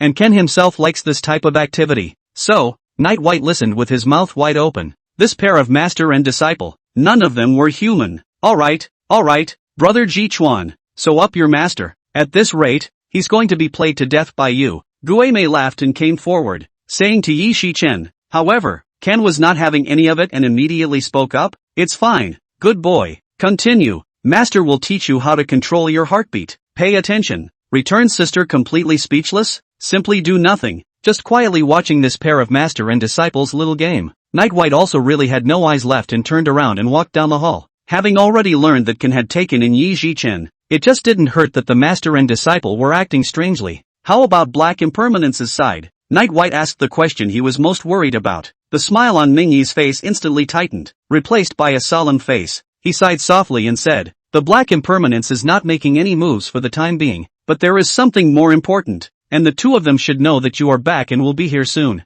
As soon as Mingyi's words fell, Night White saw two ghost-like figures walking in from the doorway. They were both wearing a broad dress with a hat attached to it that covered almost their entire face. It is Qian and Koan. Chapter 66, The Terrible Qin. After Qian and Koan entered the store, they unloaded the backpacks they were carrying in silence and placed them on the table. Night White's gaze went to the two bulging bags, and the faint smell of blood coming through made him guess what it was. The heads of Brigade and Big Over. Mingyi sighed and said to Night White. Night White frowned, then stared closely at the Qian and Koan people. He could see that these two were very strong. Each of them was second only to Wu Hu, and if the two joined forces, they were even infinitely close to himself. Qian was the first to open his mouth, and his low voice came out, causing the atmosphere to become depressing once again for a few moments. That decision of the masters curbed the development of all beings. These two chose Black Impermanence and Koan, and I killed them, that's all. After saying that, Qian fell into silence once again,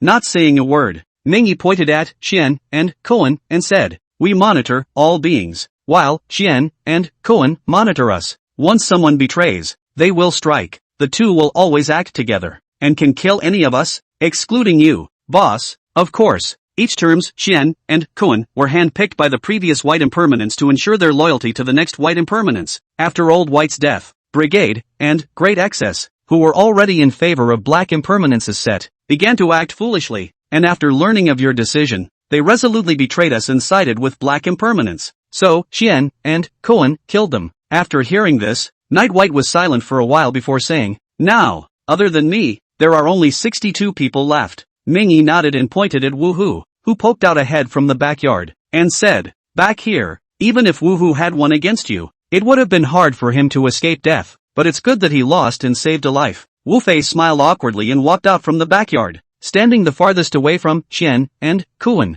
"I finally realized why you only said that day that you'd call me master if you lost and didn't say what you'd do if you won," Night White said as he looked at Wu Hu. After Koan saw Wu Hu, he spoke, "According to the rules, you have to die." Her voice was an icy female voice that made Wu Fei shiver. Wu Hu immediately explained, "You know what I mean, the boss didn't even tell me to die. And that's not really usurping the throne, right? Just looking for the boss to spar." Wu Hu weaseled his way out of the situation and hid behind Night White. Koan snorted coldly, "This is also the reason why you can live until now. If you had said that you were going to sit in the master's seat if you won, you would have definitely died in front of Brigade and Dashue." Night White hurriedly came out to round up the situation. "Forget it, that's over." Upon hearing this, Xian and Koan immediately bent slightly to Night White and said, "Yes, sir." After having Night White's words, Wu Hu finally got bold and ran to Mingyi's side, saying proudly, "Ha ha, old me was smart in the beginning, right? Knew what to say and what not to say." Mingyi didn't even bother to take care of this Thai guy, because Wu Hu had not only fought with Night White, but had also met Black Impermanence in private. After showing off in front of Mingyi, Wu Fei ran to Xian and Koan, jumping up and down, and making a big deal out of it. "Oh, you can't kill me, can you? Killing me now would be disobedience. Come, hold me with my neck outstretched for you to kill. If you have the guts, then take off this honorable head of mine. Do you dare?" Wu Hui's arrogant stance made even Night White unable to look at him, so he faintly said to Xian and Koan, "Returning sister is here. He can't die from a mere fatal wound." Then Night White turned toward the backyard, wanting to take Yi Zhichen to Zhong Lexi's side to help out. This kid has a good brain. Surely he can figure out a lot of ideas to wreak havoc on the Su family. As soon as Night White's words fell, Wu Fei's entire body froze, and as he was about to escape, Xian and Koan had already stood beside him one after the other, two pairs of gloomy eyes staring at him. "Wait, don't, I'm not healed yet. Returning sister, come quickly, I'm hemorrhaging, I'm going to breathe." While the hall was in chaos, Night White had already arrived at the backyard. Can's wounds have been stitched up by Yi Zhichen and is lying there with a pale face. Yi Zhichen washed his hands and looked very happy, as if he was humming a little song. Seeing that Night White had arrived, Yi Zhichen excitedly ran over. "Goo, Night White, no, boss, wonderful, wonderful. Not only did master let me study him, he also gave me a large sum of money, a whole $400 million. I'm so happy to have such a master." Yi Zhichen's face was filled with a look of ecstasy, and he also looked Night White up and down, his gaze like a knife. Night White said in a good-natured manner, "Hurry up and pack up. Get in the car with me and go to Zhong's mansion. Recently Zhong Lexi has been busy dealing with the Su family and is burnt out, so I'll take you over there to help out." If Night White knew that the 400 million that Can had given Yi Zhichen were all pitched to Zhong Lexi, I don't know what he would think. Yi Zhichen heard this news, but he was a bit lack of interest. "Hey, boss nah. Master also said that he wants to teach me a lot of things to come. Miss Zhong is also very smart. Can't use me, right?" Since becoming Can's disciple, Yi Zhidust didn't even want to go to school, found all kinds of reasons to take a week's vacation, and hung out in the store all day. Night White smiled, then said, "Well, good learning is a very good habit. Just well, Xian and Koan just brought the brigade and big overhead, just put outside. Think you are busy to learn things with your master. Is not much time to study. I'll let Mingyi find a place to bury." After saying that, Night White turned around and left. Just after walking down the hall, Yi Zhichen chased after him.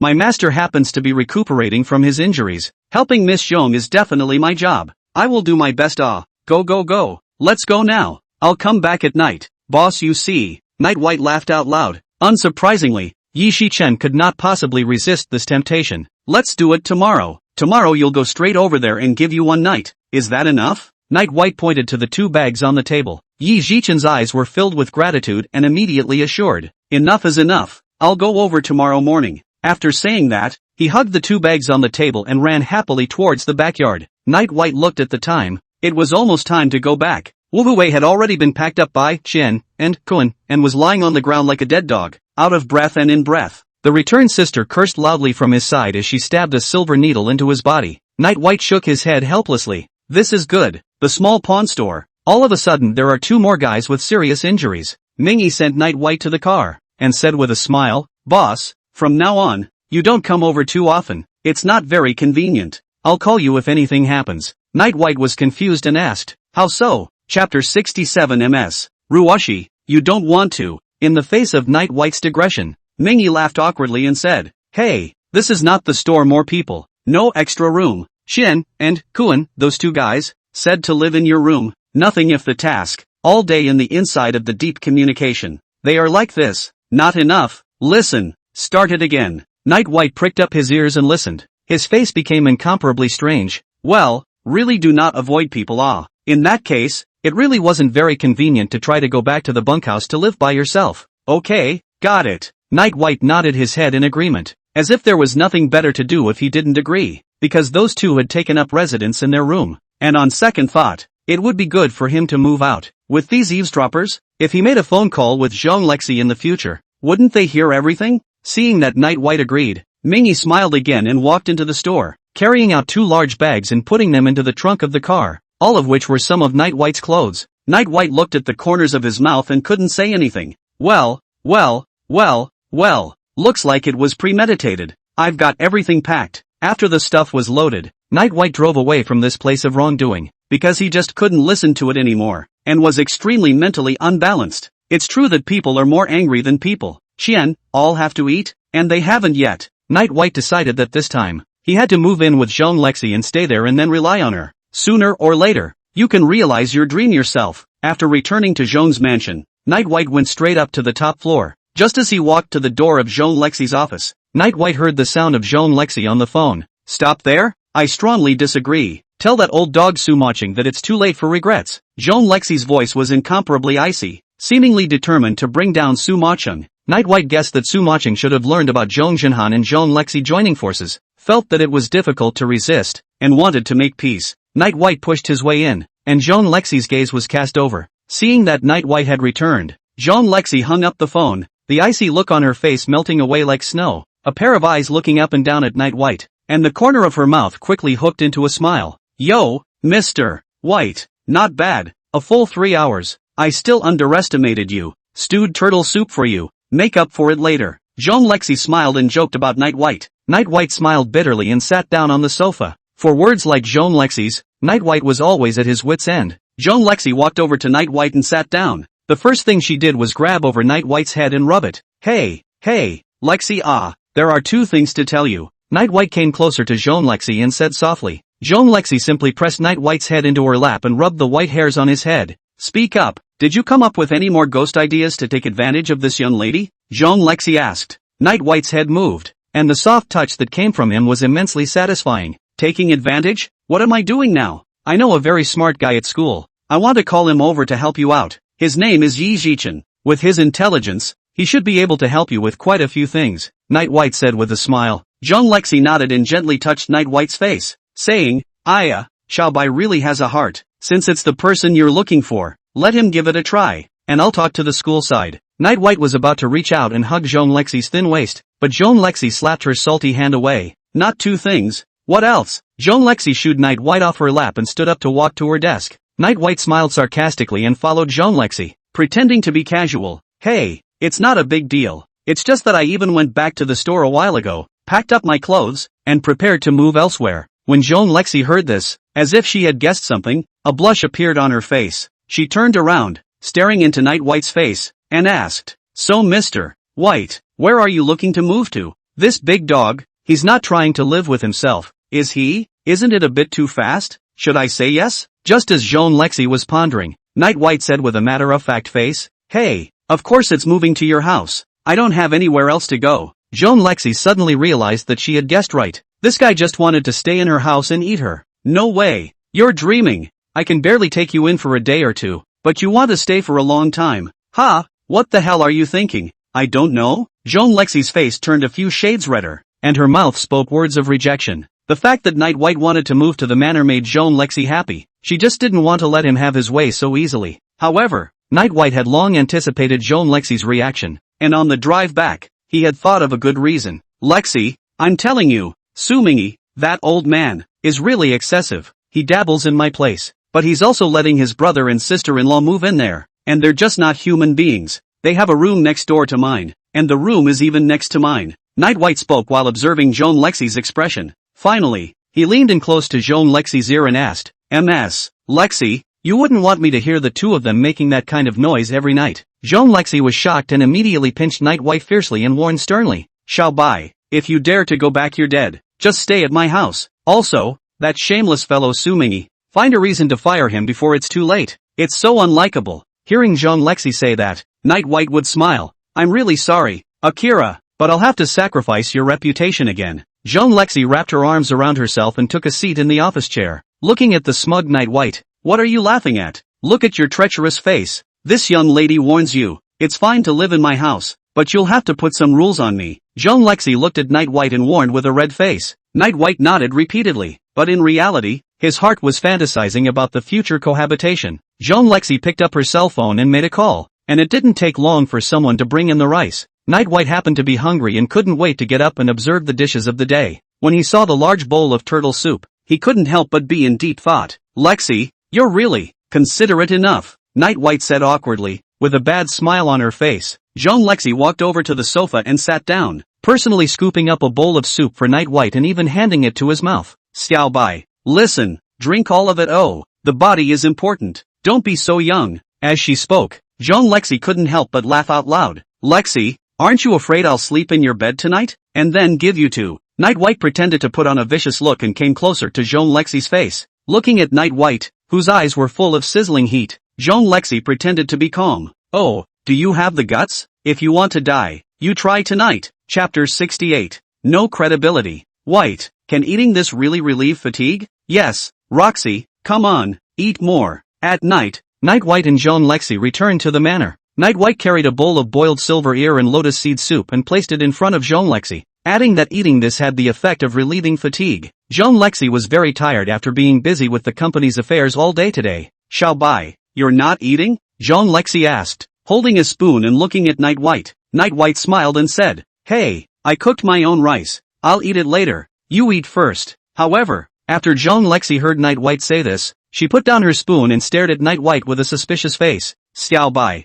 honestly explain, did you secretly drug me?" Jean Lexi asked, propping up her chin. Night White was suddenly speechless. Goodness, this great lady has a strong imagination. "Lexi, look at you. What are you talking about? Do I look like that kind of person?" Night White said with a bitter smile. Jean Lexi looked at Night White's appearance, and only then did she start eating. "Humph, just because you didn't this time, doesn't mean you don't have that intention. After all, you've been craving my body for not a day or two." Jean Lexi took a bite and after carefully tasting the flavor, she nodded in satisfaction. Night White was completely speechless, because what Jean Lexi said did make sense. Jean Lexi ate in a gentle manner, unlike Night White who gobbled like a wolf. So after she finished a bowl of silver ear and lotus seed soup, Night White had already finished 3 bowls of rice. "Humph, starving ghosts," Jean Lexi muttered, then turned around and went upstairs. Seeing this, Night White immediately followed, his heart filled with anticipation. Hearing the sound of footsteps coming from behind her, Jean Lexi turned her head and said, "Dear Mr.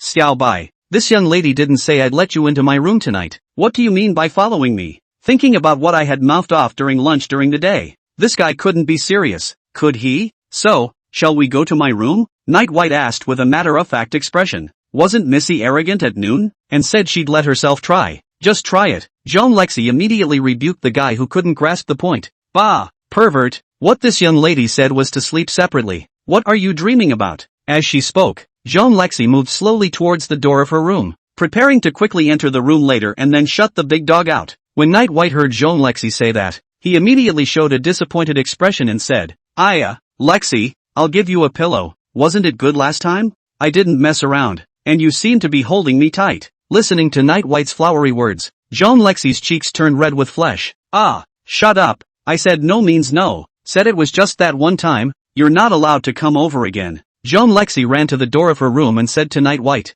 "What do you mean? It was fine last time?" Last time it was because he was depressed and very tired that this guy didn't make a move on him, even though they slept together and didn't do anything out of the ordinary. However, this time was different. Jean Lexi had a feeling that if she let this guy have his way tonight, she would 100% be eaten. Knight White still wanted to fight for it. As long as he got in, everything would be fine. Lexi, I promise. Before the words were finished, they were interrupted by Jean Lexi. Jean Lexi covered her ears and shouted, I don't want to hear it. There's no credibility whatsoever in this kind of assurance from you. I still don't know you? As soon as you come in, you'll. With that, Jean Lexi quickly opened the door to the room and burrowed in. Mr. Xiaobai, I didn't say I'd let you eat me, so just die while you can. Jean Lexi poked her head out and said this, then closed the door tightly. Didn't get his way. Knight White wandered outside the door for a while, and really didn't see the door open, so he had to wilt and go back to his room. Knight White decided that the next time he finished dinner, he would take a step ahead and burrow into Jean Lexi's room to keep a lookout. Jean Lexi leaned against the door of her room,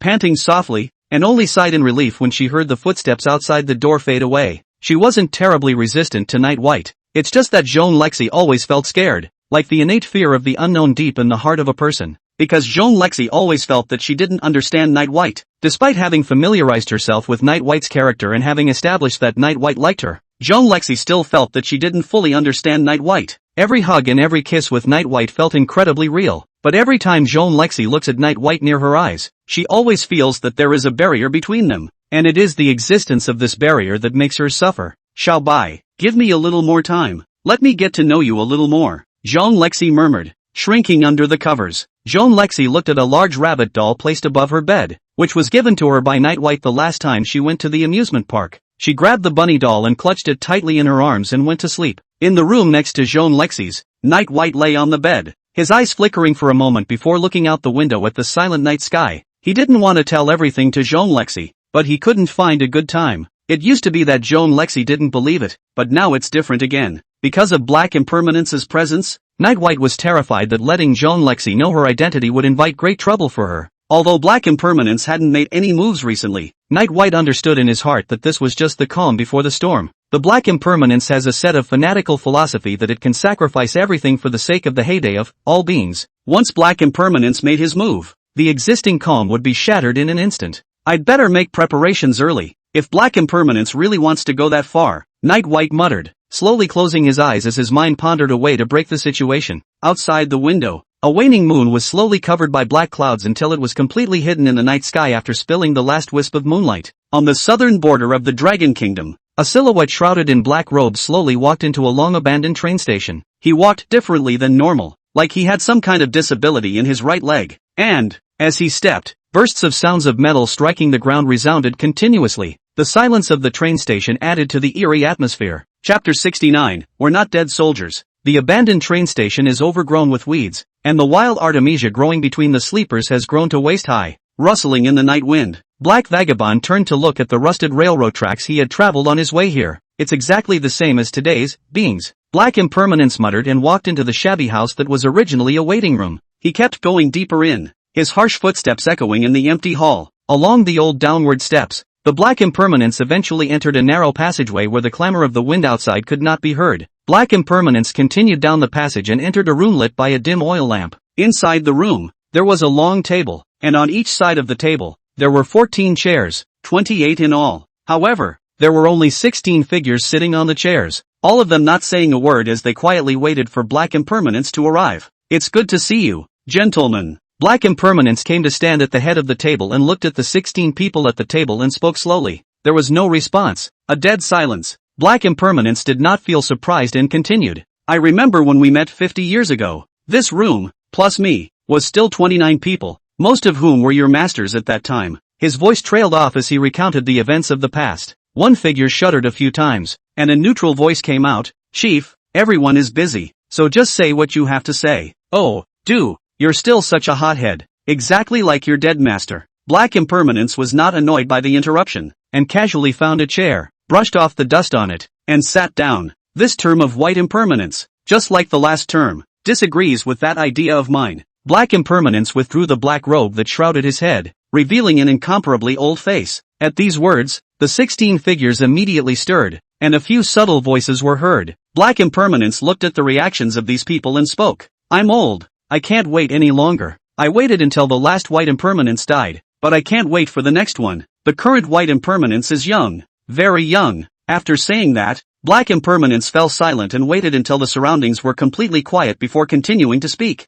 Once upon a time, the 28 lodges, each of them had tens of thousands of killers under their command, but nowadays, not to mention the massive decrease in the number of people under your command, even you are only left with the 16 of you today. Black Impermanence spoke while observing each person's change in demeanor with the help of the dim light. A figure stood up and looked at Black Impermanence and said, "Don't rehash old scores. What are you going to do now? We obey your orders. Danger. You're good and worthy of being my brother." Black Impermanence smiled and stood up, bracing himself on the tabletop with both hands as he spoke in a deep voice. "We can't bring the beings back to the top until White Impermanence and 64 Gua die, and the only ones who can kill them with certainty are all of you here, and there are plenty of assassins under you." One of his eyes was like two sharp, pointed knives, sweeping over the 16 people around him. As soon as the words fell, everyone's bodies trembled violently, and even Danger, who had just stood up, sat down. When Black Impermanence saw such a scene, his face gradually became gloomy. "Chief, we are assassins,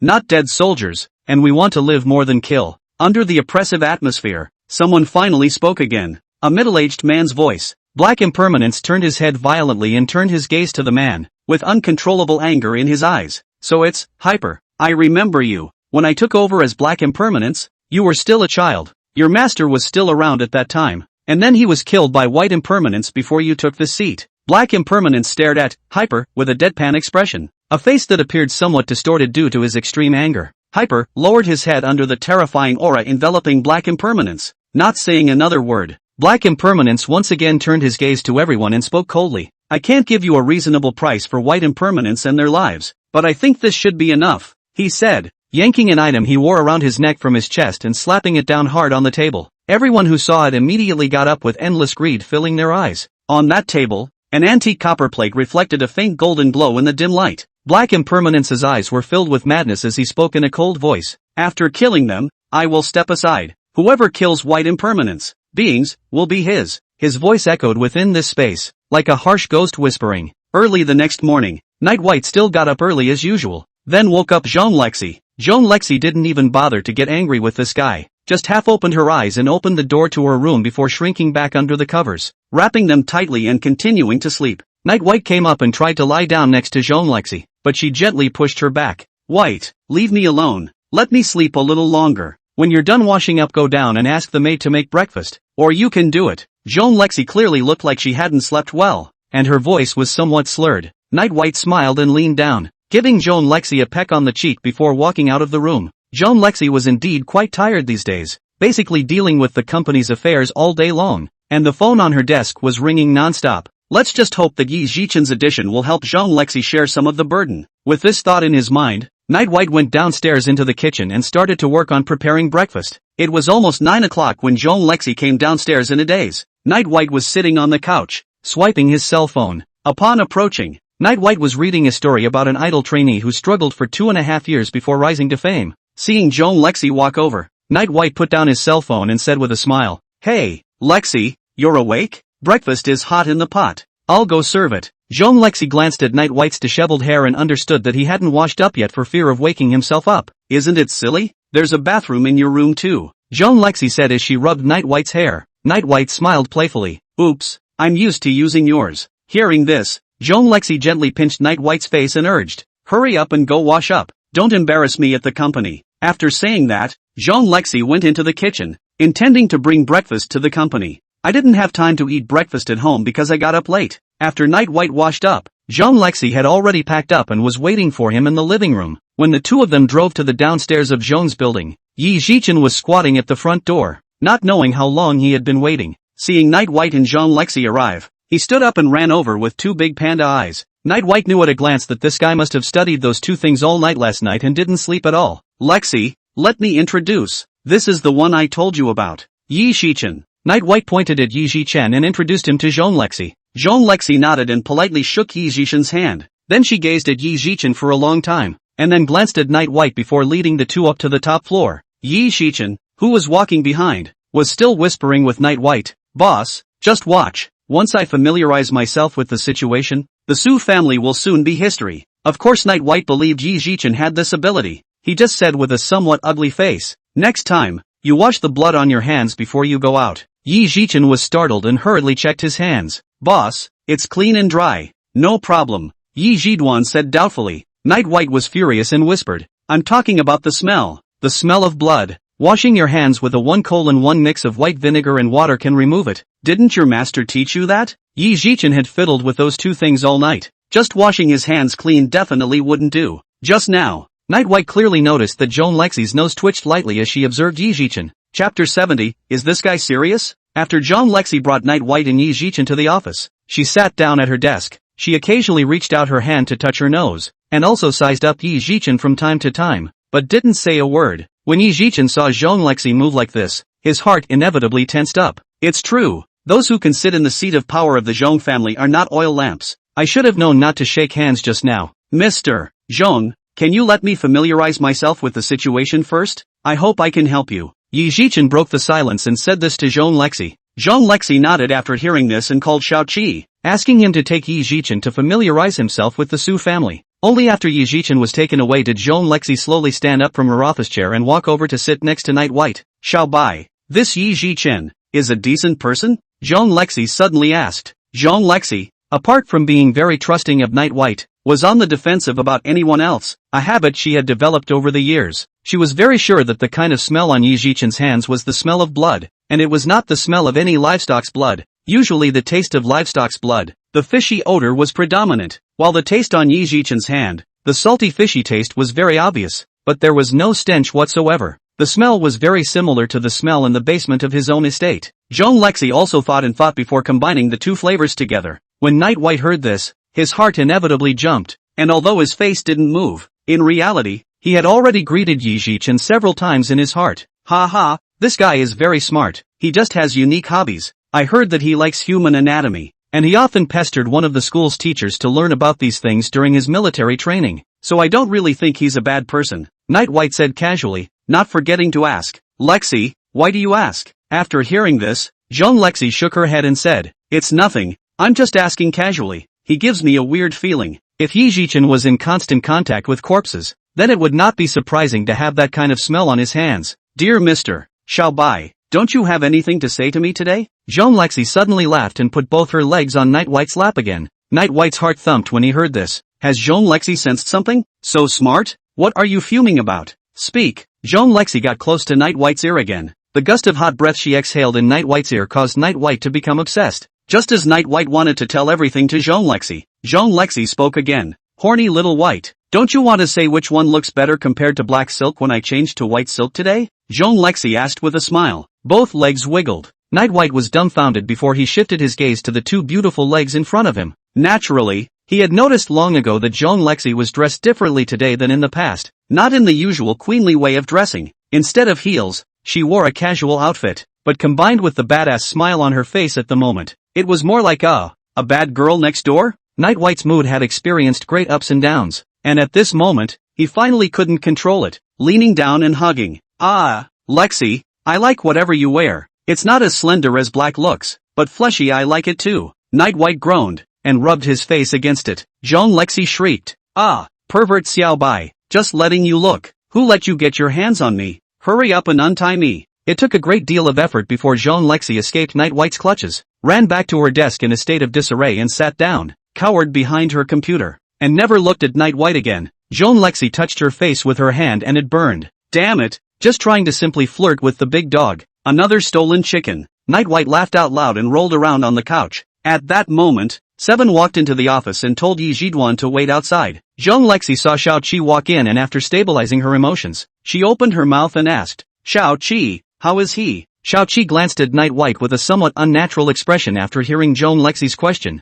Eldest miss, this kid, what a heavy evil aura. The plans proposed are simply all Jedi plans. Xiao Qi was silent for half a day before recounting the general plan Yi Zhichen had just proposed. Just a moment ago, Xiao Qi brought Yi Zhichen and told him in detail about the current situation, as well as the strength of the Zhong family and the Su family. While Yi Zhichen felt the huge power of the two parties, he also quickly came up with several interlocking poisonous plans. First of all, Yi Zhichen suggested that when there was not much difference in strength between the two parties, one should not be in a hurry to swallow the other party's forces. In the face of today's Su family, the best way was to isolate it first. The Zhong family not only had to cut off all cooperation with the Su family, but also make full use of the power in their hands to isolate all of the Su family's industries, so that all of the forces wouldn't dare to cooperate with the Su family or else they would be enemies of the Zhong family. In this way, the Su family, which had been entrenched in Tianhai for many years, was like a dismembered person, having its limbs gradually cut off. But despite this, the Su family's strong underpinnings would still be able to support them for a long period of time, and there had to be a way to shorten this period of time without letting the Su family catch their breath. For this kind of situation, Yi Zhichen also had the means to solve it, including but not limited to all kinds of smearing, false accusations, and even some attacks on the Su family's senior management, and also to make the Su family's disgraceful and scandalous events public, causing everyone to condemn them. In short, it was to tire out the Su family and continuously consume them. In the end, when the Su family's patience reached a critical point, the Zhong family would then fake a truce on the condition that Su Mo Cheng abdicated. Mr. Zhong. At that time, the Su family is the oxen and sheep to be slaughtered, and then by way of coercion and enticement, get some of the Su family's mid-level people over here. They're more aware of the Su family's situation, and they're definitely incomparably skilled at dealing with their own people, and then after utilizing them, they'll let them get out of the way, and allow them to be hunted down and killed by the Su family's remnants of the family at that point in time. Yi Zhichen poked his head out of the door and said to Zhong Lexi in the office. Zhong Lexi looked at Yi Zhichen, who was all smiles, and found it hard to understand how a college student could come up with such a scheme. Although she also had methods in her mind to deal with the Su family, they were definitely not as venomous as Yi Zhichen. Yi Zhichen's plot was not only to bring down Su Macheng, but also to leave the Su family with no crumbs left. After Shao-Chi glanced at Zhong Lexi's expression, he said to Yi Zhichen outside the door, "Kid, come in, you passed." Just now, Zhong Lexi asked him to take Yi Zhichen down to understand the situation, with the intention of letting Shao-Chi see if Yi Zhichen could be reused, even if she can't be reappointed. For the sake of Night White, Zhong Lexi will still find Yi Zhichen a free job. I just didn't expect that this Yi Zhichen could really surprise people. Yi Zhichen walked in with a smile, and also asked Zhong Lexi, "Mr. Zhong, I heard that your father also has quite a bit of energy in his hands. If he could join in, the Su family's demise would definitely be faster." However, as soon as these words came out, Zhong Lexi frowned, and for a while it was a bit difficult to choose. Chapter 71, What reward do you want? When Yi Zhichen mentioned Zhong Jinhan, Zhong Lexi fell into silence. For Zhong Lexi, she was unwilling to believe Zhong Jinhan from the bottom of her heart, although Zhong Jinhan had come back this time, stating that he wanted to join forces with himself to deal with the Su family. Zhong Lexi still didn't want to pin her hopes on her as a father. Yi Zhichen looked at Zhong Lexi's expression and quickly guessed her concerns. "Mr. Zhong, this is also good. We can act according to the plan first. Your father will definitely be able to see our intentions. As for whether to help us or not, we'll know when the time comes to see what your father will do. And if you don't feel confident, I can also find a way to test your father," Yi Zhichen said, and even glanced at Night White. Of those in the office, only he and Night White knew that Zhong Jinhan was absolutely dead set on siding with Zhong Lexi, because Yi Zhichen had long heard Meng Yi say that Zhong Jinhan had been to the pawn store and was scared to death. Hearing Yi Zhichen say this, Zhong Lexi finally nodded. "In that case, Shao-Chi will assist you for the next period of time," Zhong Lexi said,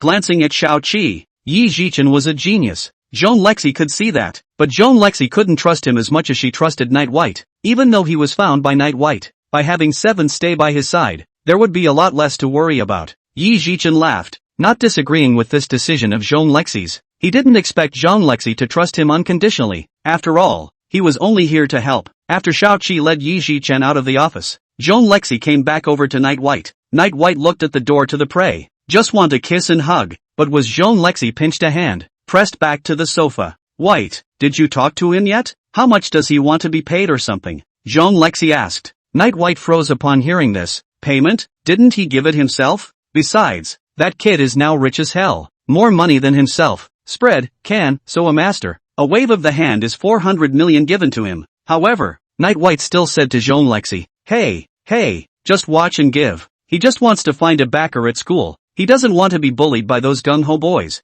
Zhong Lexi nodded, which was good. Dear Mr. Xiaobai, you found me such a talent. Tell me, what kind of reward do you want? Zhong Lexi hooked Night White's chin with her finger, teasing him. Night White immediately brightened up and was about to open his mouth to make a request when he heard Zhong Lexi's warning again.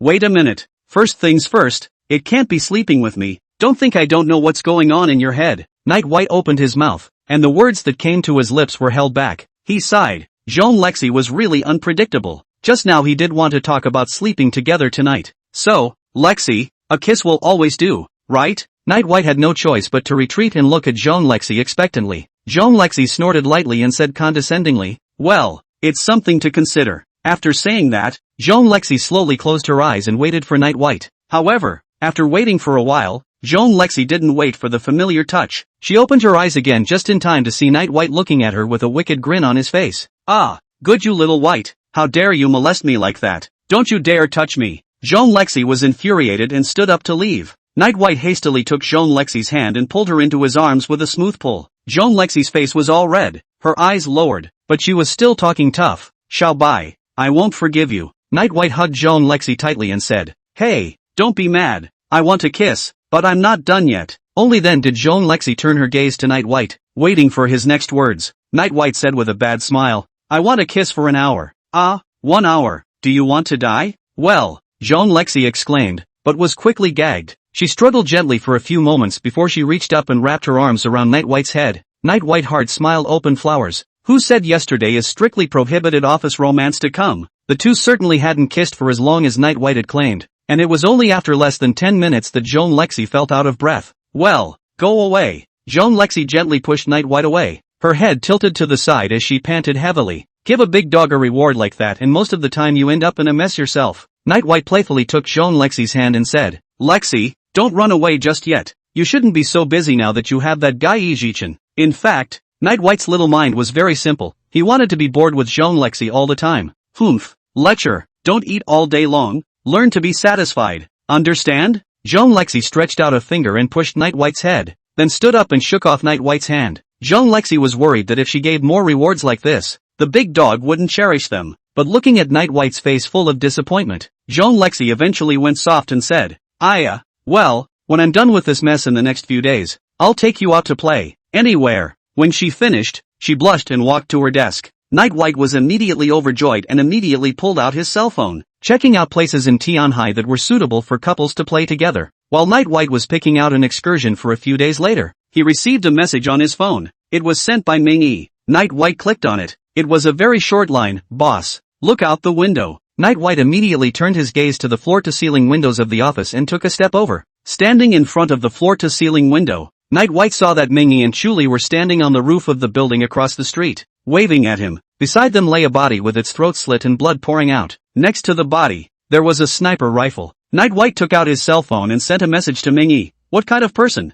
Ming Yi took out his cell phone and drummed a few times, and replied, "The assassin hired by the Su family to kill Miss Zhong. We didn't intercept this order." Night White's face clouded over. He understood Ming Yi's meaning. If the Su family placed such an order and Ming Yi and the others didn't intercept it, then there was only one possibility. That's when the Black Impermanence ordered that the order must be carried out. Black Impermanence finally moved, and alarm bells rang in Night White's mind. At the same time, Night White felt even more fearful. Fortunately, Jean Lexi didn't stand in front of the floor-to-ceiling window today. After calming down a bit, Night White walked over to Jean Lexi and said with a smile, "Lexi, I'm going out for a bit. I'll be back for dinner later." Chapter 72, I'm Not Your Average Joe. Night White made a random excuse and left the office. He wasn't there to kill Sumo Chang, but to find Ming Yi and ask for specifics. Night White found a quieter place and called Ming Yi. The phone quickly picked up, and there was a gust of noisy wind, interspersed with Ming Yi's voice. "Boss," Night White asked, "tell me, what is the situation now?" A situation like today's, Night White didn't want it to happen a second time, because according to the rules of the crowd,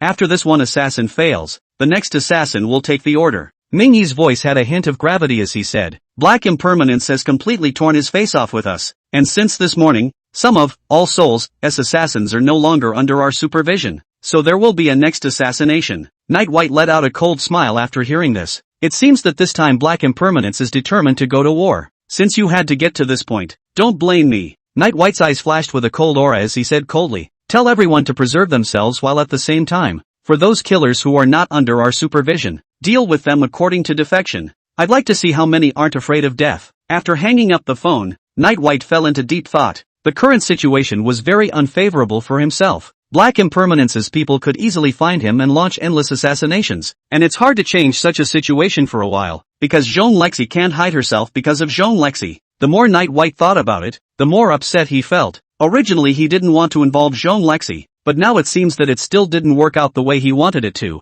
With such a complicated mood, Night White returned to Jean Lexi's office. The first thing he did when he entered the office was to push the couch up to the floor-to-ceiling windows. It was unlikely that those assassins, aware of their presence, would choose to blend into the building or come in through the office door. There is only this one floor-to-ceiling window that belongs as a hidden danger. Jean Lexi looked at Night White's inexplicable movements and asked suspiciously, "Little White, what are you doing? Is it that you have nothing to do?" For the past 2 days at the office, Night White had been rolling around on the couch, looking bored out of his mind. "Hey, Lexi, I'm trying to move the couch here to lie in the sun and take in the view," Night White said playfully. Jean Lexi rolled her eyes. This guy was good at enjoying himself. Okay, you, play your steamer if you're really bored. It's not a very busy day and we should be home by this afternoon." After Jean Lexi finished, she went back to her business. Night White lay on the sofa, his eyes piercing through the floor-to-ceiling windows and looking out. The body on the roof of the building across the street was gone. Not even a trace of blood remained.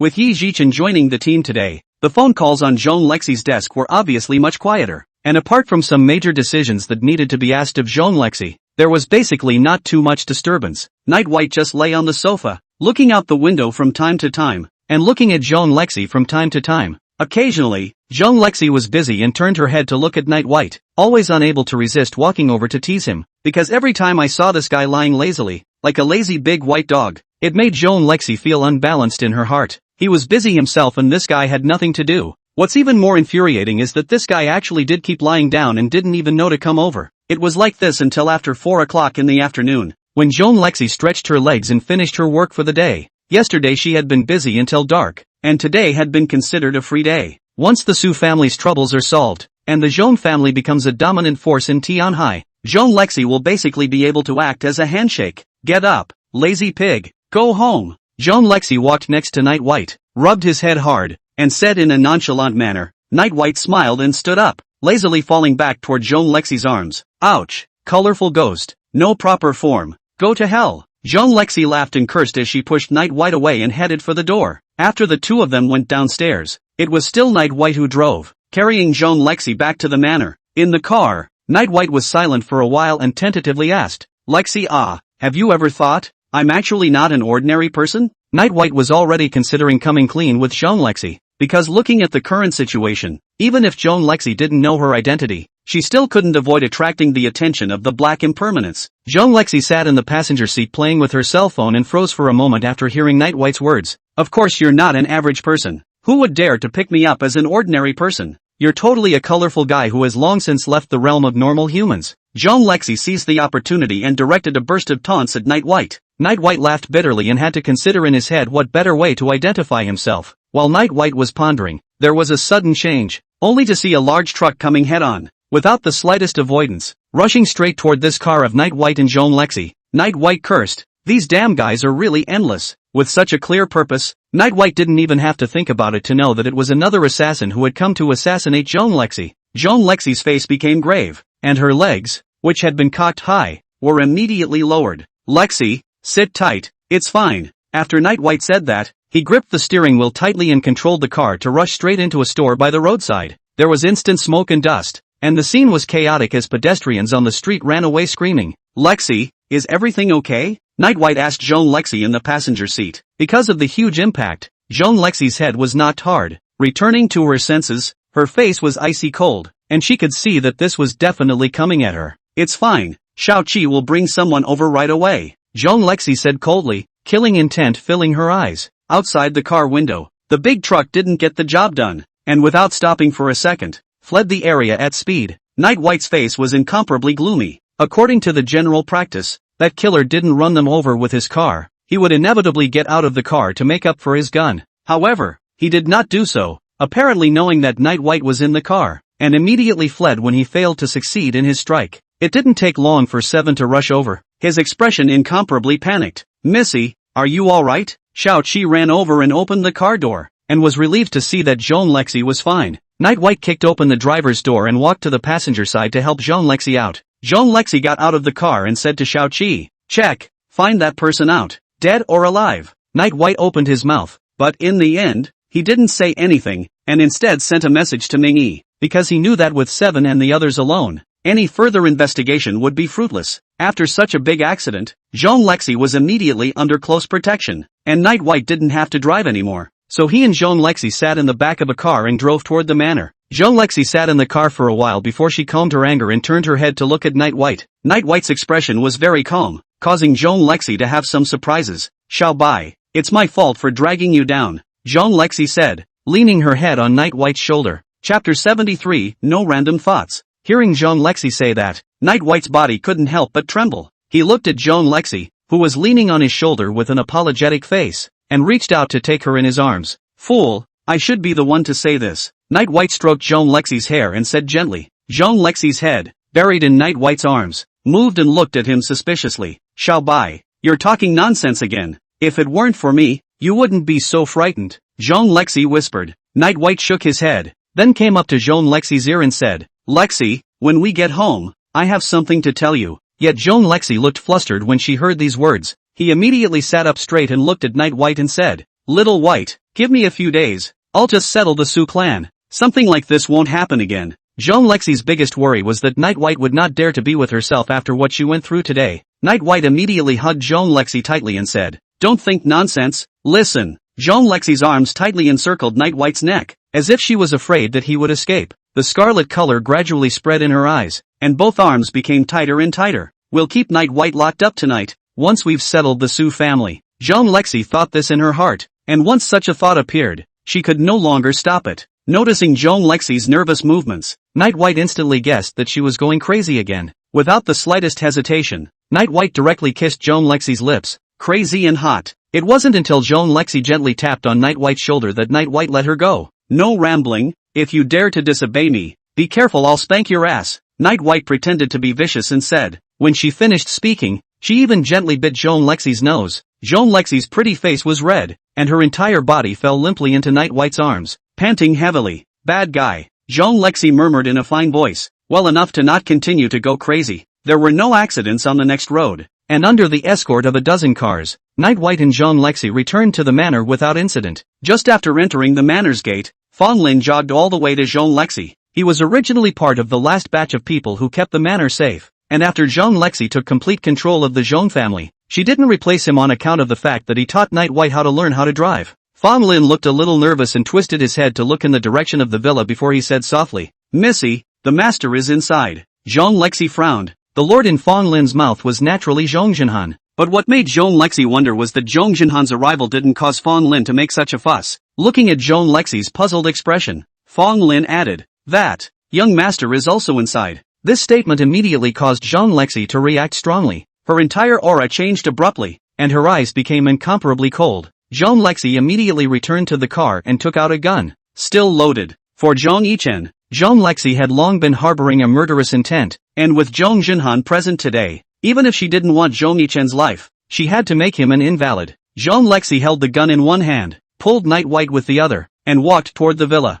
Night White can't help but start to admire this Zhong Yichen. Really good guts. Dare to Jean Lexi, gun on the mouth. Can't really think that Zhong Jinhan can protect him, right? Entering the main entrance of the villa, the scene in front of her caused Jean Lexi to hesitate slightly. Only Zhong Yichen was tied up and his face was full of bruises and wounds, obviously having suffered a severe beating. Zhong Jinhan sat on the sofa sipping tea and stood up when he saw Jean Lexi arrive. "Lexi, I brought this guy here today to apologize to you. He colluded with the Sioux family and leaked a lot of information about the Zhong family. That's what caused you to get burnt out lately. I ordered someone to bring him back to teach him a hard lesson. I also hope that you'll let him off for my sake, and I'll make sure that he doesn't enter the heavenly sea in his life again." Zhong Jinhan opened his mouth and begged for mercy with Jean Lexi, his stance as low as it could go. It was also Zhong Jinhan's idea to make Zhong Yichen look like this, because he understood Jean Lexi's character. For the now defenseless Zhong Yichen, coupled with the fact that he was still around, the odds were that Jean Lexi wouldn't kill. If Jean Lexi had entered just now and Zhong Yichen was sitting or standing,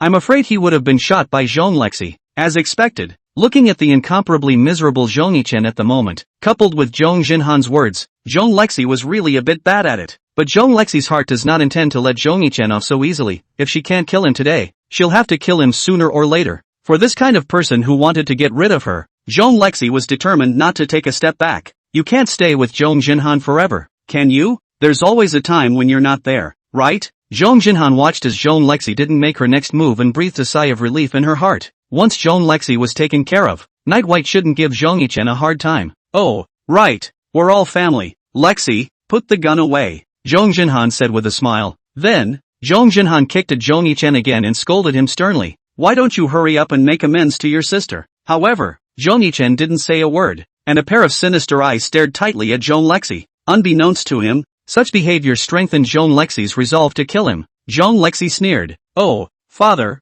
my brother doesn't want to talk, so making amends isn't necessary. After saying that, Zhong Lexi tossed the gun in her hand and coldly walked towards the sofa. Zhong Jinhan was already cursing in his heart. This Zhong Yichen, he was really too uneducated. However, after seeing Zhong Lexi's actions, Zhong Jinhan also knew that Zhong Lexi had let Zhong Yichen off the hook for the time being, and now he just needed to cope with the past and send this rebellious son out of the country as soon as possible, and all would be well. Night White came and sat down next to Zhong Lexi, idly picking up a fruit knife and peeling a duck pear for Zhong Lexi and handing it over. Although Zhong Lexi was in a bad mood, she was still more submissive to Night White and took the duck pear and nibbled on it, and Zhong Jinhan was already untying the ropes on Zhong Yichen, intending to take Zhong Yichen with him to run away in a hurry after a few more polite words later. Zhong Yichen, who had regained his freedom, slowly climbed up from the ground and stood behind Zhong Jinhan, his head lowered in silence. Even Zhong Jinhan did not notice that one of Zhong Yichen's faces was filled with unwillingness at this moment. The corner of his eyes kept glancing at Zhong Lexi, his eyes filled with resentment. When he saw the pistol Zhong Lexi had casually thrown on the floor when she entered just now, he made up his mind even more. As long as he could kill Zhong Lexi, he would be Zhong Jinhan's only son, and then the Zhong family could only be his own. As for the little white assassin beside her, there was no way he could outrun a bullet. Thinking about it, Zhong Yichen's killing intent boiled up in his heart, but he didn't notice Night White faintly glancing at him. After Zhong Lexi finished nibbling on the duck pear that Night White had given her, she stood up and said, Father, if there's nothing else, please go ahead and deal with the Su family, and I'll also labor for you to be more attentive. After saying such a scene, Zhong Lexi pulled Night White toward the upstairs, because just now in the car, Night White had said that he had something to say to himself. Zhong Lexi didn't want to waste time on Zhong Jinhan and Zhong Yichen. Zhong Jinhan was in a good mood now and nodded his head repeatedly before pulling Zhong Yichen towards the outside of the villa. As he got closer and closer to the door, Zhong Yichen's heartbeat became more and more violent. Just as he reached the door, Zhong Yichen broke away from Zhong Jinhan's hand, quickly picked up the gun on the floor, and turned to aim it at Zhong Lexi, who was walking up the stairs. Zhong Yichen, you seek death! Zhong Jinhan roared loudly and furiously, trying to stop it, but it was too late. He only felt a strong wind on his face, and then he saw a bloodstain appear out of nowhere on Zhong Yichen's gun-wielding wrist. Then, Zhong Yichen's arm holding the gun dropped helplessly, and the other hand covered his neck in death as blood spurted out. His eyes were wide with endless fear in them. Eventually, the light in Zhong Yichen's eyes slowly faded away. The setting sun shone through the gate of the villa, and the orange-yellow light shone on Night White's body at the entrance. In his hand, a drop of blood slid down the blade of the fruit knife. Chapter 74, 2 Ghostbusters. Inside the villa, a long silence fell. Zhong Lexi still kept one foot on the stairs, her entire body frozen in place. Zhong Jinhan, as if his entire body had been drained of its strength, sat on his butt and stared blankly. In the silent hall, only the sound of Night White's footsteps echoed. He put the fruit knife into his pants pocket and slowly walked toward Zhong Lexi. Coming in front of Zhong Lexi, Night White gently held her hand, his clear eyes gazing at the shocked Zhong Lexi. Lexi, it's okay, Night White said, and squeezed Zhong Lexi's cold little hand. Only then did Zhong Lexi slowly come back to her senses, her gaze focusing on Night White's face. In that instant just now, Zhong Lexi felt like she had completely lost consciousness. The impact of the scene she had witnessed was too great for her. Zhong Lexi's hand gently shrunk, like her brain was having trouble accepting such information. Night White stubbornly held Zhong Lexi's hand tightly in his, not giving her a chance to break free. Only after a long time did Zhong Lexi ask with a trembling voice, "You, who is it?" In that moment just now, Zhong Lexi only felt that Night White, who had accompanied her up the stairs by her side, had instantly disappeared. Then she heard Zhong Jinhan's roar, and when she looked back, she saw the ghost-like white-haired figure in the setting sun. Night White suddenly smiled and rightfully replied, "I'm Xiao Bai, you're Xiao Bai. Here, head for you to rub." Zhong Lexi's gaze was complicated as she subconsciously reached out her hand toward Night White's head. It only touched for a split second, but then shrank back with an electric shock. Night White's gaze was gentle as he spoke. "Originally, I wanted to tell you everything slowly tonight, but I didn't expect it to be so hasty." He took Zhong Lexi's hand and walked over to Zhong Jinhan, who was sitting paralyzed on the ground, and said, "Some people's fate is predetermined. I'm sorry." The apology was simply spoken to a father who had lost his son. Zhong Jinhan let out a bitter smile and shook his head helplessly. He sought his own death. "It's no one's fault. I'm also responsible for him getting to where he is today. Ever since he was a child, Zhong Jinhan had told Zhong Yichen that the Zhong family belonged to him, which had led to such a tragedy. Zhong Jinhan stood up trembling, looked at Zhong Lexi and said, "Please, find a few people and I'll take his body away." Zhong Lexi nodded and called for a few people to assist Zhong Jinhan in moving Zhong Yichen's body into the car. Her movements were incomparably stiff the entire time, and until now, the scene where Night White killed Zhong Yichen kept flashing in her mind. After Zhong Jinhan left, Zhong Lexi tentatively put her hand up to Night White's head and grabbed a few strands of his hair. Seeing this, Night White brought his head closer and rubbed it against Zhong Lexi's hand. Only after the two of them sat on the sofa did Zhong Lexi relax and softly said, "Xiao Bai, you must have a lot of things you want to say to me, right?" Night White smiled and nodded before hugging Zhong Lexi and telling everything about himself. As Night White recounted the story, a more vague vein formed in Zhong Lexi's mind, and then many details began to gradually piece together. It was only then that Zhong Lexi realized with a jolt that Night White's body had so many details that she had never noticed before. It could be that he was so close to Night White that he never counted on the minutiae. The two of them just held each other tightly, not realizing that it was already nightfall. When Night White spoke of all beings' assassination of Zhong Lexi, he was full of apologies. "Lexi, I'm sorry, it's actually me who dragged you down." Zhong Lexi's chin rested on Night White's shoulder, gently shaking her head. "No, if it wasn't for you, I would have been killed by the assassin Xin Yi had hired, or maybe, according to your rules, both Xin Yi and I belong to the category of being evildoers, and there's no reason for all souls to protect me, and that $1 billion wasn't spent unjustly." Night White was filled with doubt after hearing Zhong Lexi's words. He slightly inclined his head, looked at Zhong Lexi's side face, and asked suspiciously, "$1 billion? What spends $1 billion?" Night White feels something is wrong up. He clearly remembered his 500 million. Ha, you killed Xin Yi. Let that guy called Can come to me for money. 1 billion. Xiao Bai, you don't have to feel embarrassed. That's your rules. Well, besides my life is more than 1 billion. Zhong Lexi looked at Night White and said seriously. At that time himself and Night White hadn't even started dating, and according to that status of his white impermanence, personally, it was indeed worth the price. Night White's face was incomparably odd, and in his heart, he cursed Mingy and Can. Well, what a Mingy, what a Can, treating me like a, Looking at Night White's expression, which was clearly off, Zhong Lexi asked, "What's wrong, Xiao Bai? What's wrong?" She noticed that Night White's face had changed since he heard that price, so there must be something else going on. Night White had to explain to Zhong Lexi that the evil deeds of these two guys, Can and Ming Yi, were appalling. "I've worked my ass off to make $100 million doing my job. You two are so good. You netted $900 million when your upper lip touched your lower lip." Zhong Lexi laughed out loud when she heard what happened. These two are also geniuses. No, simply ghosts. Looking at Zhong Lexi's happy appearance,